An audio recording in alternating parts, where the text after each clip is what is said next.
Johnny Dollar. Told him to drive carefully, and he usually does. But a few minutes ago on WSPB, when I heard the radio news report... Huh? Well, it was about a man who was found dead in his car on the edge of a swamp. Oh?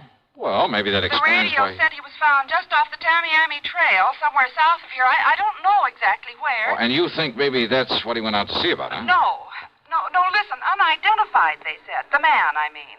But the car, the description of the car, it was exactly like Earl's. Well, so what? Now, take it easy, Mike. First you call WSPB. I did. Only they didn't know any more than they said in the news report. Okay, then call them again. Ask them where they got that story.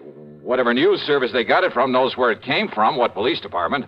Or maybe they got it from the police direct. All right, Johnny. I'll phone them again. Sure. And when you get the information, you can call the police direct. Yes, I'll do it.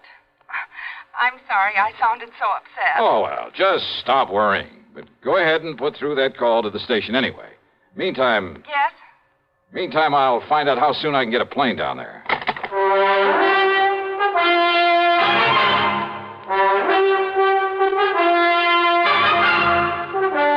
CBS Radio brings you Bob Bailey in the exciting adventures of the man with the action-packed expense account, America's fabulous freelance insurance investigator. Yours truly, Johnny Dollar.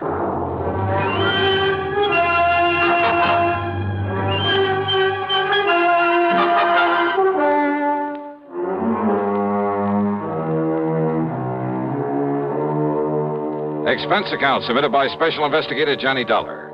Attention Earl Porman at the Tri-State Life and Casualty Company, Sarasota, Florida. The following is an account of expenses incurred during my investigation of the false alarm matter.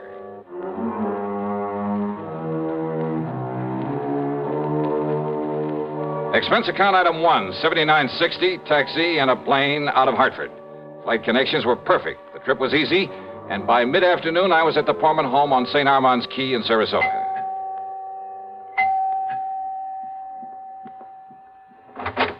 Johnny, oh, you sweet guy.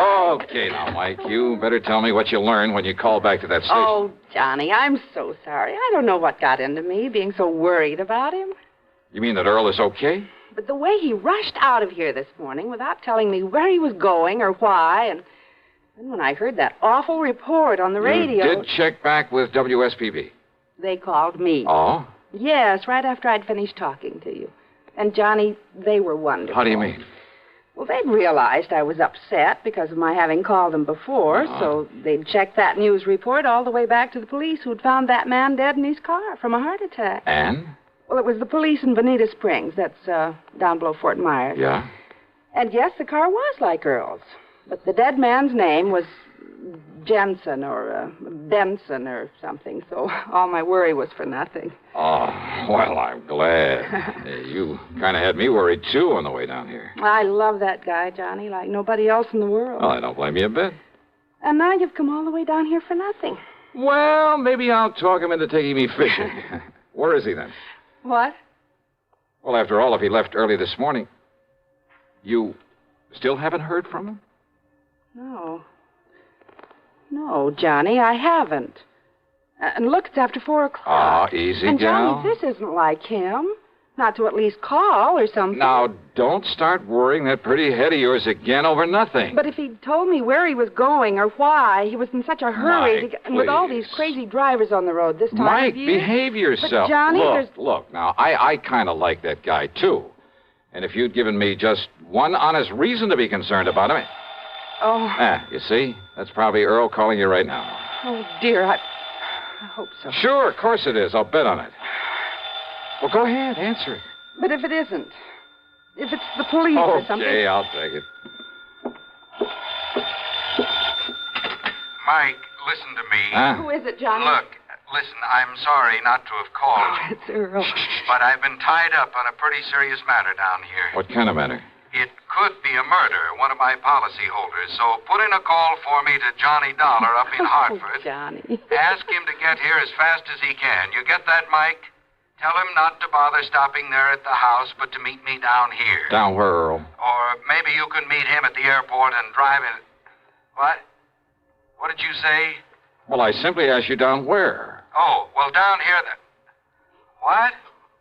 Who's that? Well, keep talking, Earl. No, wait. What is this? I mean, who are... Johnny? That's right. Oh, now look, somebody's trying to...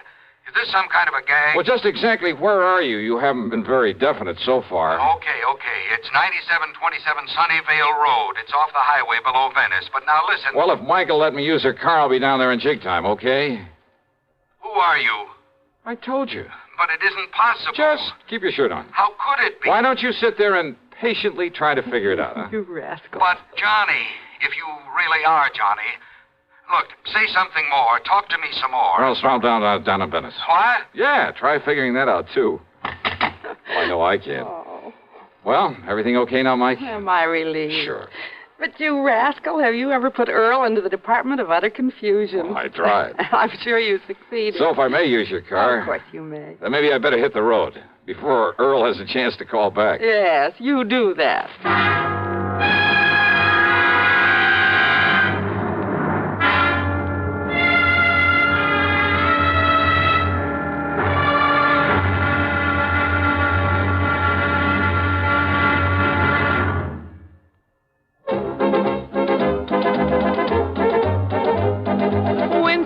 Tastes good like a cigarette should.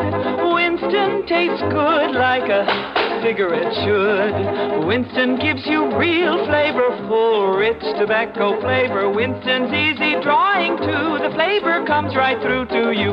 Winston tastes good like a cigarette should. A modern filter? Sure, Winston has it. But that's only the beginning of a Winston. Up front, up where it really counts, Winston packs exclusive filter blend. Light, flavorful tobaccos, specially selected and specially processed for filter smoking. Filter blend. That's why it's fun to smoke Winston, America's best-selling filter cigarette. Winston tastes good like a cigarette should. And now, Act Two of yours truly, Johnny Dollar, and the False Alarm Matter.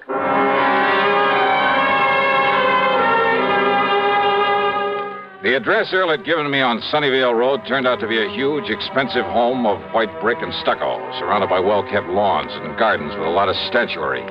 Tall palm trees lined the driveway, and there was every conceivable kind of tropical tree. Yeah, quite an estate. 2 cars were parked out front, Earl's and another one that looked familiar with a doctor's tag on it. Earl met me at the front door. After learning how come I happened to be in Florida, he got straight to the point. But now come inside, Johnny. Yeah, sure. It was Dr. Crutcher who called me, dragged me over here. You remember him? Sure do. Lives just up the street from you and Mike. Yes.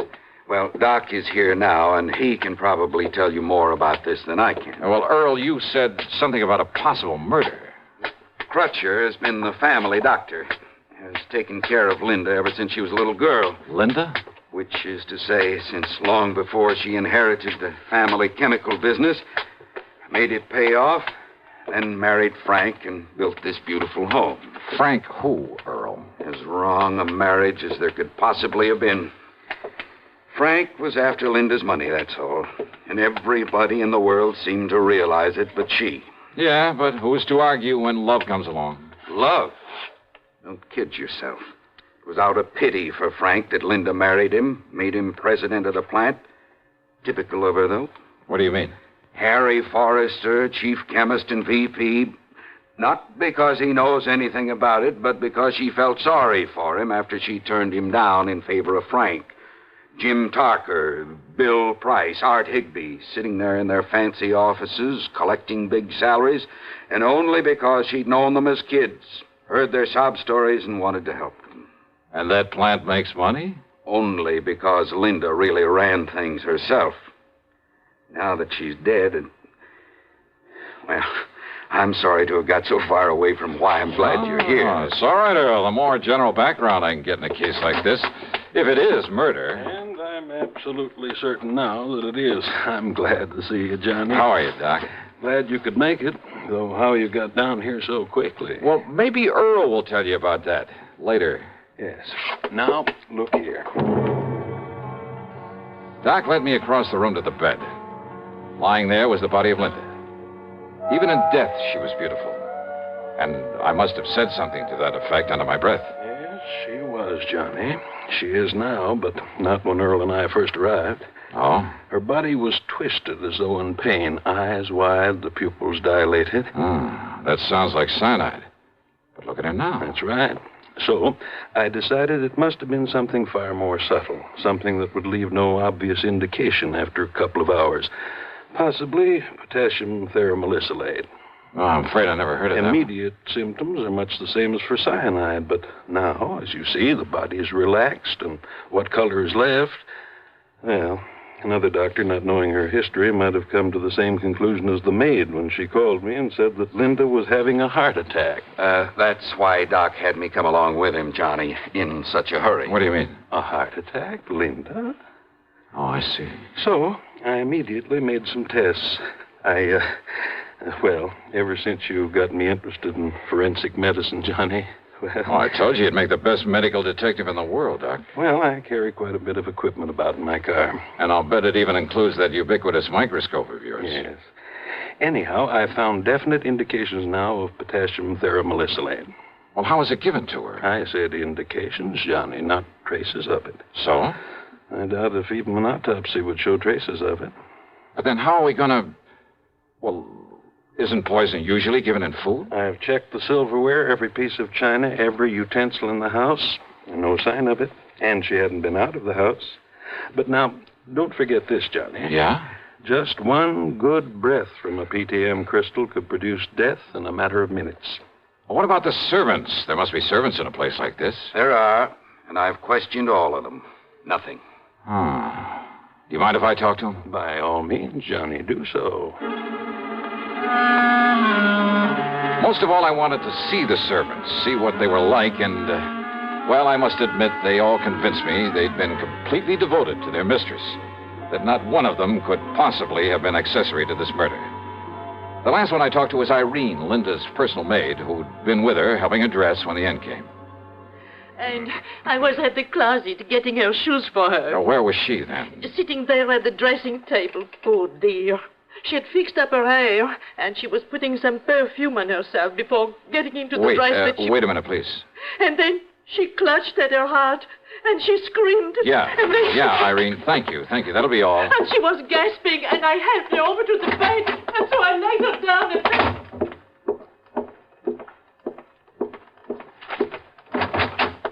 Hey, listen, Doc. Yes, Johnny? Now, let me see. Yeah, here. This perfume bottle with the stopper lying here beside it. Yeah, here you are, Doc. Yes. No, don't sniff it. Well, looks to me like it's empty. Sure it is. Now. But, Doc, can you run a test? Can you tell if it's ever had a crystal of that potassium thera stuff in it? Well, yes, Johnny, immediately. Okay, now, Earl. You seem to have known quite a bit about Linda, whatever her name is. Well, I should. So maybe you can come up with some idea about who might be suspect in this thing. Of course I can, if you and Doc will give me half a chance to get a word in it. Who? But it's the proof you've got to get for us. Who, Earl? Look, I told you about her marriage, the reason for it, didn't I? Huh? And who else would have access to this rare drug that Doc is talking about? And who else will get hold of the chemical plant now that she's gone? Earl. Of course, Johnny. Her husband, Frank Hansen. He's the only suspect. Earl is right, Johnny. Then where is he? He left here early this morning, ostensibly to go to the plant. He hasn't been seen there. Hansen. That means only one thing. He skipped.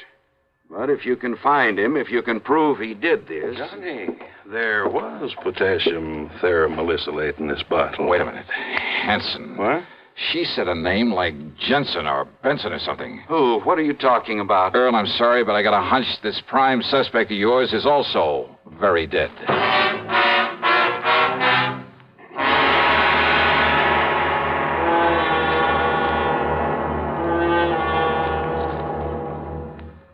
Act 3 of yours truly, Johnny Dollar, in just a moment.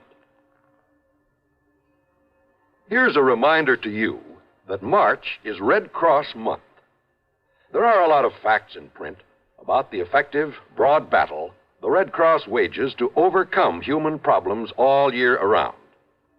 It's not likely at this late decade that anyone has to sell the Red Cross. It might be in order, however, to remind our listeners to send that annual check to your local Red Cross chapter. Now, Act 3 of yours truly, Johnny Dollar.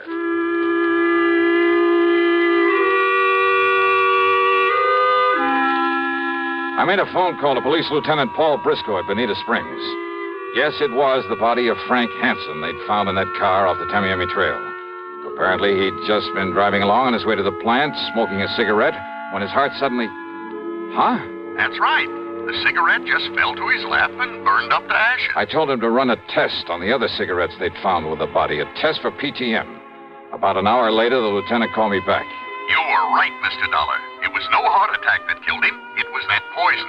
Then I talked with Doc and Earl about the personal side of Linda's life, about her love affairs over the years. And yeah, sure enough, the one man who threatened all sorts of things if she married somebody else. But there was still the matter of getting proof for a confession.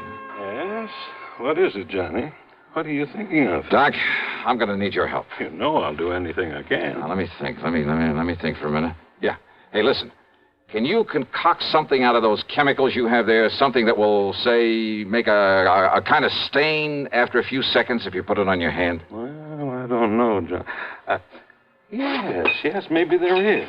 Yes, a combination of this colorless dye with a small amount of ferrous hide. Yes, of course it will. A combination? Good. But what for, Johnny? Because I'm going to play this hunch of mine to the end. But we need some proof. Oh, and Doc. Yes? A tiny sponge or a piece of gauze that'll absorb one of those two chemicals that I can tape it inside a finger on my left hand. Why? Anything you say, Johnny. The other chemical, well, just keep it in the bottle until I'm ready to use it. Johnny, do you mind telling me what you're up to? Sure I mind. Just get that stuff ready for me, Doc, and we'll take off. A few minutes later, the three of us in Earl's car drove down to the chemical plant. Fortunately, the chief chemist, Harry Forrester, was still there. I was introduced, shook hands with him, with both my hands. Then we took him into a private office, and I went to work on him.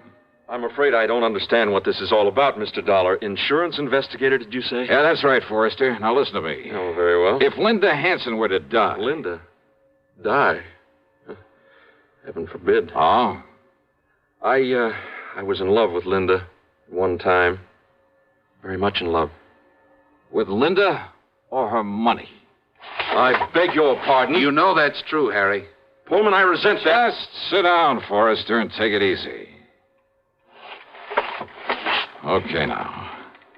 If Linda were to die, I would assume that her fortune, including this plant, would go to her husband, Frank.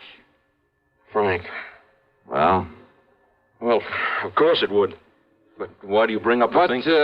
Suppose Frank were to die, too. You'd kind of be next in line, wouldn't you? I? Of course you would. After all, you were next in line in her affections, weren't you? Well, Dollar, I don't see that Smart, ambitious guy like you? You mean you didn't even rate next to Frank? Of course I did. Then you'd be next in line, wouldn't you? Well, suppose I were. What difference does it make? And you just happen to know where to get your hands on PTM. PTM? Potassium thermosilylate. You do have it here, don't you? Why, I would assume so. That is, chemist? And you aren't sure? Well, of course we have it. But I've never had occasion to go near this stuff. Never? You sure of that? Absolutely. Quite frankly, I'd be afraid of any proximity to such a drug. Never touched the stuff, huh? Never. May I have the bottle, please, Doctor? There you are, Johnny. That is PTM. Now you know it comes in crystal form. Oh, yes. No, Forrester, this is just a harmless... Oh, I'm afraid I spilled some of it on your hands. You certainly did. Oh, that's all right. Wipe it off. It's already begun to do its work. What? That bluish tinge. Positive proof that you've been handling PTM. You sure? Yeah, that you somehow got into Linda's perfume bottle on some of Henry's cigarettes. Well? And you know. That's right. Want to call the police, Earl? Sure. No. So you're right. So I killed them both. But I'm not going to be dragged through the filthy courts. And neither you nor anybody else... No, you don't...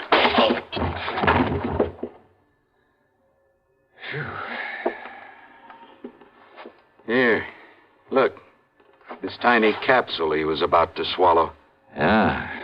What do you think, Doc? Well, of course I can't be sure Those crystals certainly look like it. PTM. PTM.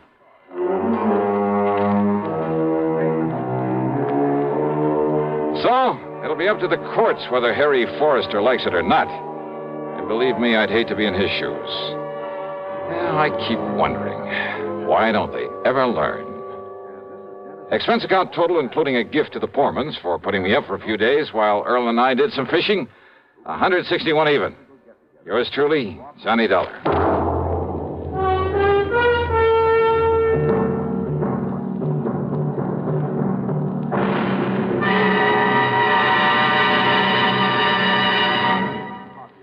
Our star will return in just a moment. Constipation can be a problem for anyone, even doctors. And when constipation occurs, it's interesting to see just what doctors consider important about a laxative they might use or recommend. Well, a majority of the doctors we heard from had this to say. A laxative should be effective, gentle, close to natural acting. A medicine that can be used with complete confidence. Now, X-Lax has been popular with many doctors and millions of people over the years because chocolated X-Lax is effective. Overnight, it helps you toward your normal regularity. X-Lax is so gentle, so close to natural acting, there's no upset. That's why many doctors and millions of people use X-Lax with complete confidence. X-Lax, the laxative that helps you toward your normal regularity, gently, overnight. Now, here is our star to tell you about next week's program. Next week, a lesson in how to rob a bank. You think I'm kidding? Well, I'm not. You see, it's also a lesson in how to get caught doing it. Matter of fact, it involves a modern, clever, scientific device that not very many people know about. If more of them did, well, believe me, there'd be a lot less futile attempts at bank robbery. And it's this very device that helps me solve the case I investigate by providing a picture, a simple snapshot that didn't turn up, but that gave me all the evidence I needed. Join us, won't you? Yours truly, Johnny Dollar.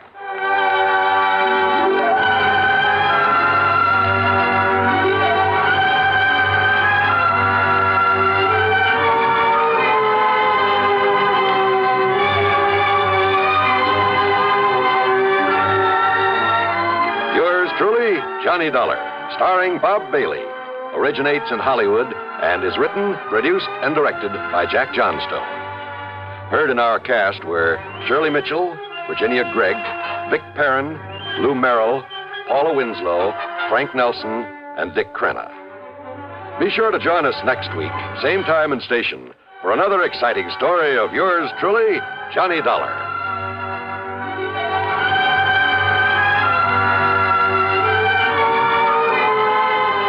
This is John Wall speaking. Stay tuned now for Suspense on the CBS Radio Network. Okay, they're coming into the stretch and turning for home. It's Warlock and Gay Reward head and head for the lead. Here they come. Here comes the finish, and it's Warlock by an O. Man, oh man, what a race. Man, oh Manischewitz, what a wine. Yes, in sports, you can tell it's a great moment by the cheers. And in wines, you can tell it's Manischewitz by the raves. Man, oh man. Nano Manischewitz, everybody's wine because it tastes so good. Try all three new Manischewitz fruit wines, blackberry, cherry, and loganberry, each 100% pure and specially sweetened.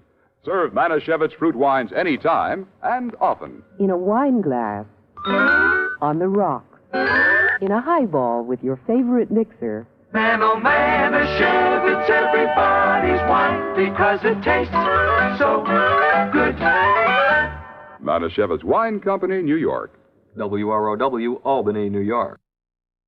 From Hollywood, it's time now for Johnny Dollar. Pat McCracken, Johnny, Universal Adjustment. Oh, hi, Pat. What's on your mind? The sleek, lovely, beautiful Ellen Deere. On the strength of that description, I'll take her. And she's loaded. $325,000 worth of jewelry. Hey, that girl needs a bodyguard. Sweet. Yeah, Johnny, needs a guard of some kind, only she isn't a girl. She's a boat. I've just lost my enthusiasm. What's the matter with the old tub? That's what I want you to find out, Johnny. That last crack suddenly got me interested again. Okay, Pat, I'll be right over.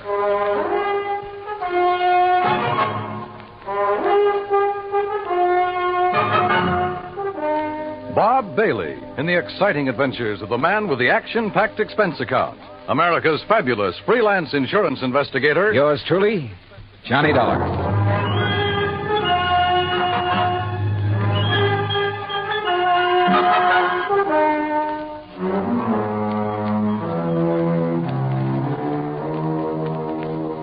Expense account submitted by Special Investigator Johnny Dollar to the Western Maritime and Property Insurance Company, Los Angeles, California. Following is an account of expenses incurred during my investigation of the Ellen Deer matter. Expense account item 1, 90 cents taxi from my apartment to the offices of Universal Adjustment Bureau in Hartford. Pat McCracken's usual smile was noticeably missing when I walked in on him. Come in, Johnny, and sit down. Thanks.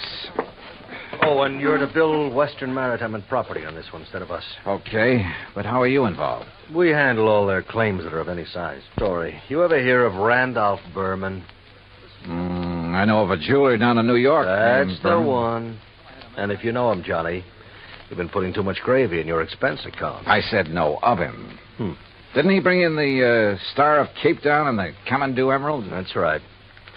Everybody seems to think he's a crook, and yet somehow he manages to handle some of the finest jewels in the world. How could an honest man afford it? Yeah.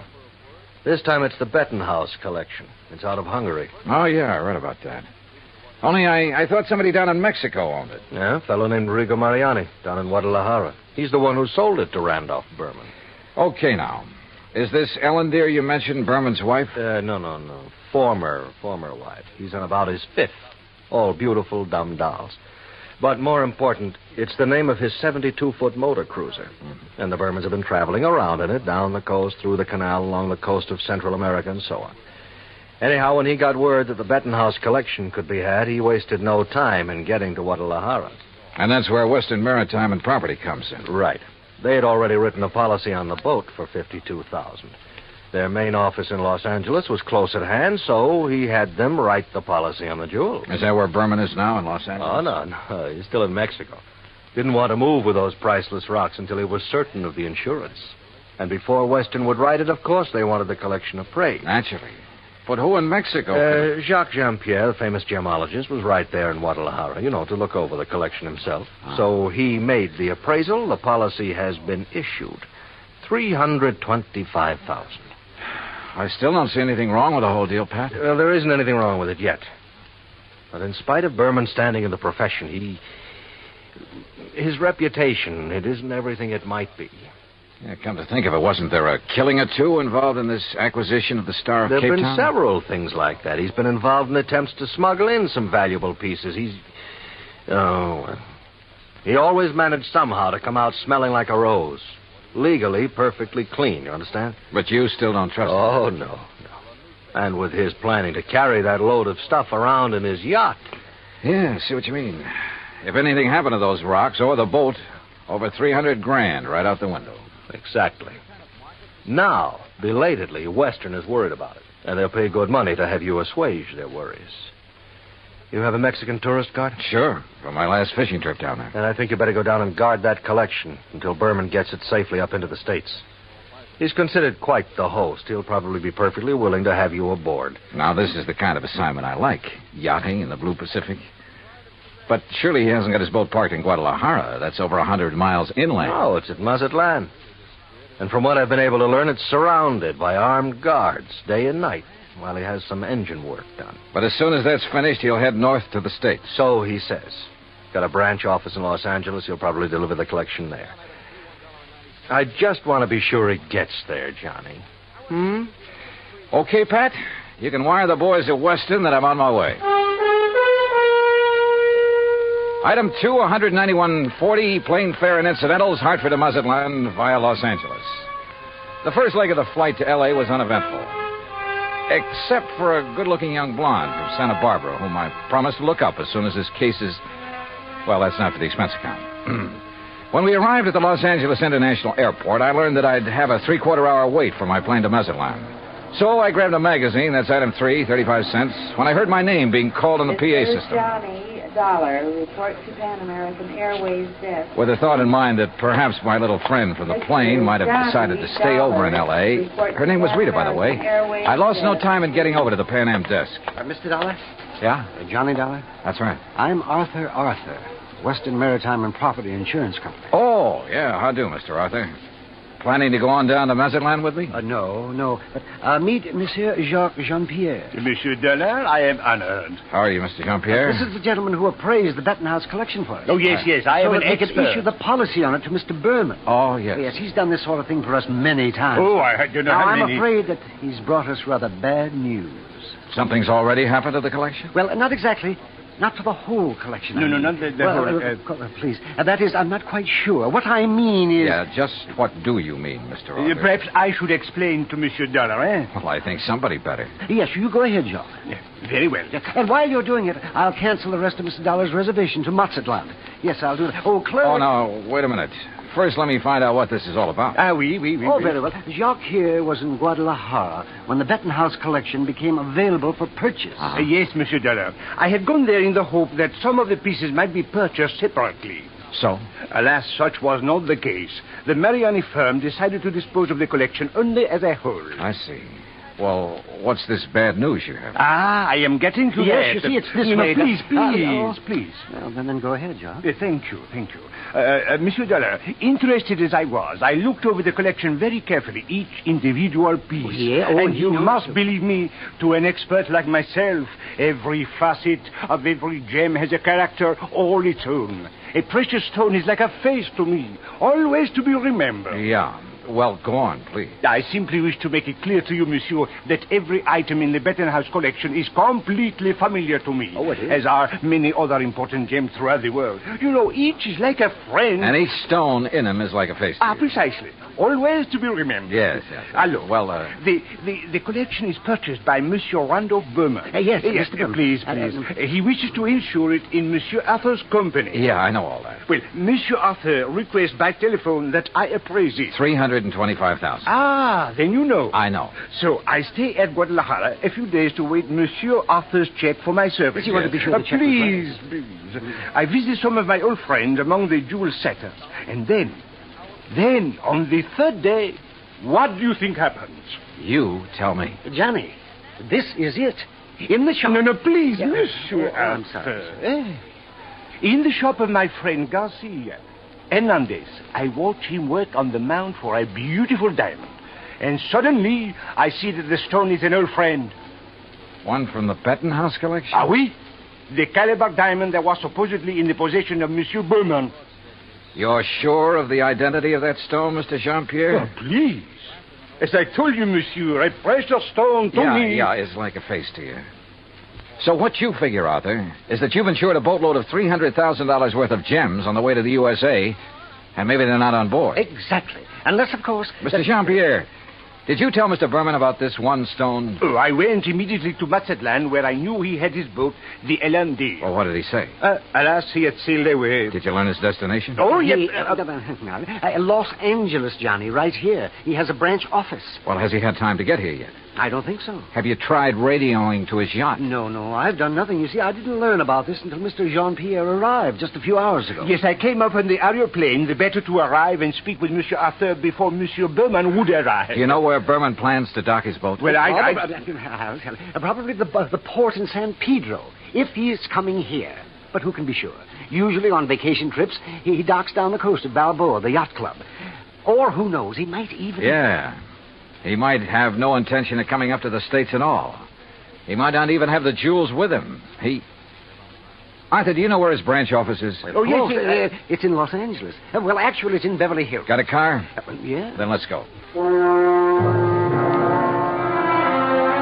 Though he couldn't quite put his finger on it, Arthur was convinced that Randolph Berman was up to something and that his insurance company was going to have to take the rap. On the way into Berman's Beverly Hills office, we dropped Jean-Pierre at the Beverly Hilton and told him to sit tight in case we needed him again.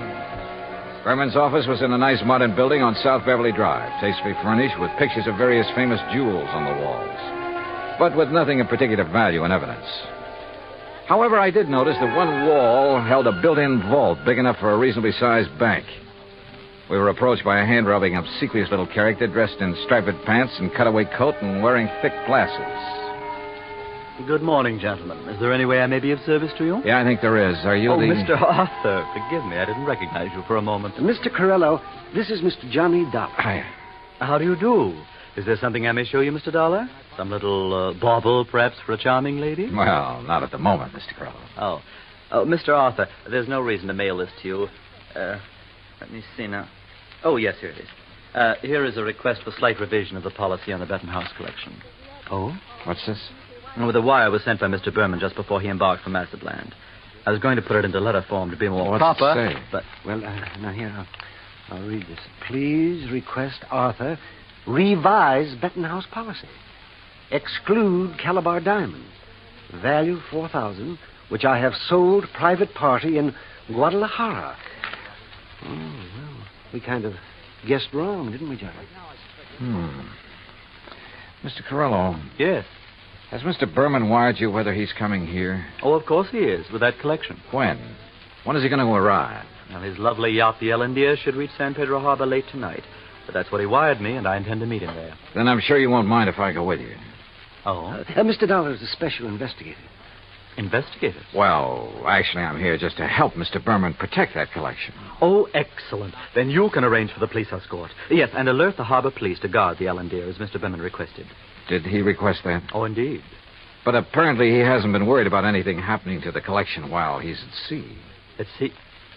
Oh, surely you don't mean pirates or anything like that in this modern day and age. You know something? At this point, I'm not quite sure what I mean, or even why I'm here. Well, of course. Well, of course, what, Arthur? Oh, excuse me while I answer that. Well, I mean... Berman Jewel. That is... What? Well, at least I'll feel better when the stuff is here in the vault. Wait a minute. Oh, no. Corello at the phone paled visibly, then gasped and clutched the back of a chair for support as he listened on the phone. His jaw dropped, his eyes widened, and he shook his head once or twice in horrified disbelief. Finally, slowly, he hung up and came unsteadily toward us. Mr. Corello. Yeah, what is it, Mr. Corello? The Coast Guard. Yes? They said the Ellendeer, the yacht. Yes? Sunk. What? In 600 feet of water. In the outer channel.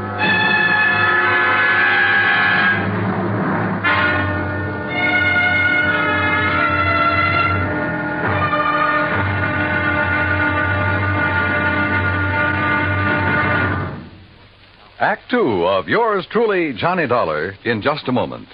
Democracy. What has it to do with money, the medium of exchange of mankind? A couple of thousand years ago, it was said that money alone sets the world in motion. That's one way of saying that money and economy are virtually one and the same thing. The economy of a nation depends on its commerce. Commerce depends on manufacturing and services. It has been proven that those nations which practice democracy have the greatest economics. That means money, more money for more people, and a greater freedom of opportunity to earn a higher standard of living.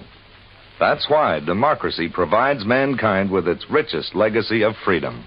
Now, Act Two of yours truly, Johnny Dollar, and the Ellendeer Matter.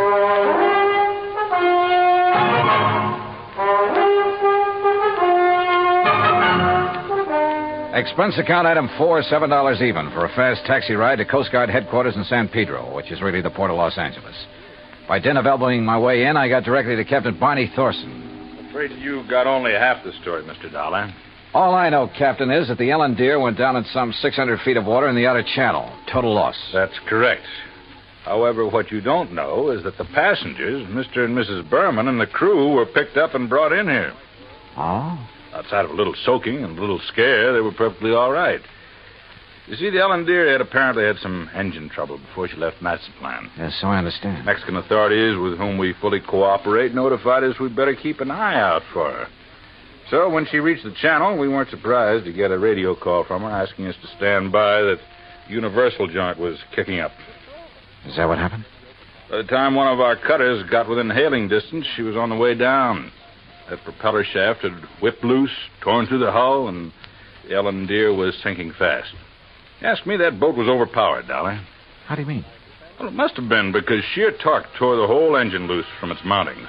And it plowed through the bottom along with everything else on board that was heavy. There was a big safe, for instance, anchored amidships. There was a what? A safe, a small, heavy steel vault. Yeah, I know. That went down, too? Yeah, with the engine. It was all our boys could do to keep the owner from diving over after it. It was crying like a baby. You'd think he'd had the crown jewels in it. Maybe you're not too wrong at that. What? Not the crown jewels, perhaps, but a collection worth something over $300,000. Now, what about salvage? Salvage operations in 600 feet of water in that channel? Oh, yeah. No, Dollar. Salvage, even if it were possible, it'd cost a couple of times the worth of that stuff at least. The only passengers were the Burmans, huh? That's right. Prove 3. And they weren't able to save anything? Nothing. Not of any consequence, that is. One of the crew didn't even have his shoes and shirt on. What about Berman and his wife?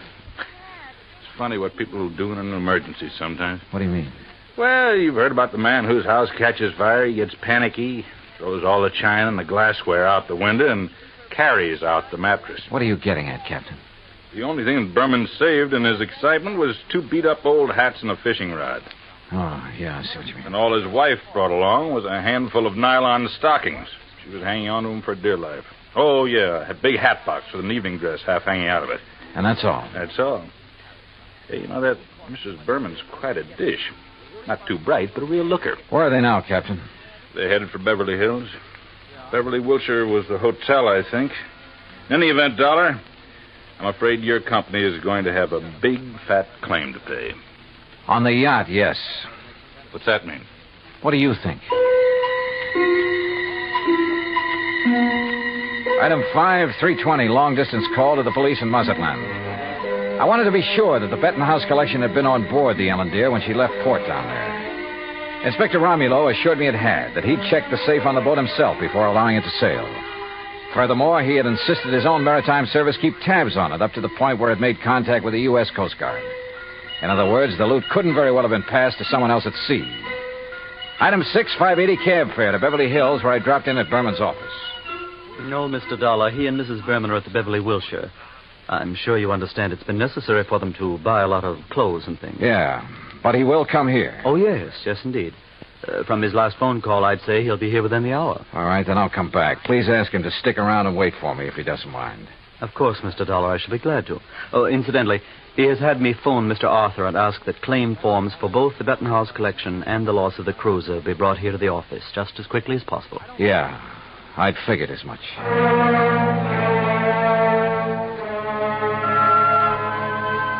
Berman wasn't wasting any time. Oh, I know there still wasn't any concrete evidence that Berman was trying to pull a fast one. Ostensibly, the only reason for my trip out here was to watch over that fabulous jewel collection. A lot of good I'd been. He'd lost the collection and his boat, and the company'd have to pay. Then a wild idea hit me. I suddenly remembered something that had happened months ago. Last July, to be exact, when a big passenger liner, the Andrea Doria, had sunk off the Atlantic coast. According to the papers, when the survivors were brought into the port, the usual customs inspection was waived. And it occurred to me at the time that every one of those people could have easily smuggled in anything he could carry or conceal in his clothing. I'm not saying it did happen. I'm sure it didn't. But it could have. And if such an idea occurred to me, why not to a man like Berman, who was already pretty well known for his tricks to evade customs? Item 6, 20 cents, phone call to the Coast Guard and Captain Thorson. Thorson speaking. Johnny Dollar, Captain. Answer me just one question, will you? Sure, what? When you brought them in, were the Bermans required to pass through customs? Well, no, of course not. There'd hardly be any reason to... Thank you very much.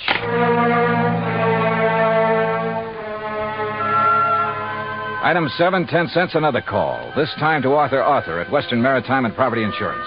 You caught me in the nick of time, Johnny. I was just walking out the door. On your way to Berman's office? Why, yes. With a handful of claims forms? Yes. Now listen, get there as fast as you can. Get there ahead of him. What? So that you can see if he brings anything into the office, like the Benton House collection. What? Though I doubt if he'd be that foolish. Foolish or not, how could he, Johnny? That collection, unfortunately, is at the bottom of the ocean. Listen to me. Keep him there. Maybe on the pretext of having to wait for me. Any reason you can think of. I'm afraid I don't understand. Just hold him until I get there, understand? Very well, Johnny. But what are you going to do? Arthur, I may have to break in and rob a hotel room.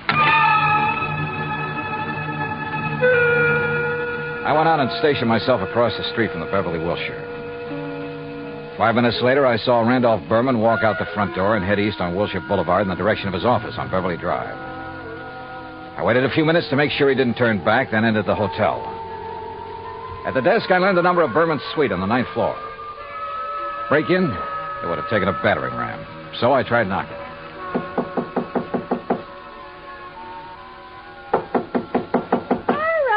All right. You don't have to bust down the door. What's the matter? You forget your key and... No. Get out of here, buddy.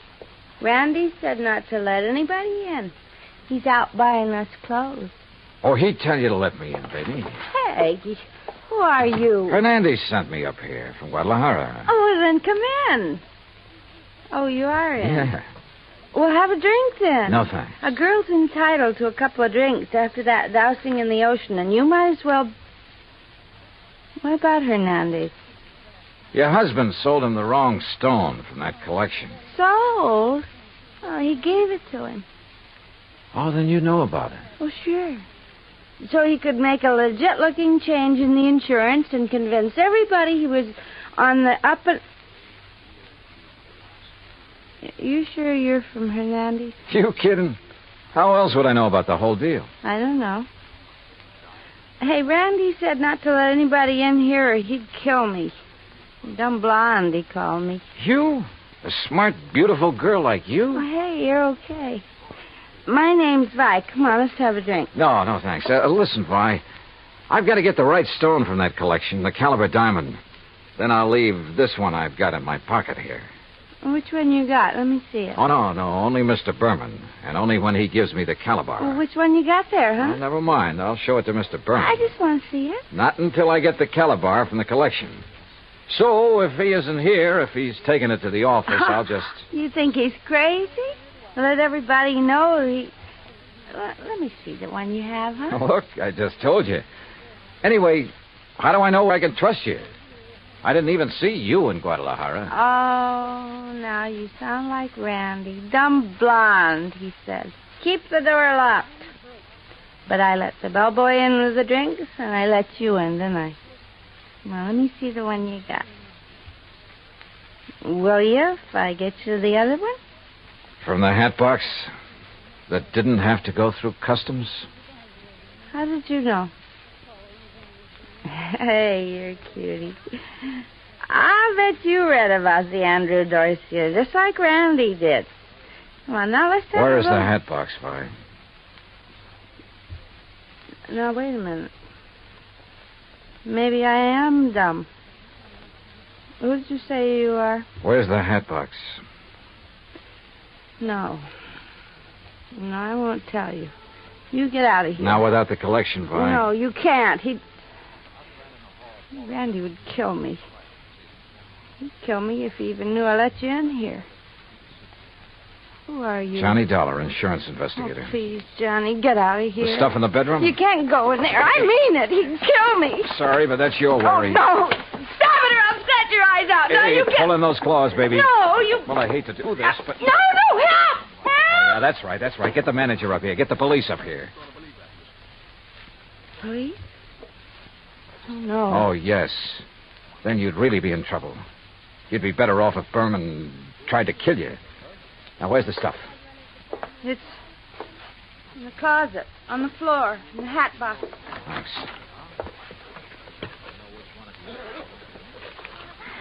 Well. Just a handful, but worth a fortune. Well. Oh, now, wait a minute, girl. Put down that bottle. I gotta stop you. He'd kill me, don't you understand? Just for letting you in here. You don't know him. Look, baby, you're in this thing deep enough as it is. Don't try to make it any worse for yourself. But when he finds out that I... Listen. Yeah, he's come back. And I open up. Get my hands full. What'll I do? Where'll I go? Right here, behind this closet door. Quick. Johnny, Just stay there. Hang on to that bottle and think over what I told you about getting in deep. Hi, where'd you get these drinks? You let somebody in here. Bellboy? Why, you half-witted bird brain, I told you... Who are you? The name is Dollar, Mr. Berman. Insurance, Dick? I just dropped by to pick up the Bettenhouse collection. Put it down, Dollar. I'm a good shot with this thing. Yeah. And it wouldn't be the first time you killed over a handful of jewelry, would it? That's right. Won't be the last. But you'll never know about it. Now, where's Vi? How should I know? She let you in here? I'll murder that dizzy blonde. That dizzy blonde is a lot smarter than you think. Where is she? What do you mean? By helping me, she has a chance of getting out of this mess you've involved her in, of getting out clean. That dirty two-timing... Dollar, I'm going to kill you. You'd even like to involve her in that, too, wouldn't you? Thanks for the idea. I'll make it look like she killed you. Oh, no, you...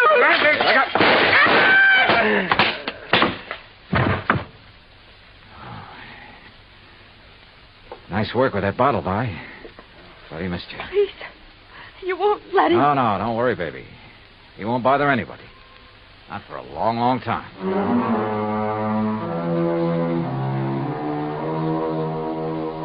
Item 8, $245 even. Incidentals during a couple of days of relaxation under the California sun and transportation back to Hartford.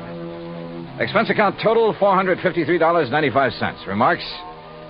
By way of getting off as easily as possible, Vi sang like a canary, and incidentally cleared up a couple of other of his shady deals. Result? By the time his prison term runs out, he'll be too long dead to collect the insurance on his yacht. End of remarks, end of report. Yours truly, Johnny Dollar.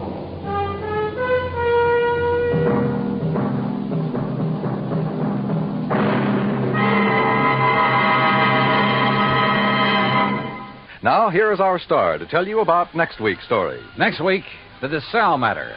And I promise you a double-barrel thrill in it. Join us, won't you? Yours truly, Johnny Dollar.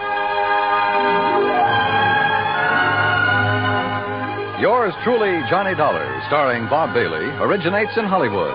It is produced and directed by Jack Johnstone, who also wrote tonight's story. Heard in our cast were Virginia Gregg, Lawrence Dobkin, Howard McNear, Jay Novello, Jack Edwards, Barney Phillips, and Raymond Burr. Musical supervision is by Amerigo Marino. Be sure to join us next week, same time and station, for another exciting story of yours truly, Johnny Dollar. Dan Cumberly speaking.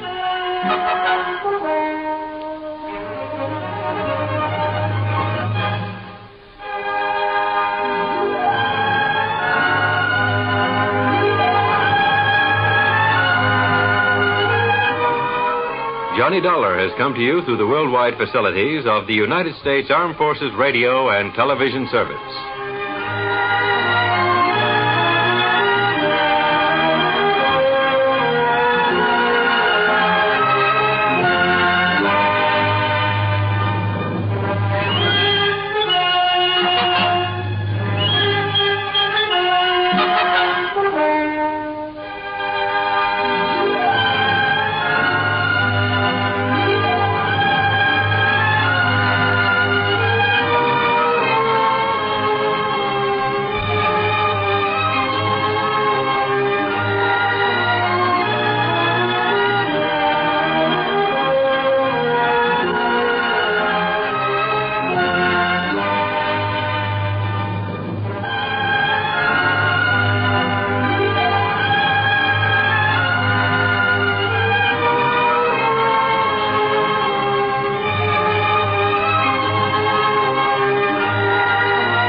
From Hollywood, it's time now for...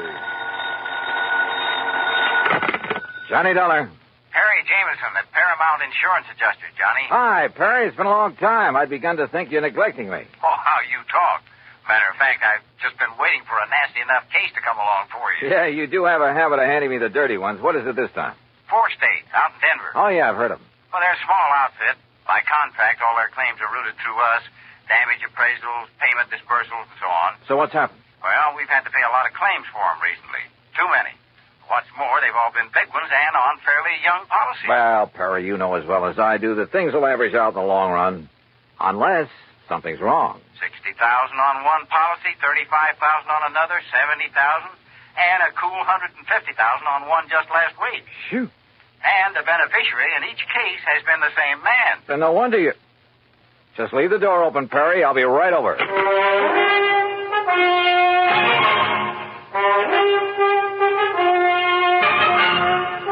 Bob Bailey in the exciting adventures of the man with the action-packed expense account. America's fabulous freelance insurance investigator. Yours truly, Johnny Dollar.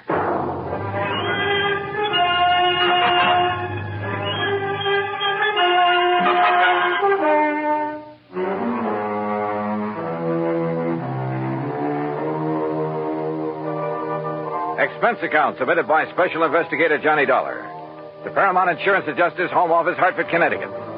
Following is an account of expenses incurred during my investigation of the Denver Disbursal Matter.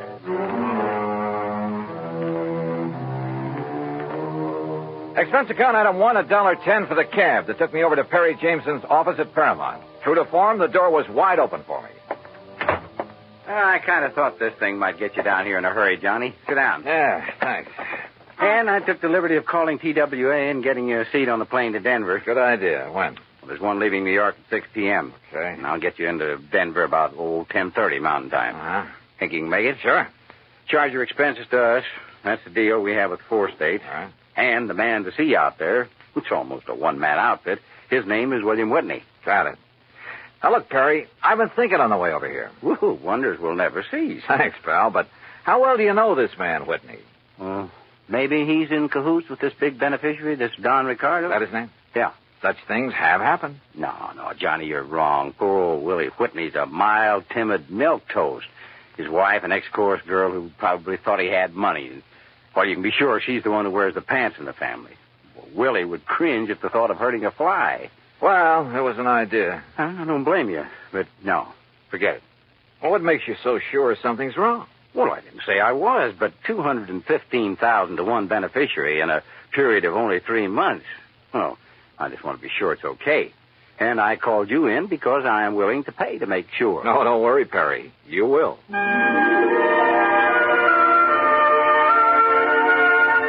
Expense account item 2, $141 even, plane fare and incidentals, Hartford to New York to Denver. Originally Indian country, the mile-high city is now a maze of oil refineries, steel companies, grain mills, chemical and manufacturing plants. A huge downtown shopping area and beautiful tree-studded residential sections. No wonder it's one of the big insurance centers. Item 3, $2 even for a cab into town where I park myself at the world-famous Brown Palace Hotel. Item 4, 10 cents, phone call to an old newspaper pal from back east who is now working on the Denver Post. Pete Packard. Johnny Dollar, Pete Packard. Okay, what's the story?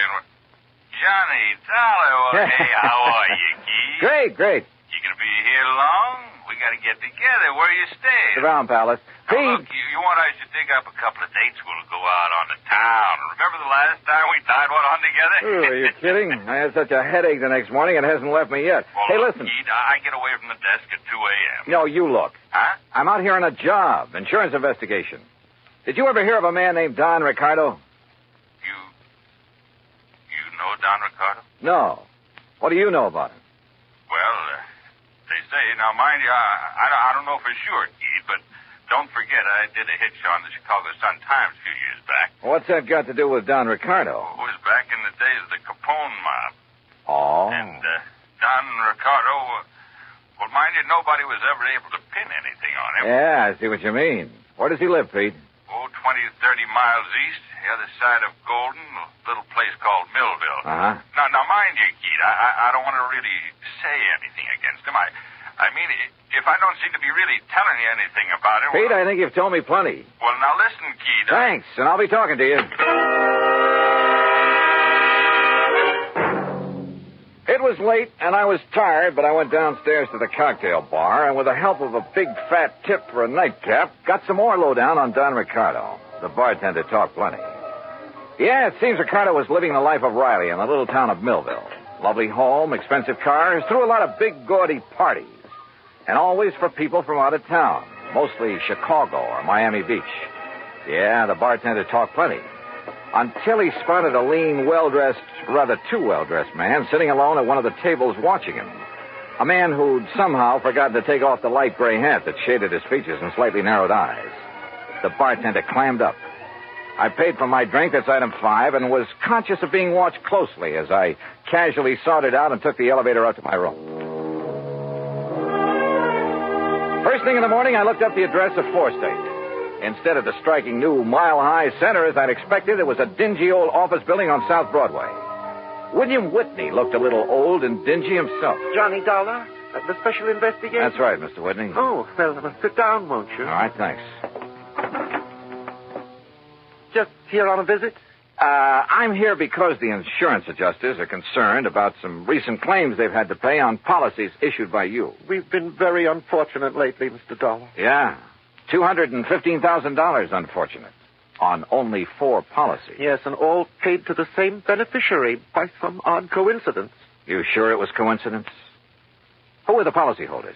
Why, some old miners living over near Golden. Old miners insuring for those amounts? Yes, sir. They were all able to pay the premium. Give me their names. Yes, sir. Unless I'm cockeyed, there's something wrong with this whole thing, and I intend to find out what it is. The policies were issued in good faith, and the premiums paid. But I agree with you, sir, and I'm terribly concerned. I'm glad you're here, sir. It will not only save the company a lot of money, but it will take a great load off my mind. Here's the list. Yeah. Do you know the beneficiary, this Don Ricardo? Only through seeing him when I've given him the checks. Barno, Mulligan, R. Smith, and J. Smith. Did any of these insured have families? Well, I don't know. You see, the beneficiary in each case... Yeah, I know. Better let me see those policies. Whitney left me alone while I plowed through his files. Satisfied, at least, that the policies themselves were okay, I finally left him, hailed a taxi, and told the driver to head for the town of Golden. As we pulled away from the curb, a small black foreign car in the next block swung around and appeared to follow us. And I wondered. But then it cut off at an intersection, and I decided I was imagining things. Until we pulled up at one of the addresses Whitney had given me in Golden, a ramshackle, unpainted old frame house on the edge of town. I told the driver to wait for me and walk up to the front door.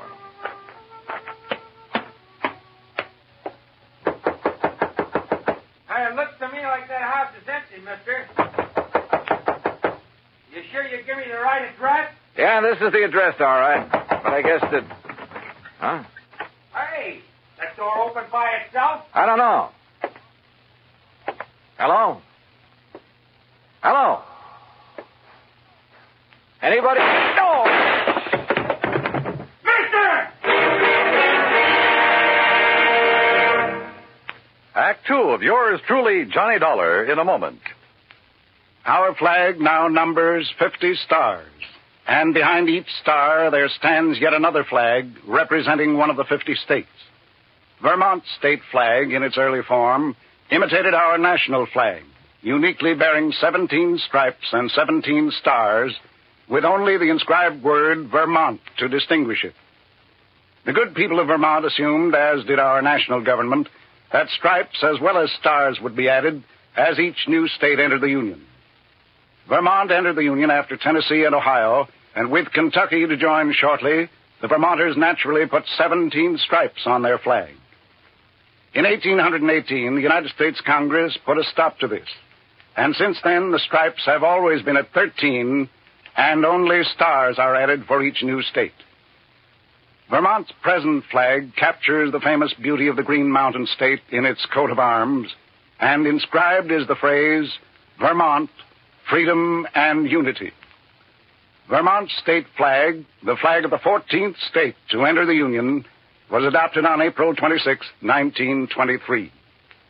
And now, Act 2 of yours truly, Johnny Dollar and the Denver Disbursal Matter.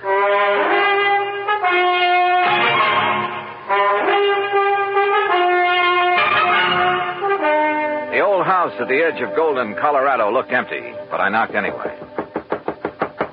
You sure you give me the right address, mister? Yeah, driver, this is the address, all right. But I guess that... Huh? Hey, that door open by itself? I don't know. Hello? Hello? Anybody?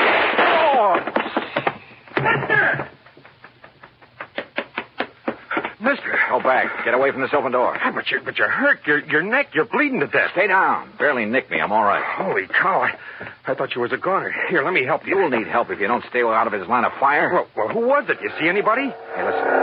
Yeah, that's a car pulling away from the back. Get a look at it. Well?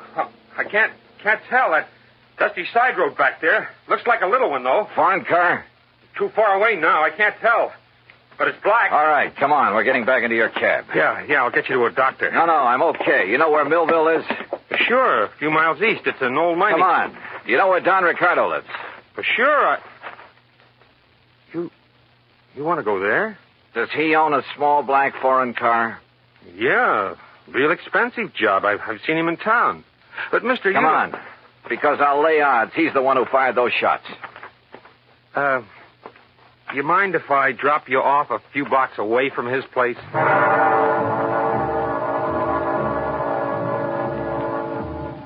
cab driver relented, dropped me off at Ricardo's front door, then hightailed it for other parts. It was a nice home, very modern, seemingly out of place in what had once been a prosperous mining center, but was now a little more than a ghost town. Yes? Mr. Ricardo? That's right. Who are you? I think you know, but I'll tell you anyhow. I'm Johnny Dollar, insurance investigator. Oh, come in, Mr. Dollar. We can sit in the den. Would you like a drink? No, thanks. Well, what happened to your neck there? It's been bleeding. We'll get to that later. I've been rather expecting someone like you to call in view of my good fortune in insurance money lately. Sit down. You sure you wouldn't like a drink? Tell me one thing. Yes. Who paid the premiums on those 4 policies that netted you a couple of $100,000? Why, the policyholders, of course. At least to the best of my knowledge. 4 old broken-down miners? They were still quite active, Mr. Dollar, hoping to find a new vein in some of the old workings in this region. Then maybe you grub-staked them, huh? Well, as a matter of fact, I did. And they promised me a share of whatever they might find. In return, they named me in their insurance policy. Oh, you must have given them plenty. More than a worked-out mine could ever yield. How do you mean? To afford the premiums on those hefty policies. Now, look, Dollar, it was all perfectly legal on the up and up. How old were they? Barno? About 68, I believe. Mulligan and Smith and the other Smith? About the same. So what? Oh, the company was crazy. How did they die, Ricardo? By some strange coincidence, the poor old fellows all went the same way. Accidents there in the mine they were working. Did the police investigate those accidents? I imagine so. Now, look, Ricardo, as you know very well, I was shot at a few minutes ago. Shot at? At a little isolated house on the edge of Golden. You were a lousy shot. Now, look here. Also, you should have known better than to park that little foreign job of yours in the driveway, at least without washing it down. What are you talking about? That kind of purplish dust it's covered with. Dust? Yeah, I'm talking about the side road back of that house where you tried to plug me. Well? Okay, Dollar. Maybe you're right about the whole thing. So what if I did try to knock you off? Oh, you admit it, huh? Yeah, why not? But since I didn't kill you then... Oh, no, you're not.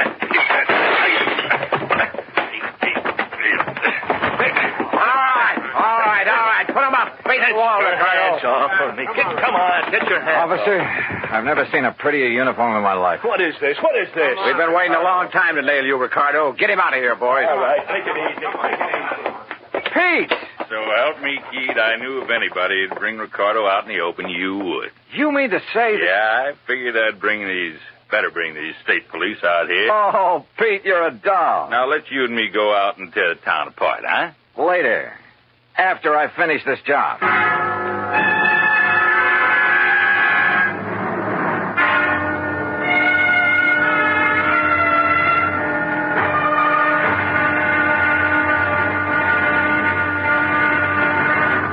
Act 3 of yours truly, Johnny Dollar, in a moment. Over 150 years ago, the Swiss poet Henri Amiel wrote, "Heroism is the brilliant triumph of the soul over fear. Heroism is the dazzling and glorious concentration of courage." During the Korean campaign, Corporal Ronald Rosser was attached to the heavy motor company of the 38th Infantry, 2nd Division, United States Army. Rosser, a veteran of World War II, rejoined the Army and shipped to Korea when he heard that his brother had fallen in the winter assault of the Chinese Communists. One day, Rosser's company moved into enemy territory. At the time, the corporal was a forward observer and carried a radio.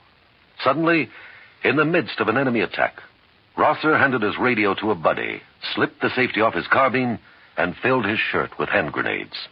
He charged at the enemy through fierce mortar and artillery fire, shooting from the hip. Straddling a bunker, he riddled its occupants. Still advancing, he accounted for 2 more of the enemy, shooting one through the head and clubbing another to death. Continuing his one-man charge, he jumped into a trench full of enemy soldiers, opened fire, and forced his way relentlessly down the length of the trench, killing right and left with grenades and carbine fire. Out of ammunition, he returned to his company, where he replenished his supply. Then he charged the enemy again and again. Finally, he returned to his own area, and taking the radio back from his friend, he moved out with his company. Corporal Ronald Rosser was awarded the Medal of Honor for his action. Action which had shown the enemy that his personal code of conduct wouldn't let them push around either his kid brother or his country. And now, Act 3 of yours truly, Johnny Dollar and the Denver Disbursal Matter. It took hours, even with Pete Packard's help, and he finally had to go back to his job at the Denver Post. But there in Don Ricardo's house, carefully hidden away under a drawer lining and a sideboard, I found what I was looking for, a handful of canceled checks. It was well after dark when I appropriated one of Ricardo's fancy cars and drove back to Denver, to a little house at the south end of town, not far from the office of 4 State Insurance Company.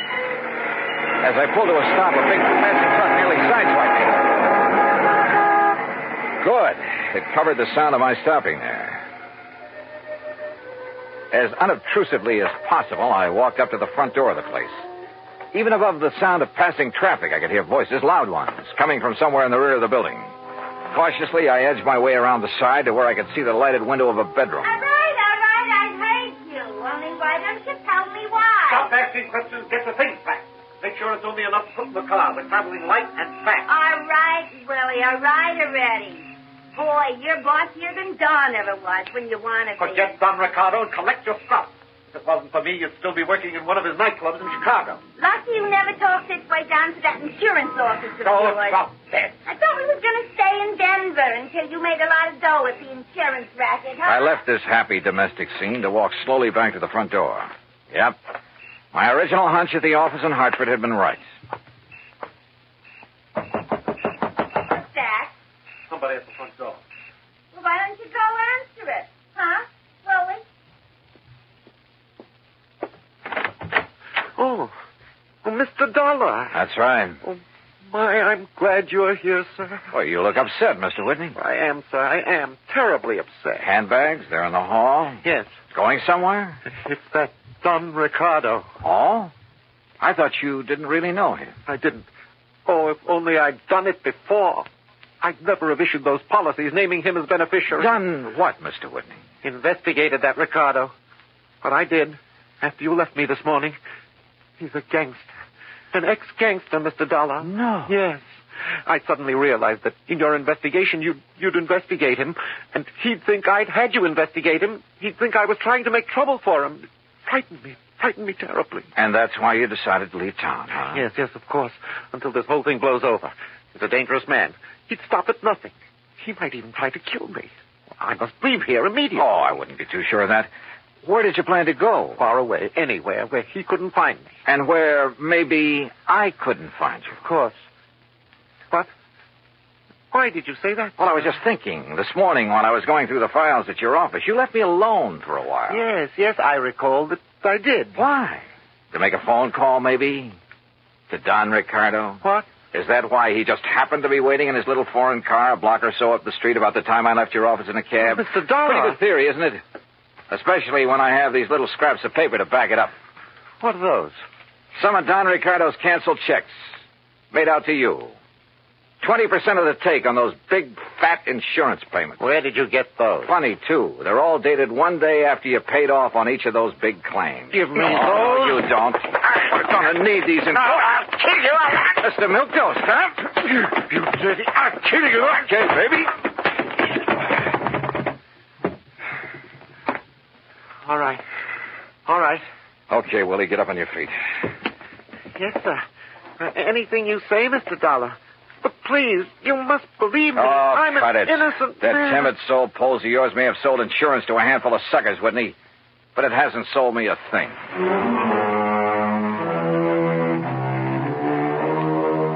Oh, I suppose you find them in every trade. That still doesn't justify their even being alive, though. Fortunately, in the insurance business, they never get away with it for long. Even a team like Whitney and Ricardo. I wonder if they're sharing the same cell. Expense account, item 6, $10 to the doctor who sewed up my neck. Item 7, $84 for a night on the town with Pete Packard. Strangely enough, I still have a bit of a headache from it. Expense account total, including a little gift to that taxi driver, incidentals and transportation back to Hartford, $391.80. Yours truly, Johnny Dollar.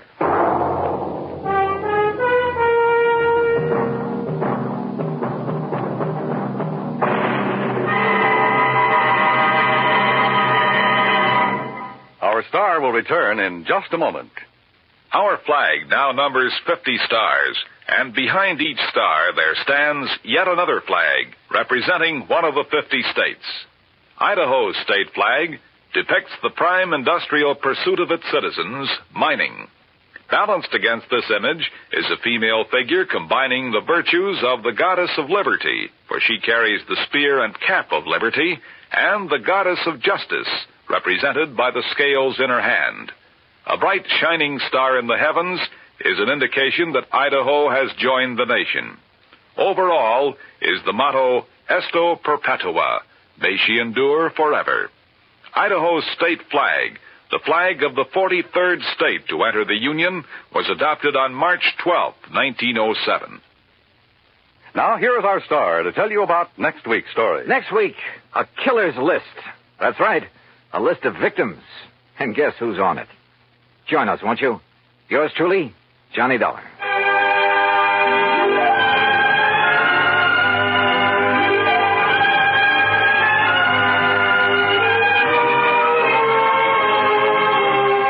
Yours truly, Johnny Dollar, starring Bob Bailey, originates in Hollywood and is produced and directed by Jack Johnstone, who also wrote today's story.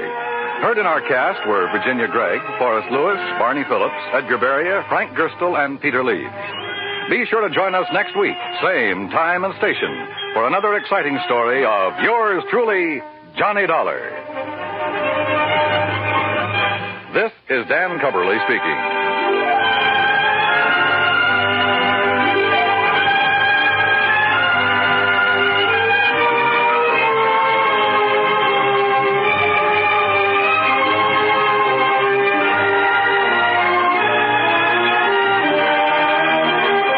This is the United States Armed Forces Radio and Television Service.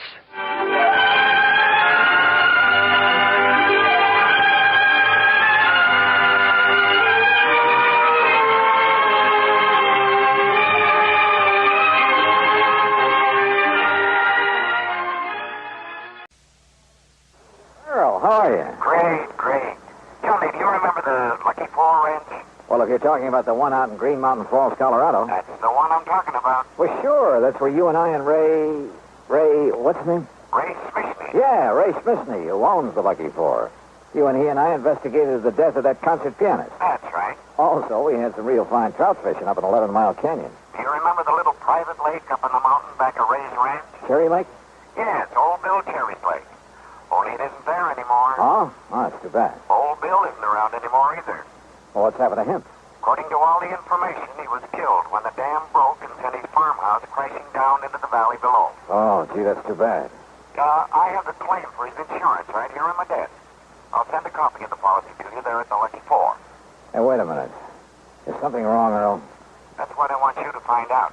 What makes you think something's wrong? A phone call I just got from Ray Smithney said he's found a couple of things that make him think the breaching of that dam was no accident. Okay, Earl. I'll grab the first plane I can.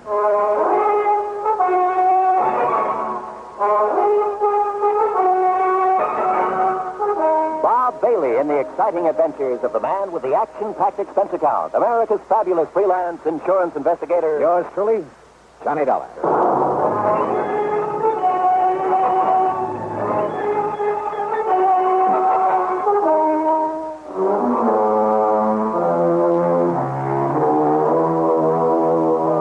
Expense account submitted by Special Investigator Johnny Dollar. To the Tri-State Life and Casualty Insurance Company, attention Earl Foreman. Following is an account of expenses incurred during my investigation of the Lucky Four matter.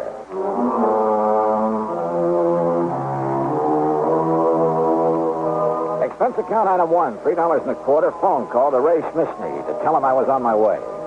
Item 2, 8170 air transportation to Colorado Springs. Ray met me at Peterson Field, the municipal airport.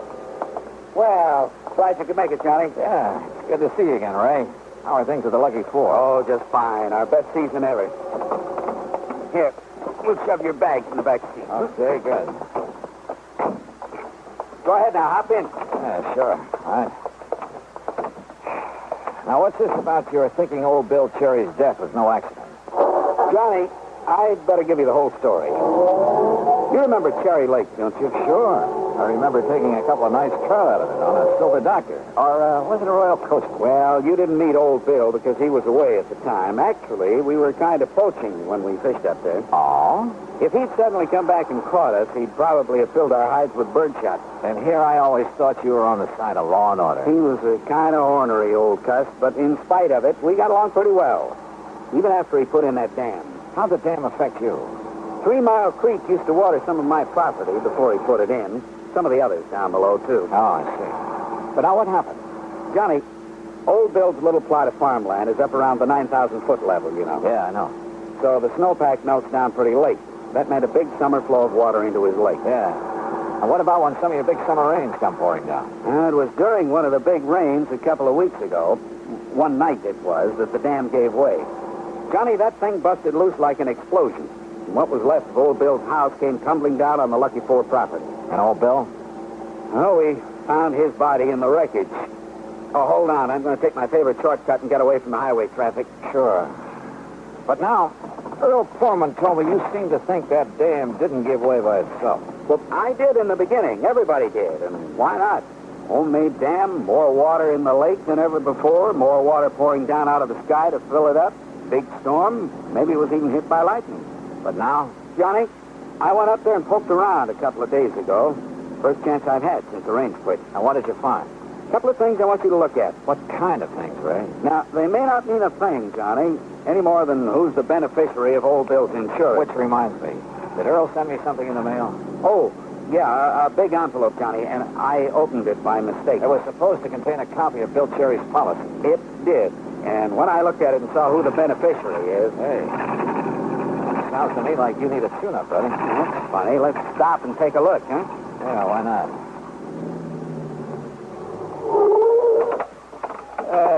You say that when you saw who the beneficiary is... Oh, a worthless nephew of Bill's who hangs around the pool rooms in Colorado Springs. He's been in a couple of scrapes with the law. Oh, here. Let me see if I can open this hood. There. Maybe the catch is stuck. I got it. Here now. Well, anyhow, I've always felt this Tommy Walker wouldn't stop short of murder if he thought it. There you are. Oh, good. And... Holy... Ray. Hey, look at all those crazy wires. No wonder she was missing. You didn't put that wiring in there? Are you kidding? Ray, come on, hit the deck. Huh? Come on the side of the road, back of this rock. What's the matter? All right, get down fast. What's got into you, Johnny? And look. No, you look. Johnny, holy smoke. Yeah, you look. Well, that was some kind of a bomb wired up in there. Yeah, by somebody who meant business. Johnny. By somebody who must have seen you poking around up near Old Bill's dam. You mean... Who must have found out you'd sent for me. What'd you say the name of Old Bill's nephew is? Act 2 of yours truly, Johnny Dollar, in a moment. Many of us on the job are clock watchers and time clock punchers just waiting for time to quit. When is it really time to quit? The man with a set day of work has a schedule to adhere to, but the fighting man quits only when the job is done, and to him, capture by the enemy does not mean the end, but perhaps only the beginning of the most important part of his job. One of the points of the Code of Conduct for the American fighting man says, quote, "If I am captured, I will continue to resist by all means available. I will make every effort to escape and aid others to escape. I will accept neither parole nor special favors from the enemy." unquote. The strong ideals set forth there are the same ideals that gave great determination to one young officer of the United States Navy. Half an hour after Lieutenant Edward V.M. Isaac's ship was sunk by 3 torpedoes in the Atlantic Ocean in May 1918 at the height of World War I, he was taken prisoner by the commander of the German submarine U-90. During the U-boat's trip back to Germany, Lieutenant Isaac learned a great deal of vital secret information about U-boat movements. Determined to make this information available to the United States and Allied naval authorities, Lieutenant Isaac, while on his way to a prisoner of war camp, risked his life by jumping through the window of a rapidly moving train. Severely injured by his fall, he was again captured. Months later, aided by several American Army officers who short-circuited the prison lighting system, Lieutenant Isaac escaped through barbed wire fences and amid heavy rifle fire from the guards. After 7 days and nights of rugged travel over the mountains, and with only raw vegetables for food, he swam the swift current of the Rhine River right under the noses of the enemy sentries. Evading many enemy soldiers, he reached the American legation in Bern, Switzerland, and completed his self-assigned mission. For risking his life many times above and beyond the call of duty, Lieutenant Edward Isaac was awarded the Medal of Honor. His personal code of conduct had made him realize that war doesn't end with confinement as a prisoner of war. That is when the real responsibility may begin. And now, Act 2 of yours truly, Johnny Dollar, and the Lucky 4 Matter. It was the driver of a big interstate moving van that came to our rescue after Ray's car blew up. He'd seen the explosion from the highway, seen one of the fenders flying through the air. Yeah, somehow those big truckers are always around to give you a hand. He drove us into Colorado Springs. Item 3, $50, deposit on a rental car, and we headed east on Highway 24 to Green Mountain Falls. The Lucky 4 is on a level spot on the side of a mountain, about half a mile up from the highway. 6 or 8 nice modern cottages share a beautiful view of Pikes and several other high peaks that surround colorful Ute paths. I dumped my luggage, set a load of Ray's pretty wife Lee, and we headed up a narrow wagon trail up the side of the mountain in Ray's Jeep. Here, Johnny, that truck driver gave me this souvenir.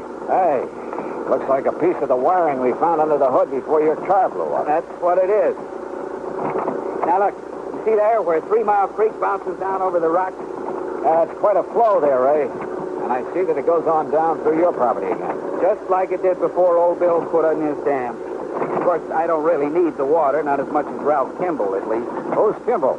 A property next to mine. Retired man. Used to be a math or physics prof or something. Nice neighbors? Oh, he keeps to himself. He and his wife. Ornery old cuss like old Bill. They had no use for each other. Didn't like interference. Now, you see that clearing up ahead? Yeah? That's where old Bill's home used to be, huh? Yeah. Before the water dumped it down on my place. Kindling. That's about all there was left of it. You still haven't told me what you found up here. Well, one thing I found down below on his body, gripped tight in his hand, sort of a death grip, I guess it was. Yeah? Cigarette package. El Perro cigarette. That's a Cuban brand. Is that what he smoked? No, sir. He never smoked in his life. Wouldn't even have the things on his plate. Do you see what I mean? Well, I don't think that's much of a clue. Well, what I figure, Johnny, that is, after what else I found, is that he caught somebody prowling around his dam. Maybe struggled with him, and that's how come the cigarette package. Whoa, now, Ray, back off. Whatever else you found up here, it better be more conclusive than that. All right. Look here. Here's where the dam was, between these big rocks. What kind of a dam? Concrete, with planks across. Oh, yeah. I can see where cement is still stuck to them. Used some dynamite, too. You can see the mark where he drilled to pack in the stuff. That's my clue number 1, Johnny.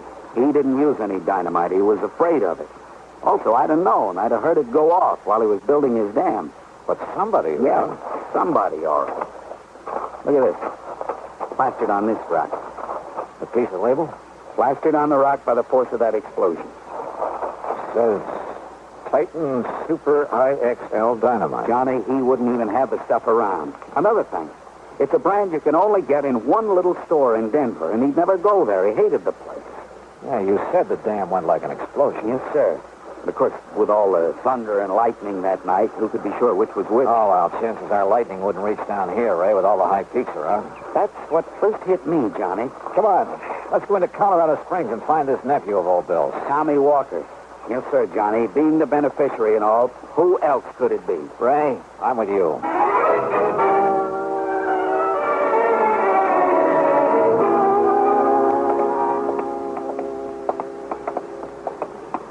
Doesn't look to me like there'd be any cheap pool halls in this part of town. No. But up ahead's the Ace High radio shop. That's where Tommy was working, last I heard. Ah? Can you think of anything better to tie in with the way that infernal machine was wired into the hood of your car? Holy smoke, Johnny, you're right. But, well, what I don't understand is how come it didn't go off the second I turned on the ignition? May I help you, gentlemen? Some kind of timing device. I think whoever said it wanted to get me, too. Yes, sir, gentlemen. That means he knew you'd be in the car with me on the way back from the airport. That's right. Gentlemen? Oh, we're looking for Tommy Walker. Oh, don't mention that. No good. Then I take it he isn't here. Oh, 2 days he lasted. If you ask me, it was 2 days too long. Well, you had trouble with him, mister? Oh, no trouble. No, nothing. That was the trouble. Answered my ad in the paper, said he knew all about radios and electronics. He could fix anything. Well? That dumb, lazy lout. He didn't know anything. He didn't do anything. He didn't know the difference between a fuse and a vacuum tube. Never even heard of a transistor, much less know what a circuit was. Yeah, well... All he knew about a radio was how to turn the knobs. Oh, and the music that guy would tune. Well, now, me, I like the guy. Well, now, look, And that boy was so dumb he couldn't even attach the wires to a plug properly. You sure of that? All he wanted was a place where he could sit around smoking those smelly Cuban cigarettes and listening to trashy music. Cuban cigarettes, Johnny. That pack I found. Yeah. Mister, in my life. as long as I'm here, I wonder if you could sell me a hunk of wire like this piece. Certainly, sir. Oh, this? No, I have nothing like that. I see. And you're sure Tommy didn't know anything about electricity? Oh, of course I'm sure. Look, when I told him once to open up the back of a telephone... Come on, Ray. The darn fool, he would have electrocuted himself if I hadn't been there. Gentlemen. Johnny, if he's telling the truth... He is, Ray. Come on, we're going back to the ranch. Well, but why, Johnny? It's worked before, and I hope and pray it'll work again. Ray, I'm going to play a hunch.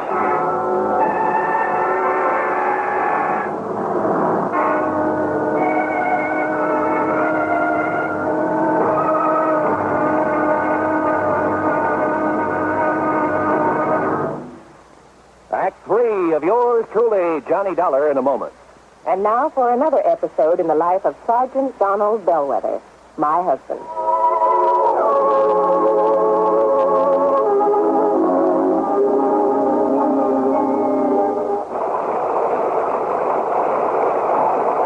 Donald, it's sure pouring, isn't it? Can you see all right? Oh, yeah, I can see. Those windshield wipers are operating with mechanical perfection. You notice there are no more streaks either since I put on the new rubber blades. You know, I think every driver should have his windshield wipers in good order.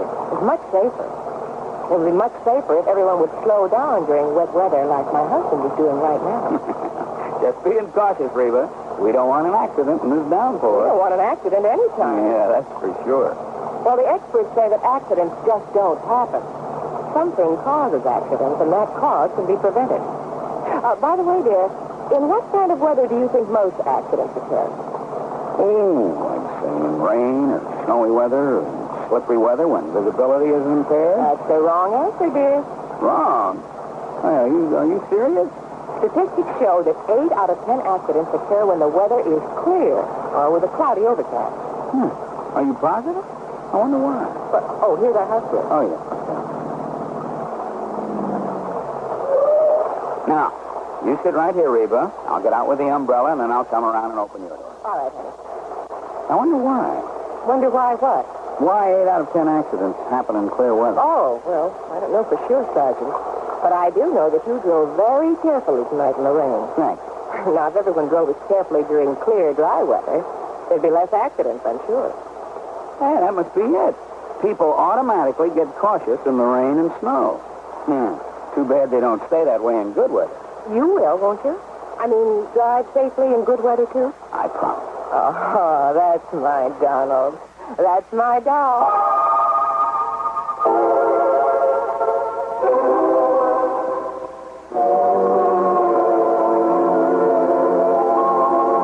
And now, Act 3 of yours truly, Johnny Dollar, and the Lucky 4 Matter. Back at the Lucky Four, Ray's wife, Glee, made us a couple of sandwiches and some coffee. We'd kind of forgotten about lunch. But I looked over the insurance policy that Earl Portman had sent on to me. Yeah, Tommy Walker was the only beneficiary. But, and this was the important part, he was due to receive the munificent sum of $1,000. And that's all. That's all? You mean he'd kill his uncle for $1,000? I don't think so, Glee. Well, and yet, if Tommy is the only one to benefit... Listen, Ray. You told me right off the bat you hadn't liked the idea of old Bill putting that dam up there. Johnny, no. That is... Well, none of us liked it. What do you mean by us? Well, none of us. The Kimballs and us. Only because it kept the creek from coming down here. He made a diversion when he put in that dam. But after I put in the pumps, we've had plenty of water. And I'd have had to put in the pumps anyway. You ever use dynamite around here, Ray? Sure. Most everybody does one time or another. In this whole section, use it to clear the land. Johnny, that... Listen, Johnny, I don't know what you're driving at. Most everybody does, huh? Yes. Have you ever used that particular brand? Titan Super IXL? No, sir. Never in my life. But you knew where to get it. Everybody does, Johnny. Johnny, please. Everybody, huh? Yes. Including Ralph Kimball next door? Mr. Kimball? Huh? Yeah. Maybe I'd better go over and talk to him, huh? They're not at home. We went to Denver this morning early, but Johnny... How do you know? She told me they were going. She dropped in last night, and she told me, and I said Ray was going, too, to meet... Johnny, look. She drop in here very often? Well, only since the dam broke, and... Well, they weren't too friendly before, but now... Well, Physics professor, huh? Electronics. Good Lord, Johnny. I'm going over and take a look around. Oh, dear. I'll go with you, Johnny. Ray had minimized the problem he'd had when the dam was put in. Maybe his next-door neighbor hadn't. Kimball had kept to himself, Ray said. It was very much like old Bill Cherry, an ornery sort of cuss who didn't like interference. And old Bill's dam had certainly interfered with Kimball's water supply. We started our search in the workshop back at Kimball's house. Here it is, Johnny.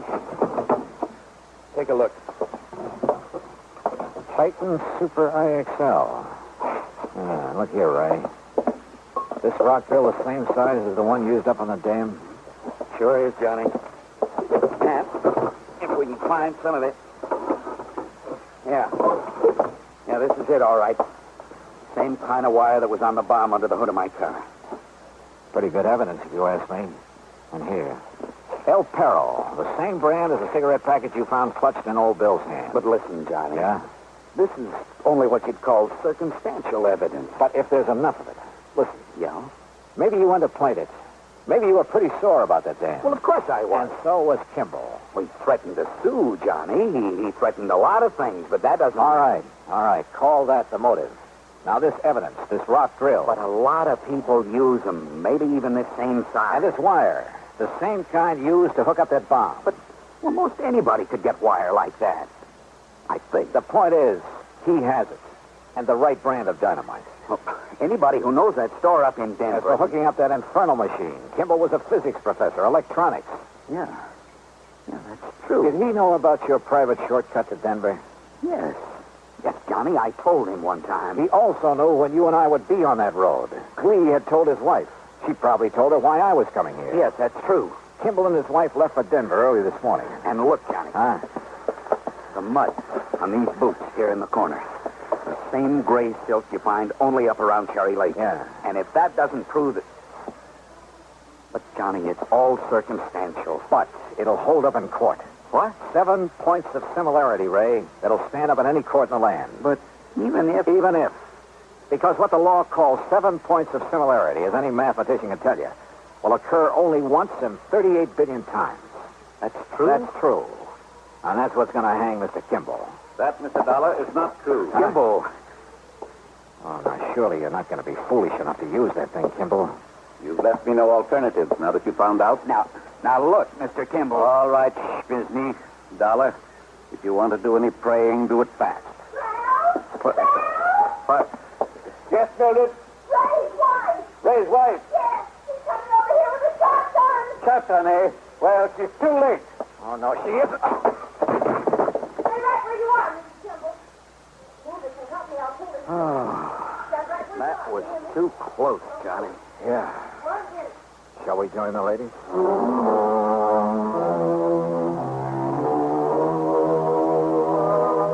Well, it's up to the authorities now, the courts. And I don't think there's much doubt about the outcome. Kimball's attempt to kill us was the clincher.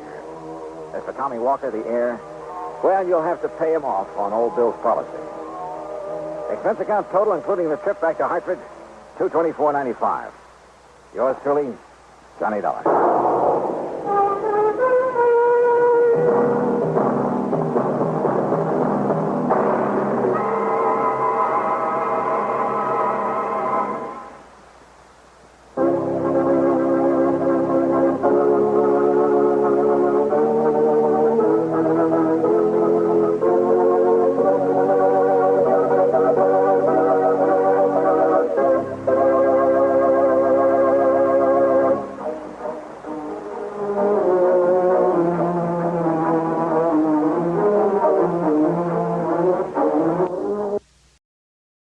From Hollywood, it's time now for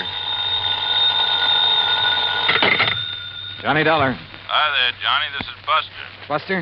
Buster Favor, Lake Mojave Resort over on the Colorado River. Oh, well, Buster, how are things? So you never really did get in the fishing we promised you over here. No, but so help me, I'm going to one of these days. Is that what you called me about? No. Johnny, you remember old Mike Kirbey? Kirbey. Oh, sure. The sweet old fella I met down at your boat dock. Guide or something? That's the one. Oh, sure, I remember him. How is he? Well, that's what I'm calling about. He isn't. What? And, Johnny, I think it was murder.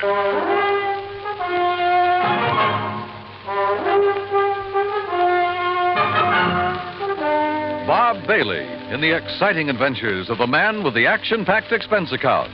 America's fabulous freelance insurance investigator. Yours truly, Johnny Dollar.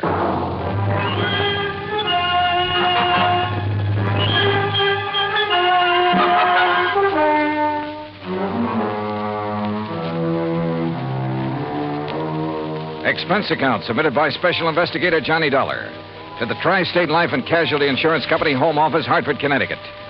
Following is an account of expenses incurred during my investigation of the Kirbey Will Matter.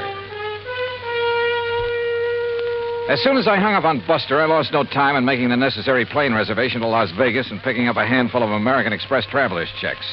That's item one on the expense account, a total of $320. Then I packed a bag, was about to take off when the phone rang again. Johnny Dollar. Oh, Johnny, I'm glad I caught you in. It's Danny Newcomb at Tri-State Life and Casualty. Oh, hi, Danny. Johnny, I need you badly, and I need you fast. Now, there's only a $5,000 policy involved. Danny, the circumstances are such I'm sorry, Dan, but I can't handle it. I'm about to catch a plane out of here. No, Johnny, now listen. There may be a killing involved in this case, so we don't dare waste any time. And what's No, more, you listen. There may be a killing involved in what I'm going out What's more, the death of our client occurred at one of your old stamping grounds. Sorry, Dan. At the Lake Mojave Resort. Danny, I told you What? Yeah, that's right. Mike Kirbey? Yeah. Okay, Danny, I'm on my way.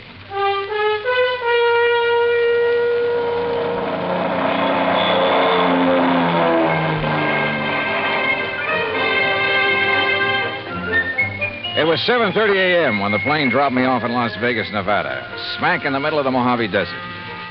Even at that hour of the morning, the otherwise clear, clean air was filled with the cacophony of this city of chance. The stuttering clicks of the ball on the roulette wheels, the rattle and gallop of the ivories on the dice table, the endless drone of the croupiers, the flat clank of the chuck-a-luck cages, the snap of cards by the blackjack dealers, the never-ending click of poker chips and silver dollars. And over it all, the interminable chunk and whir of the slot machines, day and night from one end of the town to the other. Fabulous. I grabbed breakfast, that's item 2, then rented a car and headed south and east on Route 93 toward Kingman, Arizona. Then, just 5 miles short of that town, I swung right on 68 down toward Davis Dam, down to Lake Mojave Resort. Mile after mile of nothing but sun-baked rock and sand, sagebrush and Joshua trees, tumbleweed and cactus. And right in the middle of it, the clear blue waters of Lake Mojave. Buster Favor, who's general factotum of the resort, was waiting for me. After a hearty greeting, he led me into the office, and we sat down and got to work. Yeah, it was murder, all right, Johnny. Yeah, sure. Yeah. And by the way, I don't know how much you knew about Mike Kirbey. Well, only that he seemed to be one of the fixtures around here. Was obviously well-liked. Well, he'd been a businessman back east. Owned a string of restaurants, made a fortune. Uh-huh. And about 10 years ago, he retired. Did a lot of traveling, all over the world, I guess. Oh, lucky man. Did he have any relatives, Buster? Oh, only some nephews and nieces. I see. Anyhow, a little over 3 years ago, he settled down here to spend the rest of his life just fishing, taking it easy.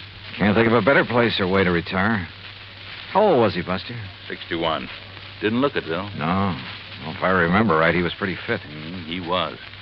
Well, I had the impression when I was here before that he was just a hired fishing guide, something like that. Oh, he used that as an excuse to meet folks. Half the time, he clean forgot to charge for his guide services. Accidentally on purpose, no doubt. Well, now you said... Now, don't rush me, Johnny. I got to give you the background. Okay, shoot. He kept saying over and over and over again how glad he was to be out from under a lot of responsibilities.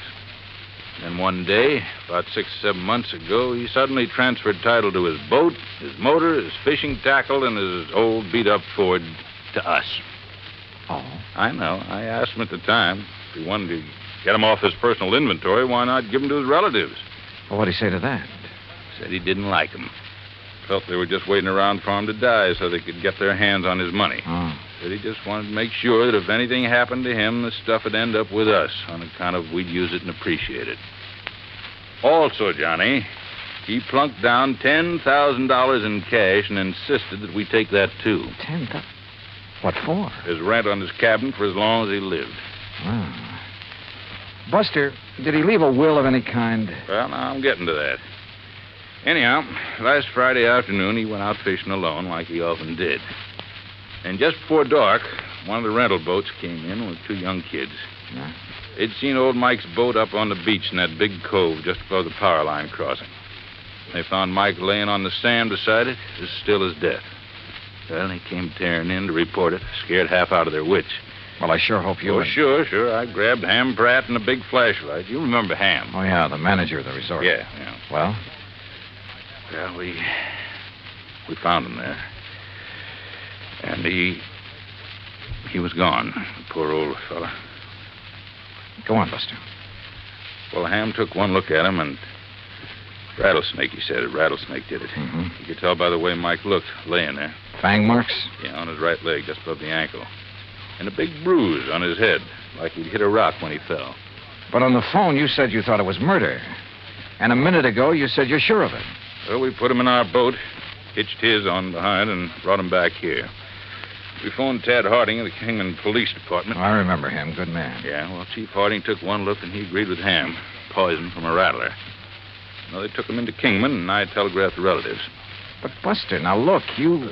Then I got to thinking. There was something wrong. What do you mean? Well, there are very few rattlers in this part of the country because of the heat. They can't take it. If anybody'd know better than to fool with one, it'd be old Mike. And they always sound a warning before they strike anyhow, don't they? Sure. So early next morning, I went back to the cove. And? Number one, there was no sign of any rock that Mike might have hit his head on when he fell. Go on, Buster, go on. There was no trail from any kind of a snake anywhere around. Well, the sand could have drifted over them. No, sir. The footprints Ham and I and the kids had made were clear as crystal, but no tracks of a snake. All right, go on. Well, then I noticed it. Where another boat had been beached. Strange one, not from our landing. It was right next to where Mike's had been, right alongside. Any footprints from it?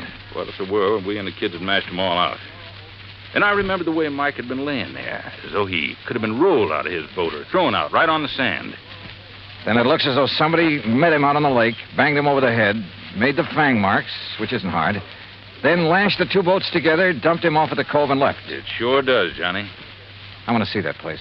Yeah, and all the excitement, I might have overlooked a lot of things. Oh, that I doubt. Now, Buster, if there's no sign of rattlesnake poison in old Mike's body... Well, right after I called you, I phoned Chief Harding. Coroner's making his autopsy today. He'll call me. Well, now, look. These nephews and nieces of Mike's, how much do you know about them? Oh, I never met them. But according to their answering telegrams, they're going to descend on us like a swarm of locusts. There are a lot of them? Well, no, I was thinking of the way that they... Well, one, there's a woman named of Martha Woodbury who... Excuse me. Mr. Favor? Yeah, I'm Buster Favor. I am Miss Martha Woodbury. Oh, well, Miss Woodbury, we were just at... this is Mr. Johnny Dollar. Miss... How do you do? Mr. Favor, I'm a niece of Michael Jonathan Kirbey, and probably the major beneficiary of his estate. I wired you that I would be here, and I am. You got here kind of fast, too, didn't you? I also wired Uncle Michael's attorney in Kingman that I saw no reason why he should delay the reading of Uncle Michael's will. Lawyer Guilford phoned me about that, and I guess you weren't the only one. He should be here late this afternoon. I also wish to make funeral arrangements befitting one of his financial status. Won't you sit down? Now, please tell me the circumstances of his death. And, of course, I wish to see the poor darling's body. Miss Woodbury. Yes? What do you do for a living? Why, if it's of any concern to you, I teach at Armand College. Toxicology. Toxicology, huh? Yes. Poison. Very interesting. Is it? Why? Who are you, Mr. Dollar? Well, I'm a special investigator for your uncle's insurance company. What? Yes, you see, we have good reason to believe your uncle was murdered. Murdered? Murdered? Who said that? Hello, Martha. You said murdered. Are you talking about Uncle Michael? Well, that's right. Who are you? I am Chester Kirbey, and as far as I know, the heir to my uncle's fortune. Who are you, sir? Chester, Mr. Dollar, is an insurance investigator. Oh? Investigator, huh? Dollar, I'm Hank Kirbey, family black sheep, also Uncle Mike's nephew. What's this talk about murder? Are you three his only relatives? That's right, Dollar, except for Lita. Lita? Lolita Laverne. Though we sometimes try to forget that. Oh, come off of that. Why, Miss Woodbury? My sister is a cheap nightclub dancer. We prefer to forget it. And the silly stage name she uses. Now, take it easy, teacher. Of course, Martha. This is hardly the time or place to... What do you do for a living, Mr. Kirbey? Chester? Oh, play the stock market a bit, that sort of thing. He's a playboy, Mr. Dollar, and a gambler, and I suspect not a very honest one. Martha, my dear girl, I resent... You've never done a lick of honest work in your life. And if you think Uncle Michael didn't know it, would let his money ever get into those soft pickpocket fingers of yours... You don't think you're the well, one let doing me it. tell you something, Oh, shut up, both of you. Pair of money grabbing. If you had to work for a living... Like what, Hank? What do you do? Yes. Tell him, Henry. Oh, I told you I was the black sheep of the family, but I work. You know, odd job. I'll tell you, Mr. Dollar. He's a roustabout. Circuses, carnivals, that disgusting sort of thing. Where are you working now, Hank? Well, there's a sort of a scientific exhibit. Sideshow is more like it. All right. Along the highway over near Victorville. A lot of rare animals, reptiles, and things on display. And Henry, dear boy, when he's off the bottle, is appropriately enough in charge of the snake pit. Oh. Well, we do scientific work, too. You know, like what, Henry? Like milking the venom from the snakes to sell to laboratories? Yeah. Well, that is... Excuse me. Hello? What? You sure? Well, what? Mr. Dollar, Now, I wait a think it's second. about time you tell us Hey, what you Johnny, meant when... Yeah, Buster. I want you to hear this. It's Chief Harding. Go ahead, Chief. Well, as I said, Buster, there was evidence of rattlesnake venom in the body, all right. But it didn't enter at the fang marks on the leg. What do you mean, Chief? Well, the coroner says those marks were fakes. The venom was injected with a needle up near the armpit where it wouldn't be noticed. Chief, this is Johnny Dollar. Oh, hi there, Mr. Dollar. Haven't seen you since you were out here working on the... Was the venom injected into his body before or after old Mike received the blow on the head? Was the coroner able to check that? I don't think he's tried, Mr. Dollar. Well, have him do it, will you please, if he can? Well, sure. Also, I'll do me a favor and check with Lawyer Guilford. I'd like to know when he's coming out here with a will. Oh, I saw him just a few minutes ago, and he asked me to tell Buster. Sometime this afternoon, if he can get away. Good, thanks. I'll talk to you later. Well, sure, Mr.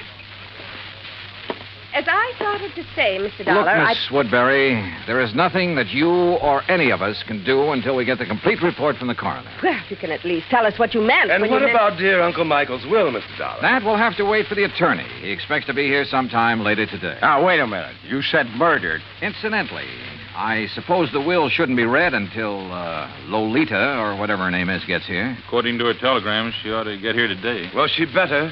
What I want you to do is arrange for quarters here. And, all of you stay here.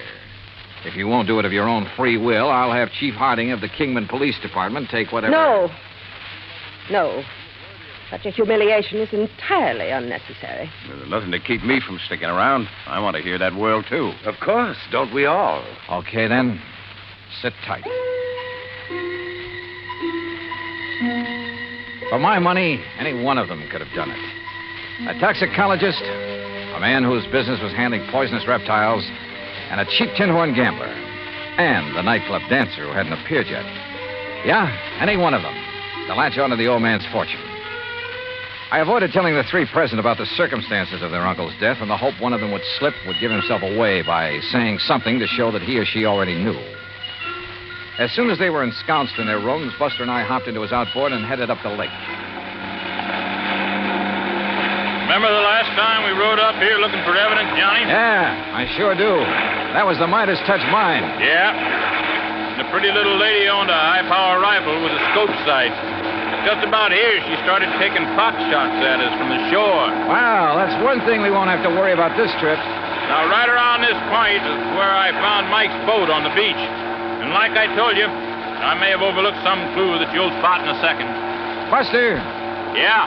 Tell me, did old Mike earn enough as a fishing guide to make a living? Well, just about enough to buy food and a few odds and ends and...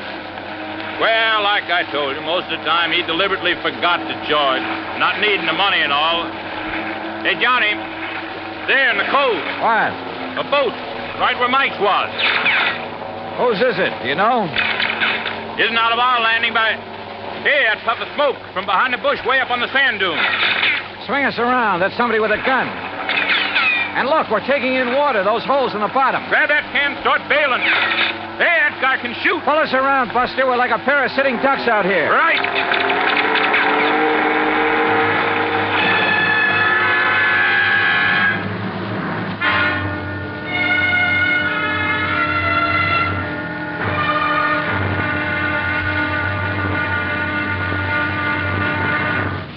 Act Two of yours truly, Johnny Dollar, in just a moment. Democracy. It takes an awareness of life and a respect for mankind to make democracy work. But when this happens, democracy works in mysterious ways to better the lives of everyone. Why? Because democracy is concerned with everyone. One could say that democracy is people. For the people rule themselves in a democracy. No tyrant stands a chance. No dictator can get a foothold. The systems of laws and justice in a democratic government is made and operated by the people, for the people. And people like to be free. That's why democracy gives mankind its finest legacy of freedom. Now, Act Two of yours truly, Johnny Dollar, and the Kirbey Will Matter.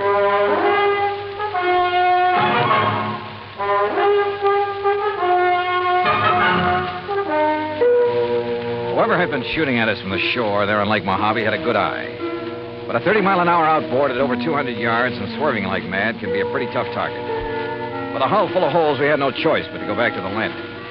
There, I made a quick check of the three I suspected of having killed old Mike Kirbey. First, his nephew, Chester. Right here in my room, Mr. Dollar, reading. Then a brief walk in the hills. Why? And when is that lawyer coming to read Uncle Michael's will?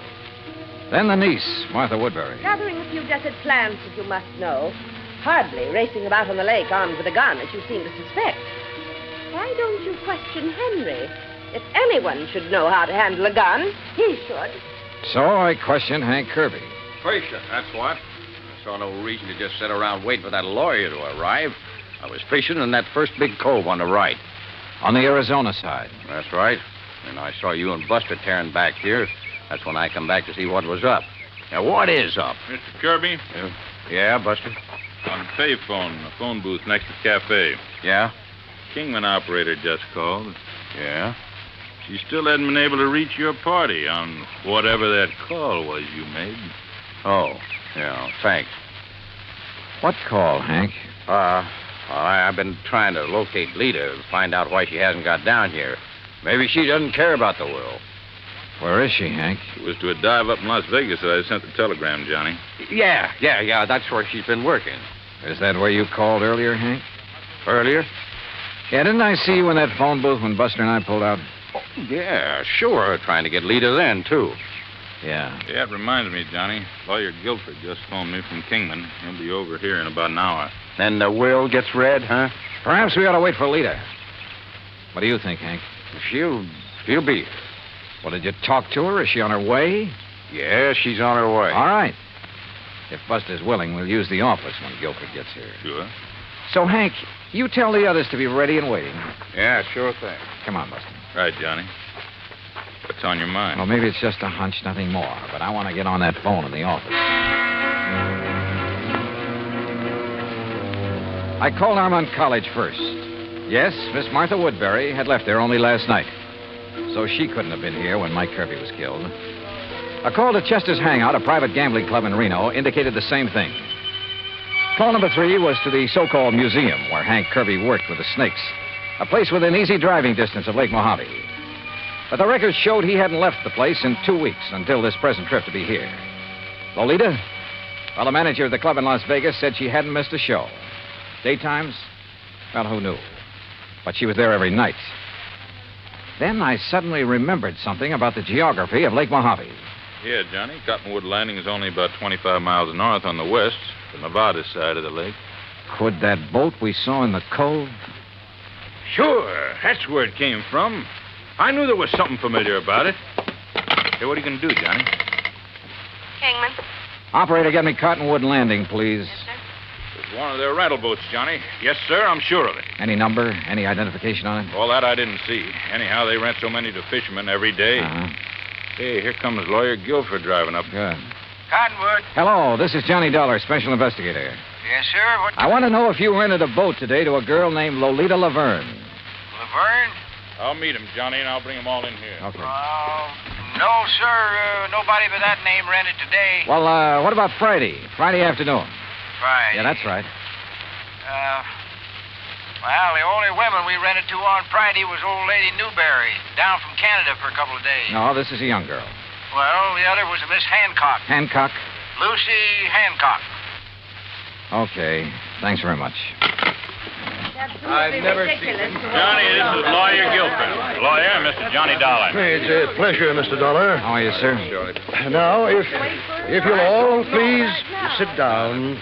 All right. I'm a little pressed for time, so I'll waste none in getting to the reading of Michael Kirbey's will. Good. Well, you don't think we ought to wait for Lita to get here? It won't be necessary. Now, I possess a full accounting of the net value of Mr. Kirbey's estate. Excellent. It may surprise you, by the way. Fine. This will confirms that valuation. It is dated, by the way, just 5 months ago. You must have made it out right after. Oh, look, let's get to the will. Now, let's read it. Yes, come on. Please. His real property consisted only of his clothes, then the outboard motorboat, and an old car which he transferred to the Lake Mojave Resort, together with a sum of money to provide for his living here. How much? Only $10,000. Oh, well, good. Some years ago, he turned all other of his real property, including some rather important real estate and business holdings, into cash. Well, where is all the cash deposited now? Yes. Surely you aren't considering adding bank robbery to your rather questionable career, Henry. Martha, that is quite uncalled for. Now, why don't we proceed with the will? Yeah. There is one asset specifically set aside that perhaps I should mention since it concerns Mr. Dollar. He is the beneficiary? Oh, no. I refer to the insurance policy for $5,000. Well, don't worry about a piddling amount like that. Let's have the will, man. The insurance policy is to cover burial expenses and nothing else. All of it is to be used. Okay. Let's have the rest of the will. Yes. Can't you leave all that out? Very well. I, Michael Jonathan Kirbey, do make, ordain, and declare this instrument to be my last will and testament. Oh, why don't you skip that stuff? Please. Being of sound mind and body, determined to enjoy the fruits of an industrious life to the fullest. The bequests, man. Life to the fullest. And rather than burden others with the responsibility that money demands. What? For these and other reasons, I have carefully spent every dollar I ever owned. What? No, he was out of his mind. He couldn't do that. That is the will of Michael Jonathan Kirbey in its entirety. Good day. What fools we've made of ourselves. What fools. And it's no less than we deserve. I only wish that Lucy had been here. Wait a minute. Lucy? Yes, Lucy. Her real name, her proper name, not Lolita Laverne. It's Lucy Hancock Woodbury. But as I told you before... Now listen, all of you. You're to stay right here. Stay in your rooms. Oh? What's the point? Now we know the contents of that stupid will. Yeah. By Buster, what right call Chief Harding? Tell him to stand by in case these people get itchy feet. Right. What little I'd done so far in this case was based on nothing but hunches. So when 10, then 11 p.m. came and Lolita, Lucy Hancock Woodbury, hadn't arrived, I acted on another hunch. Sure, Johnny. My room is right next door to the office, so if this leader arrives and signs in, I'll let you know right away. No, Buster, no. Huh? Just sign her into a room after you've done a little tampering with the register. What do you mean? Chester is in number 6, isn't he? That's right. All right. Change that on the register to number 8. That's this one, your room. That's right. And be sure that Lita sees the register. I don't understand. You don't have to, Buster. Let's just hope she gets here. Buster left. And with my door ajar, I turned off the light and lay on the bed and waited. It must have been after midnight when I heard the car pull in. Heard Buster admit someone to a room a couple of doors down the line and then go back to his own. Then, silence.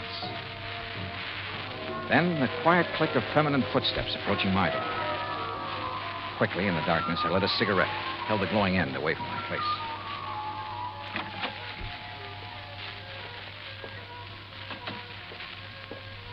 Well, darling. Yeah, about time. About time you got some sense, Chet. No, don't turn on the light. The others asleep. Their rooms are dark. Uh-huh. Listen, dear cousin, have you lost your mind? Hmm? Shooting at that boat from over the ridge between the two coves. What were they? Police? Detectives? You should have known you couldn't have hit them that far away, Chet. You should have waited till they got on shore looking for me. Well. Did they fall for the rattlesnake bite we made on the old man? Uh-huh. Well, they'll never find the needle I used. It's at the bottom of the lake. And look, if the cops question you, I hope you had sense enough to remind them what Martha and Hank do for a living. No chance. And what about the will? Would you be surprised? What?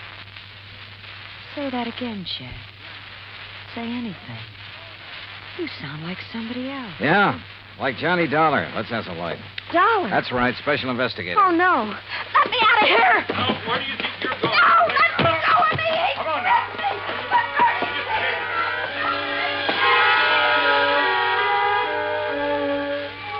Yeah, all 4 of them had wanted to see old Mike dead. But Hank, the only honest working man of the lot, didn't have the brains. Martha wouldn't have used the means that tied in with her toxicology work, and probably didn't have the nerve. So Chet, who lived by his wits, and Lita, who was a real cheap, no-account...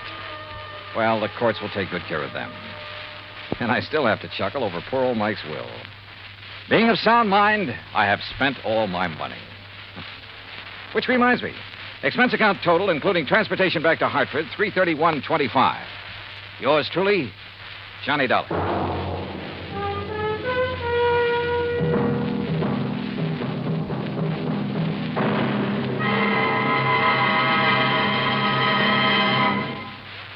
Now, here is our star to tell you about next week's story.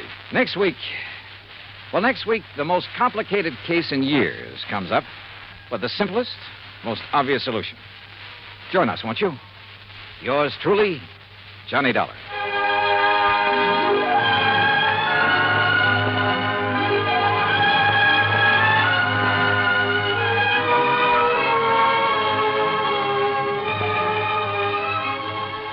Yours truly, Johnny Dollar, starring Bob Bailey, originates in Hollywood.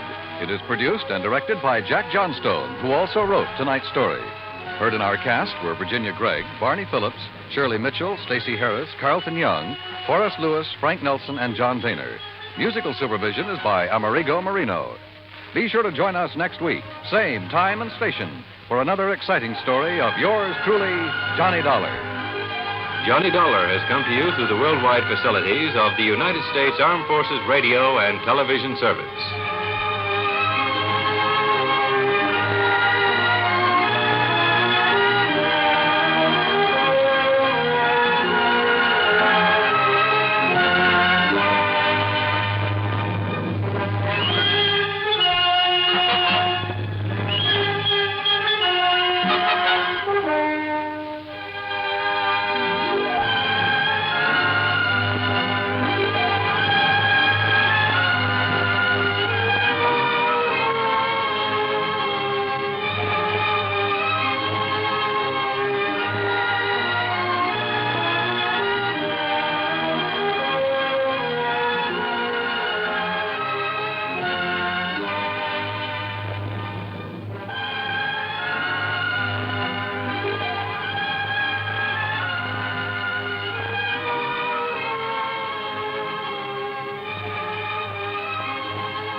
Johnny Dollar. Art Engels, International Life and Casualty. How you doing, Art?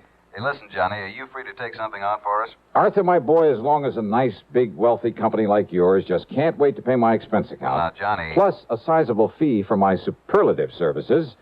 Okay, what's it all about? Murder, fraud, arson? No. Okay, then what? I don't know. Oh, you want me, but you don't know what for. That's right, yeah. Well, that's a switch. Actually, Johnny, it's one of our very important clients wants you. Art, that's not a switch. He has demanded that you and only you be sent over to see him. But he hasn't told you why. That's right. Uh-oh.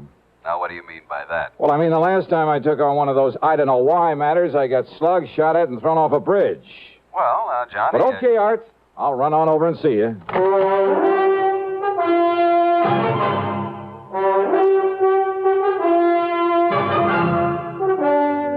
CBS Radio brings you Bob Bailey in the exciting adventures of the man with the action-packed expense account, America's fabulous freelance insurance investigator. Yours truly, Johnny Dollar.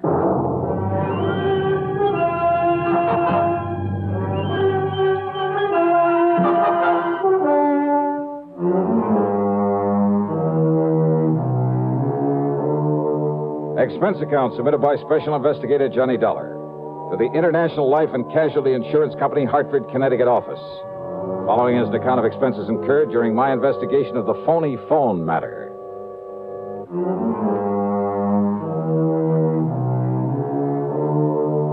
I don't really go for these vague assignments, but International has always paid off pretty well. So expense account item 1, $1.25 for a taxi over to the office of Art Engels. He was waiting outside the building for me in his car. We took off and headed back across town again. Where to, Art? Mr. Wendell's office is in the Clay building. Wendell? J. Ransom Wendell, the important client I told you about, who wants to see you right away. But who hasn't told you why he wants to see me? He hasn't told me. How important, Art? Well, he owns and runs the Crown Lithograph operation. Never heard of it. When he inherited that plant, it must have been, 40 years ago. It was just a small outfit, not worth more than $400,000 or $500,000. Oh, you call that small? And now it's worth millions. Then Wendell is loaded. He certainly is, Johnny. And that means he carries a lot of insurance. One of our biggest accounts. Life insurance on himself. How much? $500,000. Wow. Insurance on his wife for the same figure. Policies on his home, his cars, the plant, personnel. Ooh. Well, I make no bones about it. Even if his calling for you is only to satisfy some sort of a whim, we can't afford to turn him down. Some sort of a whim? Yeah. You mean it could be? Yeah. Johnny, he's so used to having his own way. You know, because of all his money. Oh, wait now. Hold everything. Yeah. J.R. Wendell. Alimony Wendell? That is our boy. Married 5, 6, 7 times? Add 1. And always to some delectable dish he picked out of the chorus line of a nightclub on some Broadway show? That's the one, Johnny.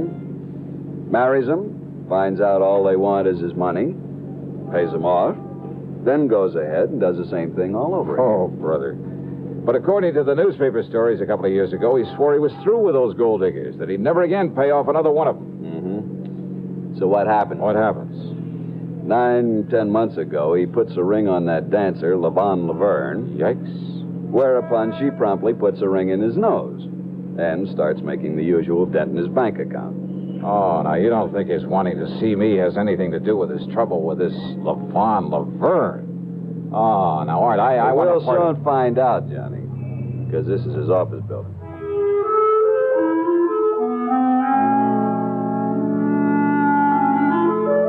Wendell's office was huge.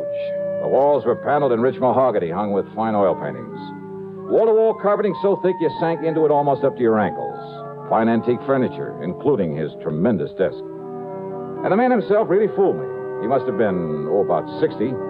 But instead of a snide, leering old wolf, he was tall, straight as a ramrod, with clear, frank blue eyes. Yeah, the smart, alert kind of man you'd expect to head up a multi-million-dollar operation. The kind you wouldn't expect to have fallen for a whole line of cheap chorus girls.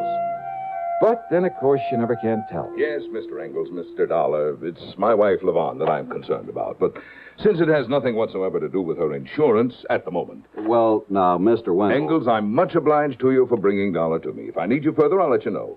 Well, if I can be of any help in this No. matter... Dollar and I can handle this alone, so you just run along. Okay. Whatever you say. I'll be in touch.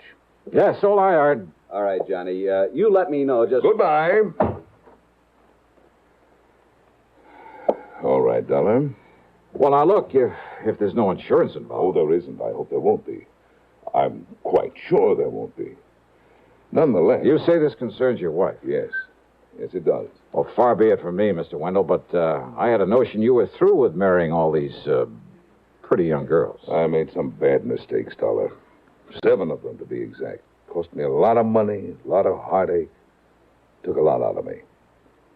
Oh, let's face it, I pretty much made an old fool of myself. Instead of paying off those girls, those leeches, to get free of them, I should have... I at least profited by the mistakes I made. What do you mean, sir? I mean, Levon. Young, beautiful. Maybe she is no mental giant, but she's made me a good, a loving, a devoted wife. Well, I'm glad to hear that, Mr. Wendell. But now what's the problem? Fear. Fear? Yes, Levon's. But fear of what, sir? Fear, Mr. Dollar, of being murdered.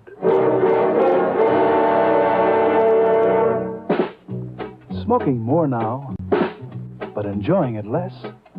Have a real cigarette. Have a Camel. So good. Have a Camel cigarette. So rich. Have a real cigarette. Have a Camel. So mild. Have a Camel cigarette. And here's the reason why.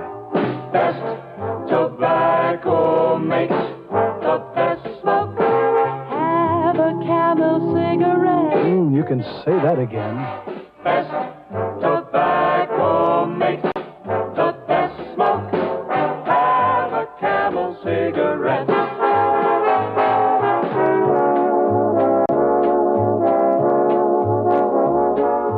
If you're smoking more these days, but enjoying it less, then change to Camels, the best tasting cigarette of all. Have a Camel. Start to really enjoy smoking again. And now the second act of yours truly, Johnny Dollar.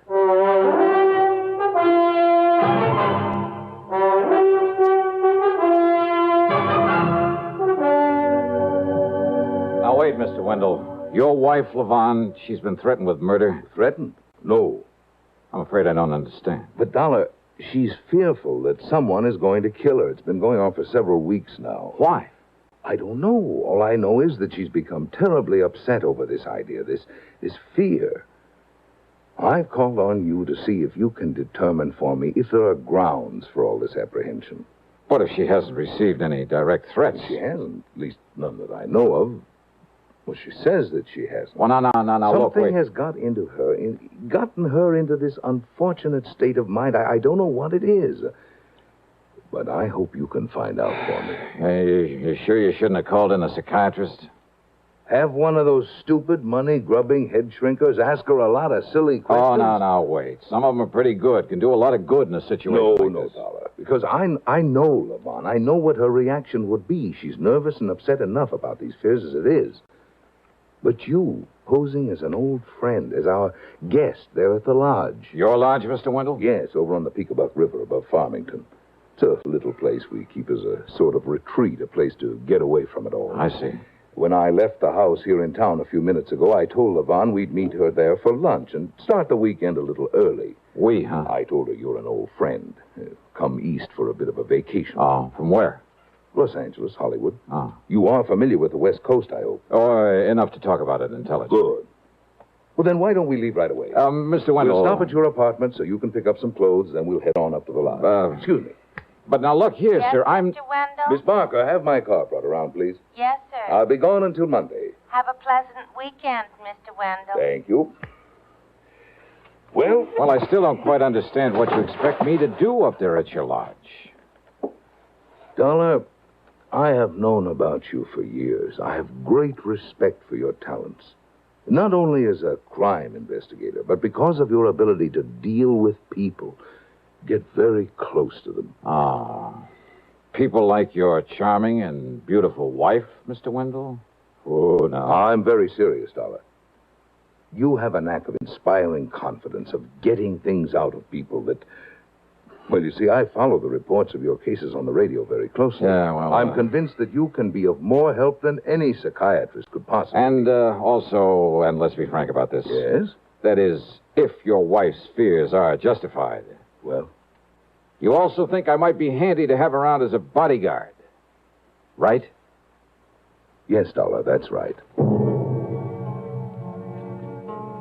We drove over to my place and I packed a couple of bags. I also picked up the old faithful 38 caliber limit squeezer. We drove east on Route 4 to Farmington, and then north along the western side of the Pequabuck River, and finally east again on a private road.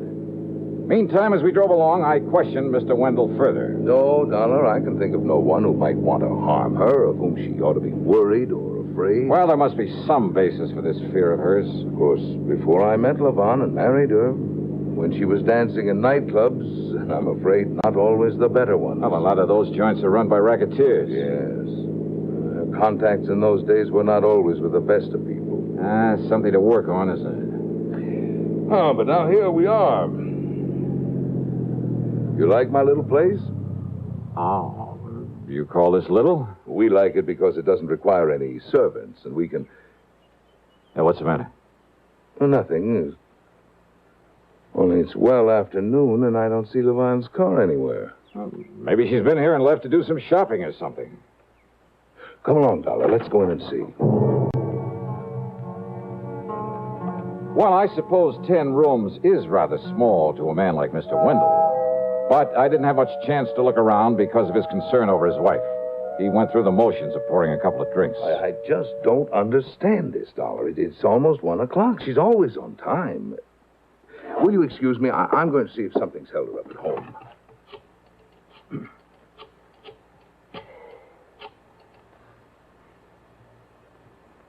Oh, Levon.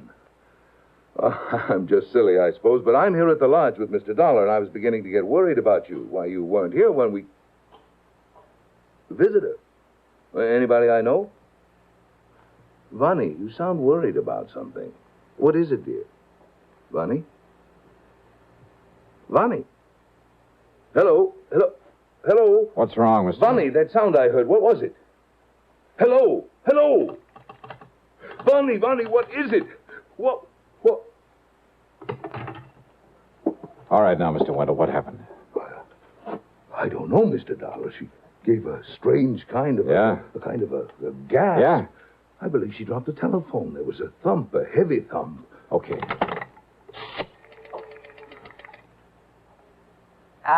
Operator, give me police headquarters in Hartford. Make it homicide.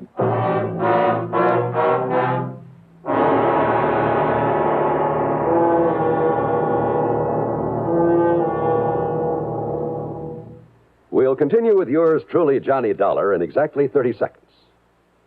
A signature can reveal a great deal. Take, for instance, one that you hear every day, the highly respected signature CBS News. That's the name that stands behind every news broadcast heard over this network. It's your assurance that you're hearing the very latest news and that you're hearing it reported with scrupulous accuracy. Remember that. CBS News. The first word in swiftness, the last word in accuracy. You can depend on it. Fight cancer with a checkup and a check. Today's reminder from the CBS Radio Network. Now, back to yours truly, Johnny Dollar, and the Phony Phone Matter. By the time we get back to Wendell's home in Hartford, the police were there, Lieutenant Billy Walker in charge. The body of Levon Wendell lay sprawled on the floor next to a sofa. The telephone had fallen to the floor beside her. One of Walker's men was dusting it for prints.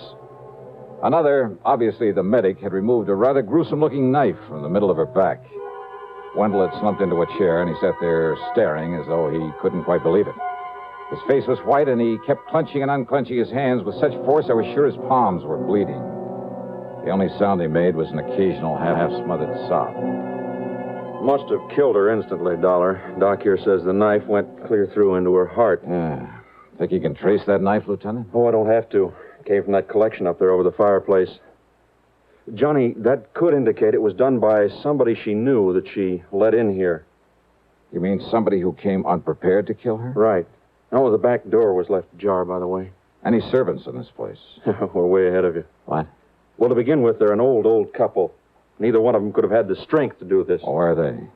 They were given the weekend off. How do you know that? One of the boys who knows them saw them at the station early this morning. Oh. Said they were heading down to New York to see some relatives. Yes, we let them go, Lieutenant, because we planned to be up in the country for the weekend. Okay, Mr. Wendell. Only we hadn't. If only there'd been someone here when whoever did this. Easy now, sir. A visitor, she said. She told me over the phone it was a visitor. Yeah, if only she'd I been heard able you to say tell that. me who it was before. Dollar, you gotta find him. You gotta find this killer. Don't worry, Mr. Wendell. We'll do everything we Spare no possibly... expense. I'll do anything. I'll give you anything you want, but you must find him. Yeah, your attorney, Mr. Wendell. Dollar, I don't care what it costs or what you have to do. My attorney? You'll have to be notified of this immediately. Who is he? Oh, Spidle. Harold Old Spidle. I'll take care of it as soon as I can pull myself together. Now, look, you can't be of any help at the moment, so why don't you just sit down and better still pour yourself a drink. A drink? Yeah, do you good. Go ahead. Yes, perhaps you're right. Perhaps that... Lieutenant. Oh, wait a second, Johnny. You sure of that, Mac? Okay, I'll take your word for it. Sure of what? Johnny, the only prints on that phone are hers. You'd think in a household like this, unless somebody wiped them off just in case. Of course, Lieutenant. Look, I'll see you later. What? I borrowed Mr. Wendell's car without bothering to ask him for it. I drove to the office of lawyer Spidell, all on a big fat hunch. And I thought he might be able to help me with a better understanding of the whole Wendell setup. You know something? I don't think he'll ever know how much he did help me. Well, as long as you were there with him at the lodge and heard the phone conversation with her. Why, yes. Of course, it's too bad, Levon, going like this, but, Dollar, I can't say I'm at all surprised. And, by the way of being cold-blooded about it, well, it saves Wendell the trouble and expense of another divorce, more alimony. Yeah. Dollar, he is one of the most clever, the most ruthless businessmen I've ever known. Yet these girls, one after another, have been able to take him for so much. And you don't think this one would have lasted? Huh? I'm certain of it. But I thought he and Levon were getting along pretty well. Oh, I suppose he may have thought so. I don't see why, though. Oh, what do you mean? Some of the others were pretty expensive while he was married to them. They all were afterward, but none of them compared with Levon. Did you ever see one of her lavish nightclub parties? No. Why, the other night, last Tuesday, I just happened to be in the Purple Cat over in... Now, mind you, I'm not a nightclub habitué. Yeah, Mr. Spidell, I Yes? think I'd better be going. Oh? But I thought perhaps I could be of help to you. Oh, you've been plenty of help. After all, I know the names of many of the gangsters with whom this girl was formerly associated. Oh, I'm sure you do. Any one of whom might be a possible suspect. More so than Mr. Wendell himself? Wendell himself? Think that over. But you were with him there at the lodge. You heard him talking to her on the phone when it happened. That's so? Of course. You yourself are his perfect alibi. Am I? Yeah. That telephone conversation. So item 2 on the expense account is 10 cents for a phone call to my favorite gal friend, Betty Lewis. As I expected, she was willing to go along with a little stunt I had in mind that might blow this whole murder case wide open. By the time I got back to Wendell's home, the police and his wife's body were gone. And he'd calmed down all right. There were several empty glasses at his elbow. You were right, Dollar. I've pulled myself together enough to realize that what's happened has happened. Oh, I forgot to call my attorney, as you suggested. I'll do it right away. No. Wait, I want to talk to you. Yes? Besides, I'm expecting a call myself on that phone. Oh, you made some progress? Yeah, quite a bit, I think. Well, good. I understand that as a businessman, you're pretty ruthless. Doesn't sound nervous upset to me. What? And what you know, that phone conversation there at your lodge was pretty smart. Will you please start making sense, Dollar? I was pretty dumb. I should have realized you couldn't have dialed this number from up here. Just a minute. Sorry, I want to get this call. Dollar! Hello? Hi, hon. This is Betty. Yeah, this is Johnny Dollar. Oh, then it is for you. Now, do I gotta hang up and leave you with an empty line the way you said I should? Yes. Oh, gee. Yes. Okay. Bye, sweet. Yes, I'm alone here. What? I'll give you $500 if your info is accurate. What is it, Mr. Dollar? No, $500 is the limit. Unless you're willing to appear and testify in court. Okay, then it's $1,000. Come on over here and I'll give it to you. If you can give me enough facts right now to prove you were here. What goes on there, Dollar? Oh, you actually saw him, huh? Through which window? Yeah? Side of the room? Yeah, I can see it from here. Who are you talking And to? you actually saw him take the knife from his collection over the... Yeah? Yeah. Then he what? The back door? I got it. His own car, huh? Well, sure, to his office in time to meet me there. Hang up that phone, Dollar. Excuse me, I've... Hang it up. Yeah, sure. So somebody saw me. Somebody saw me, killer. But when that informer comes here to collect the money you promised Mr. Wendell. Dollar, he's going to get exactly what you're going to get. A bullet in the head. You see this gun? Oh, yeah. Now, Mr. Wendell, my name isn't Matt Dillon. What? But if you think you can outdraw me...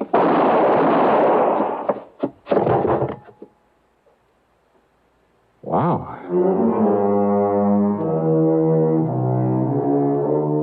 Well, I hope Wendell never finds out that my phone conversation with a mythical informer was just as phony as his.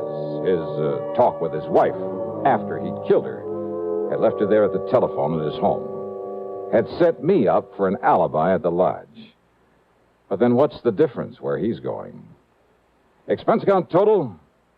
$1.35. Oh, let's talk about the fee on this one. Yours truly, Johnny Dollar.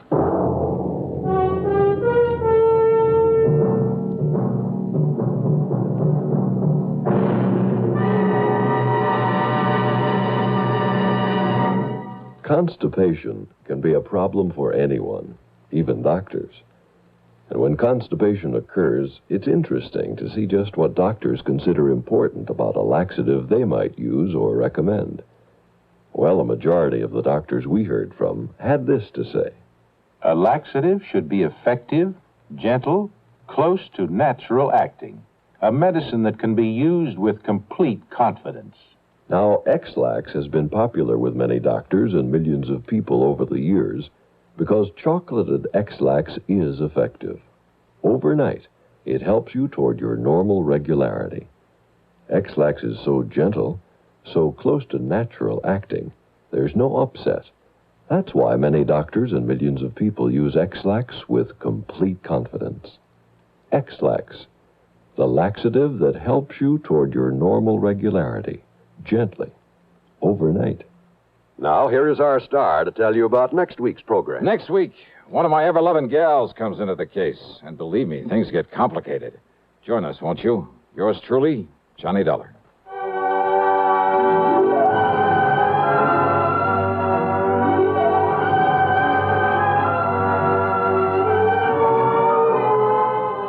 Yours truly, Johnny Dollar, starring Bob Bailey, originates in Hollywood and is written, produced, and directed by Jack Johnstone. Heard in our cast were Virginia Gregg, Harry Bartell, Marvin Miller, Dick Crenna, and Lou Merrill. Be sure to join us next week, same time and station, for another exciting story of yours truly, Johnny Dollar. This is John Wall speaking. Suspense, next on the CBS Radio Network. Radio 59, WROW, first on the dial, serving Albany, Tri, and Schenectady.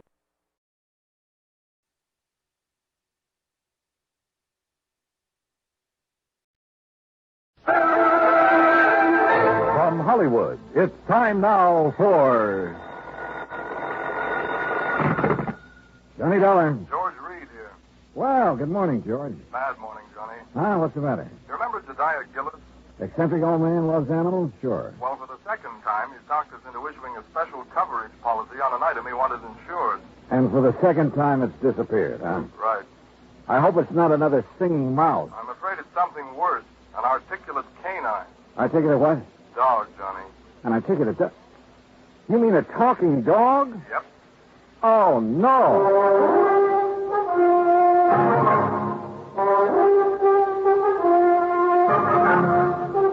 Bob Bailey in the exciting adventures of a man with the action-packed expense account. America's fabulous freelance insurance investigator. Yours truly, Johnny Dollar. Different. I didn't know about mice. I do know about dogs. And I've never heard one yet that could say anything but rough. Well, maybe you haven't, but Michael Murphy has. Michael Murphy? Iron Mike Murphy, vice president of Milford Steel. Oh, what's he got to do with this? Well, he's the former owner of the articulating canine. Gillis bought the dog from him? According to this application, he did. When did it happen? Oh, about 3 weeks ago. First I heard of it was when Gillis called from New York asking for the coverage. How much insurance does he have on the critter? The maximum we'd allow, $7,500. 75? Oh, no, George. That's hardly worth my time. I can't make any commission from a small policy like that. Why don't you pay him off and forget it? I'd like to, Johnny, but it isn't that simple. No? No. Since you found his mouse, Gillis thinks you're some kind of a miracle worker. No, Pied Pipey, I mean. Or pie-eyed something or other. Anyway, the boys upstairs have agreed to let you write your own ticket again, providing... Yeah? Providing you locate the dog. Or in the event you don't, you pacify Gillis. Keep him happy so that he doesn't cancel his other policies. And if I can't do either? Then you wind up with your regular commission and expense account, which our auditors will check and double-check. A real sucker bet. But okay, George, you've got yourself a deal. Expense account item 2, 85 cents, cab fare back to my apartment. Item 3, $26, transportation Hartford to New York City, including cab fare to the Statler Hotel. By the time I checked in, changed my shirt, it was 8:30. I picked up the phone and called the number George Reed had given me.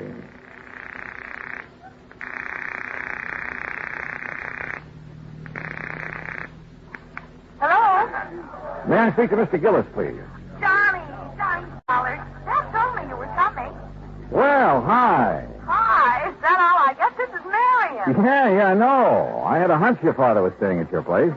Do you have my address? Sure have. 514 East 51st Street.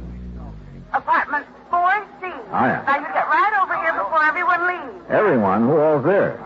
Well, just friends. It's a celebration. What kind? I'll tell you when you get here. Now hurry. Right.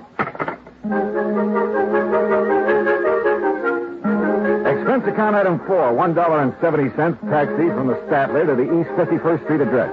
The entrance to the building faced toward Deepman Place, and one side of it looked out over the East River. I could hear the noise from apartment 4C before I stepped off the elevator.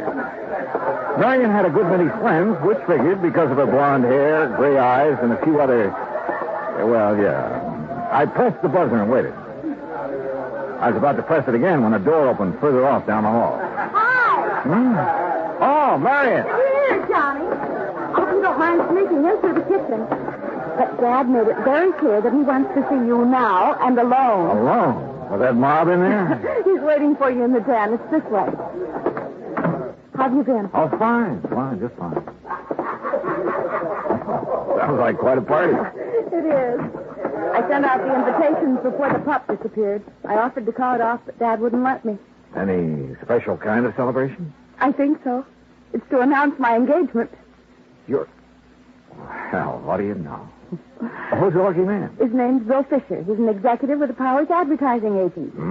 Real big-time operator, huh? He just talked one of his clients into putting on a new TV show. Well, you know you have all my good wishes.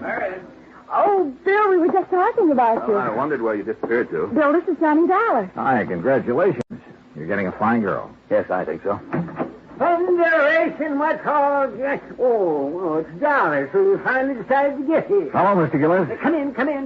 Yes, sir. We'll see you later, Johnny. Yes, sure.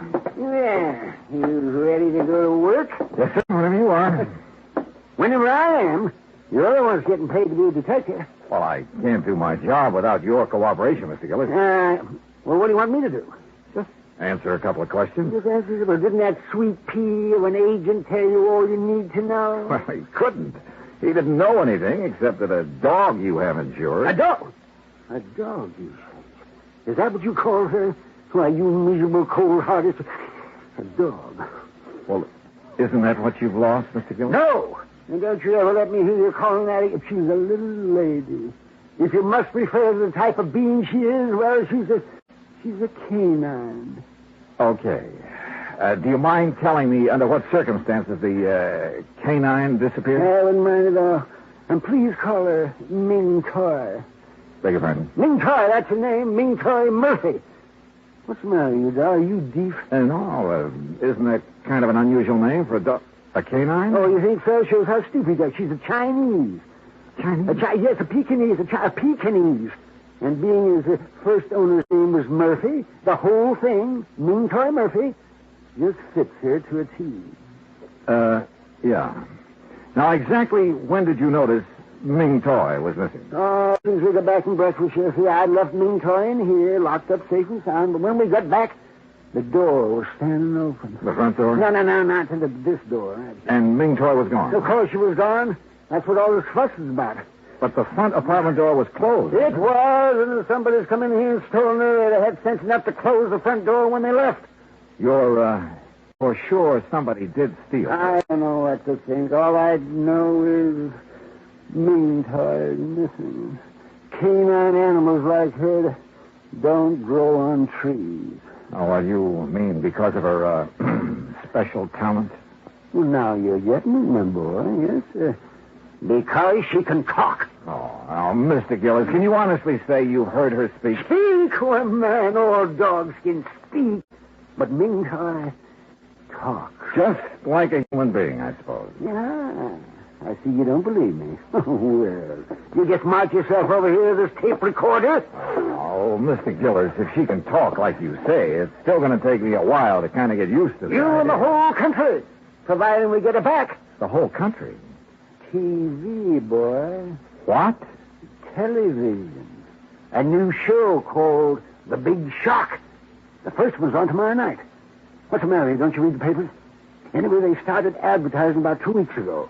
Looking for a dog that could say, Happy Hollow Dog Food is yum, yum, yummy. Happy Hollow Dog Food? That's the company sponsoring the show. Go on. They're going to open their show with the animals saying that slogan, you see. And today I was going to take Ming Toy down there and let her say it and collect the $50,000. What $50,000? The $50,000 they're offering to give for a dog that can say, Happy Hollow Dog Food. All right, I know. Yes, well, anyway, when I first heard about this, I remembered Mike Murphy said something to me over a year ago about having a canine in his kennel that could talk some. So I went over there 3 weeks ago, and I bought her. Was the ad in the paper at that time? Of course it wasn't. Well, how did you know it was going to be? Marion told me. How did she know? That dressed dummy she's fixing to marry. The advertising agency he works at, they're the ones that talk the Happy Hollow people into putting on that show. Oh, I see. Yeah. Well, you see, it's about time. I also see that you don't exactly approve of Fisher for a son-in-law. Oh, no, I wouldn't say that. I don't approve. I don't disapprove of me. If she wants to marry a stuffed shirt, that's her business. You know, let me play this tape recording for you. You're going to hear the sweetest little voice this side of town. Ah, now then, me little pet. You Get see, yourself set and ready we for the made trial. this at Mike Murphy. All right, girl. Now talk to me. Pretty now. Talk pretty.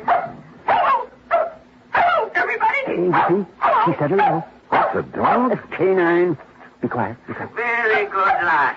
Now tell me, how are you feeling these fine days? Wait, Lillian, Ian, Hey, what happened? She saw a cat. What do you think? Oh. You still doubt she can talk, Nello? I think I'd like to see it with my own eyes. Have you put an ad in the lost and found columns of the papers? Of course. What about the people in this building? Well, I had Morris. He's the super. Put a note. Super? The janitor. They call him supers in the city. So what's the matter? Don't you know anything about it? I had to put a notice in each apartment telling them to be on the lookout for her. But so far, nobody said a word. And naturally, they wouldn't because she's not around here. She's been stolen. Oh, now, look, why would anyone want to steal her? They couldn't put stolen property Well, on TV. maybe it could have been somebody doing it for spite. Like who? Yes, like Iron Mike Murphy. That's who. He's been saying nasty things to me, claiming I cheated him out of Ming Toy. Well, did you? Of course I did. Mr. Gillis, is there any other possible way she could have gotten out of this room? Well, now, there's several... Oh, no. Huh? No, it hurts me just to think about it. Oh, dear. That window. Window? Yes. Oh, dear. Was that open yesterday morning? Yes, it was open. I forgot to close it. Oh, dear. Well, what's down below there? Nothing.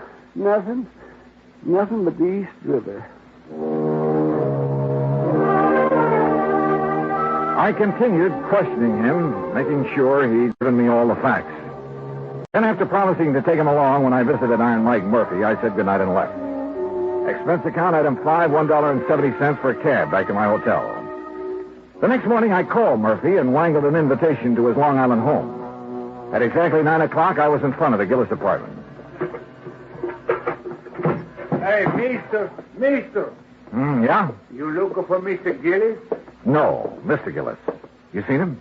Sure. When they go out for their breakfast. Oh, yeah, I see. Do you pick up the trash and garbage from the apartments every morning? That's my job, senor. Well, what time do you usually hit this floor? The same time as now, about 9 o'clock. Do the Gillises go out for breakfast every morning at this time? Almost every morning. What about day before yesterday? When the little one disappeared, see, it was the same hour. Uh-huh. Tell me, Morris, do you remember seeing anyone on this floor that morning? You know one who did not have a business here? But there was someone? See. Near the Gillis apartment? Where you stand, waiting at the meeting. Well, who was it, you know? Oh, no, I don't know his name. Yeah. He's such a nice gentleman, and he carried what I know was another present for Mr. Gillis. I told him they were out for their breakfast, and he went away. You still haven't told me who it was, Morris. My heavens, senor. Who else would bring Mr. Gillis such a pretty box or such a beautiful gift?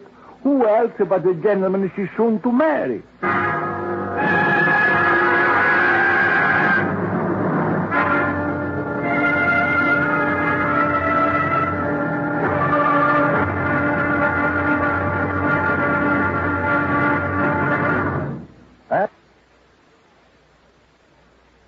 Now, Act Two of yours truly, Johnny Dollar, and the Ming Toy Murphy Matter.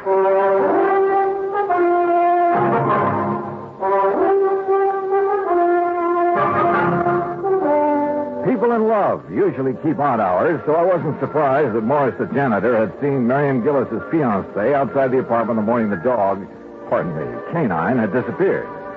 I thanked Morris for his help, went back downstairs to my cab, where I saw the Gillises walking toward me from First Avenue. Morning, Dollar. Morning. Sorry we're late. Got to gabbing over that second cup of coffee. Better not let your doctor hear you say that. No, Marion, be still. Yes, you ready, Dollar? Ready and waiting, Mr. Gillis. And then let's go. I got a few things I can't wait to say to Mr. Iron Mike Murphy. Now remember, Dad, no excitement. I'll remember. Marion. Yes? Are you going to be busy around noon? No, I don't think so far. Just thought we might have lunch together. 21? Anywhere you like. Say 12:30? Perfect. See you then. According to Mr. Gillis, Iron Mike Murphy didn't know that Ming Toy was missing, so it was going to be interesting to see his reactions when we told him. The Murphy home was spread across a couple of acres near Great Neck. The main house was a large two-story brick affair with a tack room, swimming pool, and the kennels behind it. For Iron Mike pursued his hobby of raising Pekingese dogs. We found Murphy at the kennel. Well, Gillis, you lying, thieving devil. You hold your tongue, Mike. What are you doing out here anyway? I came along to help Mr. Dollar. He doesn't know you like I do, so he wouldn't be able to tell when you're lying like I can. I suppose you think that's funny. Dollar, you know what this man did to me? He stole a wonderful little dog right out from under me nose. And you stole her back. Well, what do you mean by that? You know what I mean. The day after you called me on the phone, you saw that ad in the paper. Well, the next day, somebody stole Ming Toy. And I'm sure it was you shanty Irishman. Why, you dirty-minded evil old man. I've half a mind to take a horsewhip to you for saying such a thing. Oh, you deny it, Ed? Of course I deny it. And you say it again, I'll deny it with me fist. Oh, is that so? Well, I whipped you when you were in the steel mills, and I can whip you now. Look out, fella. Oh, Mr. Gillis, remember what your daughter said. Defend yourself, Murphy. Mr. Gillis. Bring yourself at me, Gillis. Taxi. Mr. Gillis, please, Mr. Murphy. Here I come. Justice triumph. Ow. Hey, driver. Over here.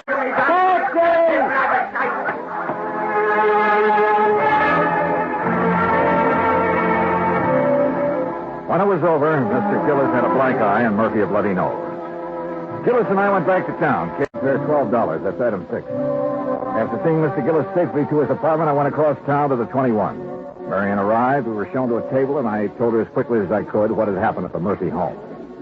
Johnny, you know Father isn't supposed to get excited. I know, he knows, and I tried to stop him, but he went... so upset over losing Ming Toy, anything else.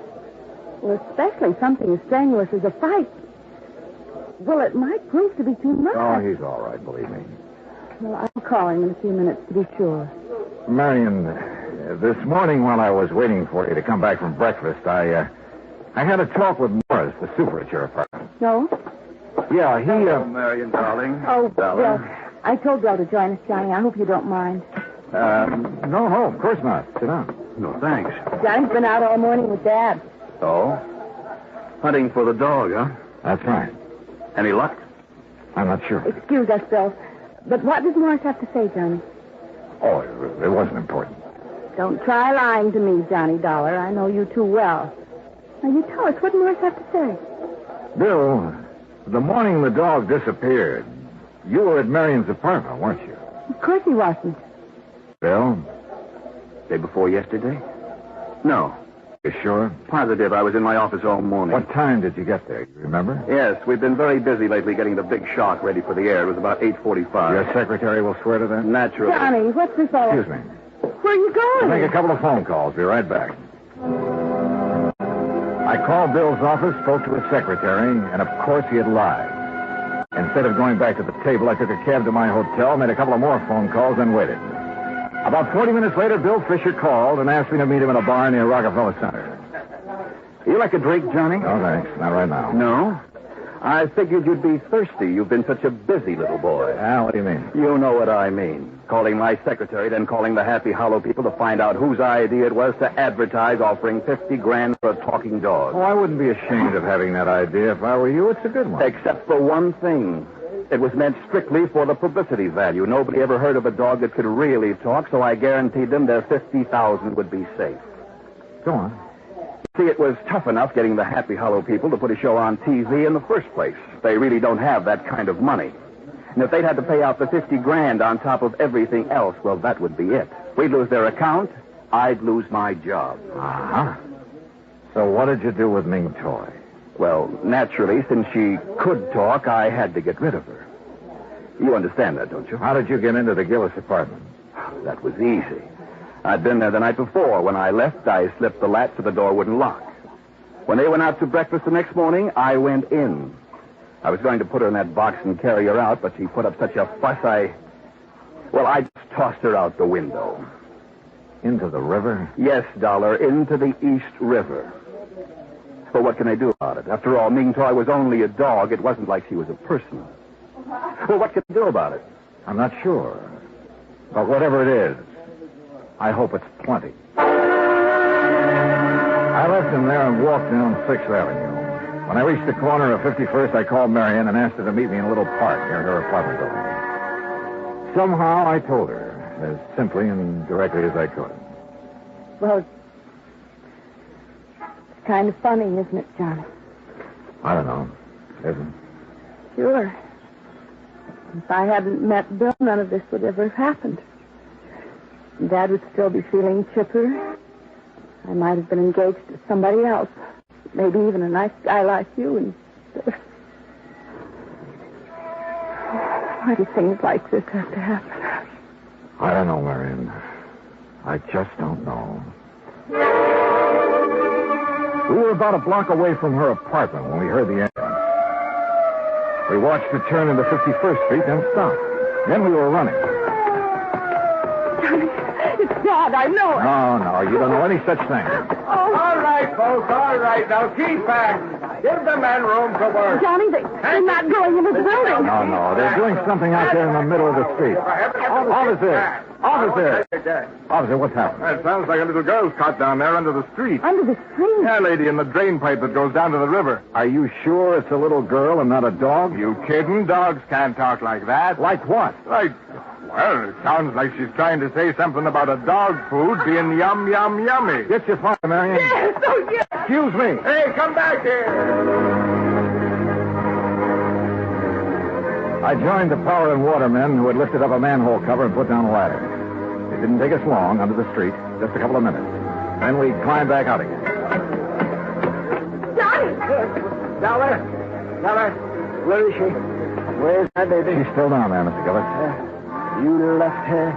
Dollar, she's not. No, sir, she's fine. Then why didn't you bring her back? Well, maybe you better look for yourself, Mr. Gillis. All right, I'll do just that. Dad, you can't. You just try stopping me, won't? Come on, Dollar. Come on. Annie. Careful now, Mr. Gillis. Yes. Watch your step here. Don't you worry about me. You just look out for yourself. Yes, sir, I am.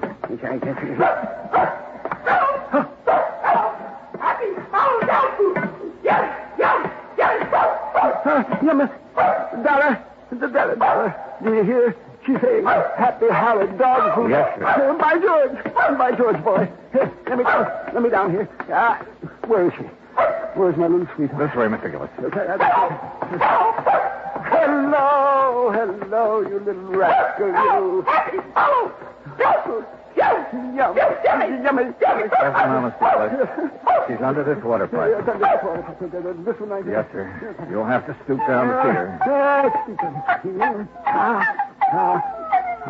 What's that mooing sound out? She. Well, I'll be jigs with it. Puppies, darling. Yes, sir.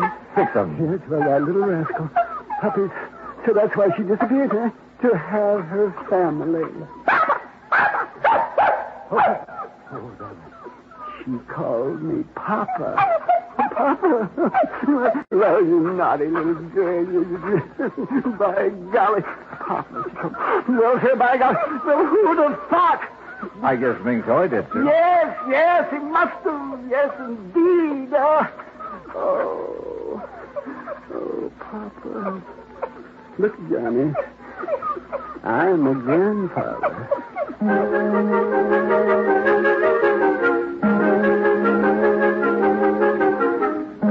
I never did tell Gillis exactly how Ming Toy had been helped out of the apartment. All he knew was that Marion, for reasons of her own, had called off her engagement to Bill. Ming Toy spent a week in bed recovering from her ordeal, and naturally, since Gillis refused to let her appear on TV that night, the $50,000 went unclaimed. And, alas, the long-suffering public has yet to hear the dulcet tones of a talking dog named Ming Toy Murphy. Expense account total, including hotel, incidentals, and transportation back to Hartford, $225.70. Yours truly, Johnny Dollar.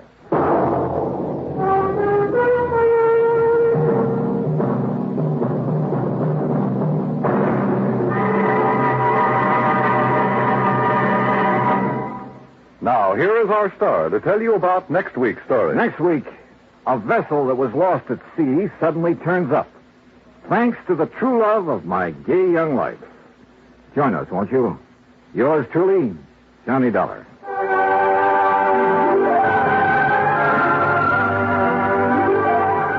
Yours truly, Johnny Dollar, starring Bob Bailey, originates in Hollywood. Written by Charles Smith, it is produced and directed by Jack Johnstone. Heard in our cast were Virginia Gregg, G. Stanley Jones, Herb Ellis, Joseph Kearns, Jay Novello, Bill James, and Howard McNear. Musical supervision is by Amerigo Marino. Be sure to join us next week, same time and station, for another exciting story of yours truly, Johnny Dollar. This is Dan Cubberly speaking.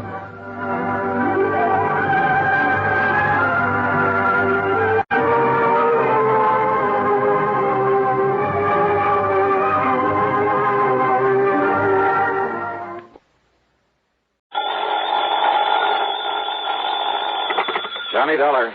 Paul Peters, Johnny, at Western Identity Company. Oh, hiya, Paul. How's the weather out there in the City of the Angels? Johnny, Yeah? can you come out here right away? What's up? Well, put it this way. How would you like to give some much-needed help in the race for outer space? Oh, well, if you mean take a ride in one of those experimental space capsules... No, I mean... Thanks, Paul, but I'll stay in the cheering section for a while. No, I mean put a stop to the trouble that's threatening to... But, Johnny, we have no proof. No proof at all. No proof of what? That these deaths were anything but accidental. That they weren't incidental to something much bigger. Paul. But if you can find out who's in back of them, who's in back of all this... Hey, look, will you start making sense? What? The race for outer space, remember? Yes, Johnny, and you know its importance. Yeah, and I take it some company, some client of yours has a hand in it. Yes. But they're having trouble. Yes. What? Because although there's no proof, I'm convinced, Johnny. Yeah?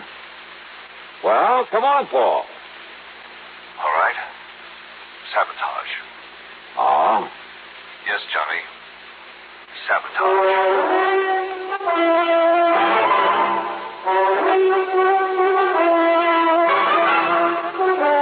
CBS Radio brings you Bob Bailey in the exciting adventures of the man with the action-packed expense account, America's fabulous freelance insurance investigator. Yours truly, Johnny Dollar.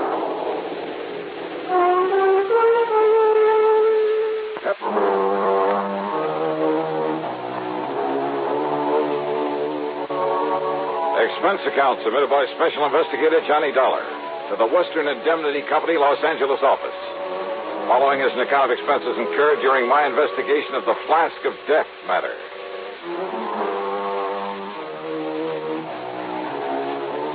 Expense account item 1, $180.40 for a plane to New York, then one of the big jets to Los Angeles. Item 2, $570 for a cab to Paul Peters' office on Wilshire Boulevard on the strip they call the Miracle Mile. I've arranged a rental car for you, Johnny, so you can get on up there right away. On up where, Paul? And you still haven't told me what this is all about. Look here at this detailed map, just above Santa Barbara. Here. Hey, looks like that road runs off into the ocean. On a high bluff overlooking the ocean is the Bar Manufacturing Company. Bar. From the names of Doctors Joseph L. Barham and Ralph T. Barnwell. They're a couple of top-grade scientists. So what do they build? Spaceships? Ostensibly, they make small aircraft components. But actually, well, after they were dropped from governmental service, they begged and borrowed a lot of money to set up a little plant. And they've developed a capsule they're sure will enable a man to return from outer space. Kind of competing with the government, aren't they? Barham and Barnwell are determined to prove that private enterprise can accomplish more than a lot of inter-service wrangling can. More power to them. And if they can prove their rescue capsule works, they'll make millions, Johnny, literally millions. Well, I should think so. Naturally, we, as their insurance company, will benefit, too. So far, though, it's cost us a lot of money. Oh, how, Paul? Insurance policies on a couple of their key men who died recently under most peculiar circumstances. Yeah, how? During the testing of this device, but nobody seems to know exactly how or why those men died. Now, if you can find out for us... Yeah, well, I can try. Barham and Barnwell don't want you up there poking around, Johnny, but I've insisted on it, so they're expecting you. I see. So will you get on up there right away? Sure, why not?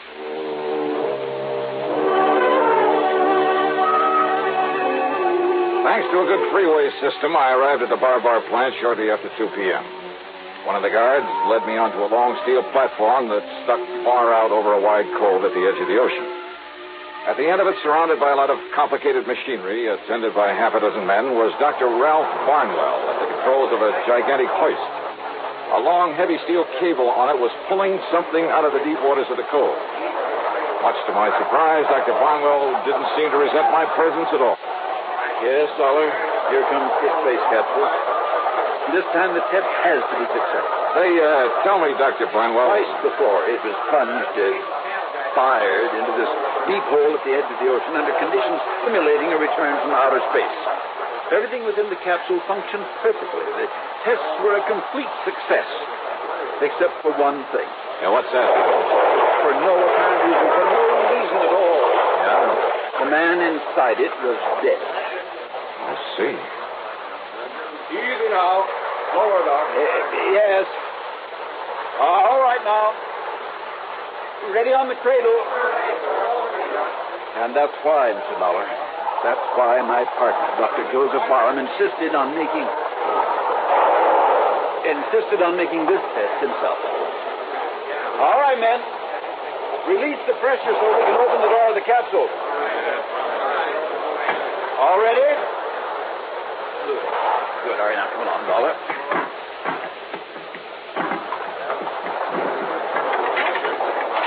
Open it up yourself, don't you? Yes, I'll open it. Stand aside, men, so that we can... All right, now, Dr. Barham, did you...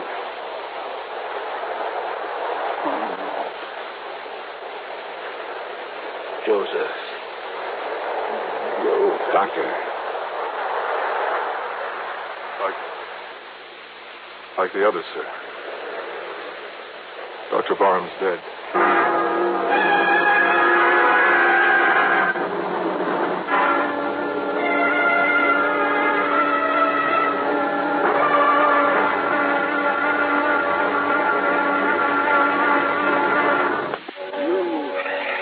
You saw it yourself, Dollar. There was nothing inside that capsule that could possibly have killed Joseph Barham. Yeah, well, now, maybe the autopsy will, Doctor? Yes, of course. We'll have an autopsy, the same as we had on the other two men who died this way, but I know what the findings will be. What, sir? Asphyxiation. But I tell you, it's impossible. If the atmosphere inside it became insufficient or faulty for any reason at all, it would have shown up on the tape recordings that we so carefully checked over. And these young scientists we employed don't miss anything, Dollar. Well, what about a poisonous gas of some kind in there? Poisonous gas? Well, 3 of these in a row, Doctor. It looks kind of deliberate, doesn't it? The presence of any known poisonous gas would have been recorded, too. Any known poisonous gas? What? Well, isn't that what you said, Doctor? And with all the people in the world who'd like to see you fail with the rescue capsule, don't you think a few of them might be clever enough to make up something you couldn't spot? You're talking about some spy, that sort of nonsense? Is it nonsense? Nothing could be placed in that capsule without our knowing about it. You're pretty sure of all the people you have working here? Of course we are, as sure as we can be. Yeah? And what's more, if anything, any device had been placed in the capsule to release this poisonous gas you're talking about, we'd have discovered it when we opened the capsule. We'd have smelled traces of it. Well, maybe. And maybe it sounds wild, Doctor, but have you considered the possibility of the man himself in there releasing some kind of... Dr. Barham, a suicide? No. Good heavens, no. All right, how was a breathable atmosphere provided inside that thing? 2 oxygen tanks, primarily, and a minus-pressure tank system containing a CO2 absorption unit, plus, of course... Well, what's been done with the oxygen tanks that were aboard? Why, they've probably been returned to the storeroom where they can be made ready for the next test. You're not sure? I tell you, Dollar, the presence of any poisonous gas... Any known poisonous gas, remember? You know that rescue capsule inside and out, don't you? Every square inch. Even the most minute detail. Well, I know nothing about it, but, Doctor, that might be an advantage in my investigation. What? Because I have no preconceptions about why or how some device couldn't be put aboard. I'm afraid I don't follow. So maybe I'm just the one to find out how it was. But that doesn't... Also, I have a strange little hunch I'd like to follow up. Do you believe in hunches, Doctor? Hardly. As a scientist, But, Mr. Dollar, if your hunch can result in finding the killer among us... Maybe it will, Doctor. Maybe it will.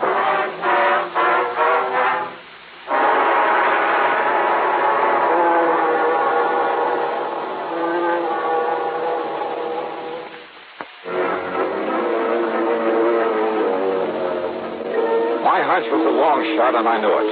But my hunches usually pay off. Dr. Barnwell promised no interferences and gave me a pass that would get me by his security guards to any department or laboratory in the place. I talked with some of his bright young scientists and engineers and other technicians, not because I expected to get anything from them, and I didn't, but to hide my real purpose. Then I wandered into the storeroom where the oxygen cylinders were kept. I talked to a rather dull-witted character named Pete Prosser. Just about to empty out these here little oxy bottles and go home. Say, didn't I see you up there on the dock with Dr. Barnwell this afternoon, Mr. Dollar? Yeah, that's right, Pete. And, aren't you the one who opened some of the valves on the outside of that capsule just before Dr. Barnwell opened the door of it? Well, release valves, they call them, Mr. Dollar. Yeah. I open them up real slow so as to let the inside pressure get what you call equalized with the outside air. Or to release whatever was inside that killed him. Oh, what you say, Mr. Dollar? Pete, where do the oxygen bottles come from that are used to provide an atmosphere in that capsule? Right here in my storeroom, Mr. Dollar. Oh, you fill them up yourself? From a master cylinder of the stuff, something like that, huh? Oh, no, sir. I only issue them out when I get the orders, Mr. Dollar. I guess they don't think I got brains enough for anything much else. But I really have, Mr. Dollar. I got a lot of... Well, who does fill them up for use? Well, now, that's a funny thing, Mr. Dollar. I don't exactly know. You don't know. But it must be some of the scientists they got all around here. For all I know, Mr. Dollar, is they're always full and ready when I get the orders to deliver flask number so-and-so and so-and-so up to the dock. I come down here and get them and then help install them. What happened to the bottles that we used this afternoon? Well, the first thing we done, Mr. Dollar, was check them out up there on the dock. Check them out? Well, sure, Mr. Dollar, to be sure they still had pressure in them in case their running out was what killed poor Dr. Barham. But it wasn't, on account of they still had plenty of pressure. You emptied them up there? Oh, no, sir, Mr. Dollar. That's what I was going to do when you come here just now. You see them here on this rack? Yeah. What have you hooked them up to? That pipe through the ceiling there. What's that? Oh, that's the exhaust. You see, I just put this valve, and they empty out in the air where they can't cause no explosion or nothing. No, wait. Close that valve. Oh, sure. Only we can't fill them up fresh if we don't empty them first. Hey, Pete, well, listen, Pete. Yes, sir, Mr. Dollar. Well, I've kept you after hours, and I'm sorry for that. Oh, that's all right. So, why don't you run along and I'll take care of emptying these flasks for you, huh? Well, now, that's real nice of you, Mr. Yeah, Dollar. sure. I'll see you in the morning. Yes, sir. Well, good night, Mr. Dollar, and thank you, sir. When he was gone, I tore over to one of the laboratories I'd visited earlier. There I borrowed a couple of healthy-looking white mice. Then back to the storeroom. I hooked a tube onto each of the oxy bottles and slowly fed the contents, supposedly pure oxygen, into the cage with the mice. Well, for a while, they cavorted about very merrily, and I wondered if for once my hunch had been a wrong one. But then, suddenly, the mice keeled over, lay there, gasping for breath. And by the time I could shut off the valve, both of them were stone dead.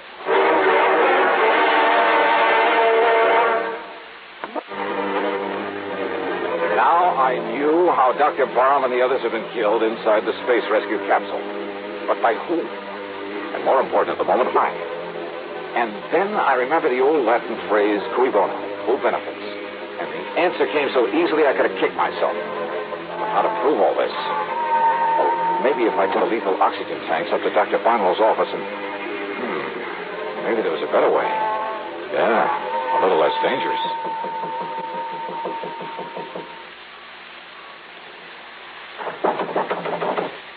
Yes, Sonny.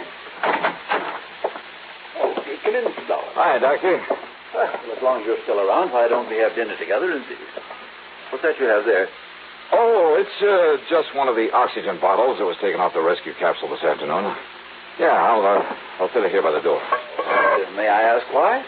Well, because I think the valve has developed a leak, and I just thought you ought to know about it. The valve? It leaks? Sure. Did you hear it? Yes. Yes, well, then we'd best get it out of here. Oh, no, that's all right. Sit down, Doctor.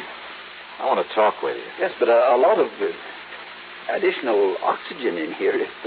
If you were to forget and light a cigarette, light a match. I won't forget.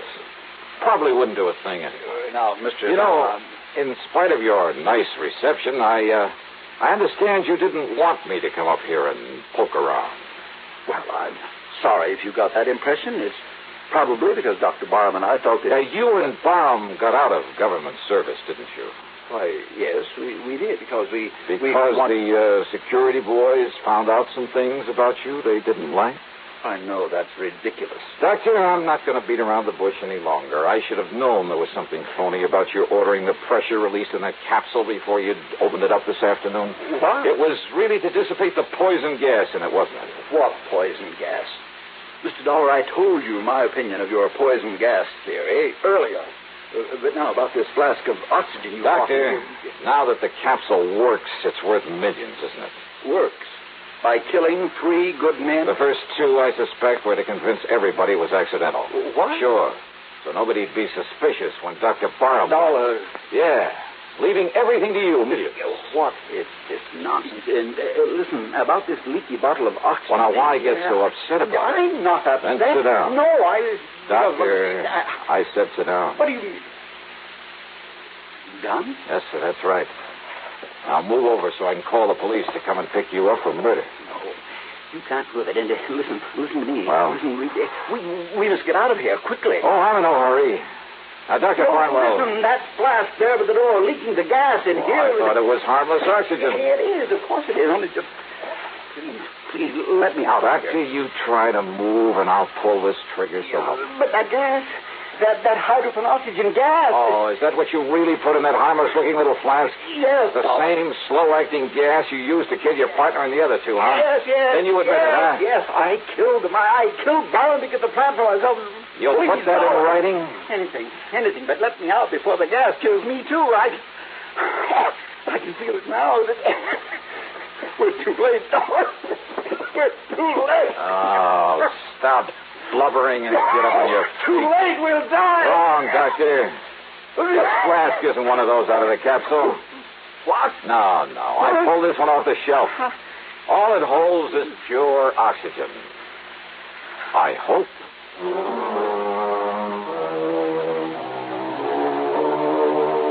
I don't know, of course, but I suspect the government will take over. Maybe they'll have something in that space rescue capsule. But as for money, royalties, well, I'm sure that Barnwell won't be able to spend much in prison. Expense account total, including a couple of days and nights in Santa Barbara and a trip back to Hartford, $431 even. Yours truly, Johnny Dollar.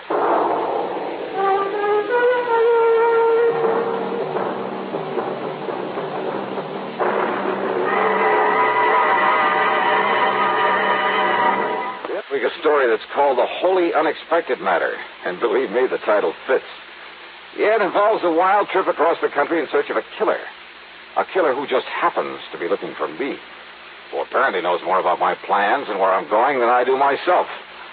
All of which leads up to a really unexpected twist at the end of the yarn. I think you'll like this one. Like it a lot. So join us, won't you? Yours truly, Johnny Dollar.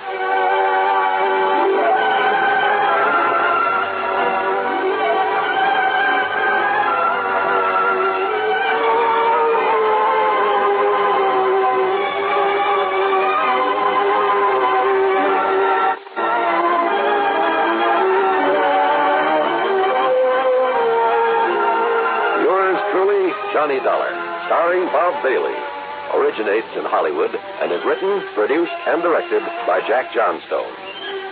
Heard in our cast were Paul Duboff, Parley Bear, G. Stanley Jones, Horace Lewis, Tom Hanley, and Bill James.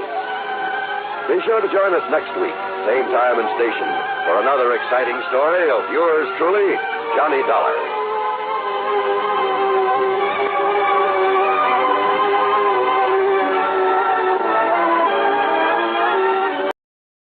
From Hollywood, it's time now for... Johnny Dollar. Will you accept a collect call, Mr. Dollar? Huh? It's from Lake Mojave Resort in Arizona. Oh, say no more, operator. Just put him on. Well, yes, sir. Go ahead, please. Hi, who is it this time? Buster Favor, Ham Pratt? Johnny, this is Red. Yeah, well, how's the fishing? Time for me to make another trek westward and find out from... Huh? Red? That's right, Johnny. Red who? Well, you know, the guide out here, Red Barrett. The fishing guide? Oh, yes, sir. Who claims to know Lake Mojave like the back of his hand and every good spot there is in it? And I do, Johnny. That's a fact. Then I repeat my question. How's the fishing? Just as fine as ever, if you know where the good holes are, that is. And you do? Yes, I do. So you think it's high time I fly on out there and wet a line, is that it? No, sir, that's not what I'm calling you about, Johnny. Well, what is it? I don't rightly think I ought to tell you over the phone, Johnny. But I think you better come here just about as quick as you can. But unless I know why... I'll tell you when you get here. Well, look, I usually do my traveling on expense account for an insurance company. And you can this time. Huh? What company? The one that insured him, the Greater Southwest Insurance. Insured who, Red? Johnny, I'll tell you all that when you get here. Now look. They tell me there's a plane leaves New York right at high noon. Listen, Red. That'll get you into Las Vegas about 9:45 tonight, okay? Okay, listen. Goodbye, Johnny. Red! Crazy old coot. He thinks for 1 minute that I'm going to get on. And yet, on second thought...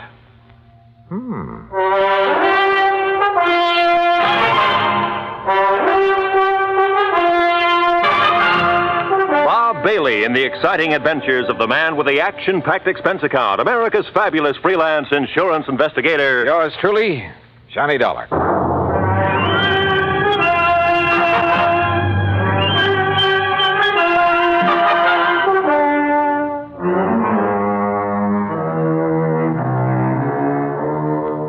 Expense account submitted by Special Investigator Johnny Dollar to the Greater Southwest Insurance and Liability Company, Kingman, Arizona office.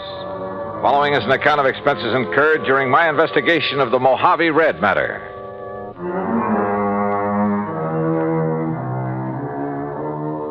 Expense account item 1420, phone call to the Kingman, Arizona office of Greater Southwest Insurance and Liability. On the theory it might be well to check with their agent, Jake Kessler, before going off half-cocked. Hi, Johnny. Haven't seen or heard from you since 2 years ago when you came out here to investigate the murder at the old Midas Touch mine. Yeah, I remember, Jake. Now listen. Yeah? Is everything going along okay these days? What? Well, I mean, no trouble with any of your clients, that sort of thing, huh? Why, not a bit, Johnny. Why do you ask? Just wondered. Well, if I did have, you know who I'd call. No problems at all, huh? I told you, not a... Hey, just what do you got stuck in your craw, Johnny? Nothing. I just... Well? Well, tell me this. Any of your clients, policyholders, have any kind of trouble, accidents, anything like that over at Lake Mojave Resort lately? Ah, so that's what's eating you. Well, Johnny, that claim was legitimate. It's in the home office for settlement. The company will pay it, and that'll be that. What claim? So just you stop worrying about it and forget. What claim, Jake? No, sir, Johnny, there's not a single solitary thing for you to investigate out here. So just you forget it. Hey, you know something, Jake? You've just convinced me there is something to investigate. So I'm grabbing the first plane I can. Well, Johnny, I'd love to see you, but I swear... What's more, I'm charging my expense account to your company. Oh? And, if you find out that I'm right and you're wrong... Okay, Jake. Then you can shoot the crow and I'll eat it. Expense account item 2, $153 plane fare, Hartford to New York and New York to Las Vegas, Nevada.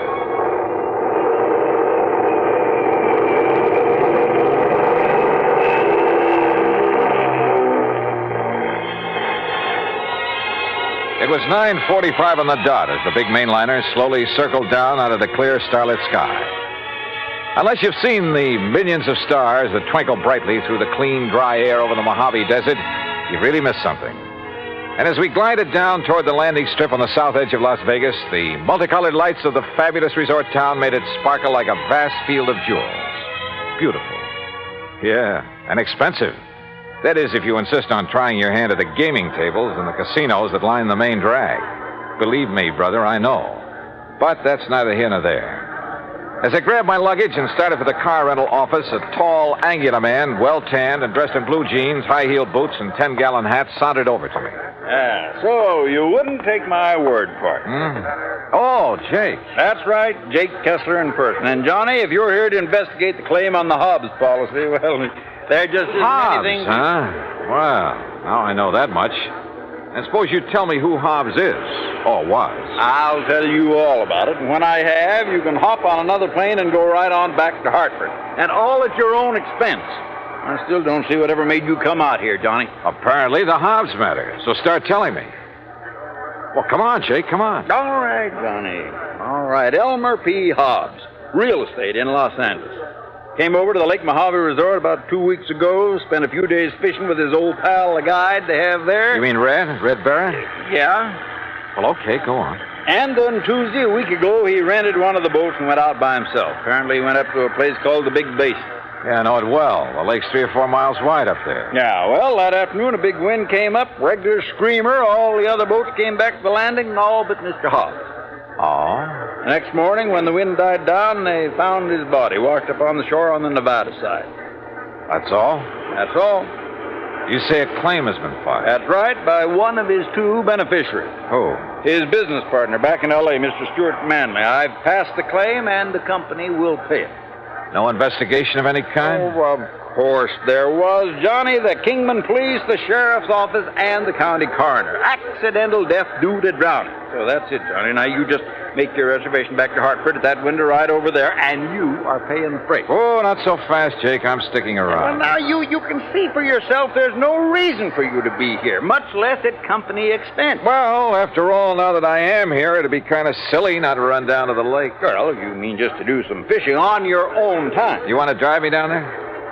Johnny. Yeah? Johnny, do you know something about the Hobbs case that I don't, and the police, and the sheriff? Jake, I don't know a thing about it. Okay, Johnny. How do you want me to fix that crow you're going to eat?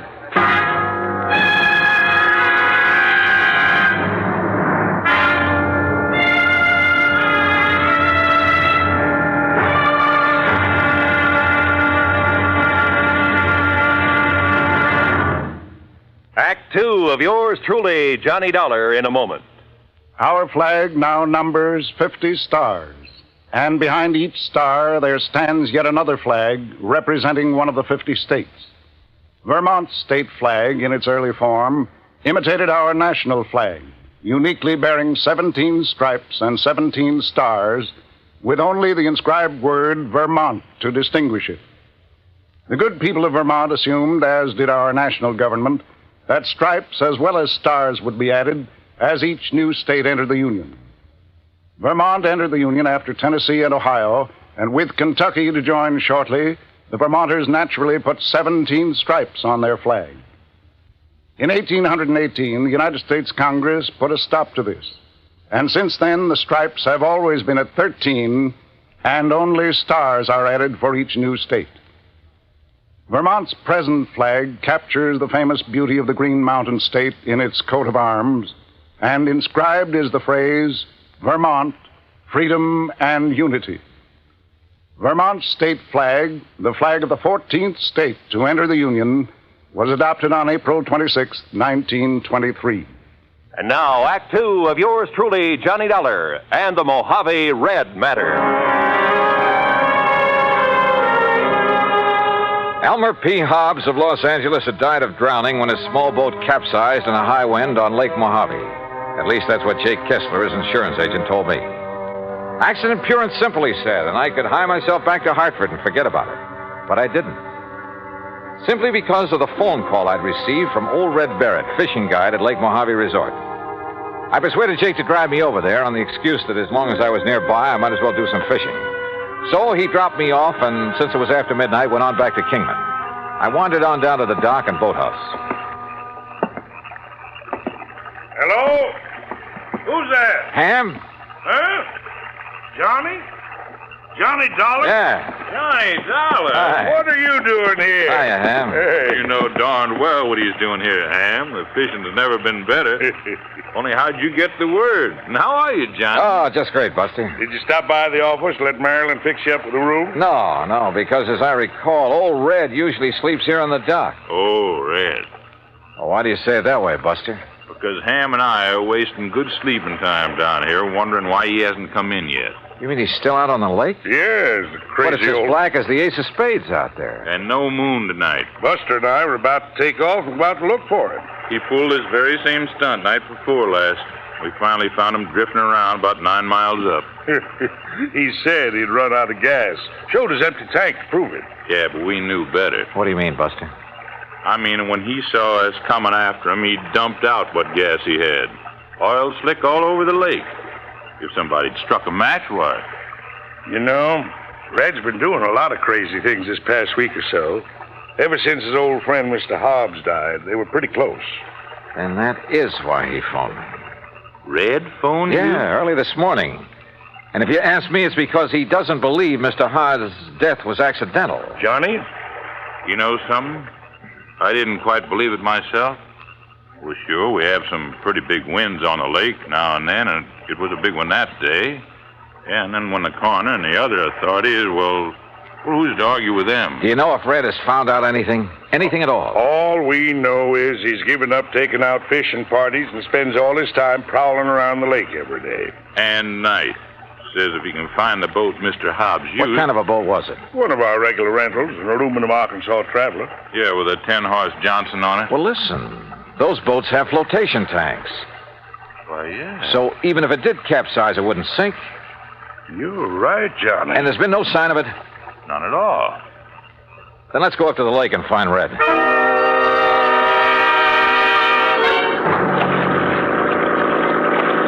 Except for the stars far overhead, the night was black as ink. And the 50-horse outboard skimmed us along at better than 30 miles an hour. Believe me, it was a strange feeling, almost like flying through space.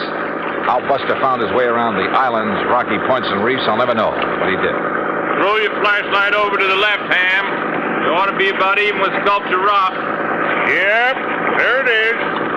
And we're coming into the big basin. Will you please tell me how you ever expect to find Red in all this darkness? Oh, don't worry about him. He hears us coming. He'll signal by striking a match or something. Sure, Johnny, no matter how crazy you are, you never let somebody wander around in the dark looking for you out here. Red knows that because he's had to come out and hunt for too many people at night himself. Ham, look. Yeah? On the east shore. I'm swinging over there. Hey, you're right. There's a fire on the beach. Yeah, it must be Red.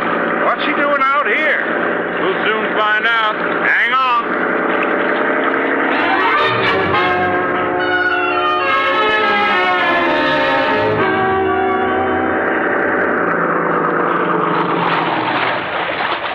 Well, all I have to say is you took long enough to bring Johnny up here. Red, you old reprobate, what under the sun are you up to this time? I just told you. I've been waiting for you to bring Johnny. Now you can leave us and go on back to the dock. And I thank you very much. Red, we're not leaving until we find out what this is all about. And if I tell you, will you promise to leave us alone? Sure, we'll promise anything. Oh, you see, I need Johnny's help. Yes, well? Because with him to follow up what I found today, well, Johnny, you and I are going to prove that my old friend Mr. Hobbs was murdered. Act 3 of yours truly, Johnny Dollar, in a moment. Every American fighting man has heard the expression, above and beyond the call of duty. How many of us have sat down and considered just what that word duty means? According to one dictionary definition, duty is man's conduct as required by his station or occupation, and that to which he is bound by moral obligation to do or not to do. When a man does more than his duty requires, he becomes more of a man in the eyes of his fellow men. One such was Captain John Philip Cromwell, commander of the submarine USS Sculpin, flagship of a submarine-coordinated attack group of the United States Navy. Possessing secret intelligence information of our fleet movements, strategy, tactics, and attack plans, Captain Cromwell led his attack group in patrol of enemy waters around Truck Island in November 1943, just prior to the launching of our first large-scale offensive in the Pacific. Despite savage enemy opposition, he established a line of submarines around the enemy-held stronghold of Truk until his ship, the Sculpin, became so rocked and battered by depth bombs that he ordered it to the surface. He engaged the enemy with deck guns, giving his crew an opportunity to abandon the mortally stricken ship, determined to sacrifice himself rather than risk capture and the subsequent danger of revealing the secret plans to the enemy. Captain Cromwell remained aboard the Sculpin as she plunged to her death. He thereby preserved the security of the mission at the cost of his own life. Captain Cromwell earned the Medal of Honor for deep integrity and uncompromising devotion to the call of duty in the service of his country. But what he did defined the word duty better than any dictionary. And now, Act 3 of yours truly, Johnny Dollar and the Mojave Red Matter.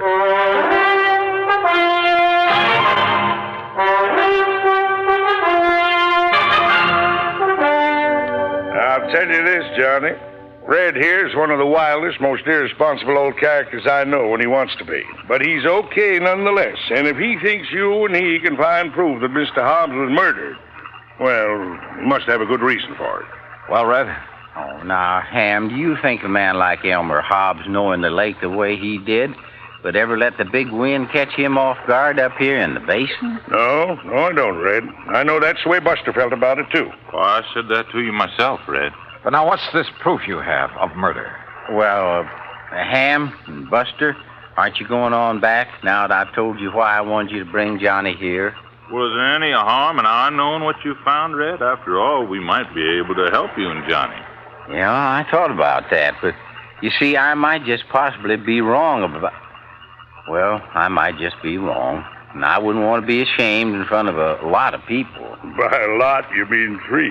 Well, that's 3 times as many as just Johnny here. Oh, well, now look, No, Red. Johnny, he means it, so Ham and I'll go on back to the dock. But I still don't see what difference it Johnny, when you get to know Red as well as we do, you'll stop trying to figure out the whys and wherefores of some of the things he does and what makes him tick.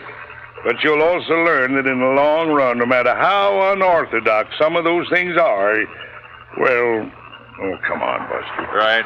See you when you get back to the dock, Johnny. Oh, you got some food, Red? Now, you know I always keep something in my boat, Buster. Okay. Well, far be it from me, Red, but all I have to say is that whatever you think you found proof of, it sure better be something. Oh, it is, Johnny. At least I think it is. Now, you just scrunch yourself a place to sleep in the sand. It's pretty late. Huh? Well, it took you so long to get here, and we can't see anything in the dark anyway. Oh, now look, Red, for heaven's sake. Good night, Johnny. Sleep well. And that was the end of our conversation. And I began to wonder if Jake Kessler hadn't been right in the first place. If I hadn't come out here on a wild goose chase after all. But the more I wondered and thought about it, with nothing but the warm desert night about us, and the twinkling stars, the magic sound of fish jumping in the lake, the sleepier I got. So I slept.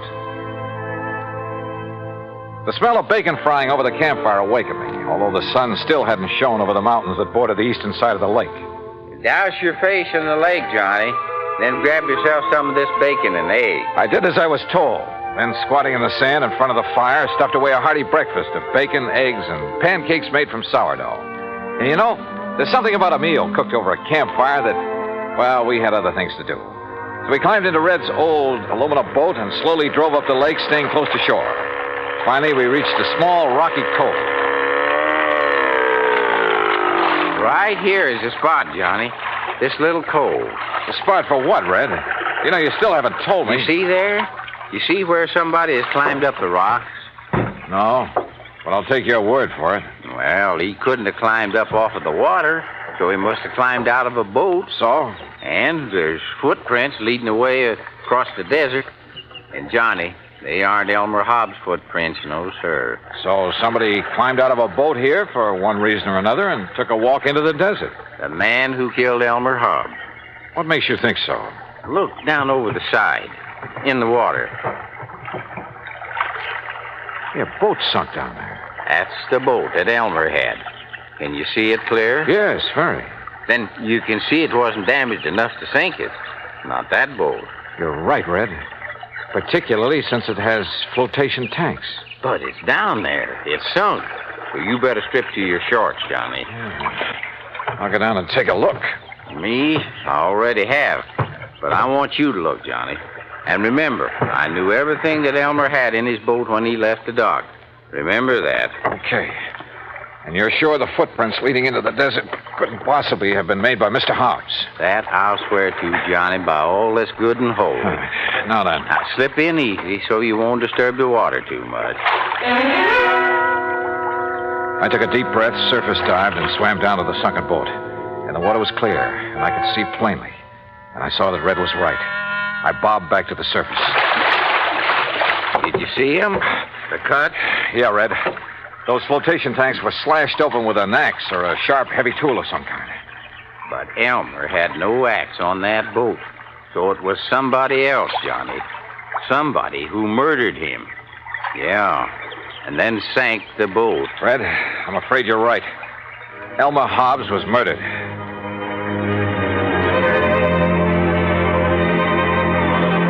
So there you have it, Jake. And if I were you, I'd call off payment on that claim immediately. Granted, the case isn't over yet. I still have the job of finding out who killed Elmer Hobbs. But you know something? You're going to have to wait for my next report.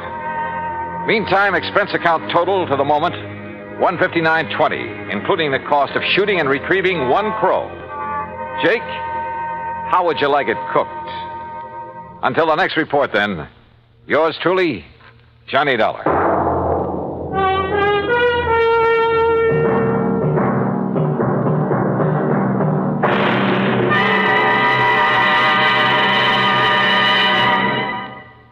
Our star will return in just a moment. Our flag now numbers 50 stars, and behind each star there stands yet another flag representing one of the 50 states. Oklahoma's state flag depicts an Osage warrior's circular buckskin shield from which hang 7 eagle feathers. Across the shield is the Indian's calumet, or pipe of peace, crossed with the white man's peace symbol, the olive branch. On the shield are small crosses, the Indian's graphic sign for stars, indicating lofty ideals or a purpose for high endeavor. The background of the flag is a field of blue, the blue of the Oklahoma sky, signifying loyalty and devotion. The important symbols, however, are the calumet and the olive branch. These override the shield, the symbol of war, and bespeak a predominant love of peace by a united people. Oklahoma's state flag, the flag of the 46th state to enter the Union, was adopted on April 2nd, 1925. Now, here's our star to tell you about next week's story. Next week? Well, after all, the case isn't really closed. But it will be next week, believe me. Join us, won't you? Yours truly, Johnny Dollar.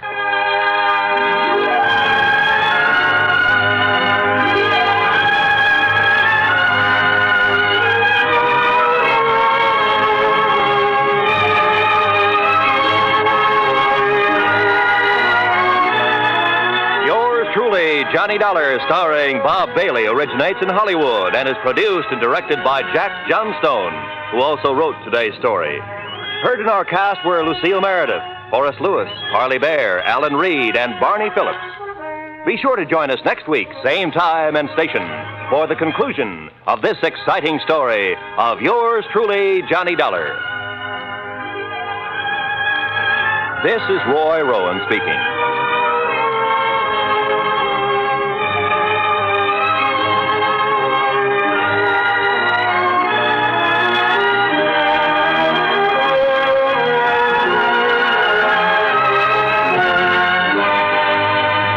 This is the United States Armed Forces Radio and Television Service.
From Hollywood, it's time now for...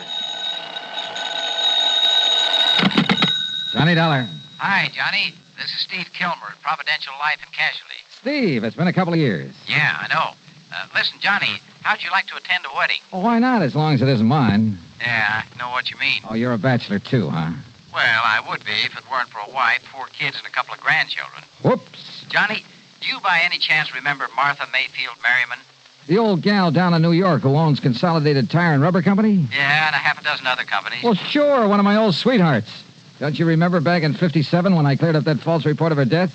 Well, I thought she rigged that herself in order to make a killing in the stock market. Well, of course she did. But Steve, she must be 73 or 4 years old. 74. Well, don't tell me she's getting married again. No, it's her son, Edgar. Oh. But she insists that you be among those present at the ceremony. Well, now that's kind of funny. I wonder why. Yeah, so do I. And I wonder why she'd have me call you. Unless she anticipates trouble of some kind. Johnny? Okay, Steve. I'll run on down there.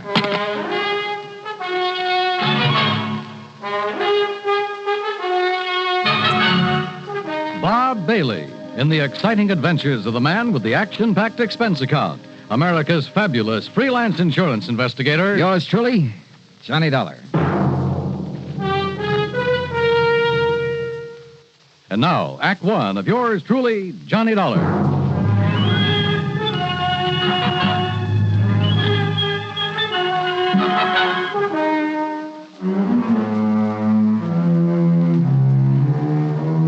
Expense account submitted by Special Investigator Johnny Dollar to the Providential Life and Casualty Insurance Company Home Office, Hartford, Connecticut.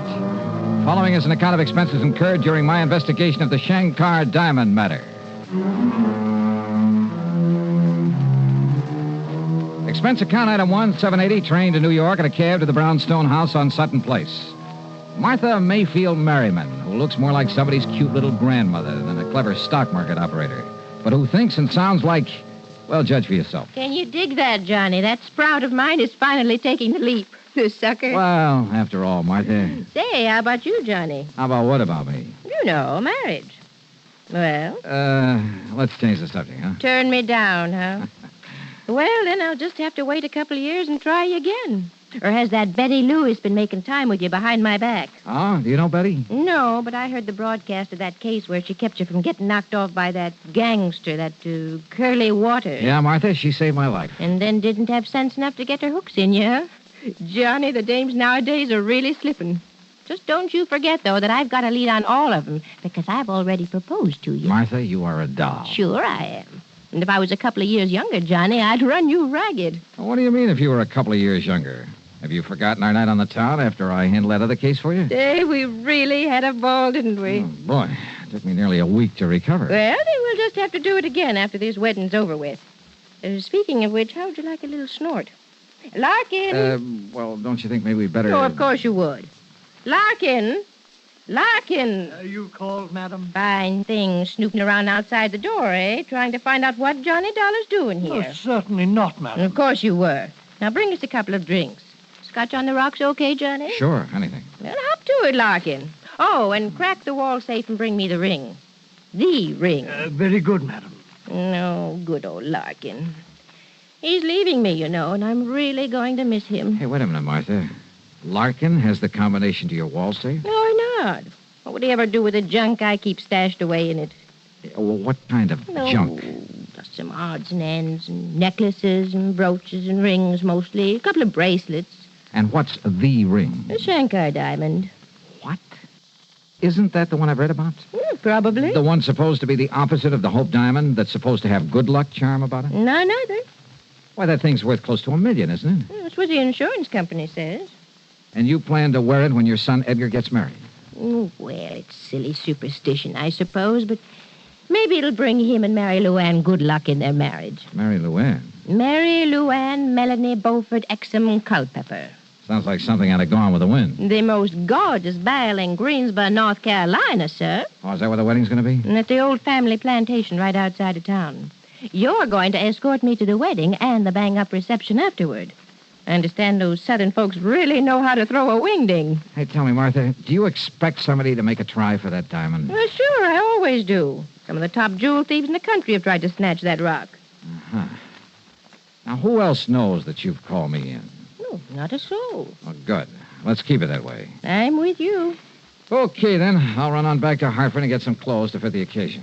Johnny, with you and tails and me and a set of threads that Balenciaga socked me a couple of G's for, we're going to knock 'em dead.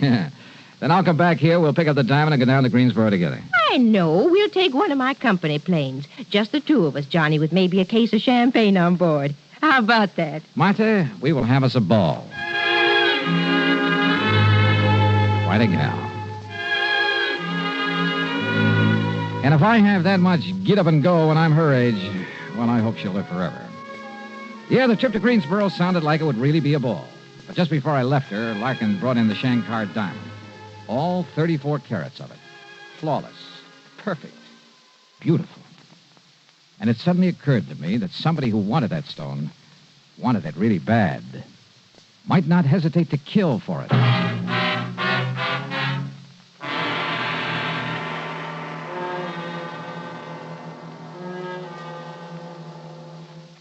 Act Two of yours truly, Johnny Dollar, in a moment. And now for another episode in the life of Sergeant Donald Bellwether. My husband.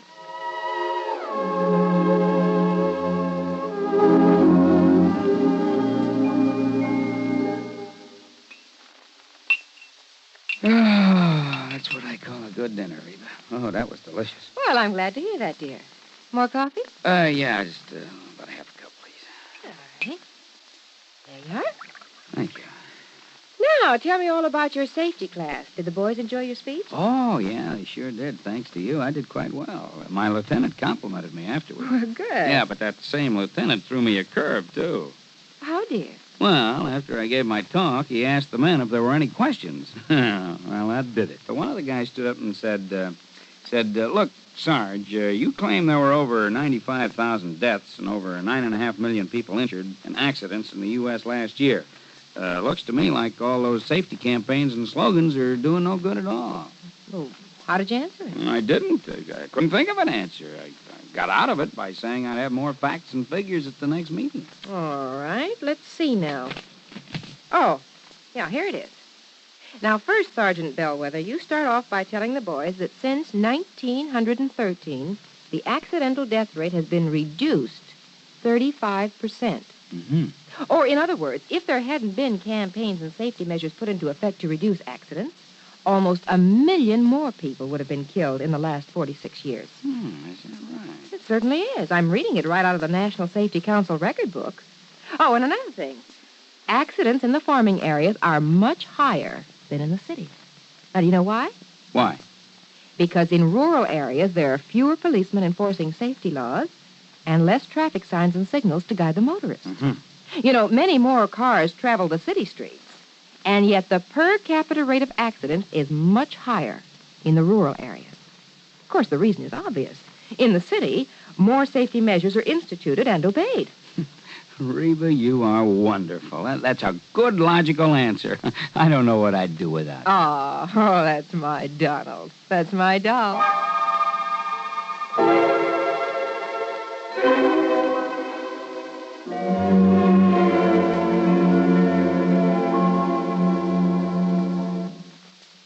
And now, Act Two of yours truly, Johnny Dollar and the Shankar Diamond Matter. Expense account item 2, $16.50, the trip to Hartford for my formal clothes, then back to New York in the home of Martha Mayfield Merriman. By the time I arrived, she was packed for the trip to Greensboro, North Carolina, and the wedding of her son Edgar. Her chauffeur drove us to the airport and then, much to my surprise, took over as pilot of the huge private 2-engine plane that was waiting for us. Within a few minutes, we were airborne and on our way. And in my pocket was the ring, the Shankar Diamond. What are you looking so glum about, Johnny? You, Martha. Oh, what are you talking about? I'm the one who ought to have the sourpuss.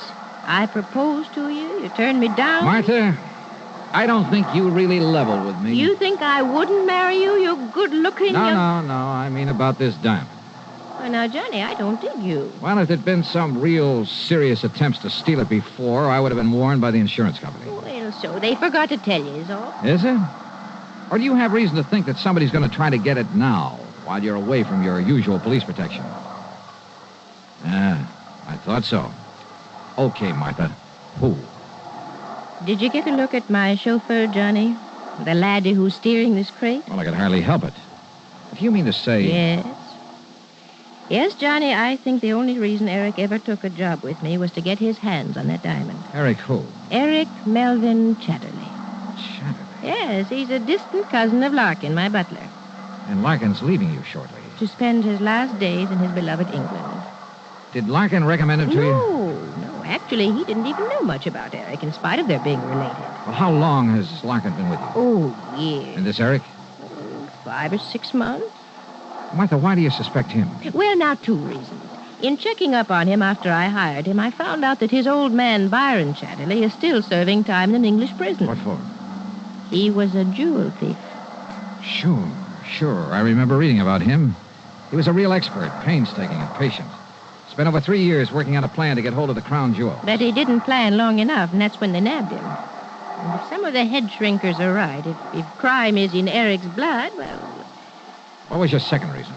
Well, about a week ago, I found Eric alone in the study. And I think he was casing the wall safe. But you're not sure?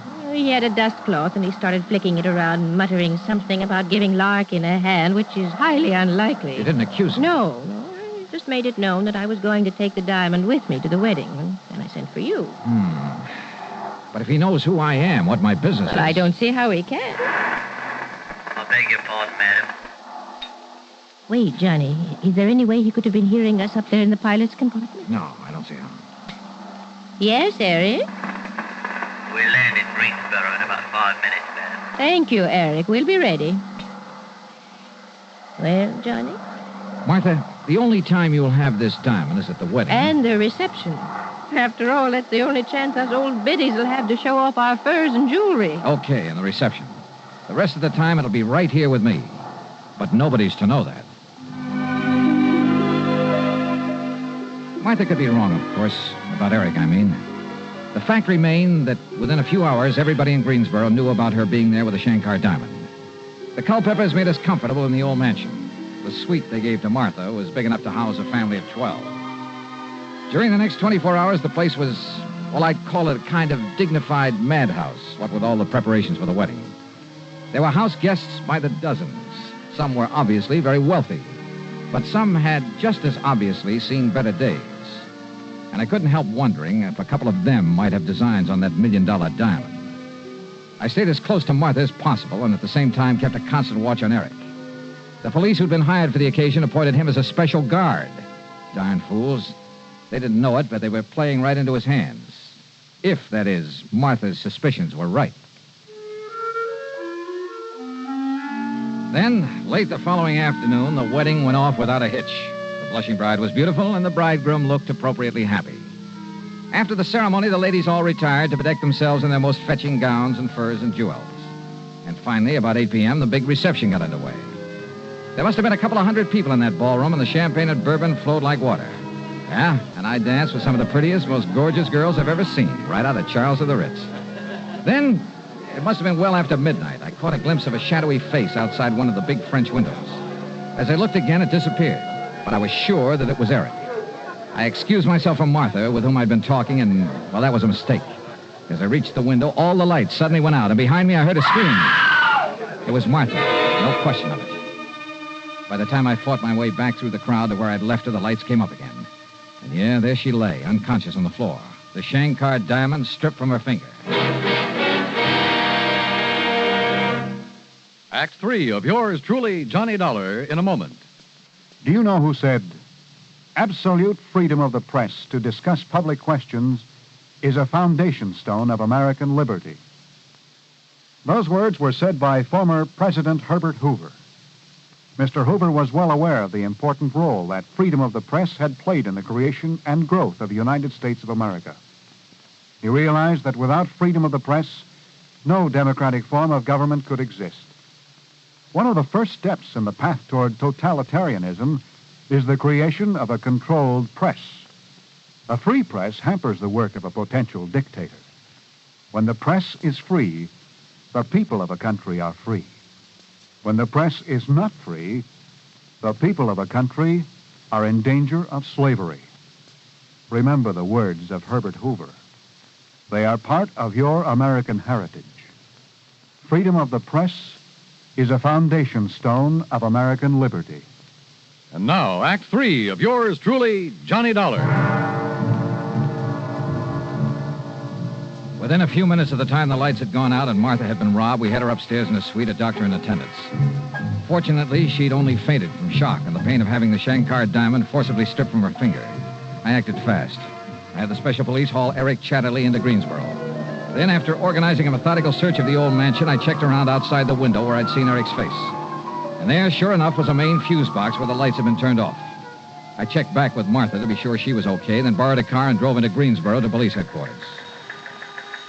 You all better give us some other reason to hold them on, Mr. Dollar. What do you mean, Chief?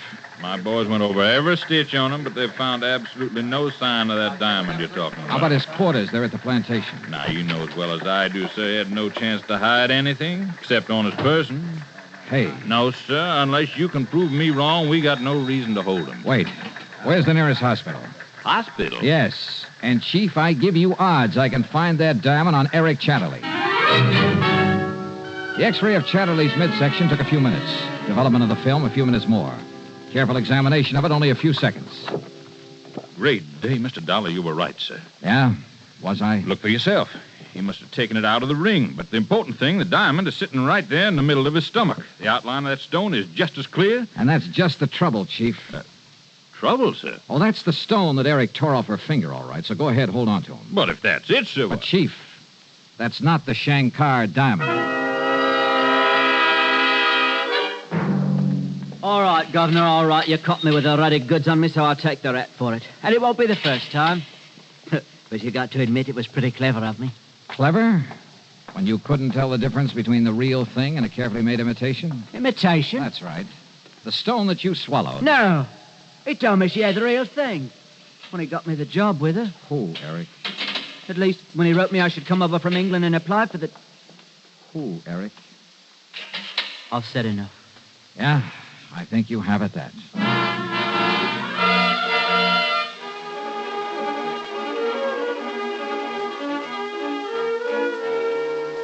Eric have the combination of that wall safe? Of course not. As I told you, the only... Sure, Martha. Well, of course I am. When you say paste and imitation... Johnny, are you kidding? When's the last time you wore the Shankar diamond? At the big charity ball last spring.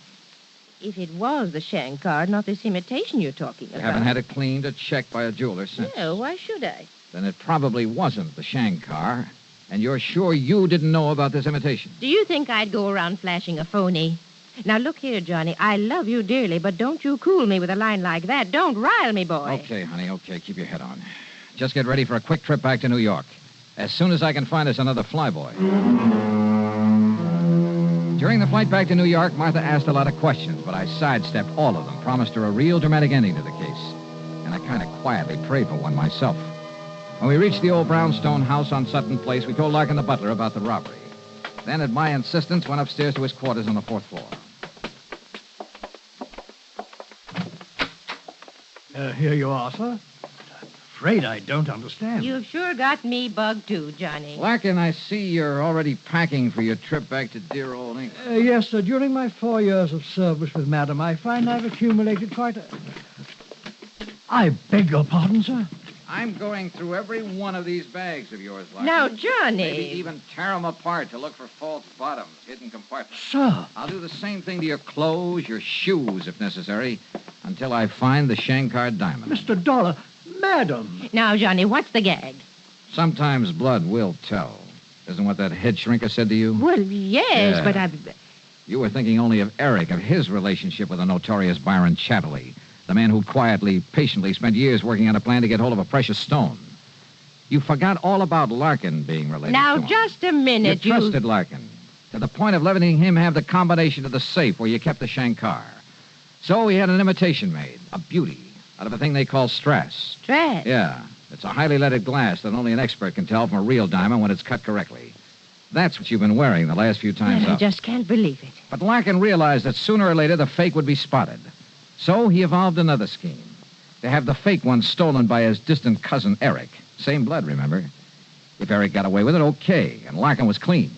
He could split with him later when Eric got wise to the phony. If Eric was caught, as he was, Larkin's skirts would still be clean. Right, Larkin? Quite, sir.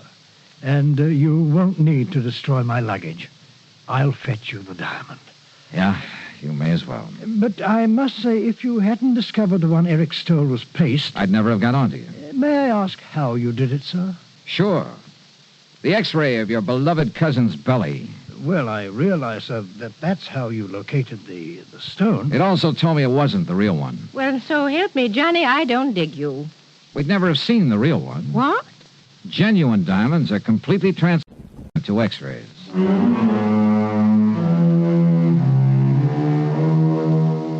So, the diamond's safe and sound, and Larkin and his dearly beloved cousin are in the clink. Martha was a bit upset over what Larkin had done, but, well, she'll get over it. Yeah, and I sure hope I get over this headache. That brawl she threw for me by way of celebration was a dilly. Expense account total, including incidentals and the trip back to Hartford, call it $50. Yours truly, Johnny Dollar.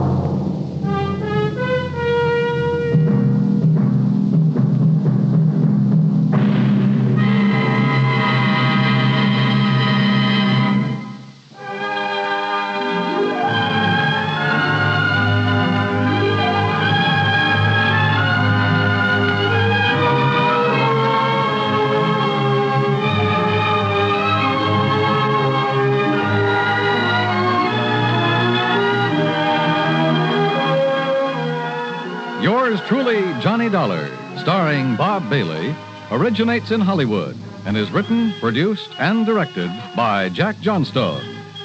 Heard in our cast were Lillian Bayef, Jack Edwards, Barney Phillips, Forrest Lewis, and Eric Snowden. Be sure to join us next week, same time and station, for another exciting story of yours truly, Johnny Dollar.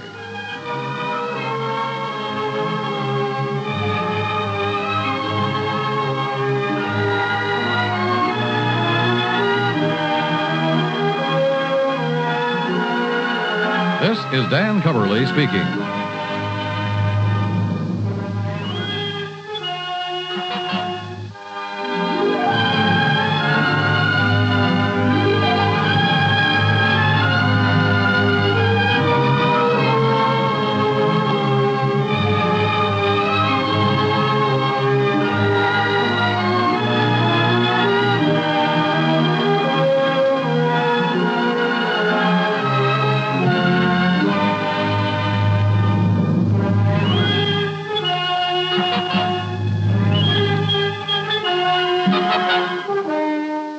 Johnny Dollar has come to you through the worldwide facilities of the United States Armed Forces Radio and Television Service.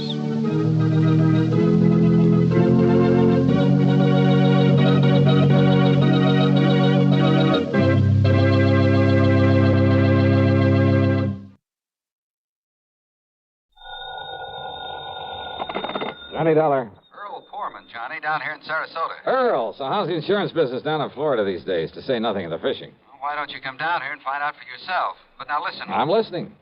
You remember how my home is situated out here on St. Armand's Key? Well, sure, I ought to. I've been there often enough. It's near the end of a long bayou that comes in from Sarasota Bay. Yeah, and the bayou is lined with expensive homes, private docks, and it's full of mullets, sea trout, sheepshead, flounder. So what about it? Johnny, what would you think if I told you I'd sold a man $50,000 worth of straight life insurance? Well, I think you were just doing your normal... Huh? Did you call to talk fishing or business? Listen, will you? Okay. What would I think if you sold a man a $50,000 policy? And? And then, 3 days later, just this morning, as a matter of fact, found his body floating under my dock. Oh. Okay, Earl. I think I'd better grab the first plane I can. That's what I think. And not to go fishing.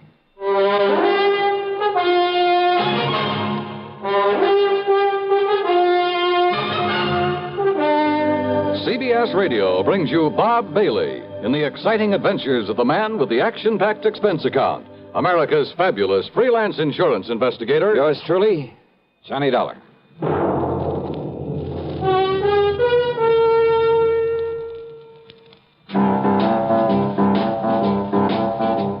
Talk about best-selling records. Here's a familiar tune about America's best-selling filter cigarette, Winston.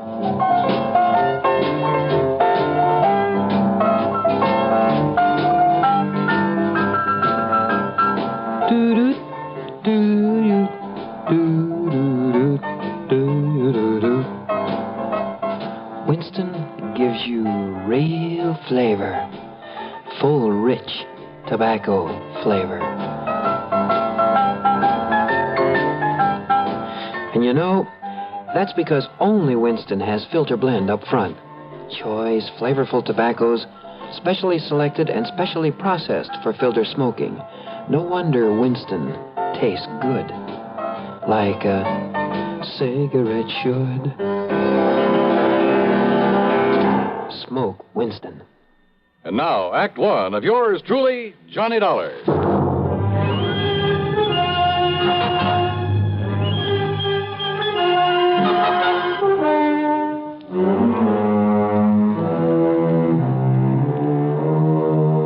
Expense account submitted by Special Investigator Johnny Dollar to the Tri-State Life and Casualty Insurance Company, Sarasota office. Following is an account of expenses incurred during my investigation of the Bayou Body Matter.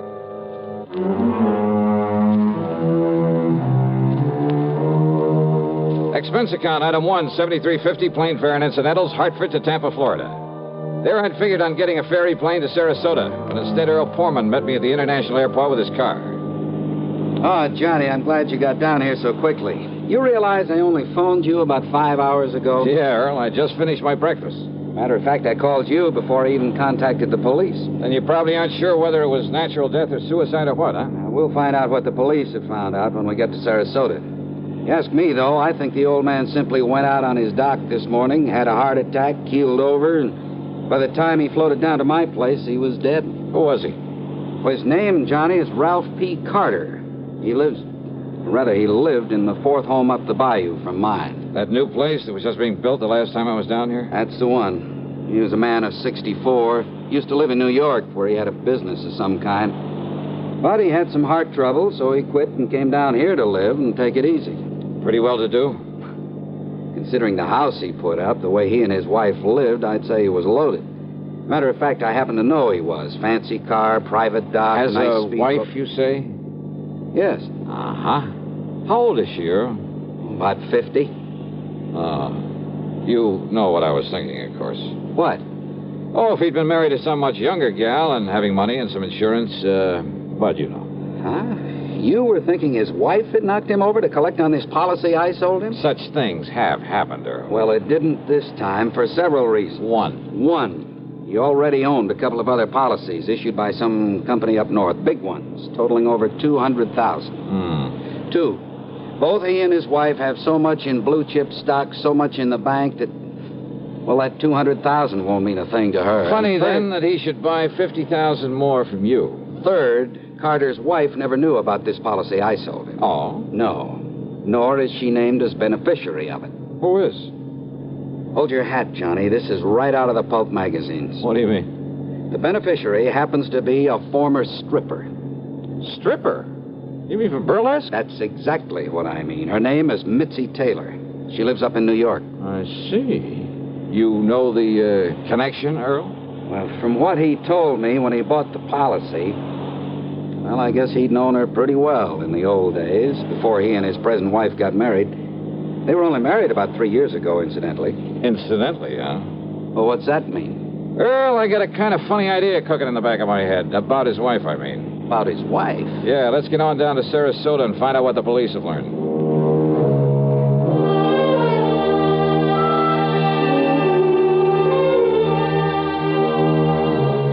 The police hadn't wasted any time. After recovering the body from the bayou, they'd immediately turned it over to the coroner, Dr. Phillips.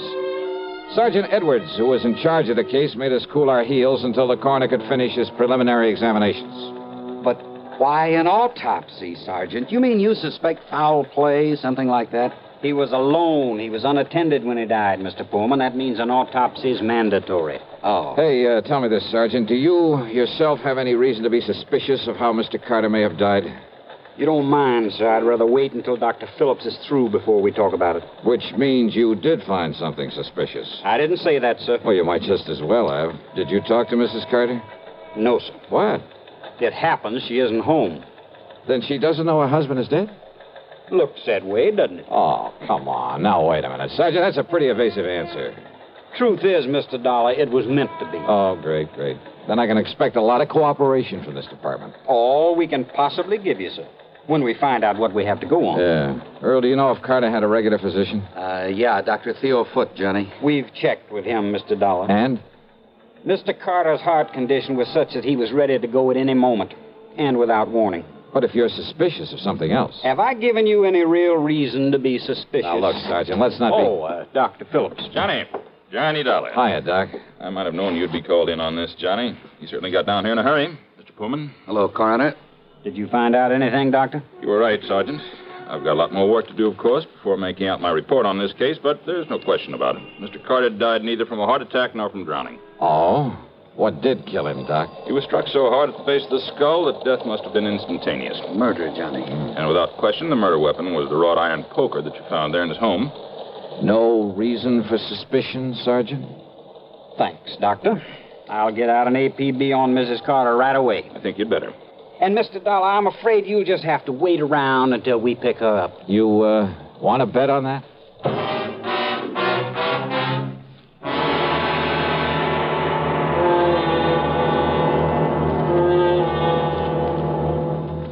Act 2 of yours truly, Johnny Dollar, in a moment. Bonjour, I am Jacques Leroy, expert on the stereophonic phonograph. I will now clear up this whole subject. S'il vous plaît, listen to ordinary stereo. A girl crossing the street. Eh bien, now on Columbia Stereo 1. Ah, that was a pretty girl crossing the street. Quelle différence! The fantastic Columbia Stereo 1 phonograph gives you all the realism and excitement of a live performance. Oh, in a moment, mademoiselle. Oh la la. Oh, pardon. You see, only Columbia has exclusive stereo projection. Not just a few separated speakers, no, but multiple speakers that send interlocking circles of sound through every inch of a room. See the Columbia phonograph man tout de suite. Columbia Stereo 1 portable start at $39.95. Consoles from $129.95. Attendez, ma chérie! Wait for me! And now, Act Two of yours truly, Johnny Dollar and the Bayou Body Matter.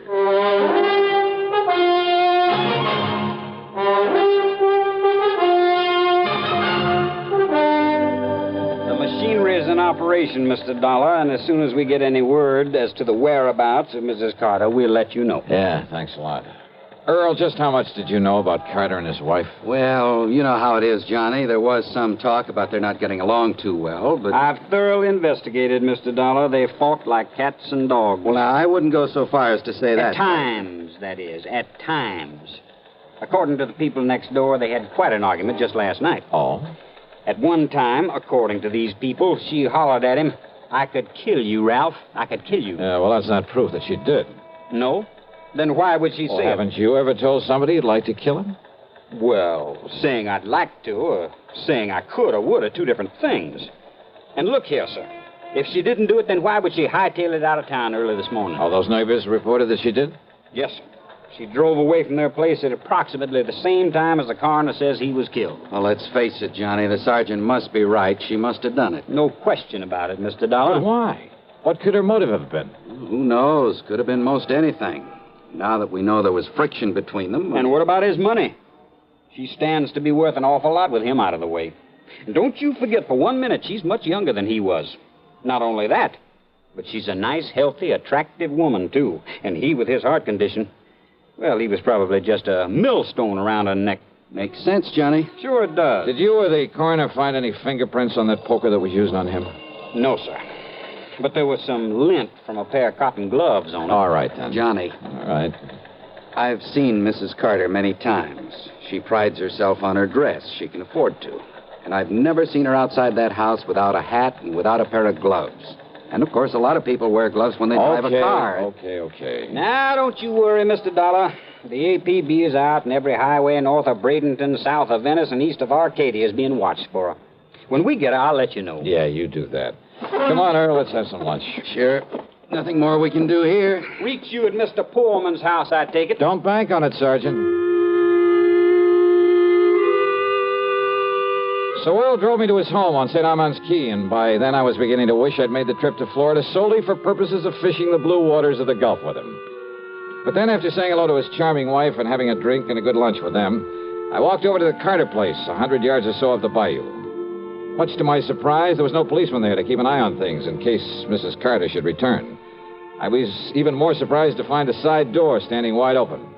So, needless to say, I walked in and looked around.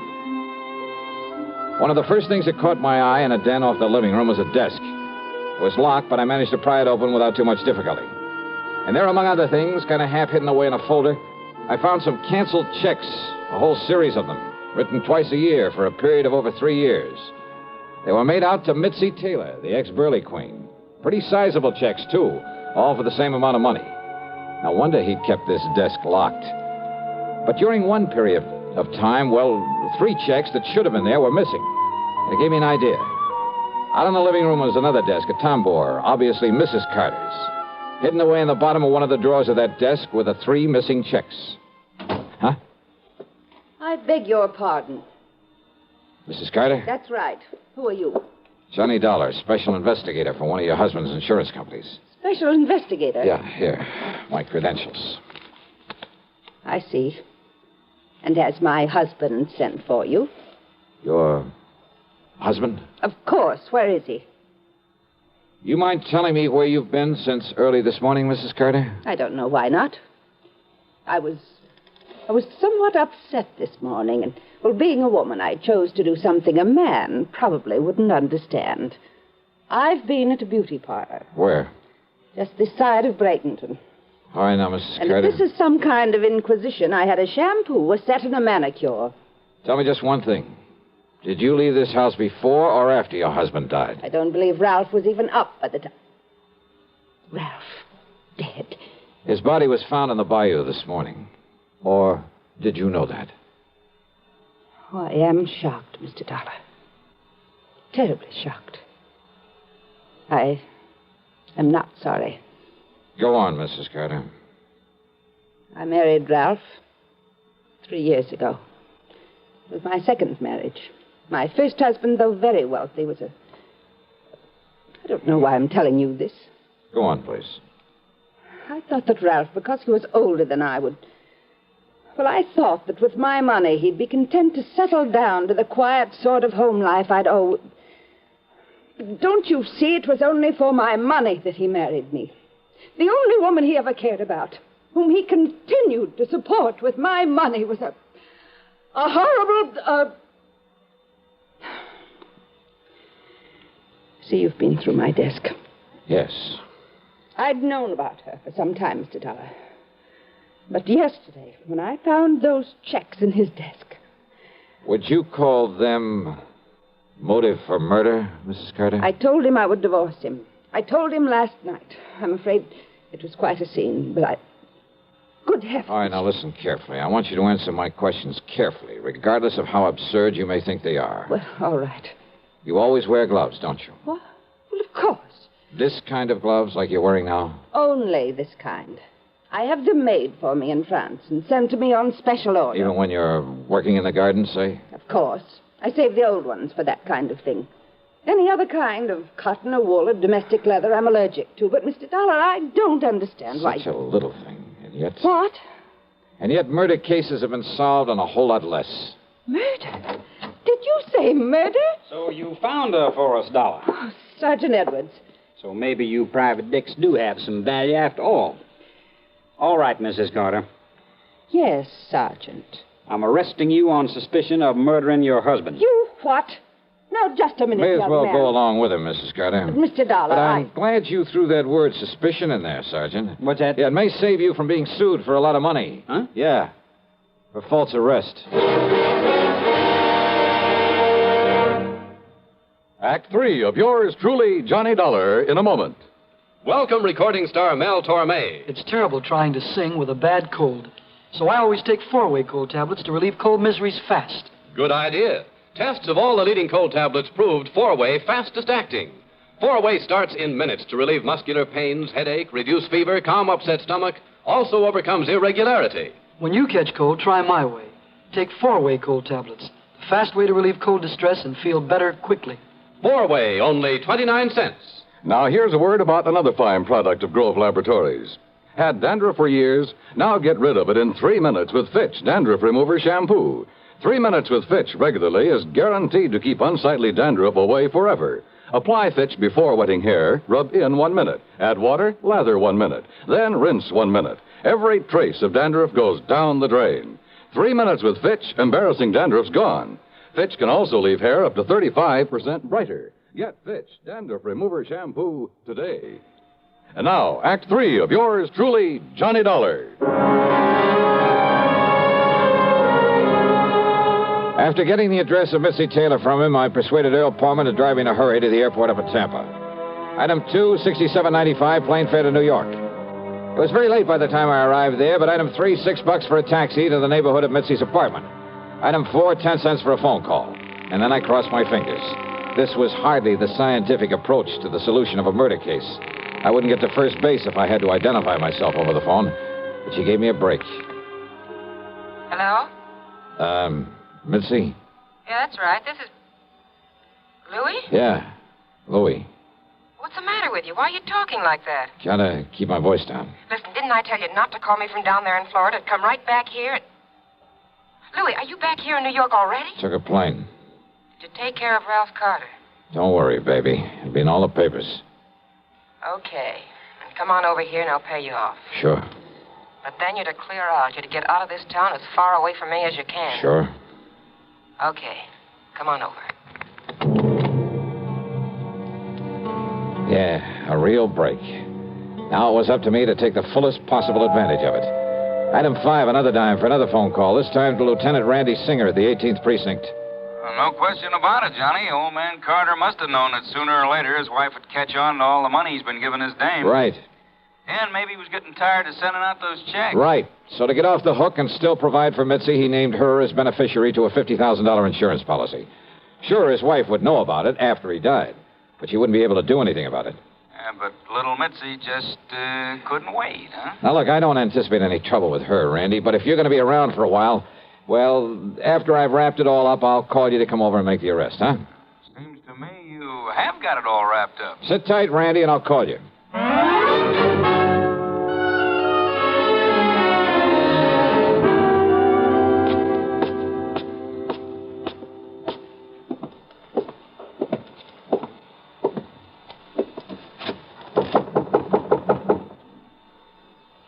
Yeah, who is it? Louis.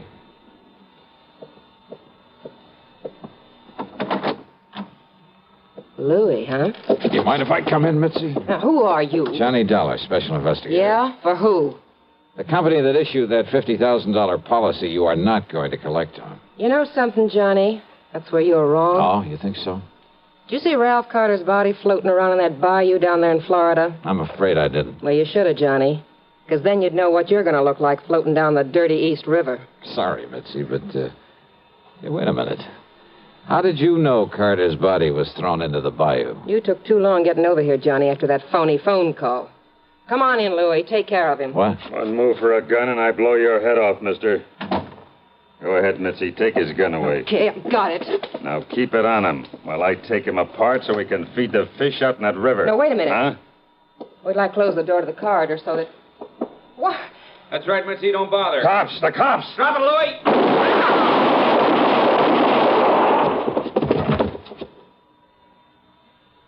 Okay, boys.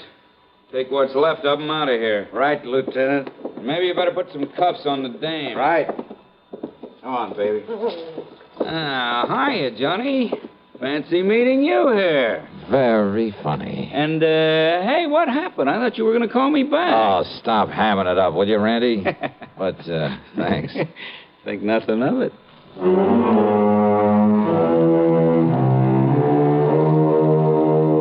Louis managed to survive, and I understand that the way he shut up his mouth in the hospital, well, I understand he pretty much cinched the case against both himself and Mitzi. So, expense account total, including a big midnight supper for Randy and myself and a train back to Hartford, $168.65. Yours truly, Johnny Dollar.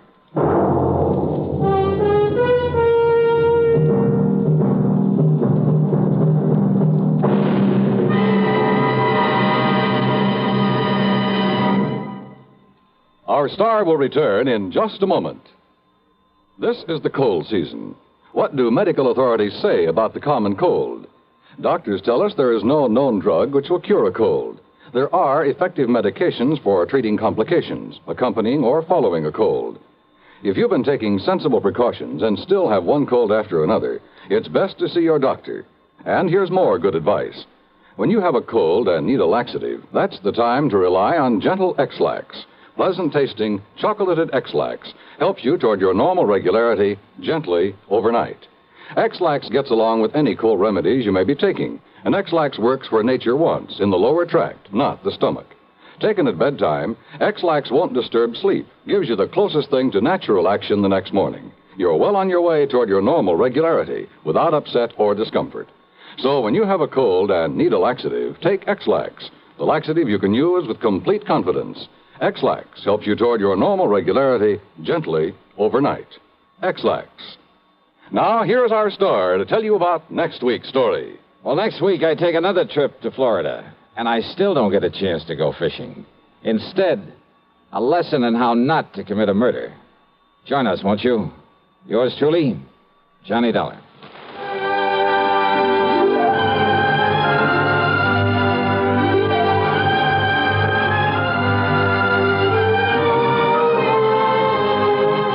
Yours truly, Johnny Dollar, starring Bob Bailey, originates in Hollywood and is written, produced, and directed by Jack Johnstone. Heard in our cast were Virginia Gregg, Lillian Bayef, Dick Perrin, Sam Edwards, Barney Phillips, Herb Bygren, and Frank Gerstle.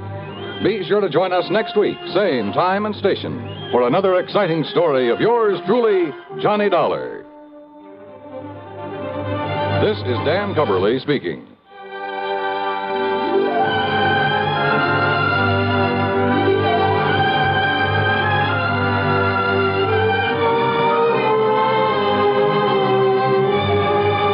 This is the CBS Radio Network.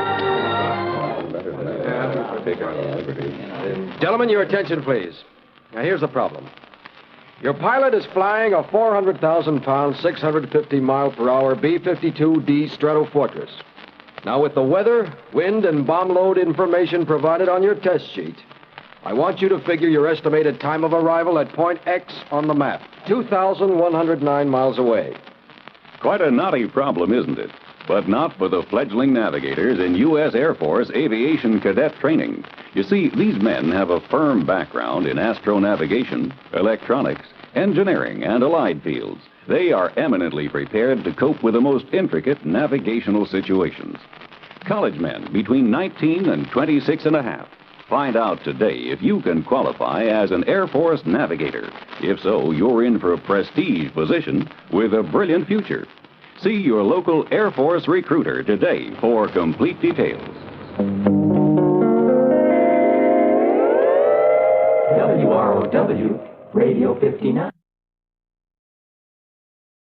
From Hollywood, it's time now for Johnny Dollar. My name is Hardy, Mr. Dollar. Yes? I'm returning the call you made to Mr. Ellis Rasmussen. If you will state your business, I shall be glad to transmit it to him. You tell Mr. Rasmussen I'm an insurance investigator from Hartford, and the matter involves a member of his own family. Oh, young Mr. Rasmussen? Yes. Could you hold on a moment, sir? I could. Mr. Rasmussen will send a car for you at 6 o'clock. Look, I can take a cab. Oh, well.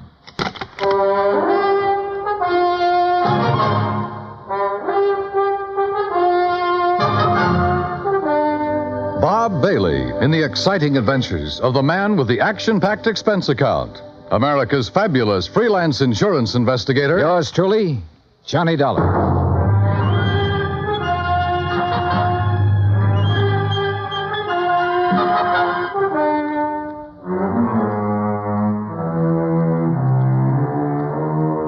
Expense account submitted by Special Investigator Johnny Dollar to the Universal Adjustment Bureau, Hartford, Connecticut. The following is an account of expenses incurred during my investigation of the Rasmussen matter. Expense account item 1, $204.35, airfare from Hartford to San Francisco to Los Angeles. Trying to compile the details of the Rasmussen case. I'd been on it 3 days when I was stonewalled in Los Angeles with a Holmby Hills address and the phone number of Ellis Rasmussen. At 6 o'clock, a liveried chauffeur in immaculate uniform stepped up to me at the desk. Mr. Dollar? Yes? My name is Stauffer, sir. I have Mr. Rasmussen's car outside. Well, gee whiz, Stauffer. Ain't it the truth, sir?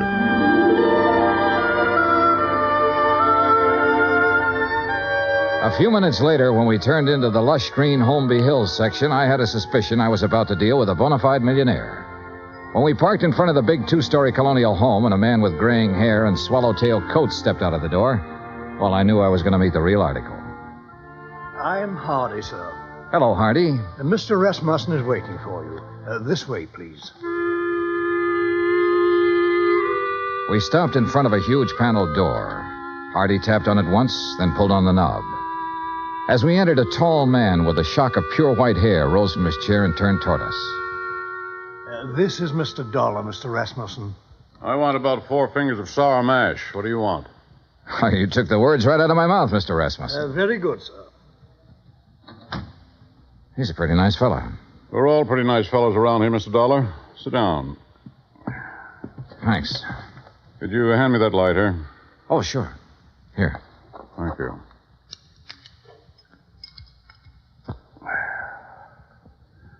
What are you doing in Los Angeles?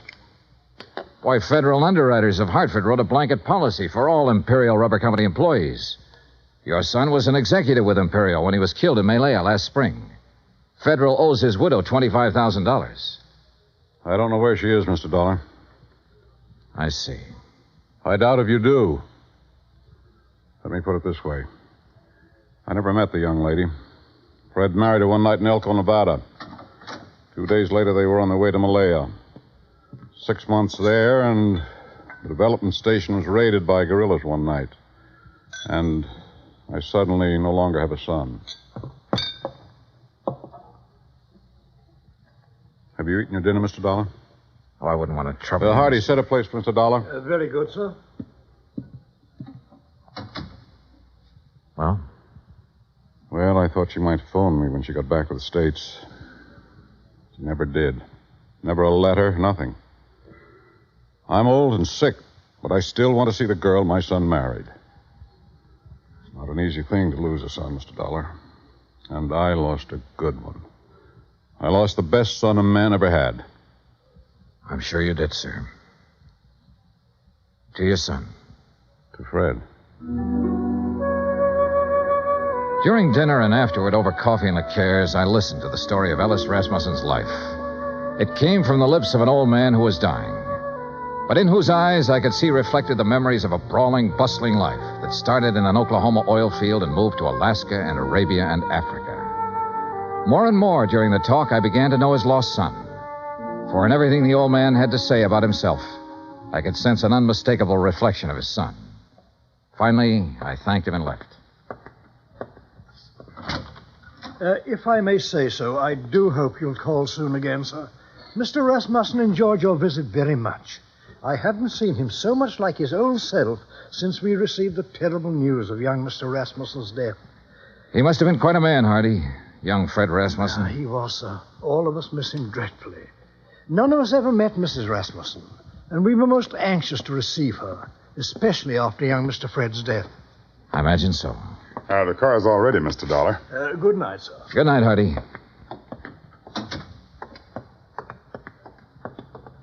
Fine night, Mr. Dollar. Yeah. Stoffer. Yes, sir? I didn't want to press the point with Mr. Rasmussen, but now maybe you can straighten me out. Did he approve of his son's marriage? Let's put it this way, Mr. Dollar. Mr. Rasmussen approved of Mr. Fred. And if Mr. Fred got himself married, then Mr. Rasmussen approved of the girl. Between them two, they had that kind of understanding. Real people. Expense account item 2, $1.98, telegram to Personnel Division, Imperial Rubber Company, requesting a copy of all information they might have on Laura Olson Rasmussen. Item 3, $6, one long-distance phone call to the Universal agent working the case in San Francisco. Mrs. Rasmussen left the Malaya Peninsula by boat from a town called Cochette 3 days after the news of her husband's death. A week later, she booked plane passage in Hong Kong with Trans-Pacific Airlines. She changed planes in Honolulu. She cleared the Port Authority in San Francisco. From there on, we lost her. Get a list of all the passengers who were on that plane. Okay. Get someone checking the hotels in the Bay Area. She might have checked into one when she hit Frisco. Okay. Now listen, we're looking for a woman whose husband was brutally murdered about 2 weeks before she got back to the States. If she's anything like I think, she was probably about at the end of a rope. Now start asking questions at places where people like that go. Right. On Wednesday morning, I rented a car. That's item 4, $25, and made the rounds. First stop, Los Angeles Board of Education. By 4 o'clock in the afternoon, I had found 35 Laura Olsons who had attended public school in Los Angeles and were more or less in the proper age bracket. The next day, the folder arrived from Imperial Rubber Company. Among other things, it contained a passport picture and a complete description of Laura Olson Rasmussen. She was a blonde girl with a pouting, sultry kind of mouth and wide, dark eyes.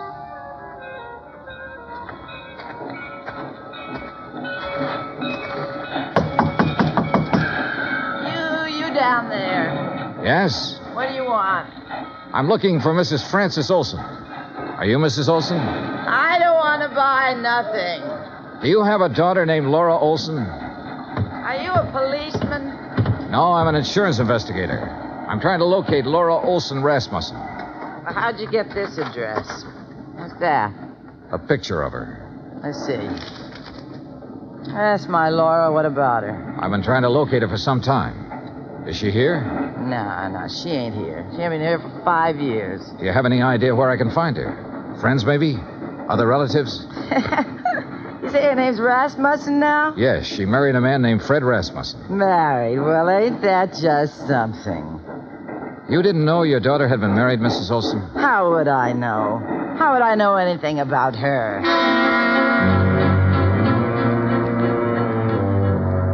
Saturday at noon, a registered letter arrived from the agent in San Francisco containing the list of passengers who had been on the plane with her. 3 of the names were in the Los Angeles area, including a Mr. Oberlin who lived in Pasadena. Well, sure I remember her. Real pretty. We sat together all the way from Honolulu. What's up? We're trying to locate her, Mr. Oberlin. Did she happen to mention her plans when she returned to the States? Plans? You know, what hotel she might be staying at in San Francisco? Or if she was going on to another city? No, not her. You say that very emphatically. Yeah, I guess I do. You didn't have to show me a picture. You know, a guy always prays he'll meet someone like her on a plane, you know what I mean? Yeah, live it up. Yesterday's gone, she said tomorrow ain't here, and the only thing we got is today. Yeah, we had a swell time. You're sure about this? We were pretty chummy, pal, if you want the truth of it. Mr. Oberlin, did she mention anything about being in Malaya before she boarded that plane? Then she didn't tell you that her husband had been killed a week before. Killed? How? He was murdered by guerrillas in Malaya. Oh, no, she didn't mention that. She didn't mention that at all, Mr. Dollar.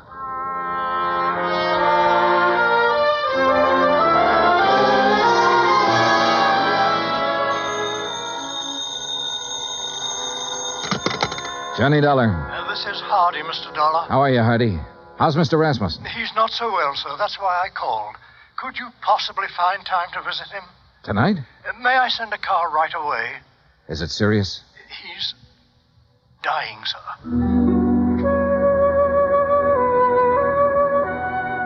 I knew why he wanted to see me. Have you located my daughter-in-law yet? No, I haven't located her, Mr. Rasmussen. But I know something about her. I know she drank whiskey and flirted with a fat salesman on an airplane all the way from Honolulu to San Francisco. I know her mother's a drunk. I know she didn't think enough of you or your son to contact you or anybody else when she got back. Mr. Rasmussen, it looks to me like your daughter-in-law is a first-class bum.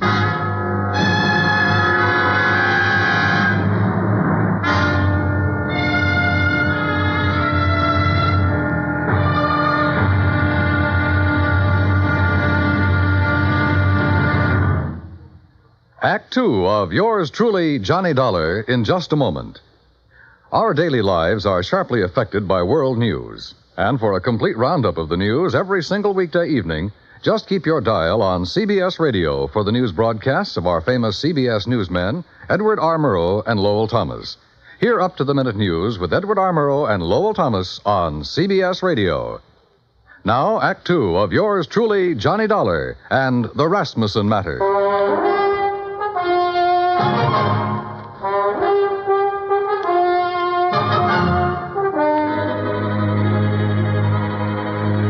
There was a black coupe with MD on the license parked in the driveway of the Rasmussen house when we pulled up. In the bedroom, a silvery-haired man in a black suit was sitting beside the bed that held Ellis Rasmussen. He was introduced as Dr. Butler. Then I shook the hand of Mr. Rasmussen. Someone suggested that Dr. Butler might like to use the library for his calls. And I was alone with the old man. If you want some whiskey, I keep it in the sideboard over there. Not now, thanks. I wish I had some news for you, Mr. Rasmussen. We're finding out things, but we haven't found her yet. What things? Oh, things. Nothing important. Dollar, if I judge you right, you know your business. And if you haven't found my daughter-in-law by now, you've certainly found out what kind of person she is. So tell me. I haven't met her. I don't know. You're being evasive. I don't work for you, Mr. Rasmussen. I'm an insurance investigator trying to locate a woman and pay off a claim. If I don't find her, the case will just have to sit, unless you or someone else concerned makes a report to missing persons. Then the cops can take over, and maybe they should right now. My son was a fine man. I can look back on all the years I had with him and be proud of every year and every day.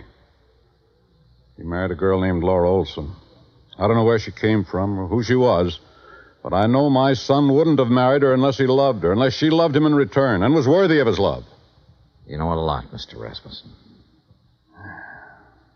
Perhaps I should go to the police. No. No, don't do that. We'll find her, Mr. Rasmussen. We're getting it narrowed down. Well, I'd better leave now. As you say. Mr. Dollar. Yes, sir. I want to see her. Yes, sir. I'm sorry I talked to you the way I did.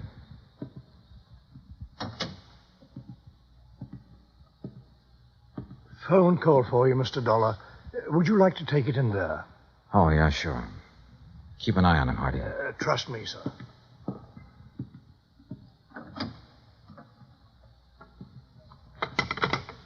Johnny Dollar. This is Officer Daly, Los Angeles Police. Oh, yeah. You the insurance guy looking for a Laura Olson Rasmussen? Yeah, have you got anything? We got her. Huh? She's here with the rest of the girls in the drunk tank.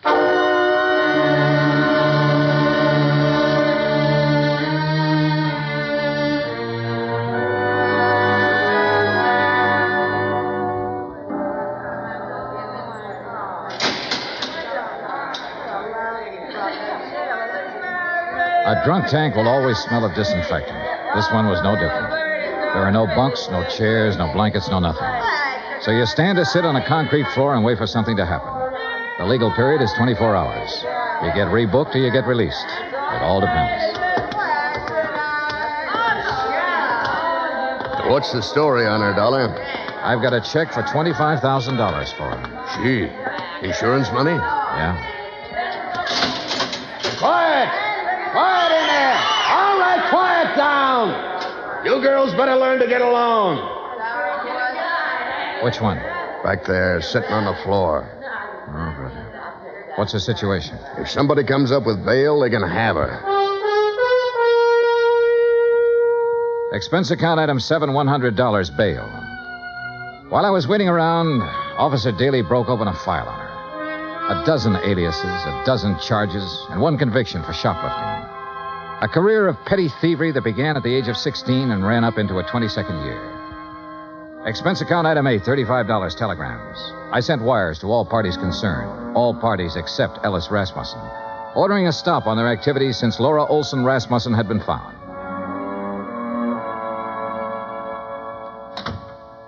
Over there. Who are you?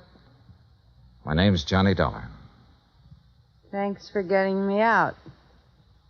Why? I did it for a friend. Friend. I didn't know I had any.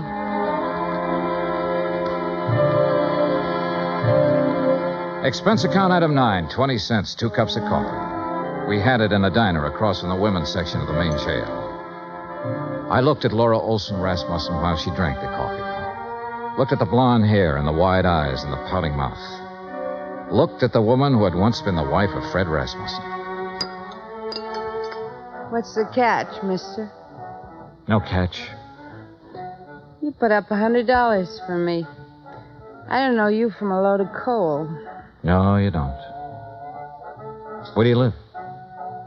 I've been staying at the Piedmont Hotel. You know where it is? No. No, not many people do. Especially people with clean shirts. What have you been doing since you got back from Malaya? I've been getting along. You got something to do with Fred? You know about Malaya? I know about a lot of things. I've been looking for you for a month. So what? Why didn't you contact your father-in-law when you got back? Why should I? What would he care about me? He never met me.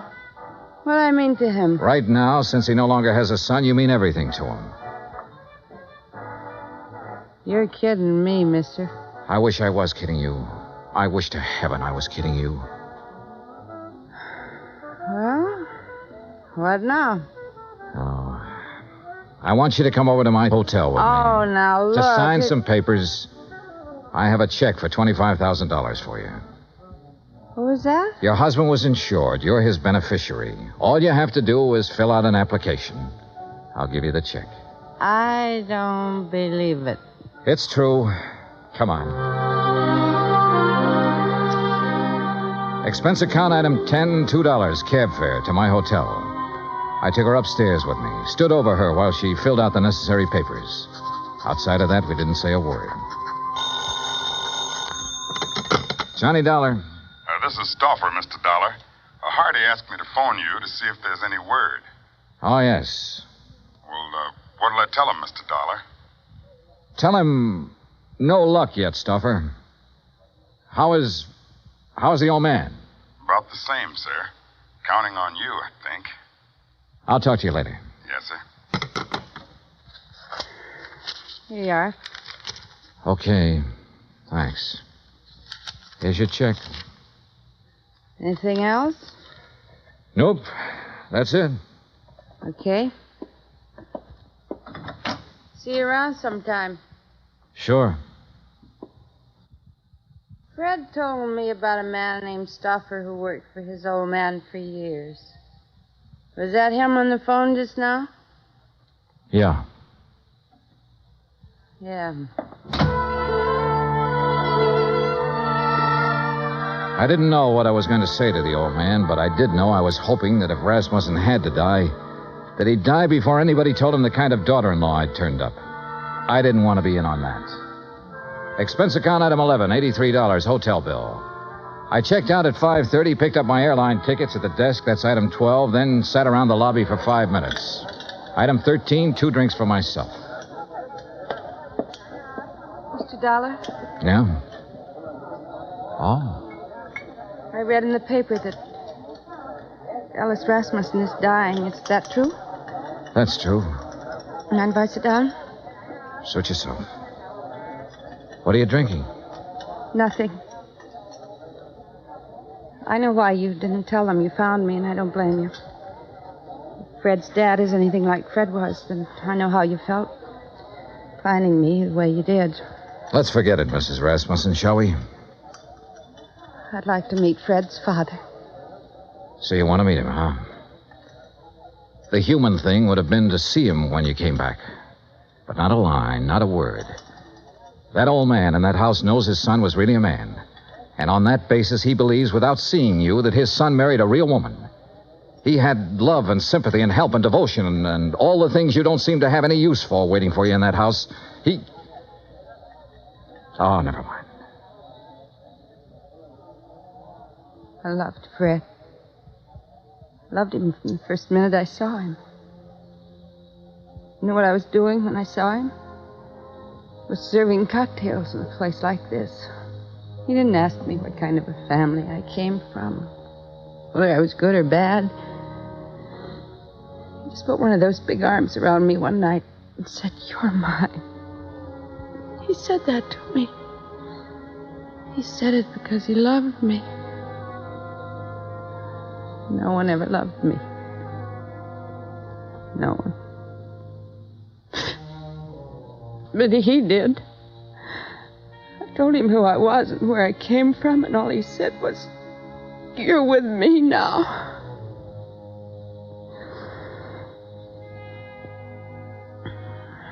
We went to Malaya together, and I never knew in all of my life what I knew then.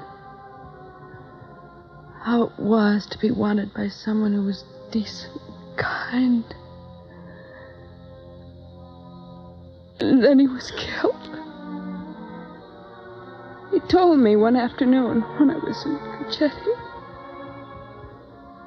I took a boat, and then I took a plane back here.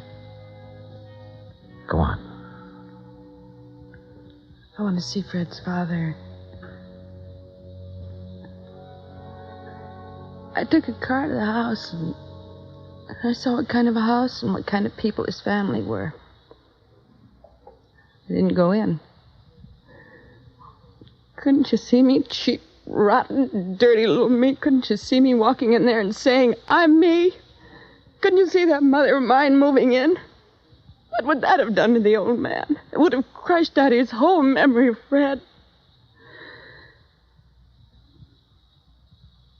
But don't think, Mr. Dollar, I haven't got my memory, too.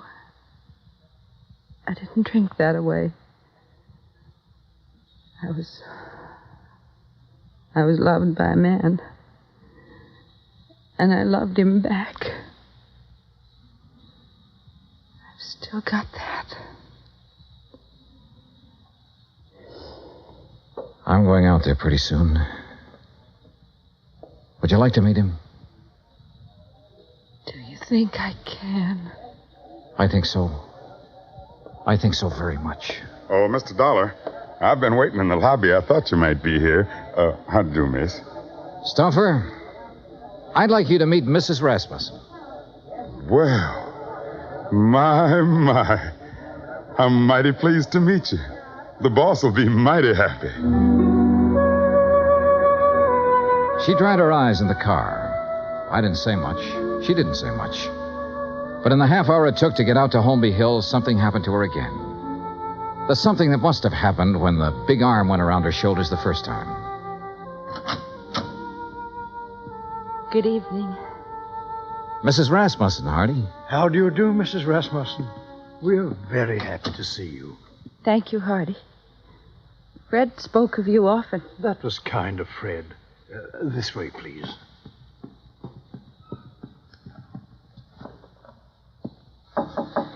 Come in. I think you can introduce Mrs. Rasmussen, Mr. Dollar. Ring if you need me, sir. I'm scared. Laura, if there ever was a man for you not to be scared of, it's that man in there. How can I tell him about myself? I've been in jail. I can't. Watch. Well, Mr. Dollar, come in. I've brought someone for you to meet, Mr. Rasmussen. Come here. You'd be my son's Laura. Yes, you're Laura. Hello. Yes. Oh, now, there. Here. Now, look. Us Rasmussens mustn't meet like this, with tears. There's so much I have to tell you. No. There's nothing you have to tell me. What? Let me put my arm around you. There. Now, feel it? Mm-hmm. You're my daughter. Do you understand that? Yes. Oh, yes. Then that's all the explanations we need between us. Yes. Hardy. Yes, Mr. Rasmussen? Bring Mrs. Rasmussen some brandy, I think. And I'll have some sour mash, Mr. Dollar. Sure. Make mine sour mash, too, Hardy. Very good, sir.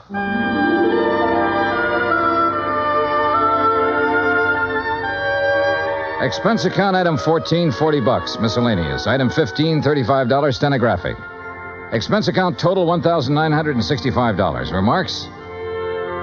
The old man's got a few weeks more. Laura's moving into the house with him to take care of him. She won't be telling him a lot of things about herself. She doesn't have to. You should have stood there like I did and seen that big arm go around her shoulder when he said, "You're my daughter." Yeah. Yours truly, Johnny Dollar.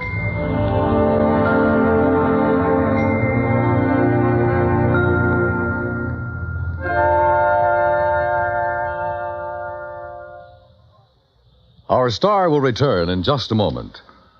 Folks abroad want to know more about us Americans, how we live, how we eat, what we do in our leisure time. You know something? You can help promote international goodwill by corresponding with someone abroad.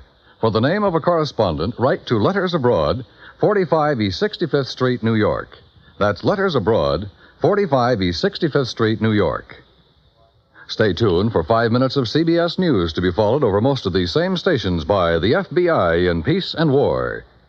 Now here's our star to tell you about next week's story. Next week, one cute, tiny little mouse, that's right, mouse, almost scares a big insurance company out of business. Join us, won't you? Yours truly, Johnny Dollar.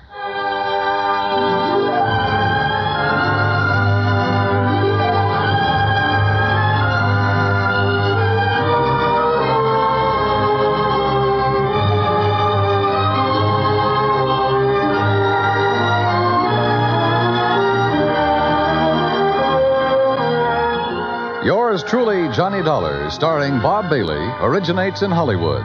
Written by John Dawson, it is produced and directed by Jack Johnstone.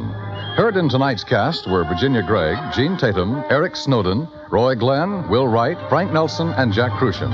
Musical supervision is by Amerigo Marino. Be sure to join us next week, same time and station, for another exciting story of yours truly, Johnny Dollar. Dan Cubberly speaking.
Johnny Dollar. This is Fred Porter, Johnny. Miniatures. Miniatures? You know those tiny paintings, portraits usually done on porcelain?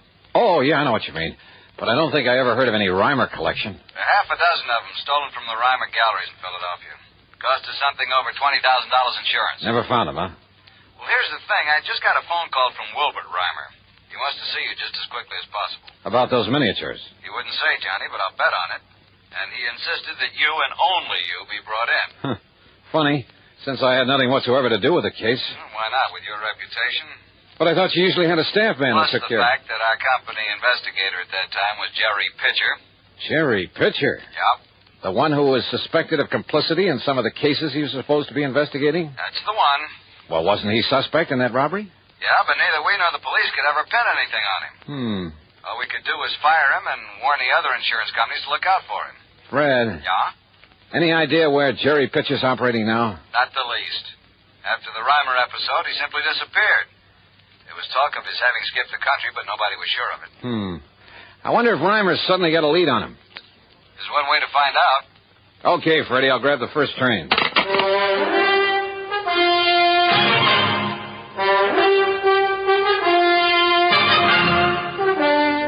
CBS Radio brings you Bob Bailey in the exciting adventures of the man with the action-packed expense account, America's fabulous freelance insurance investigator. Yours truly, Johnny Dollar.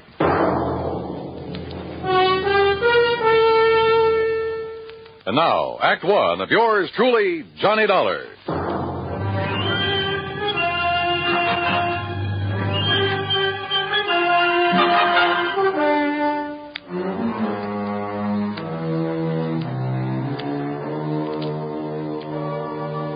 Expense account submitted by Special Investigator Johnny Dollar to the Mono Guarantee Insurance Company, Philadelphia office. The following is an account of expenses incurred during my investigation of the Reimer collection matter.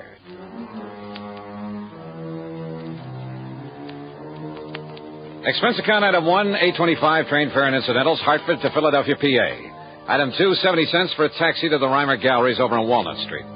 Mr. Reimer turned out to be short, slightly gray, and very, very British.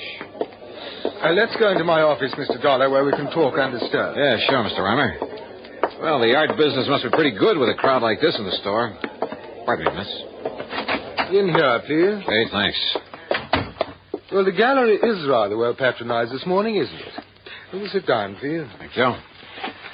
I must say, Mr. Dollar, that I many times wished that you had been assigned to the case when these priceless miniatures that I brought to me from Europe were stolen a year ago. Oh, how so? Well, they were so vastly uninsured, sir.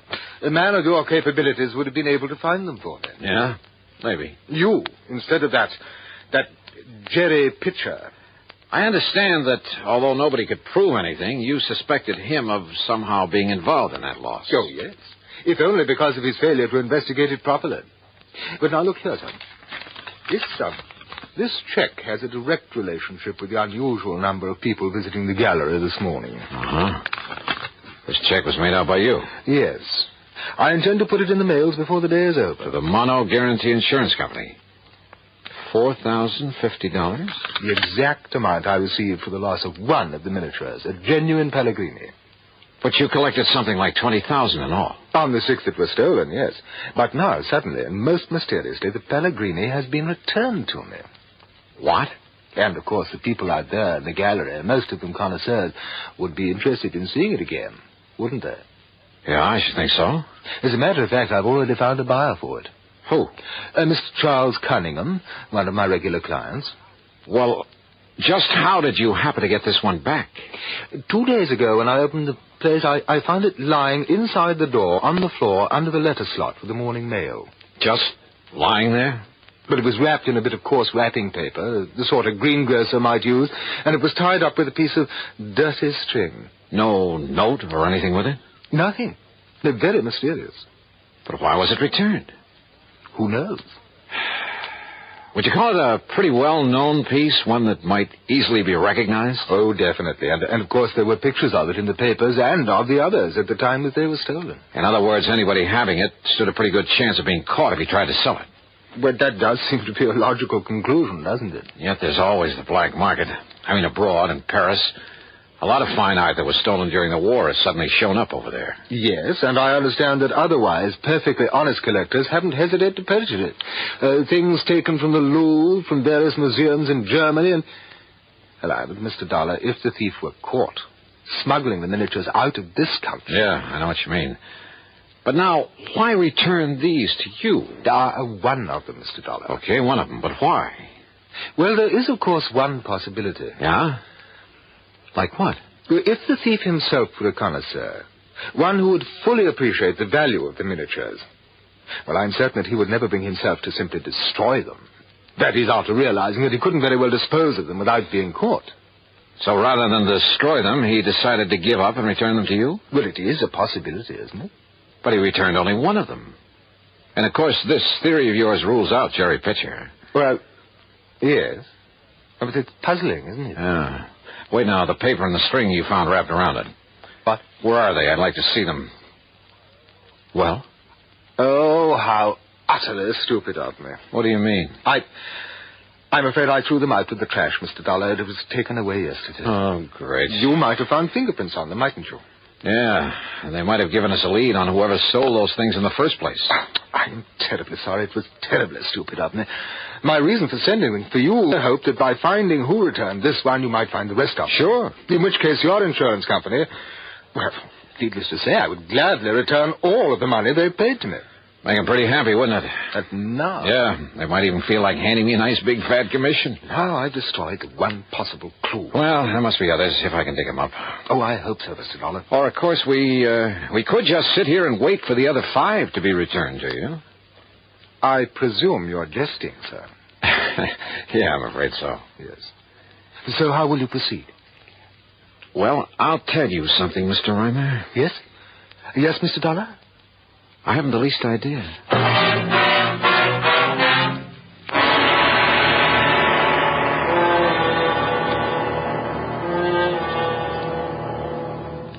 And now, Act 2 of yours truly, Johnny Dollar and the Reimer Collection Matter.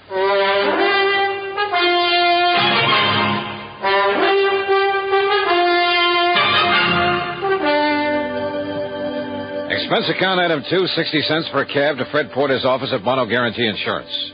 And it was about the stolen miniatures that Mr. Reimer sent for you. And it was, Freddie. Over $20,000 worth, Johnny. Well, has he some idea now about who might have taken them? Fred, one of them, a Pellegrini, has just been returned to him. What? Yeah. Reimer's sending you a check in the amount your company paid him for that particular one. Well, who returned it to him? I don't know. He doesn't know. It was simply pushed through the letter slot in the door of the gallery. No clues, no nothing. Johnny, whoever returned it must have been the thief.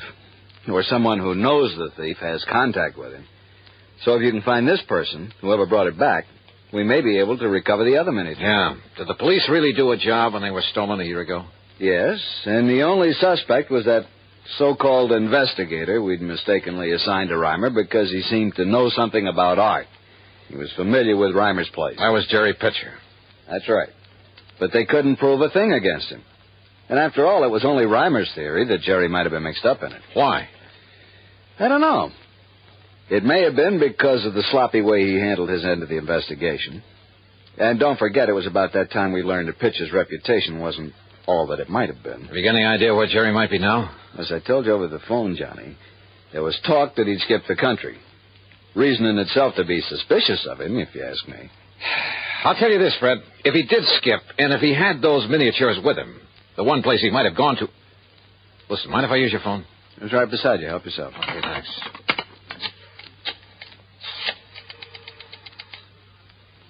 Hello, operator. I want to put through a call to Paris, France. Paris? Johnny... Just take it easy, Freddie, and stay close to this phone so that you can hear.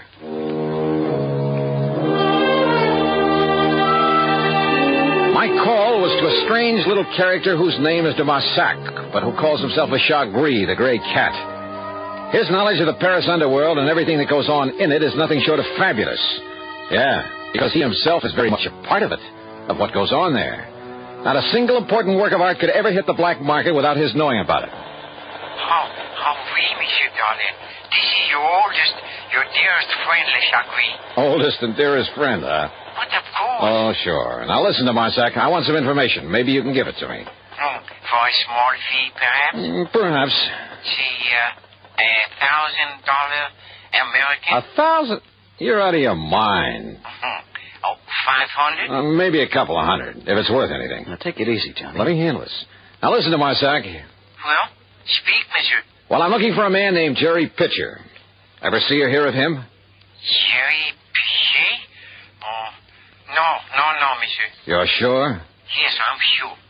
Then what about the Reimer collection of miniatures? Oh, oui. Yeah, there's some tiny paintings on porcelain. Yeah, but of course, they were here on the black market. You get that? I sure did. Go on, Johnny. Monsieur? When, de Marsac? When did you see them? Well, it is important. You kidding? Of course it is. Then you will pay me, 400, perhaps? 200. Now, when? Oh, me. Well, 3 years ago. 3 years ago? We when they purchased for the gallery there in the United States. Oh, well, that's a lot of help. But who brought them for the Reimer Gallery? Who purchased them, do you know?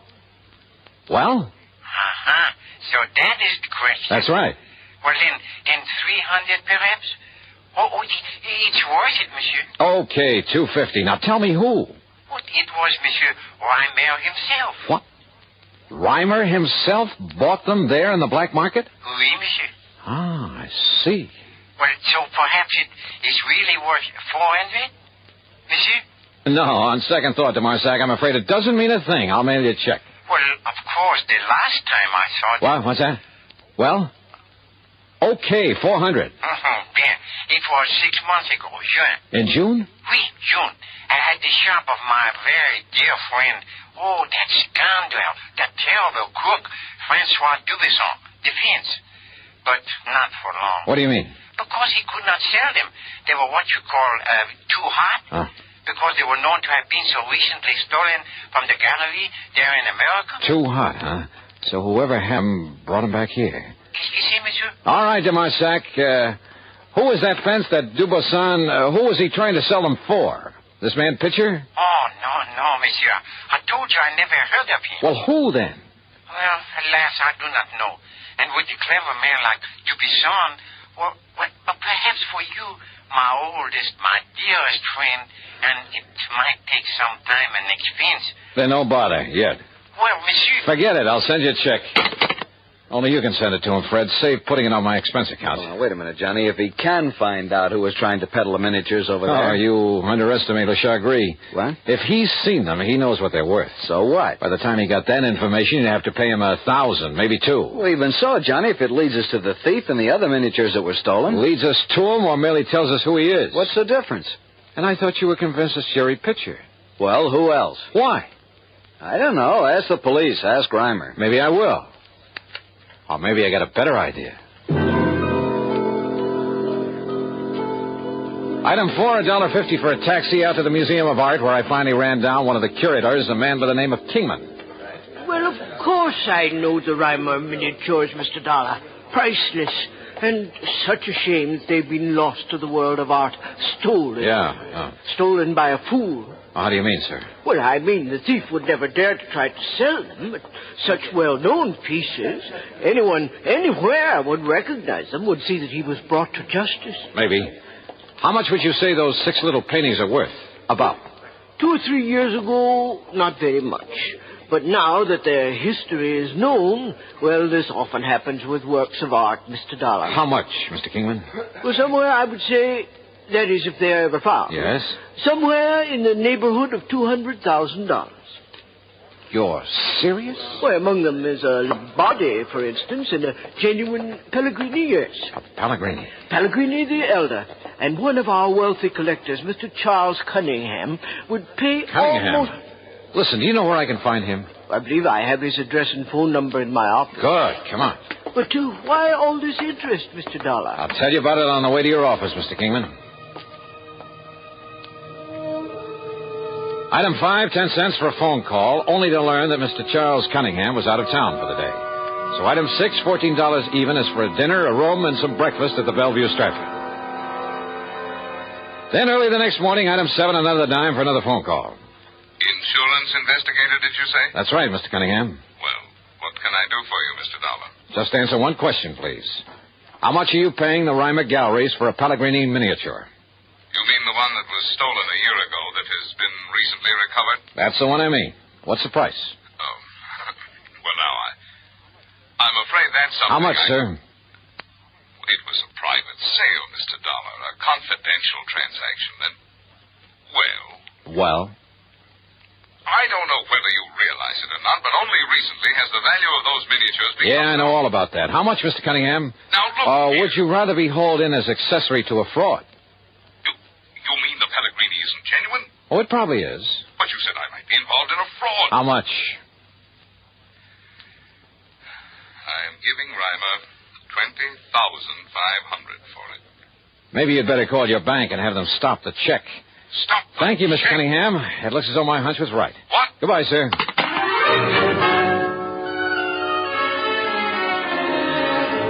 Item 8, $1 for a taxi to Fred Porter's office. Item 9, another $1 for a cab for the 2 of us to the Reimer Galleries. Will you please tell me what this is all about, Johnny? Have you got on the trail of Jerry Pitcher? No, Freddie, I haven't even bothered trying. Hey, listen, do you handle all of Reimer's insurance? When are his premiums due? Well, as a matter of fact, a rather large one, slightly overdue now. Oh.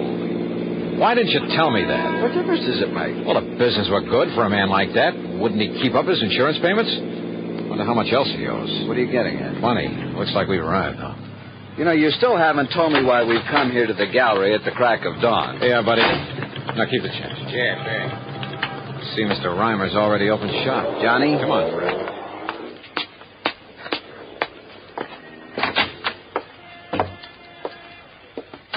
Well, Mr. Reimer. Oh, Mr. Dollar, I am indeed glad to see you. Indeed. Indeed. Good morning, Mr. Porter. Mr. Reimer? Look here, Mr. Dollar, here on this table. What? Another of the miniatures, a Lombardi. What? Yes, lying on the floor under the mail slot, just like the other that was returned. I can't believe it.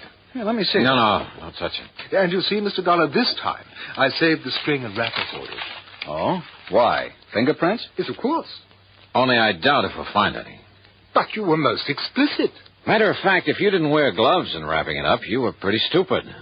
I beg your pardon. Asked that I be dragged in so that nobody would suspect you, huh? Suspect me? Johnny, what of Jerry Pitcher? Who knows what Jerry is, and who cares? Mr. Reimer, when was your last trip to Europe? In June, wasn't it? I make many trips to Europe in order In June? Well, yes, it was. But now look here. Let's go back to your office. I want to look at your bank statements for the past year. Mr. Dollar. Or would you rather I just call in the cops? I don't know what you're talking about. Real honest business you've been running, huh? Of course. But you didn't hesitate to buy stolen, smuggled artworks on the Paris black market. Now, look here, sir. I suppose I should have started thinking when you told me those miniatures were considerably underinsured. What? Yeah, because you insured them before their true value really became known. But by the time you did know it, you'd already pulled the fake robbery, collected the insurance on them to keep your business going. Well, now, please. You tried to sell them in Paris then, but they were too hot. That was in June. But you still needed money, didn't you? Well, have I denied So that you had to bring them back. After all, you'd only collected about $20,000 on them. And now you could sell them for $200,000 at least. Is this true? Pretty nice profit, even after you got through returning what you'd collected from the insurance company. Mr. Reimer? And how to get them back? Have them mysteriously reappear one at a time and give out that cock and bull story about the thief not daring to sell them without being caught. Well, Mr. Reimer? Well, do you think, if I produce the others, if I write and sign a full confession, the authorities will be more gentle with me?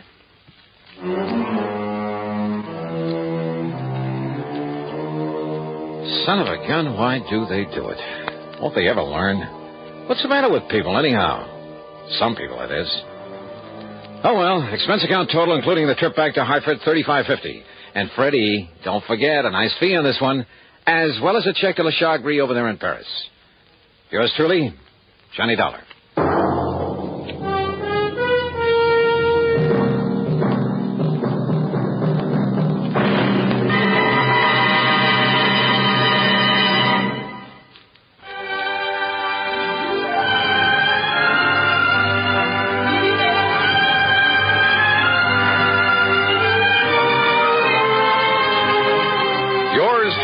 Johnny Dollar, starring Bob Bailey, originates in Hollywood and is written, produced, and directed by Jack Johnstone. Heard in our cast were Harry Bartell, Ben Wright, Forrest Lewis, Junius Matthews, and Marvin Miller. Be sure to join us next week, same time and station, for another exciting story of yours truly, Johnny Dollar. This is Dan Cubberly speaking.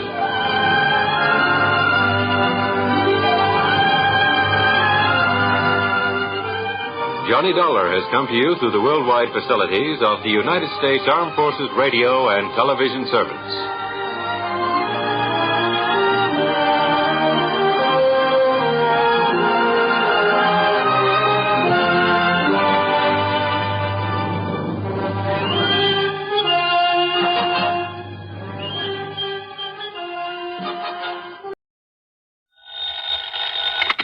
Johnny Dollar. Johnny, this is Pat McCracken at Universal Adjustment Bureau. Well, hiya, Pat. How you doing this bright and sunny afternoon?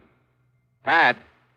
Alvin Peabody Cartwright. Oh, no. Oh, yes. He's called you? Yeah, he called me. He has a problem. Well, hasn't he always? Big emergency. That's right. Which means that you have a problem. Oh, no. We haven't, Johnny. You have. Oh, well, now, Pat, let's talk about this, huh? Why does the company pass all his frantic, fantastic problems on to us? So that you can pass them on to me? Yeah? Sure, so that I can collect all those fancy fees and commissions. Have an excuse to pad out the little old expense account. Now, Johnny. After all, when you're serving a client as important as he is, why, hang the expense. Oh, then you finally admit it. Huh? It's only because of the dough you collect that you put up with that wild, wacky old coot. No, wait, that isn't true. Oh, it isn't, huh? Well, I freely admit I've made a lot of money handling his problems over the years, a real sackful. Yeah? But more important, I've grown to like Alvin P., and I feel kind of sorry for him and all the messes he gets himself into. Uh-huh. So, if he's having trouble again, if I can give him a hand... The heck with the expense account. Right. Good. That'll save the company a lot of money. No, wait a minute. I didn't mean that. Oh, well, I wish you did. Cartwright's cost us plenty. More than any other client of any other company we act for. Would you rather he took his insurance somewhere else? Right. Maybe I can arrange it. No. Wait a minute. I didn't mean that. Now, listen, Johnny. Okay, I'm listening. Drive on up to Lakewood and see him, will you? Right away? He particularly asked for me? You know he did. He always does. So will you do it? Yeah, sure, Pat. Only what's his problem this time? Johnny, I don't know. Huh? But you said he called you. That's right. And he didn't tell you? Sure he did. Well? Well, he told me one thing, told the insurance company something else. Heaven only knows what he'll tell you. Is there anything unusual about that? Nope, not a thing. So go ahead, Johnny. Go over and see him. Get him off my neck. Patrick, that I will.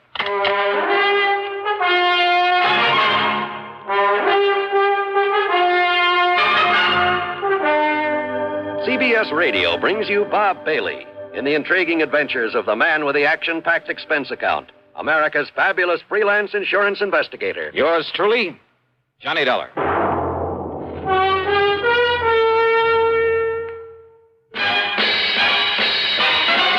Are you smoking more now, but enjoying it less? Have a real cigarette, have a Camel. The best tobacco makes the very best Have a real cigarette, have a Camel. Are you looking for flavor and mildness? Have a real cigarette, have a Camel. The best tobacco makes the very best smoke. Have a real cigarette, a real cigarette, a real cigarette, have a Camel. If you're smoking more today, but enjoying it less, try Camels. The Camel blend of costly Turkish and domestic tobaccos has never been equal for rich flavor, easygoing mildness, real smoking satisfaction every time you light up. The best tobacco makes the best smoke. Have a real cigarette, a real cigarette, a real cigarette, have a Camel. And now Act One of yours truly, Johnny Dollar.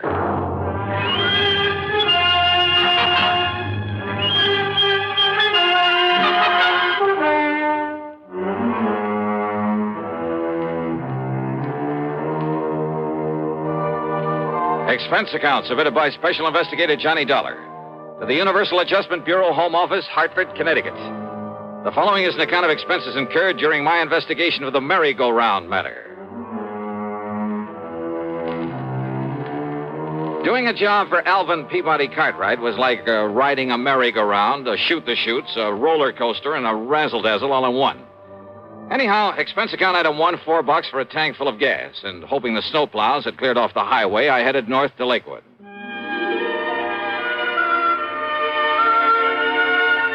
In my humble estimation, Lakewood is one of the prettiest little towns in all of New England, especially in the wintertime. The Cartwright place where the old man lives by himself is on top of a low hill beside the lake. 3 or 4 acres, I'd say, with plenty of elms and towering oak trees guarding the sprawling old mansion. And now, at dusk, with a soft blanket of snow on everything, a group of skaters gliding gracefully over the frozen lake, and a horse-drawn sleigh loaded with happy kids circling around the edge of the lake. Well, it was mighty nice. Peaceful, too. Yeah, it was good being out here in the country again, breathing deep of the crisp, cold air. I felt real good. And I hoped the problem at hand would be no more serious than most of those that were handed to me by Mr. Cartwright. Hiya. Well, don't just stand there letting in the cold. Don't you know it costs a lot of money to heat a place like this? Yeah, but it does. Well, how are you? And did you stomp the snow off your feet? Yeah, I think I Don't did. want you tracking up the house. Now, what can I do for you, Mr. What? What? Huh? Why, it's Johnny Dollar. Oh, and I know it's a little late, but Merry Christmas, Johnny. Merry Christmas to you. Well, thanks, Mr. Cartwright. The same to you. I knew you wouldn't let me down, boy. Just throw your things here in the hall rack, will you? Yeah. Yes, sir, I knew you'd come. And so I saved it for you. Right in here, Johnny. Yeah, save what, sir? Saved what? Saved what? Why, your Christmas present, of course. You mean to say that's why you... Here you are, Johnny. Oh, well, now, listen. Go ahead. Open it up and see if you like it. Oh, okay, but now you shouldn't... Holy smoke. Well, do you? These are diamonds on this Of thing? course they are. What do you think it is? A piece of junk? Oh, well, no, this is too much, Mr. I Cartwright. don't see why, Johnny. Everybody should carry his money in a bill clip. Everybody. You just think how it will impress the folks. But a bill clip studded with genuine diamonds. Well, do you like it? Well, sure. Well, I don't know how to thank you, You don't sir. need to, boy. You don't need to. If you like it, that's all that counts. So, Merry Christmas. Use it in good health. And before you go, yes, let me wish you a Happy New Year, too. Belatedly. Yeah, well, thanks. You mean this is the only reason you call me up here? Of course not, John. Can't you see I'm in trouble? Terrible problem. Terrible. Better tell me all about it, then. Come, Johnny, and I'll show you. And I hope to heaven you can help me with this.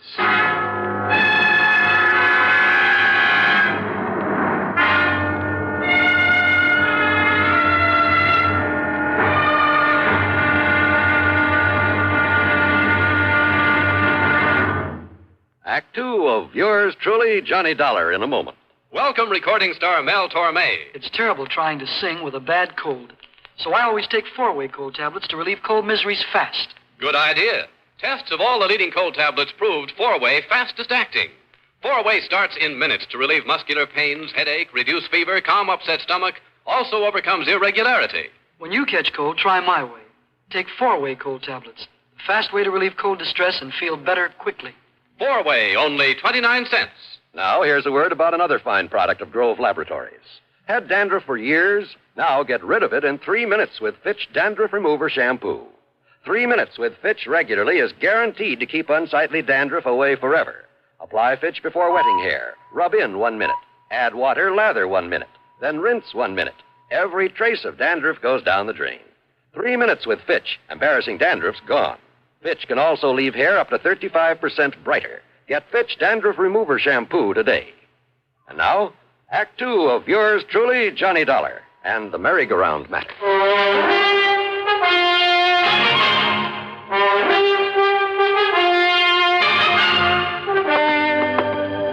Better tell me what it's all about, Mr. Cartwright. What it's all about? My nice new art gallery. What else? Now, come along. You have an art gallery now? Johnny, ever since I went over to Paris last summer and saw that Louvre place with all those pretty things in it, I decided I'd better have an art gallery, too. Maybe not as big, but with everything just as good. Well, the Louvre has some pretty valuable things. And by spending a bit of money, I have some things that even the Louvre couldn't get. Here, I'll turn on the light. Now then, how do you like it? Wow. The gallery was 50 or 60 feet long, maybe 30 feet wide, with a high vaulted ceiling. A floor of solid marble. The tall, narrow windows were all of beautiful stained glass. Around the walls were some of the finest paintings I've ever seen. That's a Romney, Johnny. A genuine Romney. And you see this Matisse over here? And how about this Van Gogh? There were statues and various other sculptures, beautiful tapestries, valuable urns and vases, rare pieces of jewelry, and, well, just about everything you could think of. Cartwright must have poured millions into this place, and all within the space of only a few months. Isn't it nice, Johnny? Unbelievable. And when I get tired of it, it's showing it off to people. Then I'll give all these pretty things to that big museum over in Hartford. I think they'll like them, too. Don't you? Oh, sure. But I can see your problem, all right. Problem? What problem? The reason you asked for me to come here. Well, of course I did. Because of the possibility of theft. Theft? It was robbery. And, Johnny, you've got to solve it for me. You mean it's already happened? Of course it has. Why do you think I sent for you? What's been taken? One of the most valuable things in my whole collection. A sacred painting, a holy picture. Only it was more than just a picture. It was an icon, Johnny. It was encrusted with emeralds and rubies. How big was it, Mr. Cartwright? It was 9 inches high and about 4 inches wide. Very heavy. It was hanging on the wall under that light, right there. Johnny, it was worth over $90,000. A thing as valuable as that hanging right out in the open? So that people could see it? Yeah, and small enough to be hidden away under an overcoat. Yes, that's why. So I hadn't thought of that. Oh, I'm afraid you had it coming, Mr. Cartwright. You're lucky that more isn't missing. Now, what do you mean by that? Well, I mean you alone in this place with all these valuable objects of art. Yeah, but and letting John, all sorts of people in to see them. Well, pretty things like these have to be seen to be appreciated. Well, did you ever screen any of the people you let in here? You think for 1 minute the kind of people who would come to admire these nice things would ever steal anything? Somebody did. Yeah. Oh, yes, I did. Yes, I guess you're right, but you were wrong about my being in here alone when it happened. What do you mean? Every day, Johnny, during the hours people were allowed to come in and look at my things, I had a guard on duty all the time. Oh, a registered peace officer? Well, no, he just happened to be the first man who answered my ad. Oh, great. Where is he now? Well, after this happened yesterday, I suppose it was unkind of me, but I let him go. I telephoned him this morning, told him not to bother coming back, and I sent him a check for a couple of $100. Just severance pay. In other words, you paid him for robbing you. You know where he lives? Anything about him? Yeah, you see, now, I have his address in town. Okay, then you better give it to me. And he wasn't the only precaution I took, you know, sir. You see, I never let more than one person come here into the gallery at a time. And I always stayed with him. Always. So? Well, it was getting late. The guard was about to leave. But there was a knock on the door. And so I answered it. Uh-huh. And who do you think was there? I'll bite. Who? A sweet little old man. He was all dressed in rags. Oh. He said he'd heard about the icon and he'd like to see it. Yeah. So I showed him in here. And did you stay with him? Well, no, because just then there was another knock on the door. And who do you suppose it was? Okay, who this time? Johnny! It was Jonathan. Jonathan? Yes, Jonathan Peebles. Oh, yeah. My oldest and dearest friend. He lives down in New York. Oh, yes, I remember him now. Yes, he's the oldest, most loyal friend I have. Yeah, sure. He was the one who gave me a hand that time we all thought you were lost at sea. A bit of an eccentric, though. Aren't we all? Well... Yes, well, anyhow, it was Jonathan. And, of course, he gave me the usual lecture. Lecture? Oh, you know, the sort of thing that you would. I'm afraid I don't understand. You know, about it being wrong for me to have all these valuable things here in my home and being alone at night and maybe somebody might break in, try to kill me and get at them and, that sort of nonsense. Nonsense, huh? Now, you listen to me, Mr. Cartwright. Anyhow, as we were about to come in here to the gallery, I saw that the old man was leaving. So naturally, I stayed out there at the front door to say goodbye to him and to have the guard look him over, kind of, and pat his clothes and so forth. But then, Johnny, Johnny, that poor old man. What happened? He tripped over the door sill and had a terrible fall. Well, the guard helped him up and made sure he wasn't badly hurt. And, well, I just gave him a few dollars just in case. And I had the guard drive him back to town. Uh-huh. And then you found the icon was gone. It was Jonathan who came out and asked me what I'd done with it. And, Johnny, when I looked and it wasn't there, and I was so upset, well, the first thing this morning, I put in that call for you. Well, it's probably too late to do any good, but give me the address of that guard you had on here and tell me what he and the old man look like. Yeah, right. Well, the guard's name is Gummy. It's what? Well, that's right. It's Gummy O'Banion. Gummy O'Banion? What's the matter with you, anyhow? Don't you remember?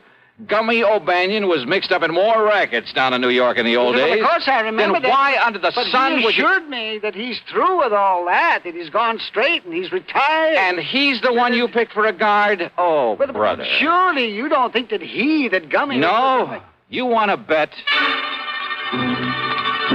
You know something? I'm glad that Mr. Cartwright didn't want to bet. As I said before, any case where he's involved, well, you can bank on just one thing. The solution isn't going to come from any logical process of deduction or series of sensible clues. It's going to come from way out in left field. And believe me, that's exactly what happened on this one.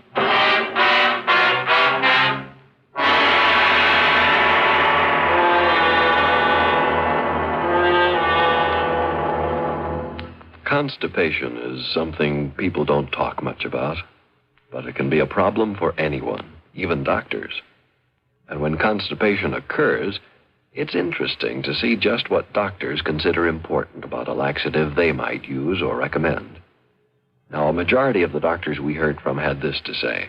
A laxative should be effective, gentle, as close to natural acting as possible, and a medicine that can be used with complete confidence. Well, pleasant-tasting chocolated X-Lax is effective. Overnight, it helps you toward your normal regularity. X-Lax is gentle. Next morning, it gives you the closest thing to natural action. And that's why many doctors and millions of people use X-Lax with complete confidence. X-Lax, the laxative that helps you toward your normal regularity gently, overnight. Is X-Lax in your medicine cabinet? And now, Act 3 of yours truly, Johnny Dollar.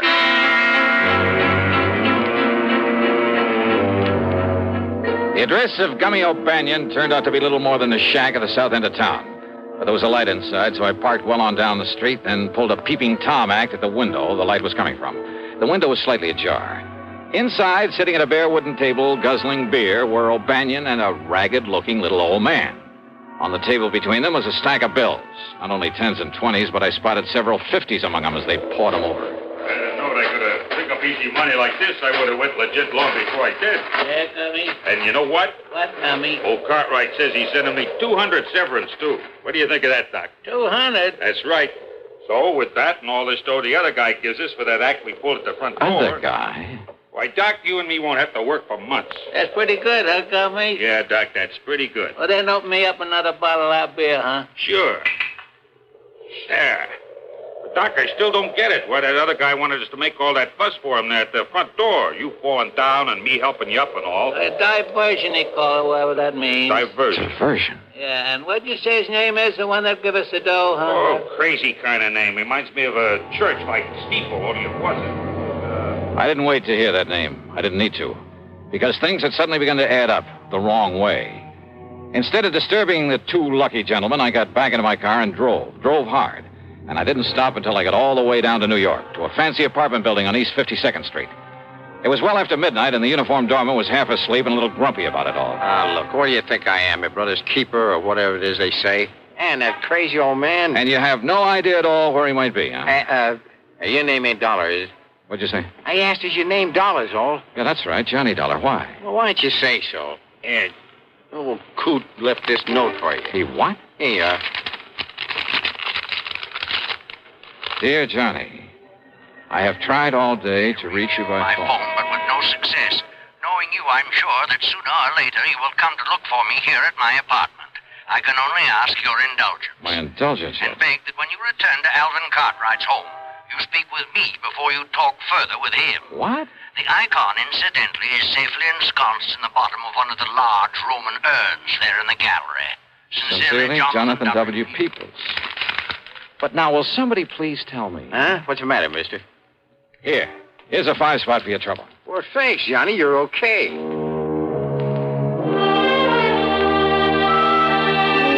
So I drove on back to Lakewood, to Cartwright's home, after a quick stop for some breakfast along the way.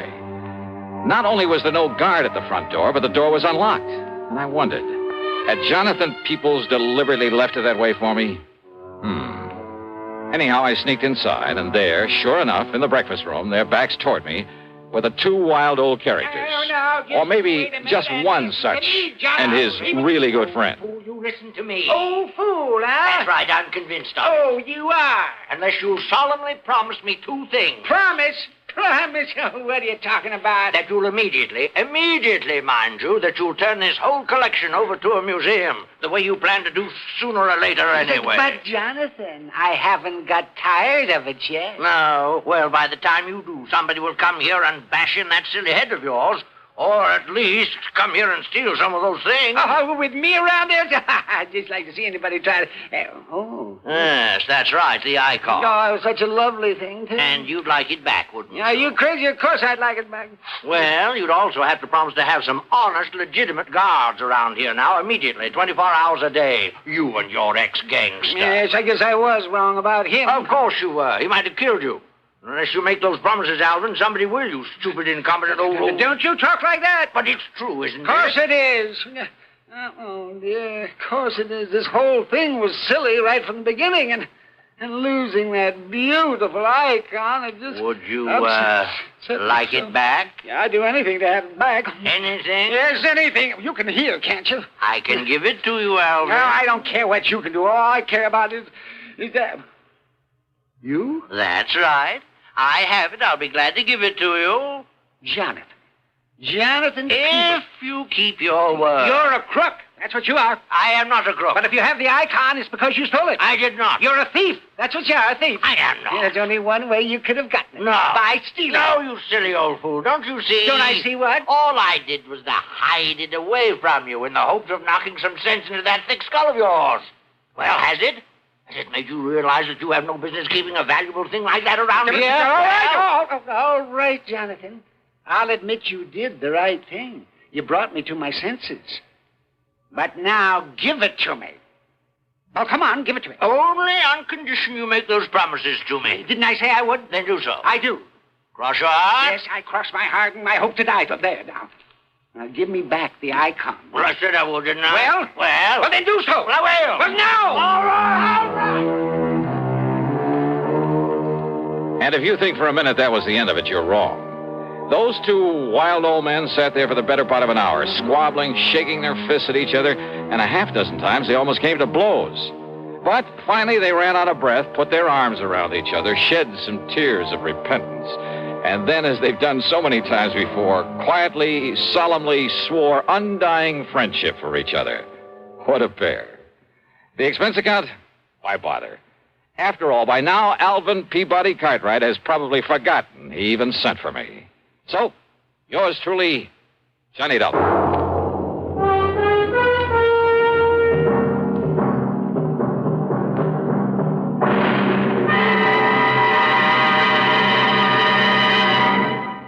And now our star has a few words for you about the case he'll investigate on next week's program. It's called the Sidewinder Matter, and the whole thing happens out in the middle of the great Mojave Desert. Believe me, it doesn't take long for me to realize the desert can be a mighty dangerous place. So join us, won't you? Right here on the station that brings you all the best in radio. Yours truly, Johnny Dollar. Yours truly, Johnny Dollar, starring Bob Bailey, originates in Hollywood and is written, produced, and directed by Jack Johnstone. Heard in our story were Lawrence Dobkin, Howard McNear, Frank Gerstle, Will Wright, Forrest Lewis, and Joseph Kearns. Be sure to join us next week, same time and station, for another exciting story of yours truly, Johnny Dollar. This is John Wall speaking. A terrorized model races for the end of the road. Shocking drama of suspense next on the CBS Radio Network. Better buys are your reward at Orange Motors for a Ford. Get your orange guarantee from the largest dealer in Albany, in the heart of Auto Row. Orange is the place to go. Orange Motors has the ports, it's true, plus 44 years of experience too. Orange Motors, if you're wise, for better service, better buys. Want a new Ford right now? Come to Orange Motors and choose from a large selection of new 1960 Fords. Orange has new Fords and new Falcons, lots of them. For a better deal, buy Ford. Buy at Orange Motors, 799 Central Avenue, Albany. Want a new Ford right now? Go to Orange Motors right now. Better Ford buys, used or new, at 799 Central Avenue. Orange Motors, if you're wise, for better service, better buys. Radio 59, WROW, first on the dial, serving Albany, Troy, and Schenectady. From Hollywood, it's time now for Johnny Dollar. Earl Foreman, Johnny. Earl, I just left you down in Florida. Where are you? Right where you left me, right here in Sarasota. Oh, well, if you're worried about my expense account for that case we cleaned up together, I was just about to mail it to you. Why don't you bring it down here instead? Huh? A couple of hours after you hopped aboard your plane back to Hartford, I got a phone call from Bill Hall. Remember him? Fellow who runs that men's shop on the Tamiami Trail? That's right, Webb. Bill owns the place. Sure. I bought a sport jacket and a couple of pair of slacks there at Webb's. Well, somebody cleaned him out of about $10,000 worth of merchandise last night. Oh? And you'd insured it for him? Yes, I'd also issued a $10,000 policy on the man he had there as a night watchman. Earl. Yeah, Johnny. The police think he was murdered. Okay. I'll grab the first plane I can.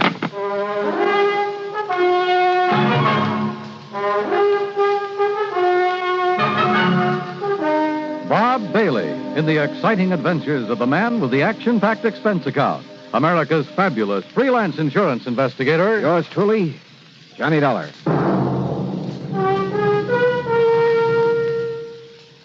And now, Act One of yours truly, Johnny Dollar.